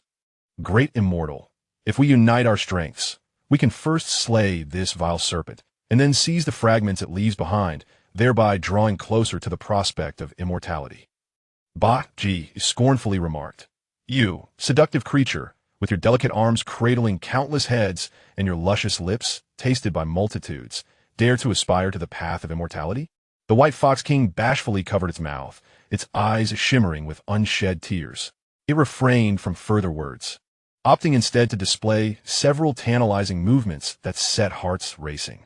It must be said, it was quite skilled in this regard. Baji, growing impatient, launched a fierce assault on the White Fox King, yet the latter, swifter still, evaded with remarkable agility, escaping peril despite the fright. You conceal yourself beneath the earth, silently reciting the Surangama Sutra. The White Fox King understood the principle that prolonged defense leads to inevitable loss. His words became increasingly seductive, openly alluding to the path of dual cultivation. You harbored a cold smile within. You delight in dual cultivation, regarding this shared affection. I am drawn to your beauty, and, as fate would have it, through countless tribulations, I remain entangled. Seeing you linger without action, the White Fox King recognized that a single unforeseen event could spell its demise, and thus began a countdown to compel you to act. Immortal, should you deign to intervene, this little fox would gladly serve you as its master. With my assistance, in less than 3 years, you shall refine the shards and gain a measure of celestial protection. I will count to 10. Should you not act by then, I, this little fox, will choose death over further resistance. Bot G's onslaught intensified, vigilance reaching its zenith. You observed in silence, harboring no intention to intervene. As the White Fox King counted to 1, its expression morphed into one of poignant despair, evoking sorrow in those who beheld it, bringing tears to the ears that heard. It closed its enchanting eyes and opened its arms to welcome Baji's assault, truly no longer wishing to evade. Baji, unrelenting, struck down with a serpent's head, spilling blood across the ground, leaving only 7 tails quivering in a mindless dance. Bazi, Silat, seized the tail, adorning its own with the trophy. Clearly, it regarded the tail as a prize of battle. You ponder the fox demon's mastery of illusions, focusing your thoughts to shape the land around Baji into the likeness of a little girl. With a soft sound, the surrounding illusion was shattered. The 7 tails entwined around Baji transformed into the White Fox King, now possessing 6 tails. What had been reduced to a pulp was merely its tail. Baji, enraged, slammed the tails to the ground. No. Caught in the backlash, the White Fox King could not react in time, succumbing to a fierce barrage from Baji. Flames, toxic smoke, and acidic liquids descended. Not a single tail, nor even a single strand of fur remained. Baji swayed in place, transforming into a middle-aged man clad in a black robe, bowing toward the void. O immortal, your noble virtue has unraveled the schemes of that fox seductress. This demon core, aged 1,000,000 years, I bestow upon you. As for the territory of that fox seductress, shall we split it evenly? Casually tossing the 1,000,000-year demon core into the air, it soared upward. You extended your hand, summoning the essence of the wind, which spiraled the demon core back into your grasp. As a sharp pain pierced your palm, a drop of the corrosive essence of the 8-headed serpent eroded a piece of flesh from your hand. The true essence of life flowed, rapidly healing the wound. Yet a trace of the 8-headed's essence lingered upon your skin. I underestimated you, esteemed immortal, believing you to be a figure of foresight, when in truth, a mere demon pill has unveiled your true form. Suddenly, the 8-headed serpent revealed its true form, lunging towards you. You drew forth the monkey hair gifted by Sun Wukong, locking onto the 8-headed serpent. A terrifying strike was unleashed. The vast essence of the primordial realm enveloped the entire expanse, rendering the 8-headed serpent's formidable power utterly ineffective. Spare me, esteemed immortal, it snarled, gritting its teeth, resorting to self-detonation in a desperate attempt to thwart the strike. The dreadful explosion was held in place by your blow, creating no ripple whatsoever. For serpentine demons, each 10 zhang long, emerged only to be obliterated by a single strike. The 8-headed serpent's spirit shattered. Furthermore, the remaining hundreds of fox demons were also annihilated by your blow. Countless gifts from the heavens integrated into your being. You commenced to wield the true essence sword technique, executing 9 swords in succession. Upon unleashing the 10th, the true essence belonging to the 8-tailed fox and the 8-headed serpent was finally extinguished, transforming into the purest magical energy that flowed into your myriad acupoints. Instantly, you invoked the Dragon King's essence, transforming into the Dragon King, barely withstanding the onslaught of terrifying magical energy. Yet, the subsequent tide of magic continued to surge relentlessly. You leaped into the deep pit created by the 8-headed serpent, channeling all your magical energy into the earth. The celestial gifts bestowed upon you from the thousands of fox demons and the White Fox King after the demise of the 8-headed serpent ultimately converged upon you. The sheer magnitude of this gift transcended mere description. You persistently infused magical energy, and when you sensed the limit, you burrowed underground to continue your refinement. The countless secrets of the fragments of the celestial realm were unveiled before you. 5 days later, the ground beneath you gave way, and you plummeted vertically. The entire expanse of Earth was refined into a fragment no larger than a fingertip. The celestial fragment was thoroughly refined by your efforts. You fell into an endless abyss. With wings unfurled, you soared with all your might towards the fragment claimed by the White Fox King. A surge of consciousness flooded your mind. I am Jean Binin. Having endured 1,750 tribulations, each lasting 129,600 years, for over 200 million years. The Eternal Sutra of 10,000 Tribulations I authored, entrusting countless incarnations to the Great Tribulation.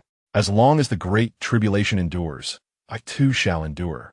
Following this, esoteric and profound characters of the Tao appeared, seemingly twisted and chaotic, yet upon a mere glance, all the true essences within you felt an overwhelming sense of unity. This was a realm of understanding far beyond the primordial way. The Jade Emperor referred to it as one. This is the very source of the Tao. All things arise from the five elements. The five elements spring forth from Yin and Yang, and Yin and Yang are born from the One. Upon reaching the pinnacle of transformation into nothingness, one may transcend into the realm of the Great Luo. The Eternal Unbreakable Sutra stands as the most formidable technique closest to the Great Luo, and it is indeed the foremost scripture of unparalleled might. As for the methods to break through to the Great Luo, they are non-existent in this world. Such revelations are the serendipitous fruits of countless eons, illuminated by a moment of divine insight. No techniques exist for cultivating one's way to the Great Luo. The aforementioned information also suggested that the ability to completely refine the shards of the celestial realm must inevitably be linked to his incarnation. By gathering all the fragments, one could attain the entirety of the Eternal Unbreakable Sutra. However, even a singular fragment possesses the means to access the Tai realm. Your heart races fervently. I am, indeed, the incarnation of the Jade Emperor. You recall that the Eternal Unbreakable Sutra entrusts myriad incarnations within the grand calamity, reminiscent of a simulator. Each time you perish and subsequently resurrect, is this not akin to the myriad incarnations of the Jade Emperor? If I am not the Jade Emperor, then who could possibly be? Chapter 139. To attain wealth, one must first cultivate trees. The prestige of the Eternal Unbreakable Sutra is exceedingly high. As long as the calamity remains unbroken, it shall not perish. And even if the calamity is extinguished, as the sovereign of heaven and earth, it shall endure. A smile inadvertently graces your lips.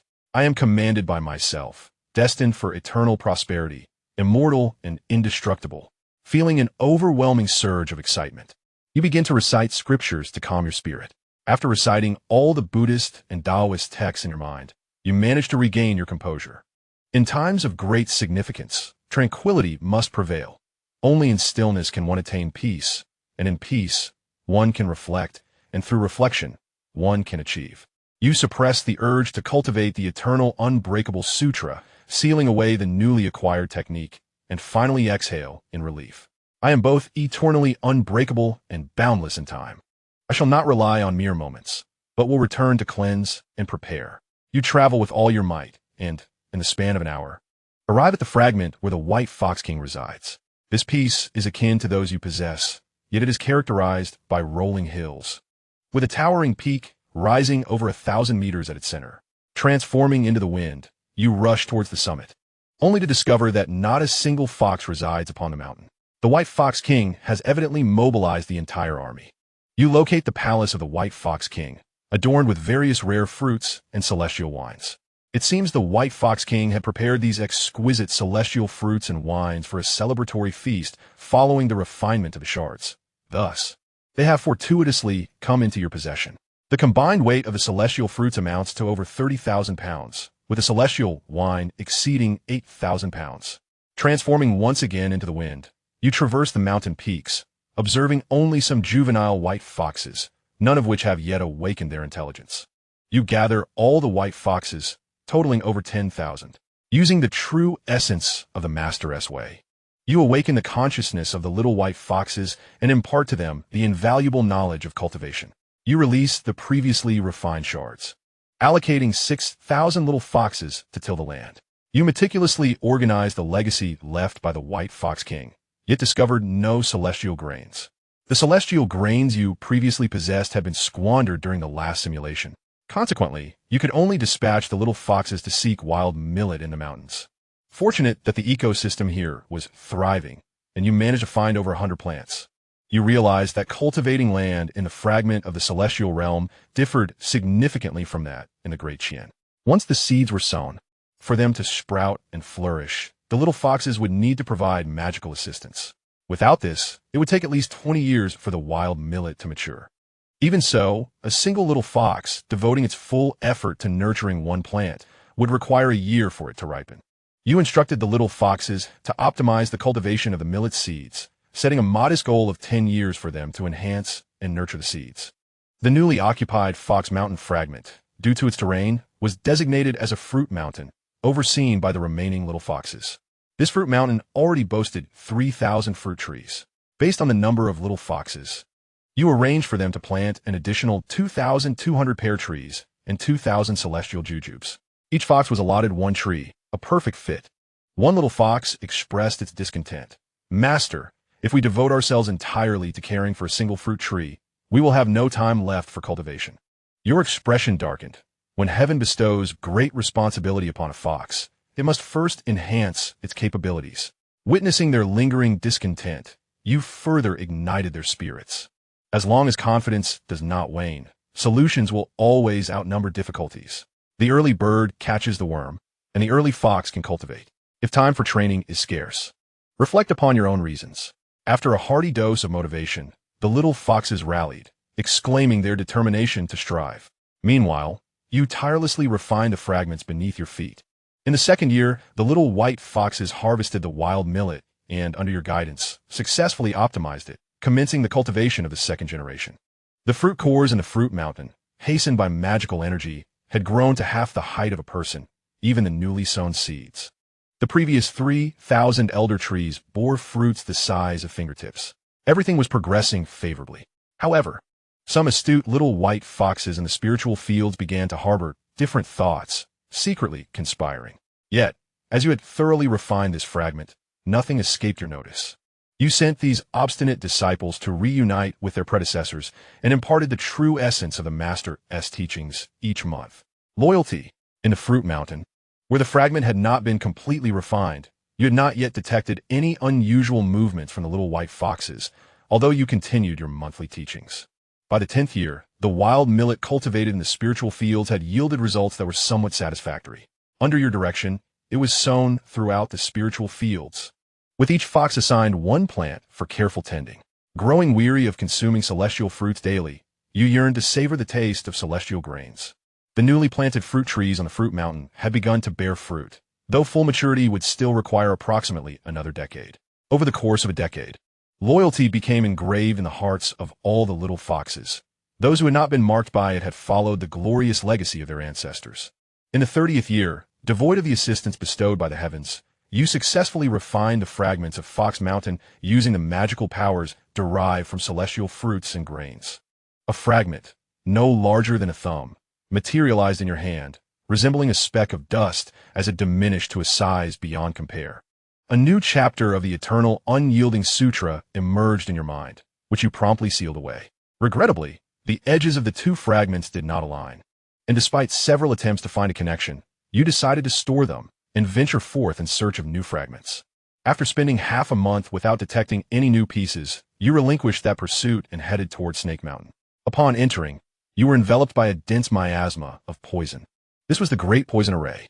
A celestial-grade, venomous snake occupied the heart of the formation, flanked by over 100 earthly-grade serpents aiding it.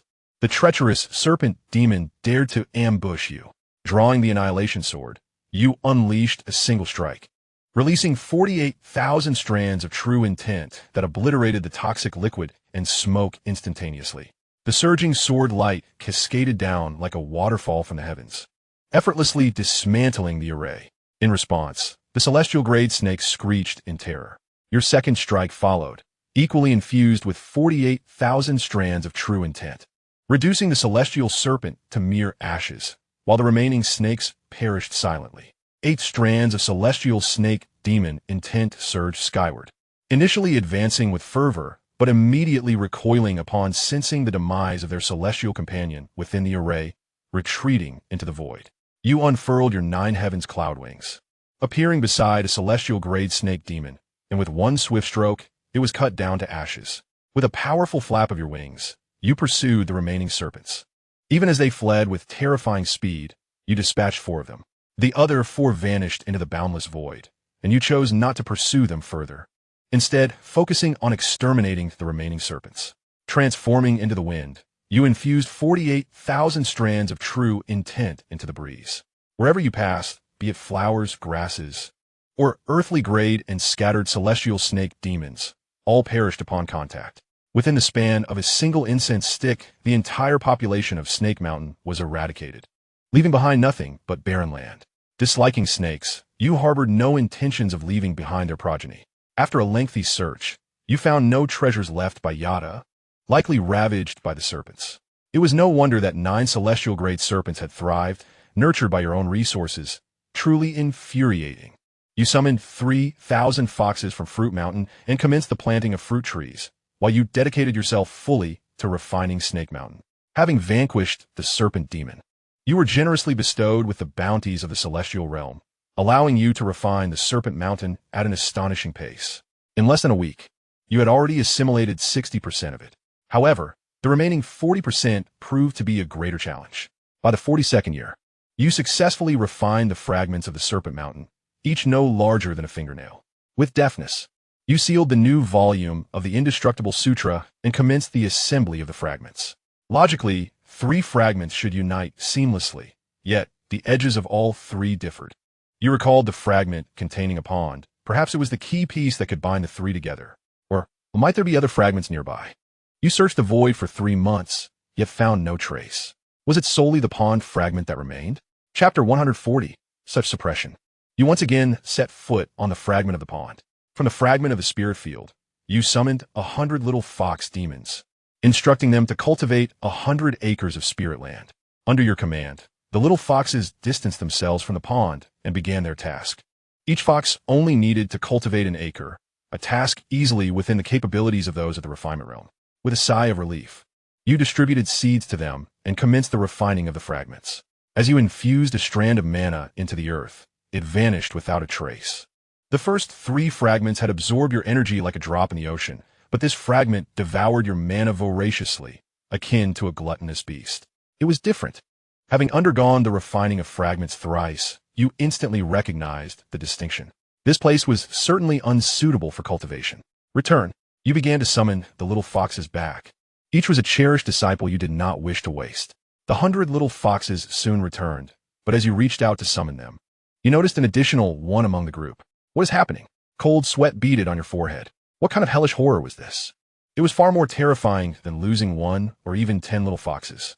You retrieved an image of the little fox, quickly focusing on its eyes, causing the image to ignite and vanish in an instant. With a sweep of your spirit, you quickly assessed the number of little foxes.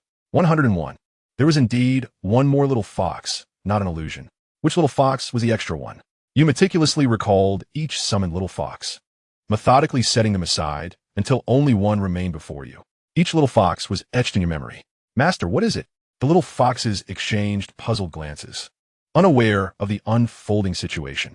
You did not conceal the truth. There is 1 more little fox among you. The little foxes were utterly astonished, exchanging glances to confirm their mutual recognition before meticulously counting their numbers. Teacher, there's no mistake. We have counted more than 10 times, and there are indeed 101 foxes. Absolutely no error. A sudden jolt coursed through you. What do you mean by 101 foxes being correct? You pondered. You don't even follow celebrities. Why concoct a number that's so precise? That malevolent entity had not only altered the little fox's perceptions, but had even manipulated their memories. With a deep sigh, you murmured apologies.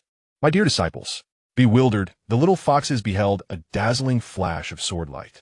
Suddenly, crimson blossoms erupted amongst the little foxes, and 101 of them were reduced to mere blood mist.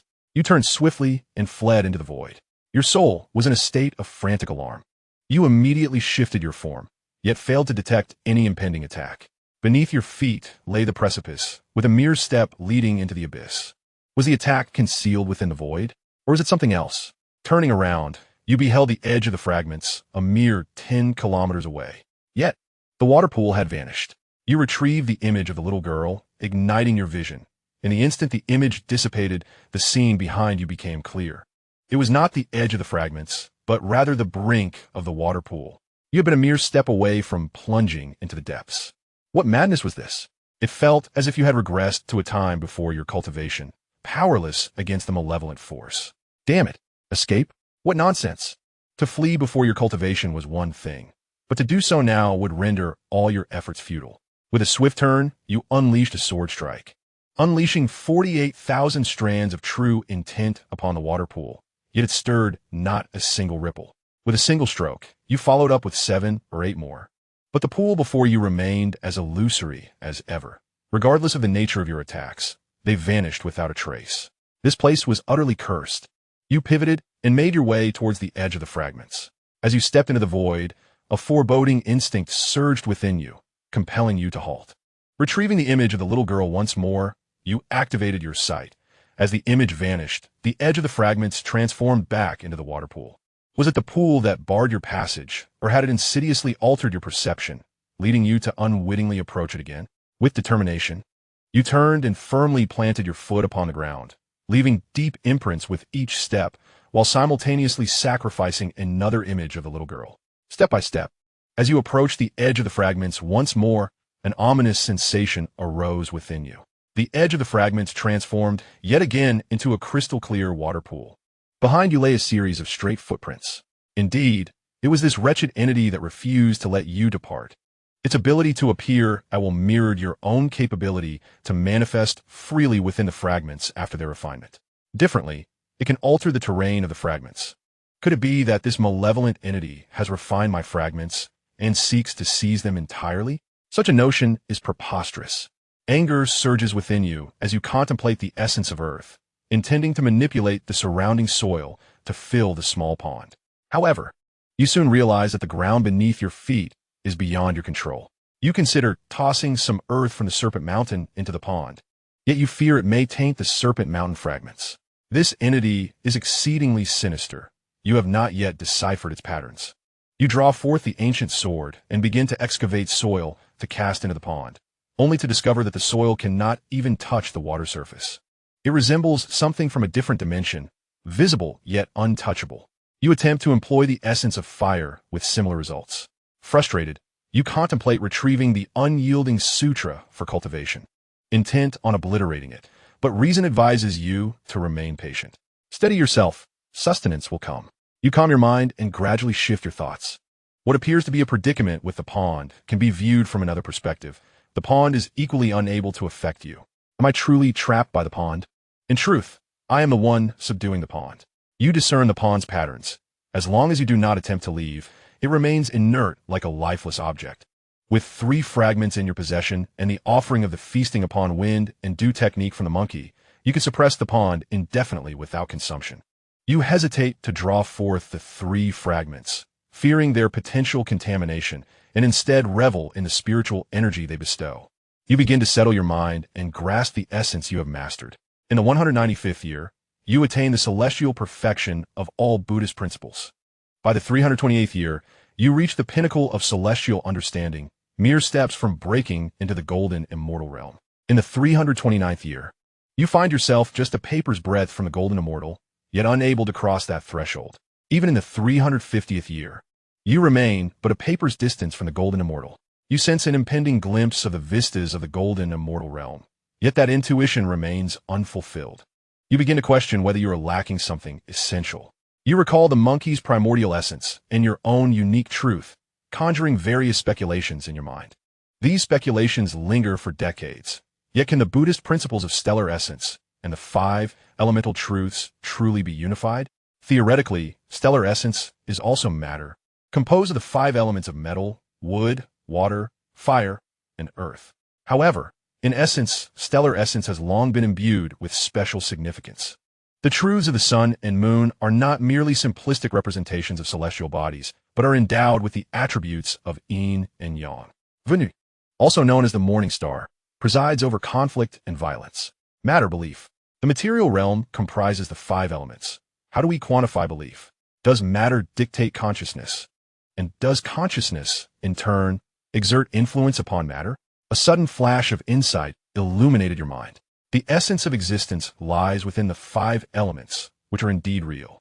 Faith, however, is a mere illusion of consciousness. When the false masquerades as the true also becomes false, where there seems to be existence. There may well be non-existence. The 5 elements embody the yang, while faith embodies the yin. All things bear the yin while embracing the yang, harmonizing through the interplay of energies.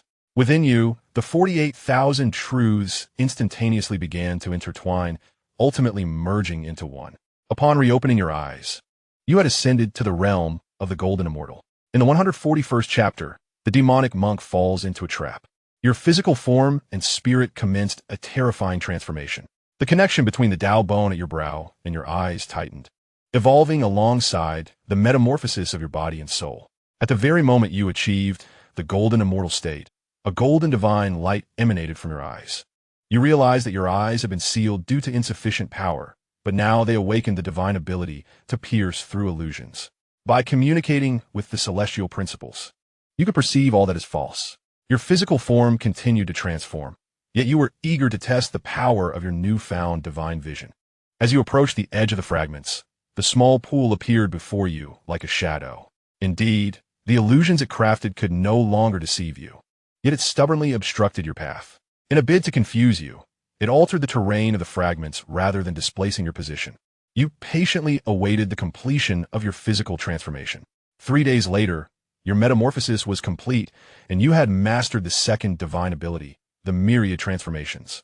The sun, moon, stars, mountains, rivers, flora, and fauna, as well as the Buddha, divine beasts, and ordinary mortals. At the mere thought, you could instantaneously transform into any of these. You attempted several times, but found yourself still within the first realm, perceiving mountains as merely mountains. You realized there remained a significant distance between you and the demonic monk. The combat style of the golden immortal realm revolved around the use of divine abilities. You recalled the technique wielded by Li Changjin, the billion sword river. You began to simulate that technique. With a single thought, the Tai Chi essence, born from the fusion of yin and yang within you, transformed into a sharp golden truth. You struck with a sword, and the 48,000 manifestations of golden truth coalesced into a singular, unparalleled sword chi, akin to a flowing river. You still had a long way to go before reaching Li Chingen's level, yet the instantaneous explosive force seemed not to lag far behind. The terrifying sword chi river tore through the void, revealing the pitch-black abyss. In an instant, the void was restored by the celestial principles. You pondered, what if you were to pierce the void and dive in at that very moment? You struck again, shattering the void, and just as you contemplated entering, an overwhelming panic surged within you. As you raised your foot, you glimpsed a small pool fleetingly vanish within the void. You were not angered. Instead, you suppressed the small pool, preventing it from causing harm and thereby saving countless lives, fulfilling your duty to become the sovereign of the 3 realms ahead of time. How fortunate indeed. You began to contemplate your swordsmanship, bestowing upon it the name Sword Tao Galaxy. You endeavored to split the true essence of Tai Chi into the golden truth. With great effort, you successfully unleashed 96,000 sword chi phantoms in a single strike. However, the power did not augment. Rather, it diminished due to the division of a singular essence into 2 parts. You then attempted to create one from 2, invoking the yin-yang truth to generate a new yin-yang truth. Theoretically, yin and yang give birth to yin and yang, endlessly regenerating.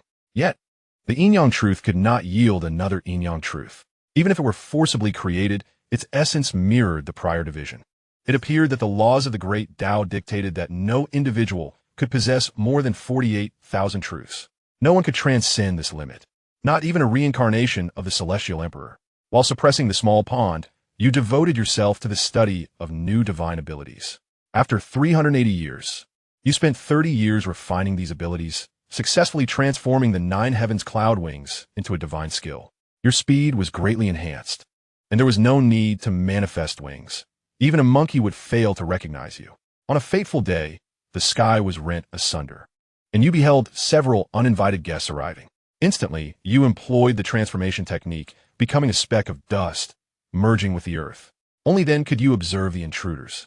6 individuals, all with gleaming bald heads, approached, the leader being a familiar figure, the demon monk. Following him were 5 elderly monks, three of whom you vaguely recognize from your time at Ling Mountain: Mingyin, Minghua, and Minji. You quickly discern the names of the remaining two monks, Mingyuan and Mingfa. A thought crossed your mind. Should you ambush one of the elderly monks and assume his form to infiltrate their ranks? You felt a surge of temptation. For so long, it had been the demon monk plotting against you, and now a rare opportunity presented itself to turn the tables. You patiently awaited the moment of their separation. Soon, the six monks dispersed to survey their surroundings. Stealthily, you crept behind Minghua. Though you had only encountered him once, you had heard tales of his exploits from other monks. He was more familiar, yet also weaker. Ming was specialized in the Manjushri Dharma and had vowed to lead all beings to enlightenment. It was said that he once possessed formidable strength, yet after a catastrophic event, his power had diminished considerably. You surmised that this calamity was the destruction of the great Xian, which had claimed many lives, inevitably leading to the backlash of his grand vow. You committed Minghua's essence to memory, intending not only to strike with lethal precision, but also to wield Buddhist powers, transforming into his likeness in an instant. Upon witnessing the pond, Minghua's countenance shifted dramatically, his mind faltering. This was the moment. Instinctively, you prepared to act. Given the current circumstances, you were 90% certain you could replace him without raising suspicion from the demon monk and his companions. But you suddenly halted, having roamed Ling Mountain for many years. You naturally understood that they operated in groups of 4, and with the monk leading, there could be at most 5. When had there ever been a group of 5? The incident of 101 flashed through your mind, and you immediately concluded that the monk had fallen into a trap. You had just overlooked this.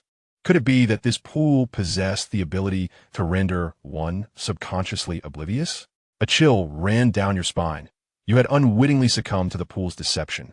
If, at the moment you attempted to leave the void, it caused you to subconsciously disregard its existence, wouldn't that be utterly disastrous?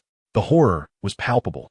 Minghua promptly began to call for assistance, and the monk and his companions swiftly arrived. The monk's expression darkened, and he stepped back, exclaiming, "There is indeed a celestial river here, and this place is sealed with evil spirits. Retreat." The 5 of them hastily withdrew, but suddenly, the monk's countenance shifted dramatically. "Wait, I only brought 4 with me. Why is there a 5th person?" Ming's face was one of shock as he quickly scanned the others' faces, palms pressed together. "Respected one, I recall we entered as 6.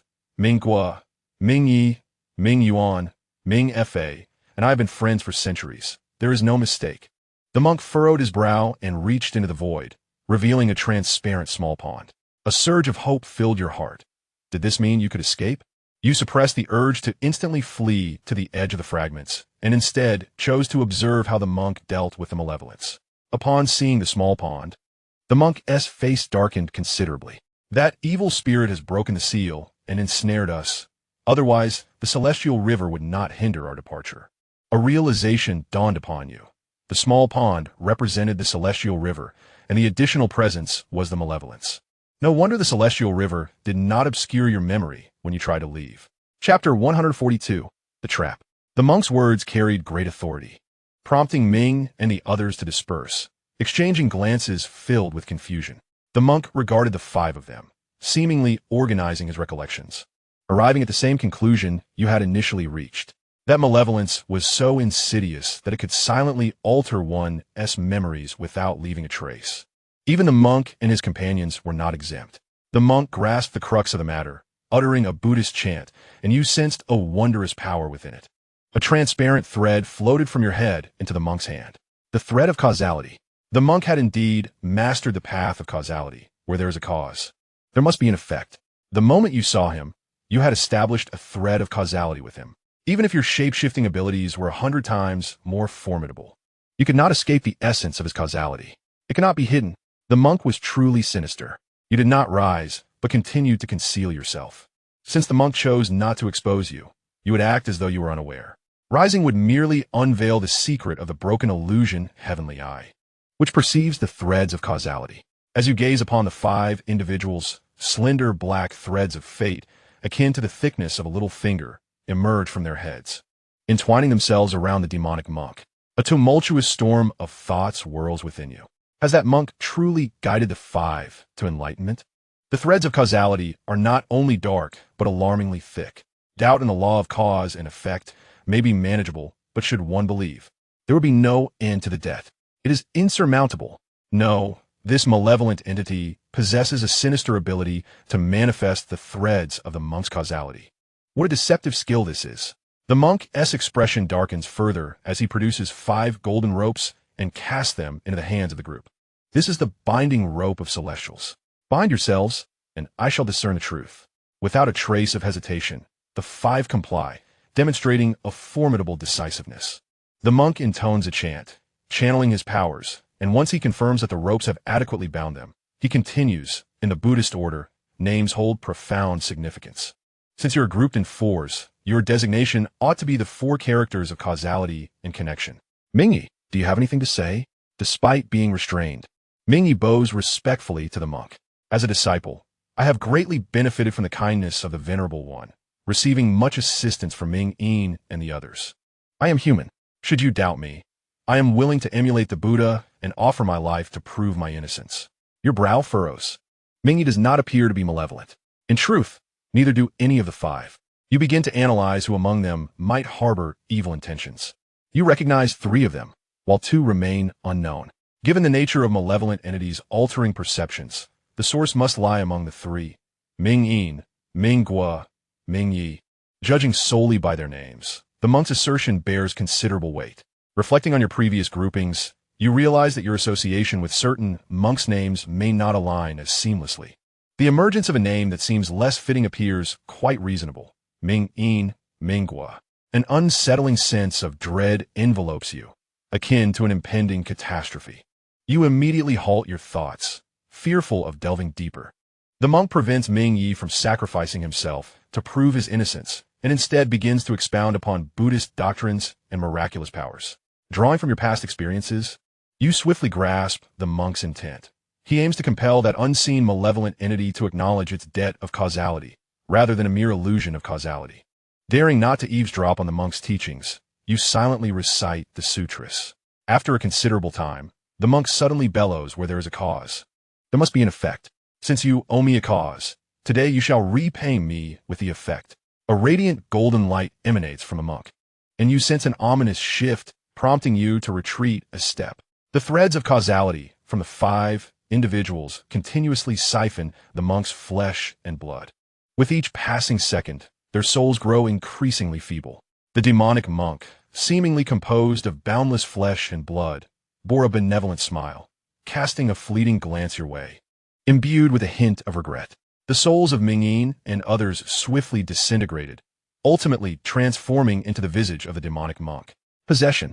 The glint of murderous intent sparkled in your gaze as you regarded the monk. Had it not been for Li Chang'an's deadly trap during the last simulation, he would have sought to possess you. All 6 faces morphed into that of the demonic monk. Just as a look of satisfaction graced his features, his expression soured. Umaba. The monk's face turned ashen as he commanded 5 newly formed avatars to leap into the small pond. He followed suit, arriving at the pond's edge, turning to you and declaring, "Benefactor, you owe me a karmic debt." With a splash, he plunged into the pond. You scanned your surroundings, finding no anomalies. The monk's descent into the pond seemed to suggest he had succumbed to malevolent influences. What path had he taken? Observing his unhesitating dive, you speculated whether he possessed countless avatars, or perhaps even his true form. The impetus for his plunge likely stemmed from an attempt to refine the malevolence, inadvertently affecting his true self. Unsure of the reasons, you could only conjecture. Now that the malevolence had been resealed, it seemed you should be able to depart. Taking a step forward, you found yourself at the precipice of a fragment. No warning from your soul surfaced in your mind. As you stepped ahead, your foot found emptiness, and you hastily invoked the 9 heavens cloud wings. It felt as though your entire cultivation had been stripped away, and your body plummeted naturally downward. When had you been ensnared? You surmised that the lurking malevolence had altered your perception. Your soul had indeed signaled a warning, but you had disregarded it, leading you to step into the pond. Your body seemed to tumble into an abyss of immeasurable depth, falling endlessly. You began to analyze the reasons for your previous immunity and your current predicament. Firstly, the prolonged existence of the malevolence had severely polluted your perception. Secondly, it had previously spared you, recognizing that it required at least 2 individuals, if not more, to unleash its power. Alone, it could not sustain itself. In a dance of truth and deception, the genuine would scarcely doubt its own authenticity. You resolved that should you encounter it again, you would act with greater decisiveness. Time passed, and through the rhythm of your heartbeat, you felt as though a month had elapsed, yet you continued to fall, contemplating the depth of the pond. The monk referred to it as the heavenly river. Legend spoke of the water in the heavenly river as weak, where even a feather would not float, and birds could scarcely traverse its depths. You conjectured that the heavenly river had undergone a transformation during that cataclysm. Otherwise, even your current cultivation would struggle to ascend, and the majority of deities would surely plummet. 6 months later, your body remained in freefall. You attempted to transform into water to become the wind. However, your thoughts were as ineffective as a cow sinking into the sea, eliciting no response whatsoever. It implies that you will not perish from hunger, otherwise you would have succumbed long ago. You began to speculate that the celestial river was indeed the Milky Way. Just how vast is the galaxy? At your current rate of descent, it would take you 10 millennia to reach the bottom. You started to contemplate a means of escape. From your storage pouch, you retrieved a branch from the peach tree and hurled it downward with vigor, yet you did not experience any reaction force, nor did you achieve any upward momentum. Within the celestial river, it seemed as though all powers were nullified. Wait a moment. The celestial river can restrain deities, yet you are not a deity. You are the sovereign of the 3 realms. To be prudent, you extracted a fragment of the Serpent Mountain. You were concerned that the eerie malevolence still lingered, so you took out the fragment with the least amount of fox spirits. Once, there were only 3,000 fox spirits within the Serpent Mountain fragments, but after 3.5 centuries of propagation, their numbers had surged to over 10,000. Yet, the fruit trees scarcely numbered 4,000. Those fox spirits frolicked freely, and they had ravaged most of the celestial fruits, showing no semblance of a disciple's awareness. It would not be an exaggeration to call it a betrayal of their master and a violation of human ethics. You disregarded the nature of the malevolent force. With a mere thought, you wished to appear within the Serpent Mountain. You failed. Under the suppression of the celestial river, your ability to discern the state of the Serpent Mountain fragments was either due to your complete refinement of them or your current predicament. Here, you felt as if you were an ordinary person with an ordinary body and soul. You pinched the Serpent Mountain fragment between 2 fingers and struck at the void before you. Suddenly, the world before you transformed. You sensed a dramatic increase in your rate of descent, and an involuntary flicker of panic arose within you. You would be smashed to pieces. You hastily stowed away the Serpent Mountain fragment. Beneath your feet, a mountain emerged, with a waterfall cascading down its face. You considered employing the 9 heavens cloud wings. Yet there was no response whatsoever. The sole stroke of fortune was that the landing spot appeared to be a pool of water. However, the pool seemed to be less than 3 meters deep, rendering it nearly impossible to dissipate the force of your fall. With a resounding splash, you plunged into the water. The softness of the pool felt scarcely more forgiving than stone.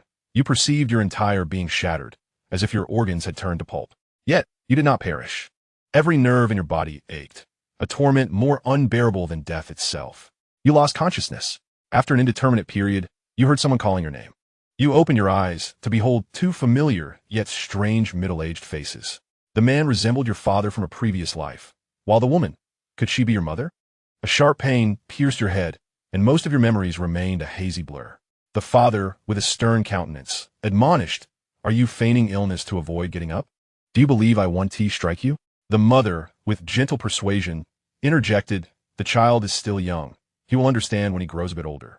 The father snorted disdainfully, turning to retrieve a bamboo whip, slender as a pinky finger, each segment ominously menacing. A shiver coursed through your heart, prompting an instinctual urge to flee. Yet, a moment of confusion followed. Why would one flee from a mere bamboo whip? Gazing down at your own hands, now aged around 8 or 9, you felt an incongruity in your previous thoughts. It seemed a stroke of ill fate had inexplicably transported you here, facing this fearsome paternal figure. Perhaps your predecessor had met an untimely demise at the hands of such a whip. You needed to escape. With a swift motion, you rolled out of bed, hastily slipping your feet into your shoes without even pulling on the heels, and dashed towards the door. Unfortunately, your speed faltered just momentarily, allowing the father to seize your shoulder with a grip as unyielding as steel claws, his strength overwhelming. Indulgent mothers ruin their children. A golden rod produces filial sons. He bellowed. This wretched child dares to act defiantly after a mere moment of restraint. Feigning illness? Wishing to escape? I shall teach you a lesson. With each admonishment, the bamboo whip struck your back, each lash akin to 1,000 needles piercing your flesh, leaving you with the sensation of your very essence being torn asunder. The mother intervened, her voice a soft plea. Please, cease this. He is so young. If you continue, he may not survive. Yet, her gentle entreaties only provoked a more ferocious onslaught. Begone. If you had properly educated him, would I need to intervene? He retorted. Look at him. Does he see me as a father? That gaze. He regards me as an enemy, and he dares to bare his teeth. This wretched spawn, I shall beat him to death. The sound of the bamboo whip slicing through the air echoed with brutal resonance, striking you repeatedly, each impact igniting excruciating pain that penetrated to your very bones. Akin to suffering 1,000 agonizing cuts, the mother, weeping, rushed to your side, her voice filled with sorrowful urgency. My child, just yield, shed a few tears. A display of remorse will persuade your father to relent. Overwhelmed by the agony, you disregarded any notions of stubbornness that might align with your predecessor's character and began to wail uncontrollably. Tears streamed down your face unbidden, as if you had forgotten how to cry until now. Had the passage of adulthood dulled your capacity for tears? Yet as the tears flowed, the throbbing in your head began to subside, and fragmented memories of your past life began to sharpen. Your father, an orphan, your mother, who perished during childbirth. A wave of panic washed over you. How could your deceased mother suddenly manifest in this moment? Gazing once more at the visage of my former father, it felt somewhat unfamiliar, yet it bore the marks of a face weathered by the sun and wind aboard a fishing vessel. No, I recalled that my previous father had also met his demise. Where, pray tell, have I been sent? Is there a possibility of returning? In my trepidation, I had forgotten to weep. Fortunately, the spectral figure of my father did not continue to strike me. Instead, he departed with the fishing net in hand. My ghostly mother instructed me to lie upon the bed as she tended to my wounds. Confused by her intentions, I hesitated to refuse. As I lay on the bed, I felt something cool and ointment-like against my back, which somewhat alleviated my spirit.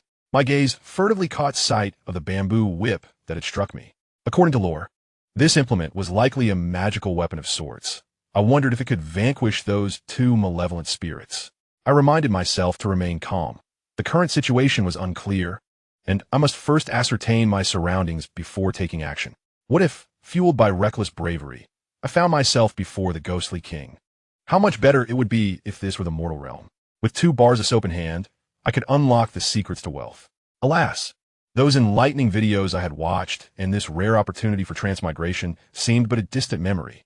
Once my ghostly mother finished tending to my wounds, she urged me to rest. I longed to inquire about the purpose behind my father's summons. Surely it was not merely to deliver a beating. Fearing to provoke the 2 spirits, I kept my questions to myself. My ghostly mother insisted I focus on my recovery while she went to gather vegetables for a meal. Overwhelmed with gratitude, I acquiesced. As soon as she left, I seized the bamboo whip. My back ached, though I could not discern whether the pain stemmed from the ghost attack or the targeted medicine my mother had administered. In any case, its effects were remarkably beneficial, allowing me to move with greater ease. I resolved to flee ahead of schedule. The thought of maggots writhing in my food, reminiscent of the films I'd seen, was unbearable. I stuffed 2 pillows under the covers to simulate the appearance of someone asleep and scoured the house, managing to procure a few pieces of silver. Armed with the bamboo whip, I made my way towards the village outskirts. If there were ghosts, surely the authorities must be aware of something. Yet given this ancient setting, I harbored doubts about their integrity. I decided to seek out a temple or Taoist shrine for solace. However, I had scarcely ventured far when my ghostly mother appeared before me, carrying vegetables, her voice icy. Why are you not resting properly? Where do you think you're going? Chapter 144, A Sigh. It would be disingenuous to claim I was entirely unprepared for this encounter. Yet to say I was wholly surprised would be an exaggeration. Having learned that my former parents were both spirits, how could I possibly expect them to behave as mortals? I refrained from expending breath on persuasion. Deceitful spirits, and this one was a woman. How could an innocent youth such as myself hope to deceive her? Then there was no other recourse but to strike. I raised a bamboo whip and lashed out her face. The malevolent spirit is truly detestable.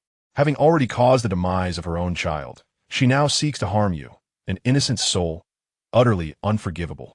The ghostly mother continues to feign innocence, showing no inclination to evade your wrath.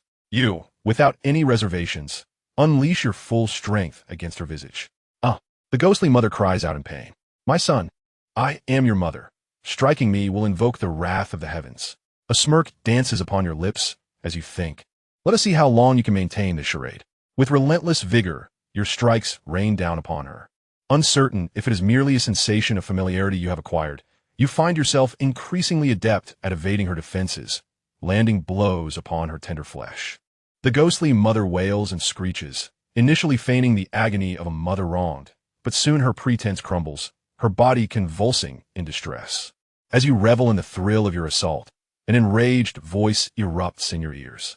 Wretched child, how dare you strike your mother? I shall end your life for your ingratitude. The ghostly father rushes towards you, brandishing a fishing net. A pang of trepidation courses through you, despite wielding the ghostly soldiers.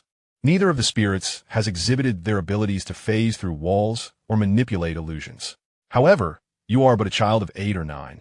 Whilst your adversary appears as a robust middle-aged man, you swallow hard and charge forth. It is a gamble. Either face death or embrace exhilaration. Combined, they spell a thrilling demise.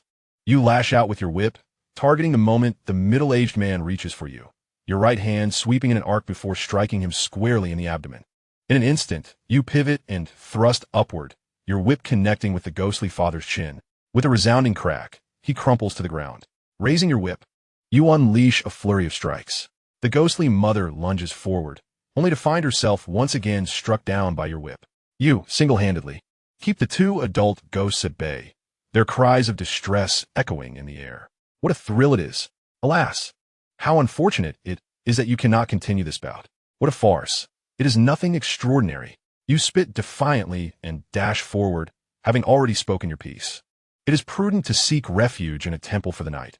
What if those 2 spirits become even more ferocious come evening? As you run, you suddenly spot a temple perched atop a distant peak. You hasten toward it.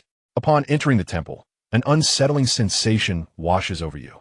The serene figure of the Buddha on the high altar, hand poised in a gesture of teaching, appears both solemn and imposing, yet strangely reminiscent of the ghostly father.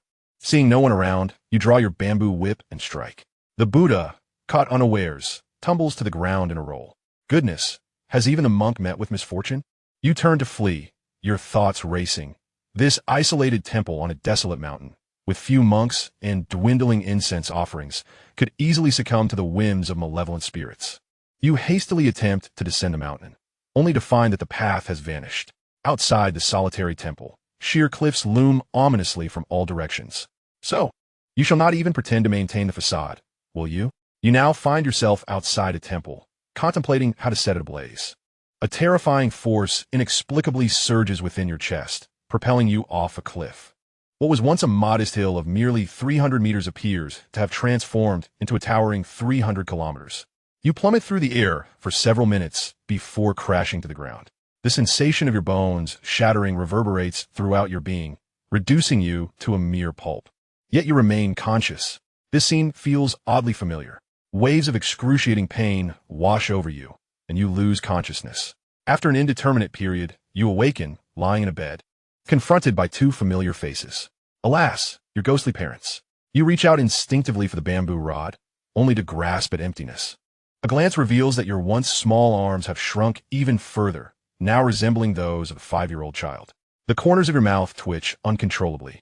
Your ghostly father, amused by your mischief, strikes you with the bamboo rod before taking it away. Meanwhile, your ghostly mother tends to your wounds. You begin to ponder the true power of these specters. Given their previous ability to effortlessly cast you off the cliff, they could easily take your life. Yet, they have chosen to transform you into a mere child, indicating they must have ulterior motives. You recall your last encounter, where your mother ceased her assaults once you shed tears. Could it be that they desire your tears? You begin to introspect. What you lose by giving them your tears? What potential benefits could arise from this exchange? How might you vanquish them? Reflecting on your previous experience, you recall that after shedding tears, your head no longer ached as fiercely. You also remember your past life, which aids in discerning the identities of your ghostly parents. Surely, one could only imagine the wealth of protein they might gain from such an act. It seems there is no loss involved. Yet that cannot be true. Even the most trivial of treasures, even the most worthless, must hold immense value in their eyes. By offering them tears, It appears you gain nothing but a reprieve from their lashes. You cannot trust that they would bestow upon you the means to exorcise them. And even if they did, you would hesitate to wield such power. Being struck and simultaneously required to offer them treasures feels intolerable. It would be a defeat far more painful than death itself. You would rather face annihilation than allow them a single victory. Ultimately, your thoughts revolve around how to eliminate them. You know sunlight is ineffective and the small temple poses no threat. As for the grand temple and the Taoist sanctuary, you glance at your current frail form and choose to abandon that line of thought. By the way, where's my golden finger? Which benevolent soul crosses over without a golden finger? In the afternoon, your ghostly mother calls you to eat. A dish of stir-fried cabbage and stewed radish awaits. Alas, there is no meat. Surely, there is no protein to be found here. You shake your head, relinquishing your fantasies, feeling nauseous. Your ghostly father slams the table in frustration. But fortunately, he refrains from wielding the bamboo rod. In the dead of night, hunger gnawed at your insides, your stomach growling incessantly. The following day, the ghostly matriarch prepared a meal, sautéed cabbage, scrambled eggs, and stewed radishes. You nearly retched, feeling fortunate that you had abstained from eating the previous day. You distinctly recalled the absence of chickens in your home. Those dishes were indeed concocted from some special high-quality protein. In the afternoon, you still refrained from eating and suffered a beating from the ghostly patriarch. During this ordeal, the ghostly mother coaxed you into tears, urging you to concede, while you stifled the urge to vomit in her face, gritting your teeth and enduring the torment. On the third day, you remained resolute in your refusal to eat. The ghostly father, in a fit of impatience, pried open your mouth in an attempt to force-feed you. You struggled desperately, eventually resorting to gagging and expelling everything you had swallowed. Tears welled in the corners of your eyes as you lamented, "It's over. My mouth is unclean now." On the fourth day, another day of beatings awaited you. As evening approached and your stomach growled with hunger, you heard a sigh. "Amiba, practitioner, your obstinacy is remarkable. It is difficult for me to fathom how you have survived this long." The sudden voice in your mind elicited an instinctive sense of aversion. You then pondered whether it was the spirit of your grandfather making contact. In your mind's eye, a delicate visage emerged. Not only was her form and face exquisite, but it was her bright, sparkling eyes that captivated you the most. Instinctively, you felt an urge to capture her likeness in art. Chapter 145, The Compulsory Collection of Karmic Consequences. You restrained yourself. Impulsiveness would only lead to misfortune. You attempted to seek out the source of the voice in your mind. "Who are you?" "Amiba, I am the monk Ananda." Your heart stirred at this revelation. Ananda, the great disciple of the Tathagata, the jester who extorted the group of 4 seekers and then provided them with a wordless scripture. Wait, the great disciple of the Tathagata? Your heart raced, and your hands pressed together in prayer. "Amiba, I am beset by 2 malevolent spirits. I implore you, living Buddha, save me." Ananda's voice resonated coldly. "This is the 159th time you have sought my aid." "What?" You rifled through your memories, finding no recollection of such encounters. Ananda remarked, "You are on the brink of death." You thought to yourself, "Isn't that obvious? A 5-year-old child tormented by 2 malevolent spirits would be fortunate to survive." However, instead of voicing this, you altered your words. "With the living Buddha present, I shall surely not perish." Ananda sighed. "Even I struggle to ensure my own survival. You owe me karmic retribution. Your body was meant to be mine, yet now it faces annihilation."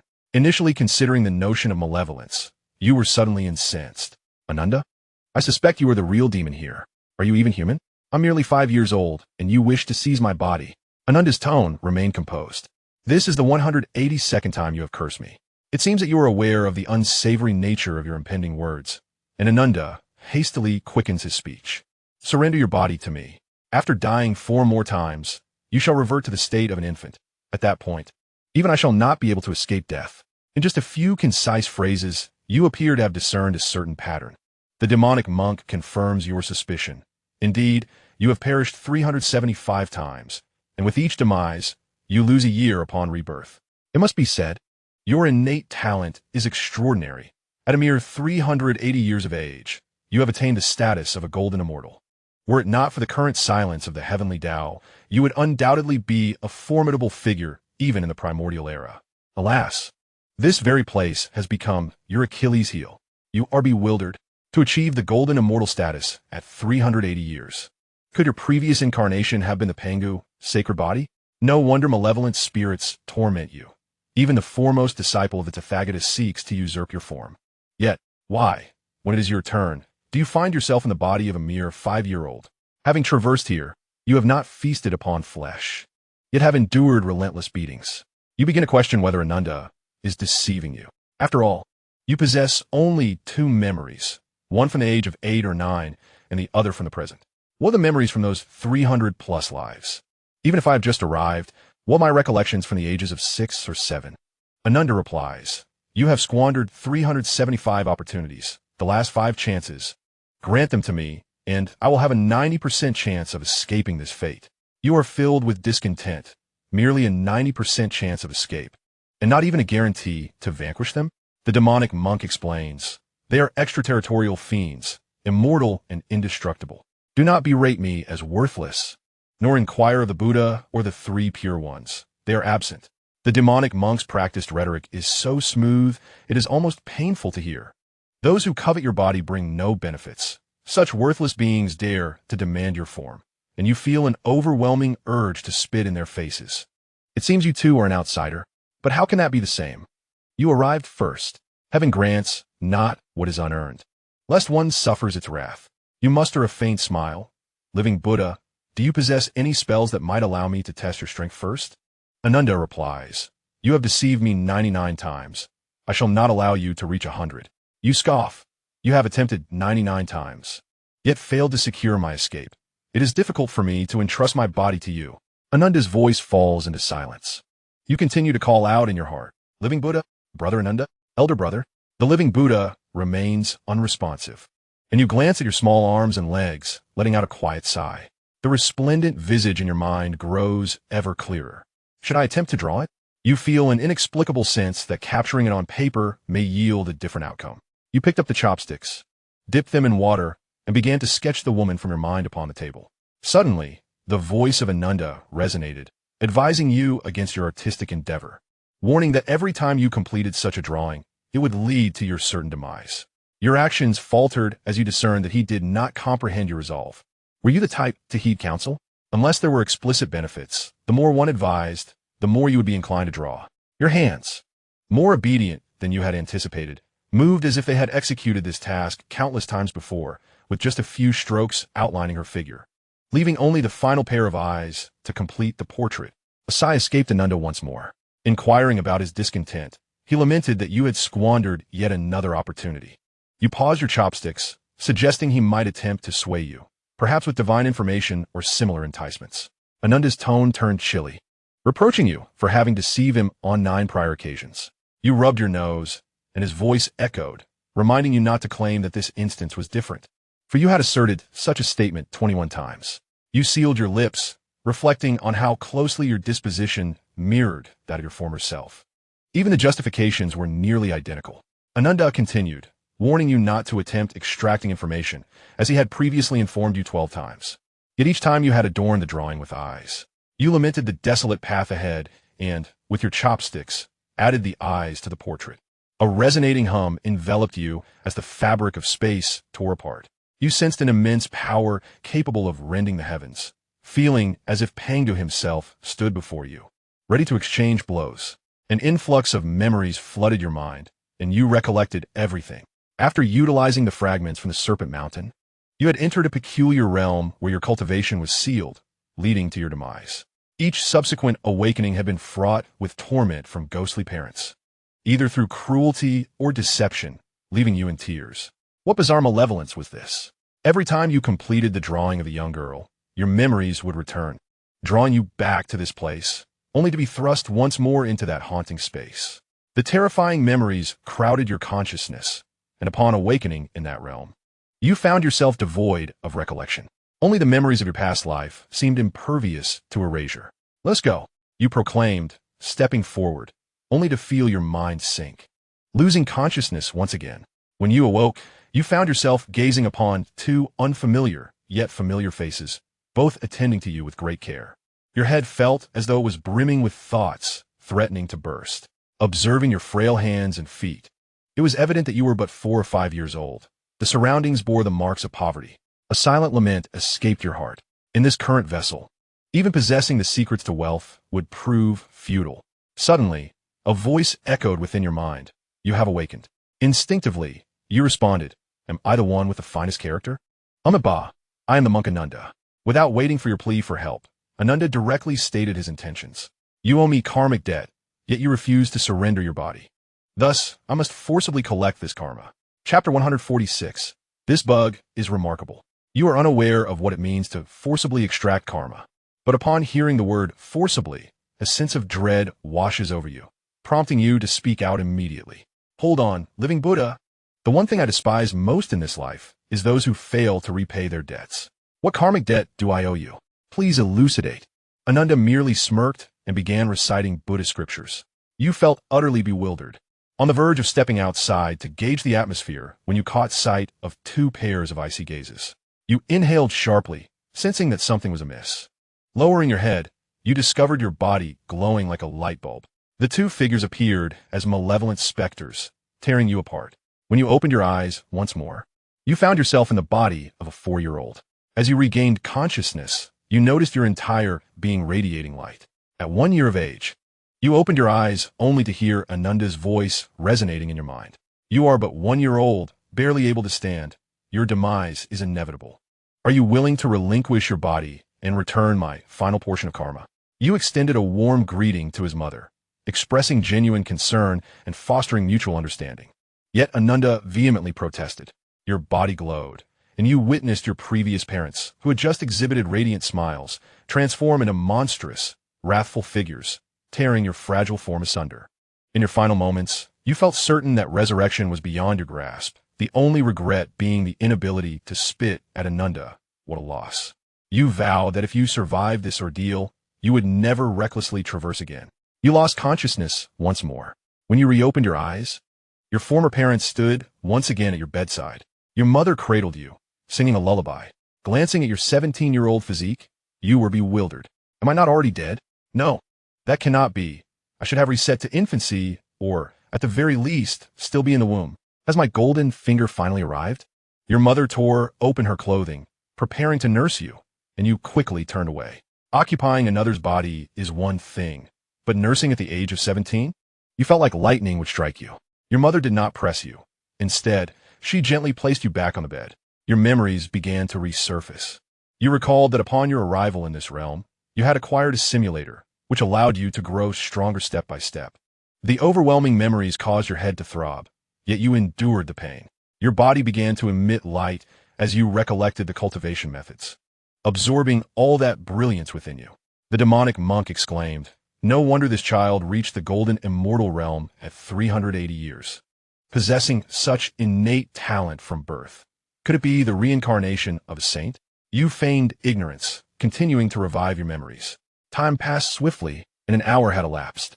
Your eyes sparkled with clarity as you had regained all your memories, even those tainted by the sinister hands that had once ensnared you. The accursed monk had indeed sown the seeds of retribution that you now owed him. The more you pondered, the more your anger festered, wishing to reduce that monk to mere pulp. Back then, you had masqueraded as a stone, and the monk, in pursuit of his own reflection, had recklessly plunged into the waters, imposing upon you a secret of fate. Those previous instances were deliberate betrayals, meant to extract retribution from you. Was this truly what one calls fate? The monk was indeed a master of manipulation. You felt a tempest of rage brewing within you, as if your very lungs might explode. You sensed that until the monk had faced your wrath countless times, the cycle of retribution would never cease. You began to contemplate the path ahead. Although your memories had returned, your spiritual cultivation had not yet been restored. The only remnant of power you possessed was a fragment of mana, released by the monk, which you had absorbed and stored within. Where you wondered, had the monk acquired such power? You wished to probe, yet feared he might not divulge his thoughts aloud. Rising from your bed, you resolved to locate the bamboo whip that your ghostly father had once wielded against you. Suddenly, you heard the monk's astonished exclamation, "Ah, this child can walk. Such innate talent deserves a place in my spiritual mountain." Alas, a frown creased your brow as you recognized the anomaly. Not only your ghostly parents, but even the monk perceived you as a newborn. Yet you were clearly of adult stature. If you were to perish once more, would you truly meet your end? Just as you were about to proceed, the monk's tally of your death count flashed in your mind. 379 times. However, the reality was that you had entered this simulation 380 years ago. Your current physical age should be 397 years. Strangely, both the monk and the malevolent forces regarded your corporeal form as merely 380 years old. This implied that you had acquired an extraordinary advantage of 17 years. This anomaly was far more complex than merely living an additional 17 lives. Your heart raced as if you glimpsed a golden path before you. Venturing outside, you scanned your surroundings, quickly locating the bamboo whip. After all, who would suspect a newly born 17-year-old infant? Upon seeing you, your malevolent parents, more accurately, the wicked couple, were taken aback. "My child, how is it that you can walk?" "My son, that is your father's discipline. Hurry, bring it to me." The two wicked beings rushed towards you, and as memories of the beatings you endured flooded your mind, a sly smile crept across your lips. Grasping the bamboo whip, you struck, eliciting cries of distress from the two fiends. They attempted to seize the whip, but in your hands, it became an exquisite extension of your will, wielded with the precision of the finest swordplay. Even if they were to amplify their prowess tenfold, they would not lay a finger upon you. The sorcerer exclaimed, "What on earth is happening? Could you possibly be the reincarnation of the Great Luo?" Aside from the Great Luo, he could hardly fathom who else could achieve such a feat. A smirk played upon your lips as you replied, "What do you think?" The sorcerer was taken aback, his voice chilling instantly. "You seek to deceive me again." Your smile faltered as you recalled the numerous times, 99, to be precise, that you had outwitted him during your previous elaborate demises. You pondered his earlier suggestion. To escape this predicament, the foremost task was to identify the essence of this malevolent being. Yet, this entity was conceptual in nature, devoid of a tangible form. You refrained from pressing the two malevolences, having already attempted dozens of times to no avail. As you wielded your bamboo whip, the frustration within you dissipated significantly. The only regret was your inability to draw the sorcerer out. He seemed to rival the malevolence in cunning. Lost in thought, a realization struck you. The sorcerer had persistently urged you to settle the karmic debt, even resorting to exposing you to compel you into compliance. Logically, if you were to escape by sheer luck, he could retain the karmic ties and attempt to usurp your essence. Even if you could not flee, he would incur no substantial loss. This fixation was rather excessive. Perhaps the karmic debt must be settled, otherwise he might find himself ensnared in confusion, potentially succumbing to madness. Your eyes sparkled with newfound understanding. Perhaps there was a way to gain control over or even refine the malevolence. In chapter 147, titled A Minor Challenge of Your Choosing, you recall from previous simulations that the sorcerer had exercised control over a malevolent being residing in a rice field. Its power was feeble. Even attacks from the realm of scattered immortals could severely deplete its vitality. You had always dismissed its significance. Now, trapped in this bizarre space alongside the sorcerer, he managed to wield a sliver of magical energy undoubtedly linked to that malevolence. The more you contemplated, the more convinced you became. The sorcerer's available methods must be limited. Otherwise, he would not need to engage in cordial negotiations with you and would have already executed his plan to usurp. Since he feared the entanglement of karmic ties, you were determined to set those ties in motion. You began to chant the 9 heavens cloud wings of the mischievous monkey, enhanced by your own comprehension of its divine prowess. The sorcerer, initially silent, suddenly cried out in astonishment, "Where did you acquire the Monkey King's cloud somersault?" A moment of realization struck him. "No, you have regained your memories. What are you planning?" Naturally, you did not respond, but continued to expound on the 9 heavens cloud wings in their entirety, followed by the Sword Path Galaxy divine ability. The 9 heavens cloud wings encompassed the true essence of the winds and clouds, while the Sword Path Galaxy involved your understanding of 48,000 profound truths. Although your discourse could not rival that of a sage expounding from a golden lotus, it nonetheless captivated the sorcerer, leaving him enraptured. Suddenly, the sorcerer regained his awareness. "Yi Feng, what do you wish to accomplish?" "I do not wish to listen." The voice of the demon monk fell into a profound silence. A cold smirk crept across your heart. He may have deceived others, but not you. You possess a rudimentary understanding of the principles of causality, and within the divine apertures of your being, the essence of causality occupies a distinct opening. Although it aligns with the true essence of power and is entirely different from the demon monk's interpretation of causality, it nonetheless embodies the truth of causality, allowing you to perceive the deepening connection between you. The other party claimed not to have heard. In truth, they were unaware of the position that resided within your soul. Whether they wished to listen or not, they were compelled to do so. You spoke incessantly, articulating the essence of gold before transitioning to the essence of power. The demon monk remained unresponsive. Was he feigning ignorance? Alas, the threads of causality do not deceive. The line of causality connecting you to the demon monk had shifted from transparent to a vivid crimson, though you bore no formal title as master and disciple. The essence of such a relationship had indeed taken root. Heaven, earth, sovereign, kin, and master. Therein lies the fifth position. How could it be merely an empty title? Furthermore, you imparted your teachings without reservation, sharing a pure and untainted version devoid of any hidden agendas. This bond of causality grew ever stronger. Upon concluding your discourse on the essence of power, you began to elucidate the essence of qi. At last, the demon monk could no longer contain himself. While his expression remained unseen, the fury within his voice was palpable, akin to a balloon on the verge of bursting. One gentle prod could lead to an explosion. What exactly do you intend to do? Though the demon monk could not see, you maintained a sincere smile. My entire legacy cannot be squandered in this bizarre realm. With you present, I shall bestow upon you my complete inheritance. A sinister chuckle echoed in response. After a prolonged silence, the demon monk finally replied, "This monk, like you, is ensnared here. Even if I were to acquire your legacy, what purpose would it serve?" You were taken aback. And when the demon monk believed you had come to an understanding, he continued, "Little difficulty, you jest. If I were to impart my skills to you, would I not be aware of your abilities?" You resumed your teachings. The demon monk remained unresponsive, and suddenly your body radiated with a golden light, akin to a blazing sun, rendering even your own form invisible in its brilliance. As your whip swung forth, the malevolent couple vanished without a trace. You harnessed the newly comprehended essence of Tai Chi, and in a mere breath, absorbed the golden light into your being, transforming it into a strand of Tai Chi energy. You discovered that the scenery before you had dramatically altered. You stood upon a perilous mountain peak, surrounded on all sides by sheer cliffs. You were not surprised. Such encounters had transpired over 80 times in your memory. You awaited silently when an overwhelming force suddenly struck your chest, attempting to cast you down. You summoned your power, and in the instant of plummeting over the precipice, you found yourself back upon the mountain's edge. Almost immediately, you realized that the bond of causality between you and the demon monk had considerably diminished, changing from deep crimson to a lighter hue. Is it truly possible for things to unfold in such a manner?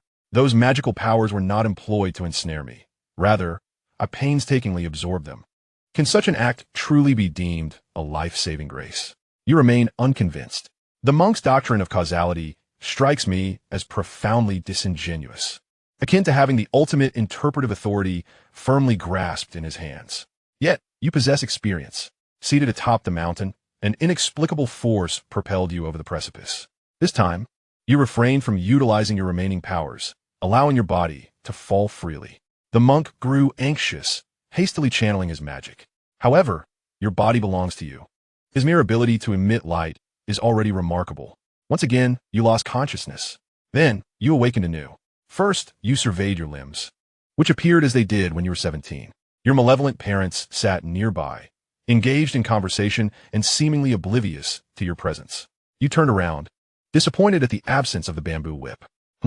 Observing some wicked men, you pondered what manner of father would prepare a bamboo whip even before his childless birth. How cruel! You exited the dwelling, found a stone, and resumed your discourse. The monk was bewildered. Who are you? You pressed your palms together, revealing a broad smile. Blessed and eternal celestial sovereign, I am Feng. The monk's voice suddenly sharpened. Impossible. You've already lost your soul, reduced to ash. You inspected your own limbs once more and picked up a stone to hurl it away. Indeed, I am still alive. Only the malevolent and the monk cannot perceive me. Theoretically, I exist a year prior to being 0 years old, not even a fertilized egg, and thus, I do not exist. If I do not exist, I cannot be seen. How reasonable. You continued to expound upon divine powers, while the monk vehemently declared it impossible. You sensed him tirelessly exerting his magic to illuminate you, attempting to attract the malevolent spirits. Yet, how can a non-existent being allure such entities? You waited silently for a moment, ensuring that the intangible malevolence would not approach before resuming your teachings. The sun, the moon, and Venus. as you conveyed the true essence of each celestial body. The monk grew utterly irate. However, you currently dwell in a state of non-existence. In non-existence, there is no risk of injury. You even sense the monk preparing for self-detonation. Yet, due to the entangled threads of causality, self-destruction would prove futile. You comprehended the monk's condition. As long as the ties of causality with beings persist, he too shall endure. Thus, does this monk specialize in the doctrine of causality? Why does it bear resemblance to my own eternal existence sutra? Could it be that he has pilfered my techniques? Such audacity! You continued to elucidate the great truths, only to discover that when speaking of the true essence of Buddhism, the threads of causality between you both remained unchanged. In an instant, the reason became clear to you. The other party, too, is capable. Thus there exists no need for instruction. You then turn your attention to the profound essence of the vast cold. The threads of causality remain unchanged. You can hear the magic monk's relaxed exhalation. Is it that you believe my grand path has concluded? A smile curls at the corners of your lips as you begin to expound on the way of Tai Chi. This represents the pinnacle of the golden immortal's path. Though it may not rival the eternal scripture of indestructibility, the principles of yin and yang contained within it are the quintessence of all. A false transmission of myriad scriptures can convey the truth in but a single phrase. The true meaning of Tai Chi belongs to the innermost transmission, weaving together all preceding truths. This is a transcendence. The original 48,000 truths are instantaneously elevated by several tiers.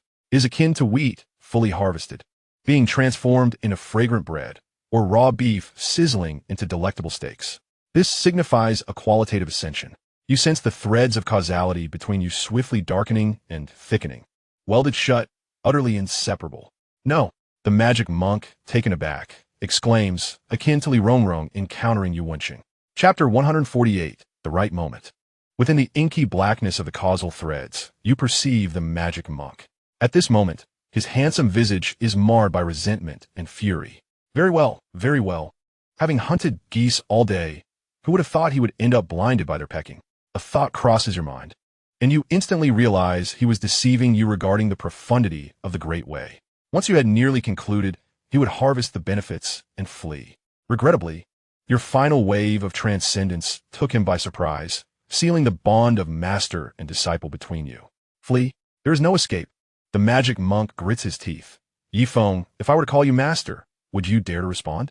Your gaze sweeps over the magic monk, yet you see no gourd. Thus, it is as though the Buddha himself bears down upon you. Are you afraid? Whether or not you fear is inconsequential. A fleeting verbal advantage pales in comparison to the thrill of holding the upper hand. You feign the usual demeanor of the magic monk, offering no reply. Your smile, radiating a sense of spring's gentle warmth. Something feels amiss. You glance around and find a wildflower to hold in your hand. Annan, taken aback, his eyes bloodshot and features twisted. After all, having held a high position, previously the foremost disciple of the Tathagata, and now commanding a domain of his own, residing atop the lesser spirit mountain, basking in unparalleled glory, you can empathize with him, finding greater satisfaction within. Ultimately, the magic monk, a seasoned practitioner of Buddhism, swiftly adjusts his mindset, uttering a chant of Amitabha, and sits cross-legged within your spirit, remaining motionless. You are not anxious. You know there are those who are more urgent than you. And indeed, the magic monk begins to articulate the path of causality in which he excels. When one party expounds, it is called importation. When both sides share, it is termed exchange. As one reaps what one sows, so too shall one reap the consequences of their actions. The retribution of good and evil is ever present, like a shadow that follows closely behind. The cycle of karma across the three realms remains unbroken. You scoff audibly, yet the monk, believing you to be an intruder in his sermon, remains undisturbed. Each word resonates clearly in your ears. You shake your head at the monk, asking, "What do you mean by the three realms of karma?" The monk hesitates, aware of your familiarity with Buddhist scriptures, realizing that such a fundamental concept should be clear to him. Yet he acknowledges that teaching also involves clarifying doubts. The three realms refer to the past, present, and future, he replies. You press further. Does the present truly encompass all three realms? The monk instinctively opens his mouth to respond, only to suddenly fall silent. In this era of external demonic invasion, the heavenly order has collapsed, and reincarnation has ceased. Not only ordinary mortals, but even celestial beings have met their demise without the prospect of rebirth. The absence of reincarnation implies no afterlife, with one realm missing. How can the seeds sown bear fruit? The monk wishes to argue, but the connection between you two grows more intricate and undeniable. It cannot be severed. Not in the least. It was not the monk imparting knowledge to you, but rather you guiding him. His understanding of the path of karma is flawed. The invasion of external demons has shattered not only the heavenly realm, but also the cycle of reincarnation. Unbeknownst to him, his cultivation of karmic principles has been tainted, leading him down a path of darkness. The monk erupts into maniacal laughter, exclaiming, "Karma may not exist, yet my path has transcended to the ultimate. And I am not mistaken. The fault lies with you, with this world." He acknowledges his debt to you, declaring that he will repay it in full. In a frenzy, he seizes his left shoulder, tearing it asunder, his left arm ripped away, his essence dispersing, merging into your soul as a profound nourishment. You're all too familiar with this technique of the monk. Previously, on Misty Shadow Street, a butcher had taken his entire being, never to be seen again. The malevolent spirit from the rice fields consumed his flesh, only to be controlled and turned into a puppet. Who would dare accept such a fate? You attempt to reverse the true essence of the Taiji, seeking to expel the monk's sacrificed soul from your being, but it proves futile. The power of his soul flows along the threads of karma, merging seamlessly with yours. There is no process, only the consequence. The strands of karma, binding you both, rapidly grow thinner and fainter. Is this truly possible? You feel as though you have encountered the greatest rogue. You attempt to use your mastery of karmic truth to return the soul, but it is in vain. After tearing off his left arm, the monk proceeds to rip off his left leg, followed by his eyes and ears. Ultimately, he detonates the remains of his body, transforming it into pure soul essence that integrates with yours. The karmic thread between you and the monk is completely obliterated. You silently await the monk's possession of another. After a long while, a mountain breeze sweeps through, and the monk seems to vanish from existence. You attain enlightenment. The monk's possession of others hinges on karma. By self-destructing his soul to nourish yours, he is merely repaying his debt. Now that your karmic ties have been resolved, he naturally cannot usurp your essence. You felt a tinge of unease and conducted another examination. And only after recounting the myriad transformations of the divine eye technique, without giving rise to new karmic threads, did you finally feel at ease. The demon monk, despite being merely a manifestation of the Tai realm, has provided you with invaluable insights through the sacrifice of his divine soul. However, in your current unique space, the perception of your strength's growth remains rather subtle. The demon monk's refusal to assist you in suppressing the malevolent entity left you somewhat disheartened. Yet, the temporary eradication of a formidable foe has granted you a measure of relief. You began to recollect the methods employed by the demon monk to subdue the malevolent force. You are confident that as an incarnation of the Jade Emperor with golden immortal cultivation, you too can quell the malevolence here. You commenced a meticulous exploration of this realm. The memory of the village's former existence served as a template, encompassing only the area within 100 miles surrounding the fishing village. Beyond that lies an endless abyss of darkness. As you ventured forth, you suddenly found yourself on the other side. Turning back, you returned to your previous location. This place resembles a minuscule planet, with the surrounding darkness acting as the sky. Where might the weakness of that malevolent entity lie? You turned once more to continue your search. At this moment, you exist in a state of non-being, thus impervious to the entity's attacks. Dusk. This marks your first encounter with the setting sun in this realm. Between heaven and earth, the fierce winds howl, causing the trees and the mountains to rustle. The malevolent husband appears on the path, loudly calling your name. "My child, where are you? Come out. Do not play hide and seek with your father." You shake your head in amusement, suddenly feeling a spark of joy. Indeed, the other party is growing anxious. As expected, the malevolent husband hastens, shouting as he runs. Before long, the malevolent wife also arrives, her voice betraying a sense of urgency. Not only the malevolent couple, but as the last rays of the sun linger, the realm is filled with a multitude of malevolent spirits. In addition to those familiar from your past life, there are countless snakes, insects, mice, and ants, along with the fish and shrimp pulled from the waters and the birds soaring through the sky, all of which he has encountered, now wandering about, calling your name. "Feng, come out, I see you." "Feng, do you remember me? How can I play with you?" Come out quickly. Otherwise, I shall be angry. Several times, you were brushed against by the frantically scurrying ants and fish spirits, yet they displayed no reaction. After all, you do not truly exist. How could there be any contact? Your heart races, a premonition stirring within you that the moment you have awaited is approaching. Chapter 149. The Malevolent Entity Lacking Martial Virtue. The sun, in its final brilliance, descends beyond the horizon, the last glimmer of light on the verge of being engulfed by darkness. The entire expanse appeared to be in a frenzied state. A tempestuous wind, seemingly conjured from nowhere, surged with ferocity, akin to an invisible hand seizing serpents, insects, rodents, and livestock alike. The wind intensified, growing ever more violent.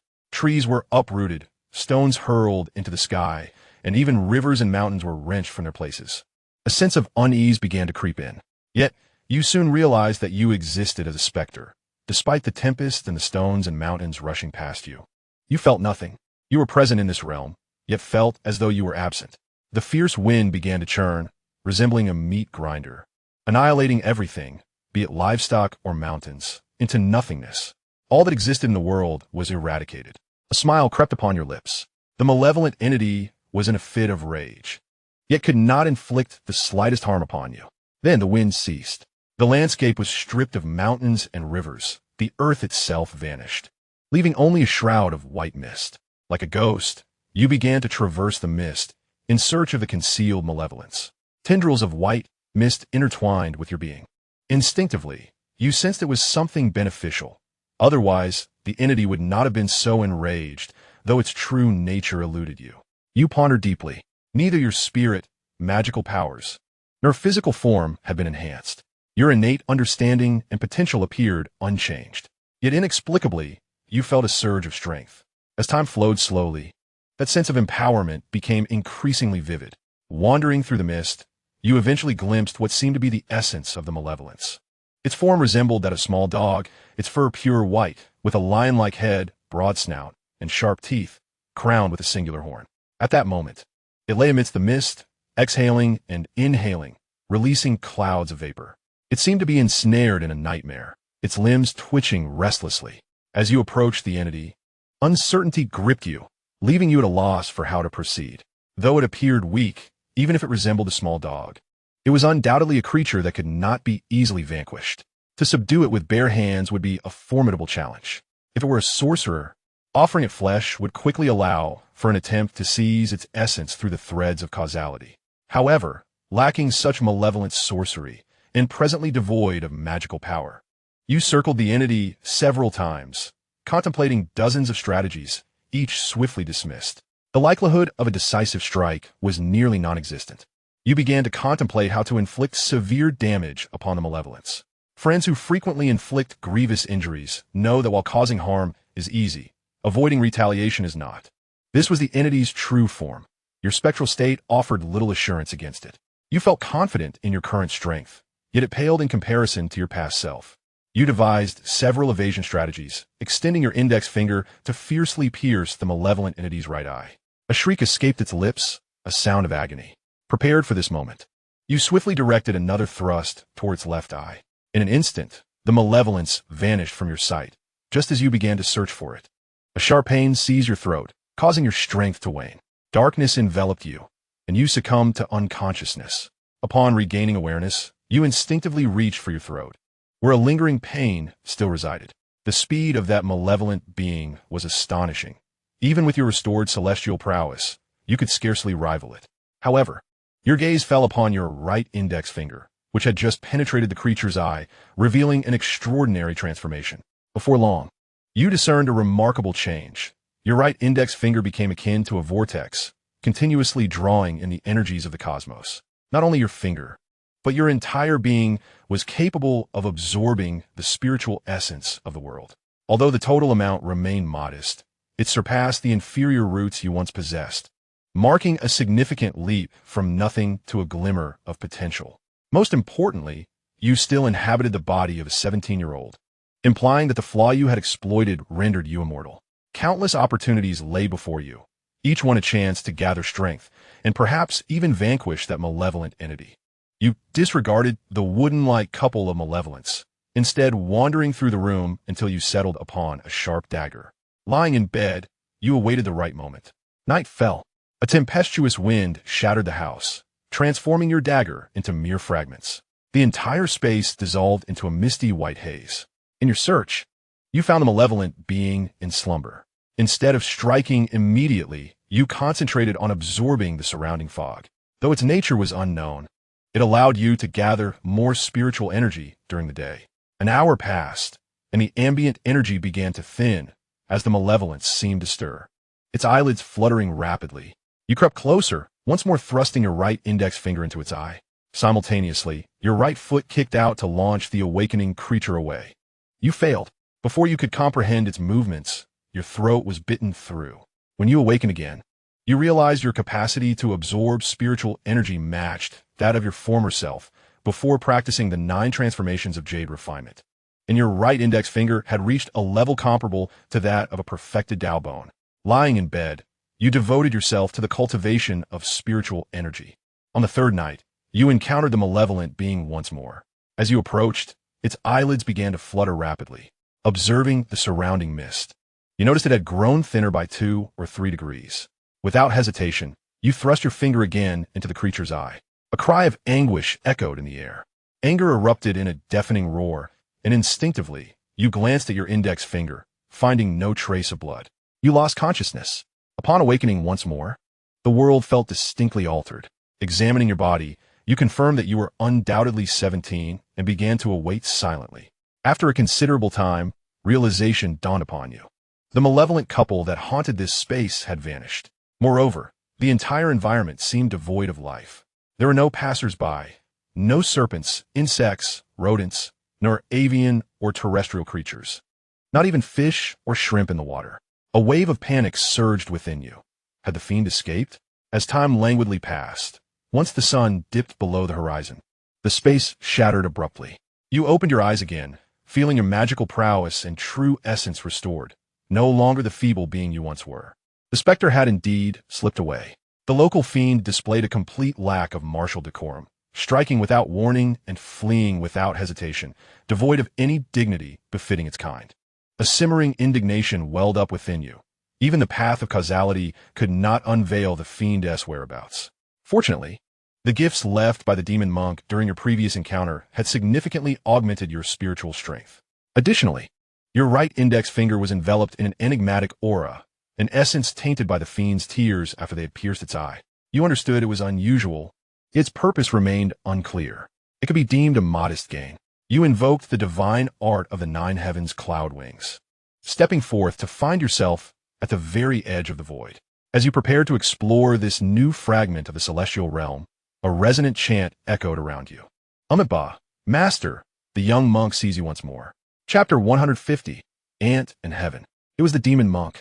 Just as you had escaped one predicament, you found yourself ensnared by this tenacious figure, leading you to question whether he had mastered some form of prophetic divination. Turning to look, you beheld the demon monk clad in the garb of a humble farmer, and it became evident that he had not foreseen your arrival. Rather, you had intruded upon his territory. The body he now inhabited must have been that of the farmer he had possessed. Disgust flickered in your eyes. As a disciple of the Buddha, having diligently cultivated the Dharma, how could he resort to such a vile art that disregarded human life? The demon monk stated solemnly, "Every action is preordained. Yesterday, he owed me a debt. Today, he repays in kind. Causality balances itself. This is the way of heaven. So how can it be deemed evil?" He continued, "As for you, Master, having imparted the great Tao to me, now that I have escaped the clutches of the demon lair, it is only fitting that I fulfill my filial duty."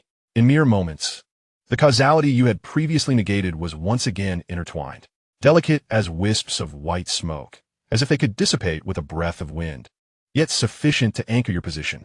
A smile graced your lips. The last time the demon monk had clashed with you, he had been left in a state of disarray, unwilling to accept defeat. You, too, had grown weary of his incessant troubles. Ultimately, it was merely a final performance. You drew forth the sword of annihilation, slicing through the air with a single stroke, unleashing 48,000 strands of profound intent that transformed into piercing sword energy, soaring forth. The sword Tao Galaxy. The demonic monk revealed a smile, his right hand forming a gesture akin to plucking a flower, invoking the mystical technique known as the flower-pointing finger. The terrifying river of sword energy was enveloped by overwhelming magical power, morphing into a singular Tai Chi sword energy, which you gently grasped, dissipating it into wisps of azure smoke. His ability to effortlessly counter this move was a testament to the teachings you had imparted to him without reservation. Regrettably, the monk not only failed to express gratitude, but was also reminded of the humiliation he had endured from the karmic ties you had previously established. Master, this technique rivals that of Xianxia, lacking only in realm. The monk proclaimed, your innate talent is unparalleled throughout history. I beseech you, do not resist, but rather merge with your disciple. As he spoke, he extended his right hand, pressing downwards from afar. The seemingly ordinary palm began to magnify in the void, radiating golden light. Under the vast shadow of the colossal hand, the surrounding air was sealed off, and an immense pressure, weighing trillions of pounds, enveloped you. Had it been another, they would have been reduced to mere flesh. Even you felt your magical power suppressed by this force, rendering your movements sluggish and arduous. Your strength diminished by at least 50%. Your gaze remained fixed on the golden giant palm, where within its center, a minuscule red, finer than a hair, was discernible. Slash. You struck once more with your sword, the magnificent river of blades soaring skyward, precisely targeting the red dot, causing the gigantic palm to disintegrate as if struck at its vital point. You stepped forward, unleashing the full might of the nine heavens cloud wing technique. Again, you swung your sword, the sword Tao Galaxy surging toward the monk's back. Amiba, the monk clasped his hands together, a colossal Buddha apparition materializing behind him, golden light enveloping him protectively. Your eyes narrowed, and your sword lunged toward the red point upon the Buddha's silhouette. The monk's lips curled in a smirk as the red dot on the Buddha's image vanished in an instant. Strike again. You unleashed your sword like the wind, slicing forth as the 48,000 strands of profound intent scattered instantly, piercing toward the apparition of the Buddha. The monk's expression turned grave. He took a step forward, employing the technique of divine footwork to escape 1,000 miles away. The 48,000 strands of profound intent transformed into countless meteors, closely trailing the monk, as if pulling behind a tail woven from innumerable starlight. The monk dared not pause, his divine footwork propelling him forward step by step, akin to a frenzied wolf, repeatedly driven away, yet ever poised to turn and bite. With a thought, you divided the 48,000 strands of profound intent into halves, then into quarters, forming nearly 200,000 strands that encircled the monk within the great formation of the celestial stars. The sword energy darted swiftly, not targeting the monk directly, but weaving into a net that methodically constricted. The monk dashed left and right, attempting to break free multiple times, yet was repeatedly forced back by the relentless sword energy. Master, do you think this could wound your disciple? The disciple, well versed in the Buddhist scriptures, declared with confidence, with the power of my unyielding golden body, mere sword energy shall not harm me. The demonic monk clasped his hands in prayer, and a radiant aura enveloped him, incinerating the surrounding sword energy into ashes. More sword energy surged towards the demonic monk, yet he suddenly broke into a peculiar smile, willingly dispersing his radiant light. The relentless onslaught of sword energy struck his body, inflicting no harm whatsoever.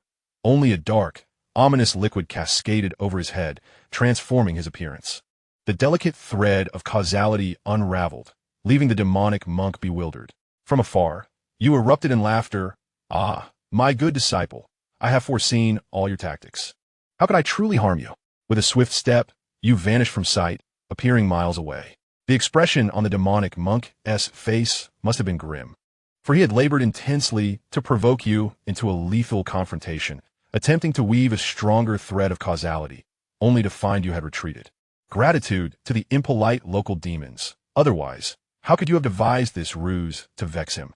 Taking a deep breath, you resolved to gather more fragments from the celestial realm, seeking means to counter the monk's unassailable resilience. As the winds howled, you sensed an unusual disturbance at your lower back. With a flick of your robe, a lotus seed soared into the air, spinning gracefully before blossoming into a golden lotus. With another step, you reappeared miles away, the lotus trailing closely behind. After several attempts, you confirmed that the lotus was bound to your essence, matching your pace perfectly, incapable of being outstripped. Fixing your gaze upon the center of the lotus, you beheld a diminutive figure resembling the demonic monk grinning at you. Master, your talents are unparalleled. Yet, your training has been brief, leaving you unaware of the realm of Tai and the distinctions within it. Without entering Tai, you can only glimpse the moon's reflection in a well. If you were to enter Tai, you would realize that you are but an ant, while I am the heavens. With a swift motion of his sleeve, the remaining lotus seeds erupted from the lotus, transforming into numerous demonic monks, encircling you at the center. Possessing the piercing eye of reality, you were not deceived by illusions. Yet, upon closer inspection, all the demonic monks were indeed their true forms. There was no escape. Your gaze turned icy. Since there is no escape, then I shall not flee. You commanded kill. With a mere gesture, an onslaught of sword light surged forth. Yet the demonic monk stood unfazed, allowing the sword light to tear him apart. As he attempted to manipulate the threads of causality, he found them utterly devoid. As if the one who had just been slain was not his avatar at all. A surge of delight filled your heart, moments prior. While channeling the sword path of the galaxy, you had infused a fragment of your essence into your index finger, intending to amplify the divine prowess. Unbeknownst to you, not only had your formidable powers intensified, but the chains of causality had also been severed. The one who sought your demise was that malevolent spirit. What concern was it yours, Feng? Chapter 151, Settlements and Gains. As you turned to depart, the avatar of the demonic monk followed suit. With a swift strike of your sword, you enveloped the celestial river of swordsmanship in the aura of the sinister spirit, and with a single blow, you felled yet another unprotected demonic monk. Master, you owe this humble monk a debt of causality. The voice of the demonic monk resonated in your ears like the whispers of a malevolent demon. Countless lotus seeds sprouted from your being, rapidly blossoming into golden lotuses, from which emerged a multitude of demonic monks. Within mere breaths, you found yourself surrounded on all sides by these monks, their sheer number sending shivers down your spine. They seemed inexhaustible, akin to maggots swiftly infesting the entire expanse. You momentarily questioned whether this world still belonged to the realm of Lavasi. A sudden spark of insight illuminated your mind. Though the demonic monk had persistently attempted to impress upon you his immense power, in truth, he paled in comparison to Xianxia. During your previous struggle for dominance over your own body, he had fled due to an ambush orchestrated by Xianxia. If he could truly so easily manifest endless avatars, he would not have needed to evade the brilliance of Xianxia. Thus, what lay before you was merely an illusion. You retrieved the image of the young girl, and with a deft motion of your right hand, you bestowed upon her the gift of sight. With a shattering sound, the world fractured like glass, and countless demonic monks were reduced to ashes, vanishing from your sight. Before you, the demonic monk's lips bled, and he clasped his hands together in supplication. Master, you are indeed exceptionally astute, but alas, this is where it ends. You extended a finger, only to discover that your entire reservoir of spiritual energy had been suppressed as a colossal golden bowl descended, trapping you within its confines. 8 demonic monks encircled you, smiles playing upon their lips. Master has imparted much wisdom to his disciple. Today, the disciple shall also enlighten the master. The path of causality is far from a simple cause and effect. If you are reluctant to be bound by the ties of causality with your disciple, fret not. The disciple may first owe a debt to the master. Today, the disciple borrows the master's body as a cause, and in the future, the outcome shall be the disciple aiding you to ascend to the Tai realm. You are utterly bewildered, feeling as though your worldview had shattered. Is this truly permissible? Whether you owe him or he owes you, he could still usurp your body. Moreover, upon seizing your form, he would naturally attain a breakthrough to the Tai realm, thereby resolving the matter of causality. You found it inconceivable that such a scenario could exist in the world. Yet the demonic monk spoke with unwavering conviction, exuding an air of sincerity. The 8 demonic monks chanted incantations in unison. Even as one well-versed in Buddhist teachings, you could not discern the text they recited. Your head grew heavy as though intoxicated. You pondered a struggle, yet your spiritual powers were suppressed, and your senses, akin to those of a drunken state, swayed unsteadily, causing you to swiftly lose consciousness. You sensed something coalescing within your soul. It transformed into a golden lotus seed. As the lotus blossoms unfurl, Their fragrant aroma engulfs you, rendering you completely unconscious. You sense your own magical power surging uncontrollably, and in mere moments, you ascend to the Tai realm. Your soul is utterly consumed. You perish. The simulation concludes. Rewards are being calculated.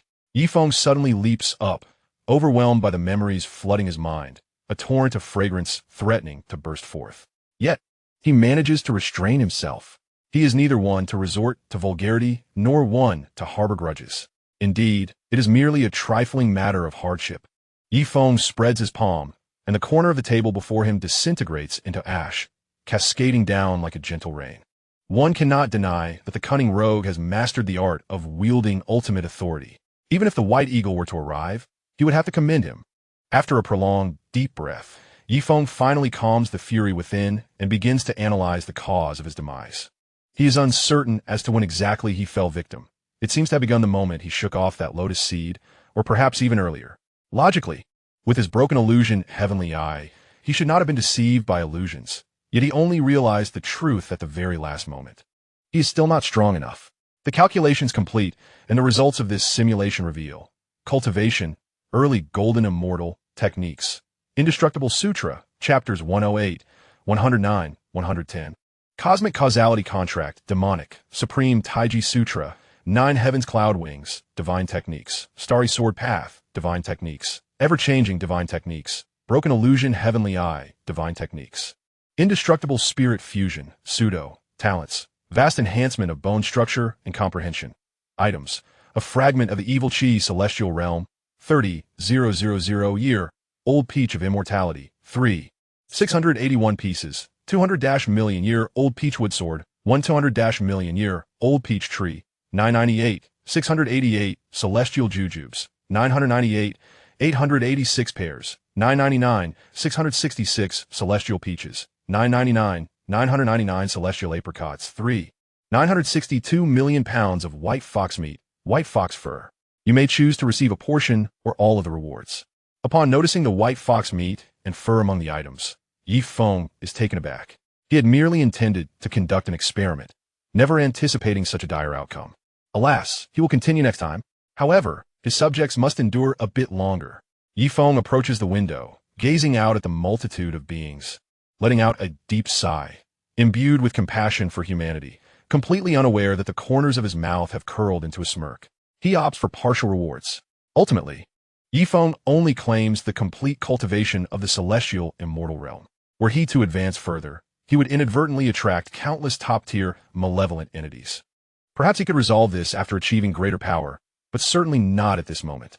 Suppressing the urge to obtain the celestial realm fragments and the indestructible sutra, he strides forward, appearing directly beside Long Baichuan. This individual has not colluded with malevolent forces, yet for hundreds of years, he has systematically weakened humanity and undermined its foundation, rendering his actions no different from those in league with evil. Sensing the intense murderous intent, Long Baichuan opens his eyes and immediately retaliates with a swift strike.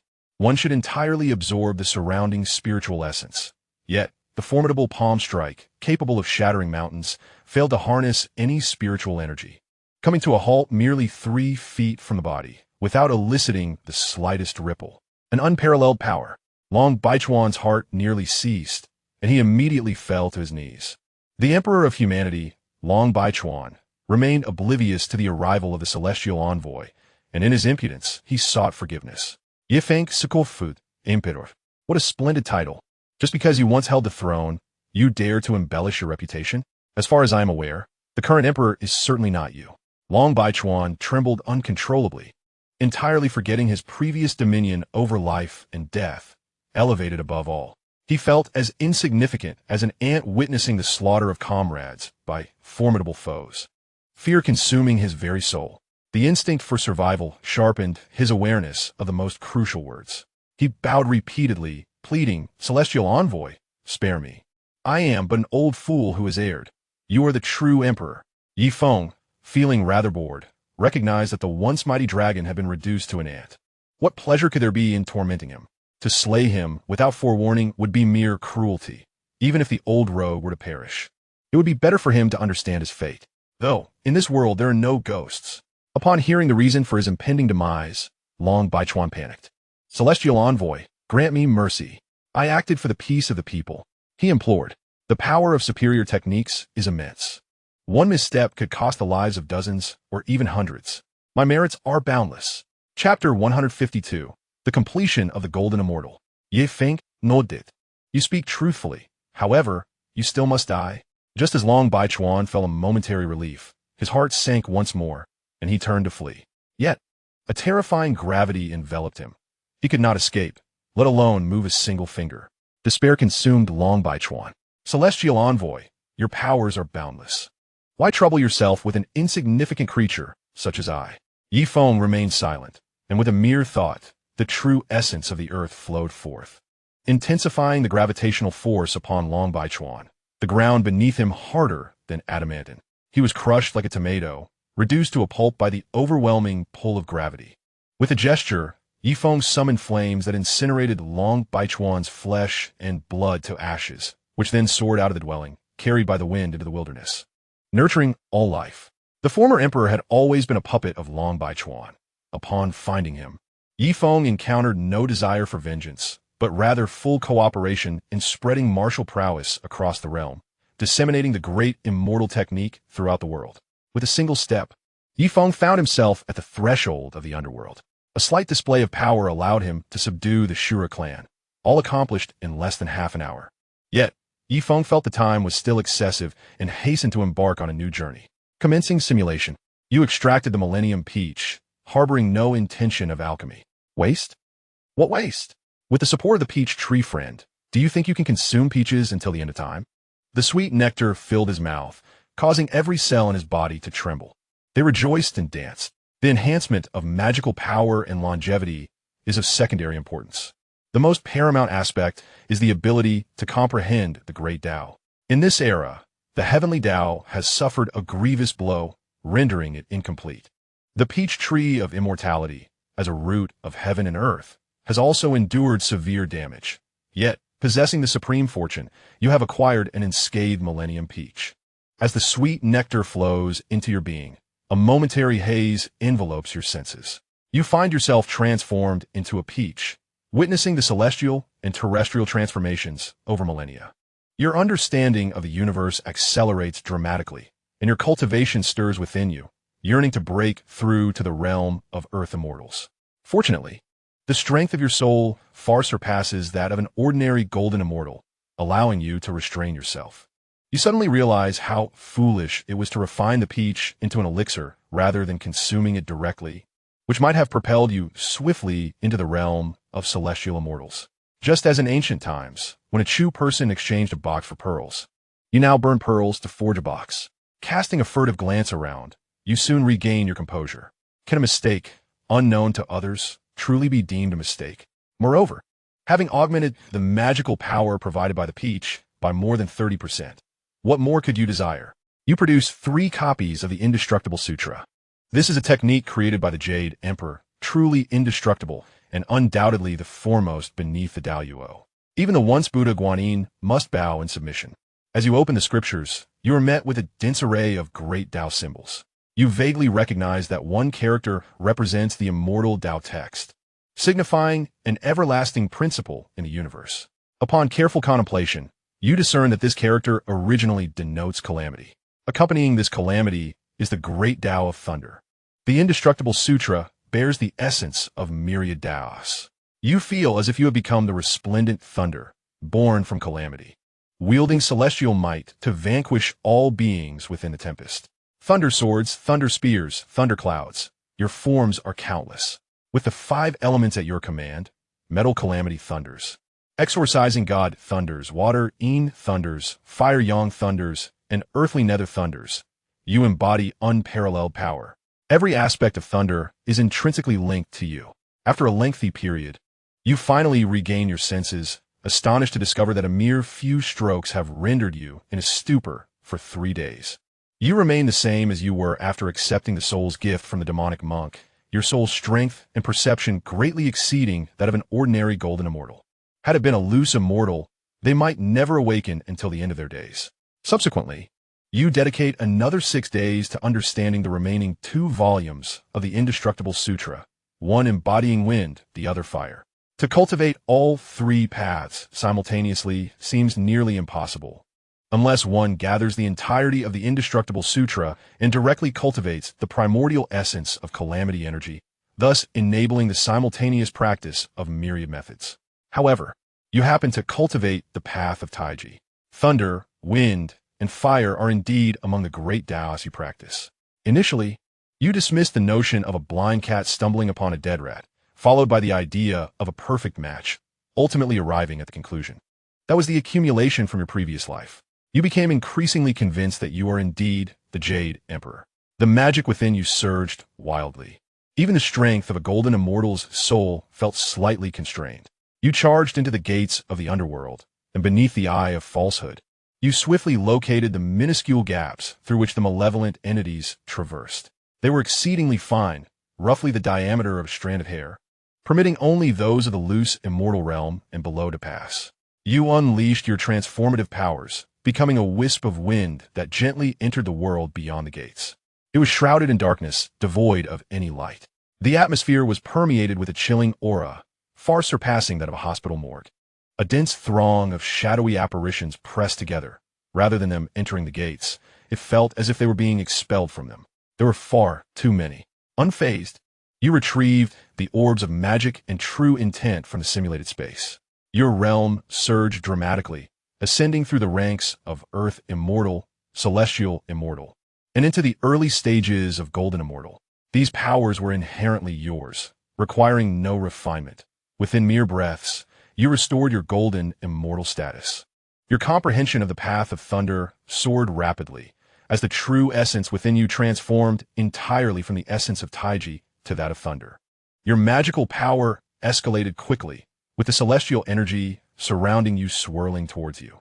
You refrained from absorbing the heavenly aura, knowing it would undoubtedly attract the attention of the shadowy fiends.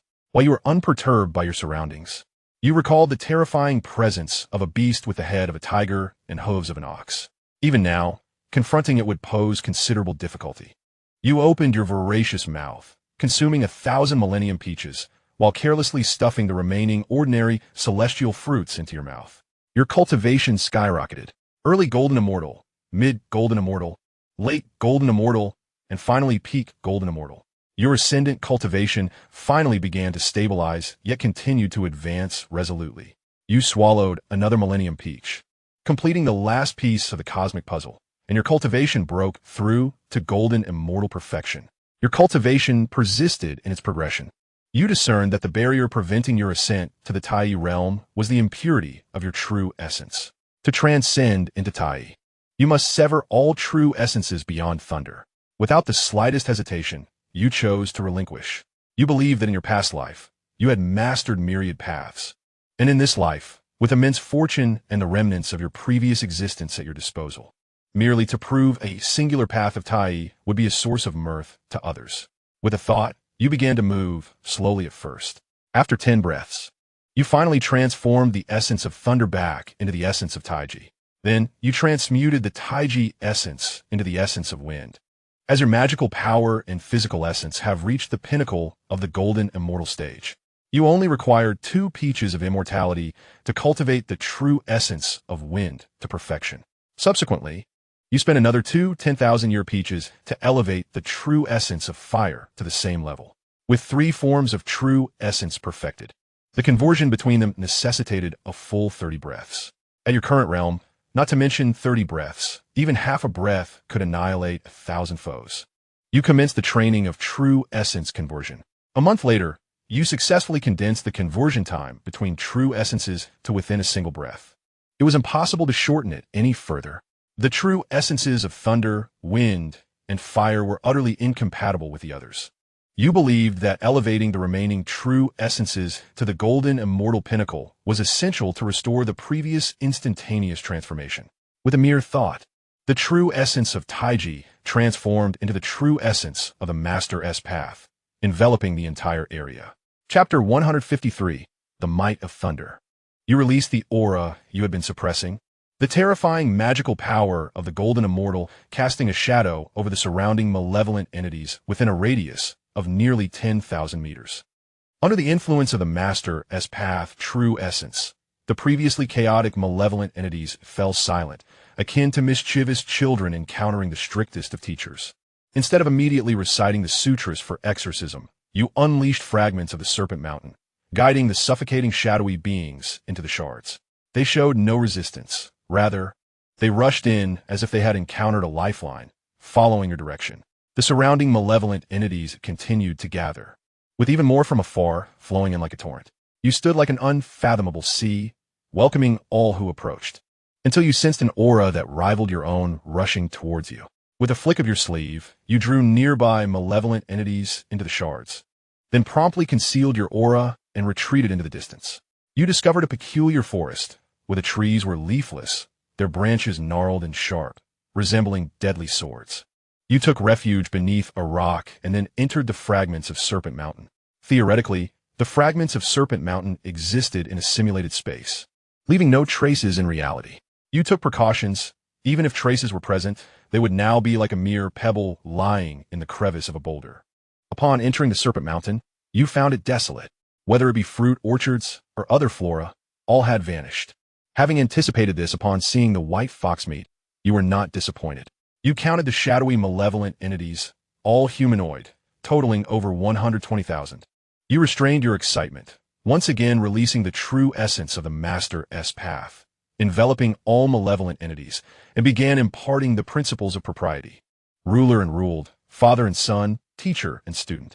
You taught them the virtues of self-restraint and propriety as the essence of benevolence. The densely packed, shadowy, malevolent entities listened intently under the influence of the Master's path, true essence, absorbing the principles into their hearts. As you expounded upon the great way throughout the day, your own spirit soared, and the Master's path, true essence, flourished even further. It is estimated that within a century, you could attain the profound essence of your master's teachings to the pinnacle of a golden immortal. You might perceive this as somewhat slow. However, how many centuries does a life encompass? Upon reflection, you realize that a golden immortal can indeed attain longevity equal to that of the heavens, provided they do not encounter calamities, rendering them virtually immortal. Yet, one cannot help but sense that this world seems to be on the brink of decline. As you engage in this contemplation the following day, as you prepare to impart your teachings, you notice an unexpected multitude among your disciples. A brief count reveals an astonishing increase of nearly 110,000. As you extend your hand, two shadows abruptly materialize within your grasp. The two entities do not resist. Instead, they respectfully bow and address you as their teacher. Employing your spiritual perception, you ascertain that although they possess human forms, they are, in essence, mere shadows, devoid of facial features and any semblance of beauty. After summoning a few more sinister beings, you finally discern the distinctions among them. The entities below could be broadly categorized into two types. The first group, lacking any facial features, displays uniformity in form, numbering approximately 220,000, precisely double that of the previous day, as if they possess the ability to replicate themselves. You designate them as shadow phantoms. The second group, while also featureless, exhibits a variety of heights and physiques, even possessing distinct personalities, and you name them soul phantoms. You separate the two types of phantoms. With a mere thought, the essence of your teachings transforms into a towering peak, akin to a formidable force subduing unruly monkeys. Descending from the heavens, the shadow phantoms, in a frenzy, wail in despair. Instead of fleeing, they instinctively crowd towards the center, seemingly finding solace in their numbers. The suppressive force resonates, reducing the shadow phantoms lingering at the periphery to mere ashes. Frowning, you realize that while the solitary peak created by your teachings possesses suppressive power to prevent their escape, it currently lacks the capacity to annihilate them. A sense of foreboding washes over you as the annihilative force activates, and the majestic mountain descends with all its might. The air vibrates ominously as terrifying spiritual energy converges. Emitting a low hum, the force of annihilation is unleashed, and the densely packed phantoms are obliterated, turning to ashes and merging with the surrounding entities. The mountains crash down, trapping all phantoms beneath. Yet, this is insufficient. With a shift of your thoughts, the essence of your teachings transforms back to the true nature of Tai Chi, and then further transfigures into the true nature of thunder. The mountain is shattered, and over 200,000 shadow phantoms amalgamate into a colossal, towering figure. Its aura is no less formidable than that of a golden immortal. Kill. You roar, your power at the pinnacle of golden immortal reverberating, with sparks of electricity flashing from your body as the destructive essence of thunder sweeps across the surroundings. The soul phantoms, who had been frantically fleeing, are now paralyzed in fear, trembling on the ground. In the fleeting moments of your thoughts, the five elements divine thunder has already coalesced into a singular, hazy form. Though its exterior is unremarkable, the cataclysmic power concealed within is nothing short of staggering, sending shivers down one's spine. Even if you are able to wield it at will, caution inevitably prevails.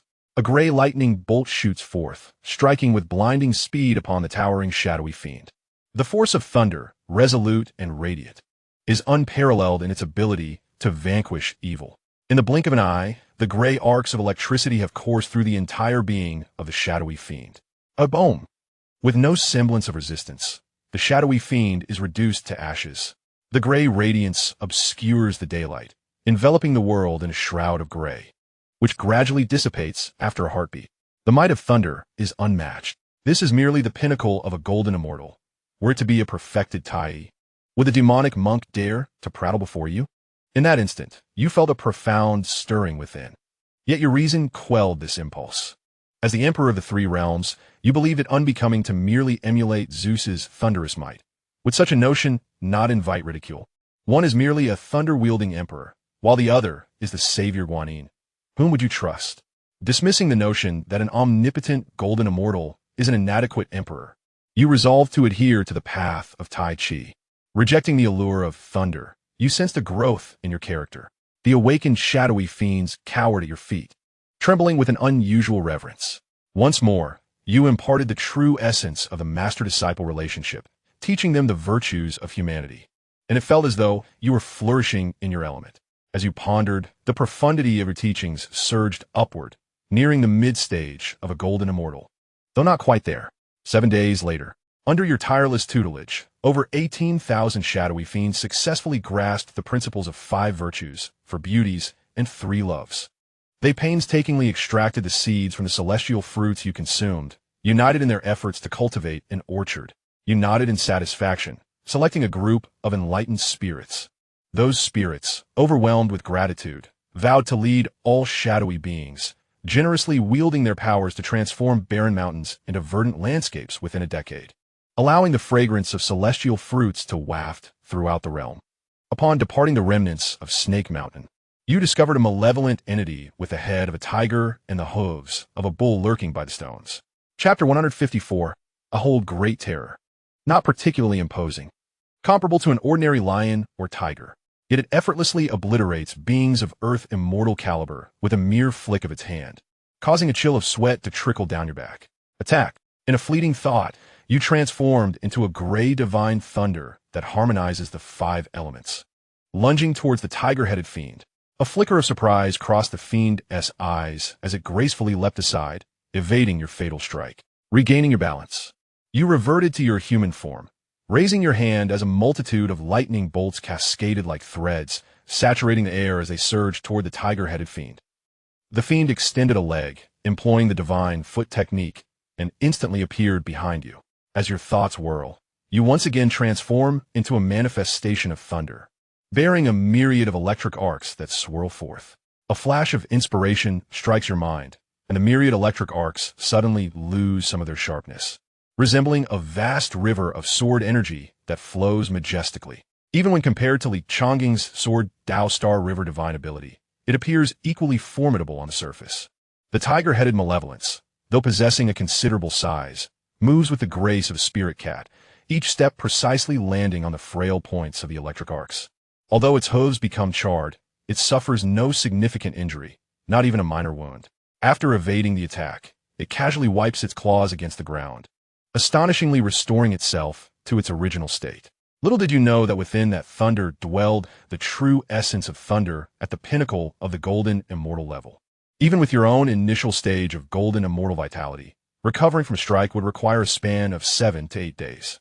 That malevolence is at least at the consummate golden immortal level, perhaps even in the Tai realm. Is the golden immortal status so trivial? Anger boils within you. And as the lightning dances around your form, your mind aligns with the true essence of thunder, enhancing your combat prowess by an additional 10%. With a grasp into the void, a terrifying thunder manifests as a thunder sword in your hand. The tiger-headed malevolence moves with astonishing speed, its gaze cunning. Area of effect damage proves to be of little consequence to it. You opt for close combat, wielding your sword to strike it down in the minutiae. The malevolence appears exceedingly agitated, leaping about and extending its crimson tongue as it lunges towards you. A dark line cleaves through the air as it crashes before you, its grotesque maw gaping wide. And you can almost perceive the foul stench emanating from within. With a flick of your thunder sword, you aim for the tongue within that gaping maw, concealing over 30,000 variations behind your strike. No matter how it responds, it cannot evade your subsequent moves. The tiger-headed malevolence twists mid-air, attempting to deflect your sword with its hoof. As you shift from thrust to flick, its head rises to evade your strike. You immediately transition from flick to slash, but it deftly shifts an inch to the side, narrowly avoiding your downward cut. In a mere breath, you execute over 100 variations, matched by the malevolence's own 100 counter-moves, yet neither of you bears a single scratch. The intricate sword techniques flow effortlessly from your hands, not derived from any style you have learned, yet their sophistication rivals that of your finest moves. Curiously, the opponent remains remarkably agile, each motion as light as a cat, perfectly sidestepping your assaults. Yet, its speed does not surpass your own, at best matching it. Logically, prolonged defense should yield a breach. Yet the adversary stands resolute, as if forewarned of your techniques. You recall the divine footwork it employed earlier and wonder if it possesses other forms of divine ability, such as the mind's eye, allowing it to anticipate your thoughts and evade your attacks with uncanny precision. You maintain a stoic silence, yet with each strike, you contemplate slightly altering your swordplay. Initially, the effect is mediocre. Your hands adapt to your thoughts, resulting in no significant change. Ironically, the distractions in your mind slow your sword's speed. However, endowed with the formidable soul power of a pinnacle golden immortal, you swiftly achieve a harmonious synergy. Your intention veers left, while the sword remains poised on the right. Still, your opponent effortlessly evades your strikes, untouched, reflecting on a realm akin to the netherworld. A divine beast known as the listening truth suddenly dawns upon your mind. Renowned for its auditory prowess, it perceives the essence of all things. Even the six-eared macaque, with its celestial might, cannot elude its keen senses. It excels in capturing the true voice of the heart. You may control your thoughts, yet the genuine desires within remain elusive. Even if you manage to gain control, your sword would still follow your previous intentions. Your opponent possesses the foresight to hear. Before you even unsheath your blade, they have discerned all your techniques. In a surge of fury, your thoughts race. No matter how exquisite your swordsmanship, it cannot pierce your adversary. Resolute, you decide to compel them into a direct confrontation. You ground yourself firmly, and with a swift grasp of your left hand, the thunderous sword morphs into a divine five-element lightning. Whoosh! The malevolent entity, the tiger-headed fiend, has already retreated thousands of meters away with its supernatural speed. Truly, it is the listening truth. With a mere thought, the essence of thunder transforms into the essence of wind. During this fleeting moment of transition, you secretly break into a cold sweat. A fierce gale approaches. In an instant, you summon the malevolent energy from the simulated space and hurl it toward the tempest. Bang! The listening truth is blasted away. You metamorphose into the wind of the BU, enveloping the malevolent energy and propelling it towards the airborne listening truth. Terrified, the listening truth utters incantations, its bell emitting a golden Buddhist radiance. The wind of the BU howls past, a wind of calamity.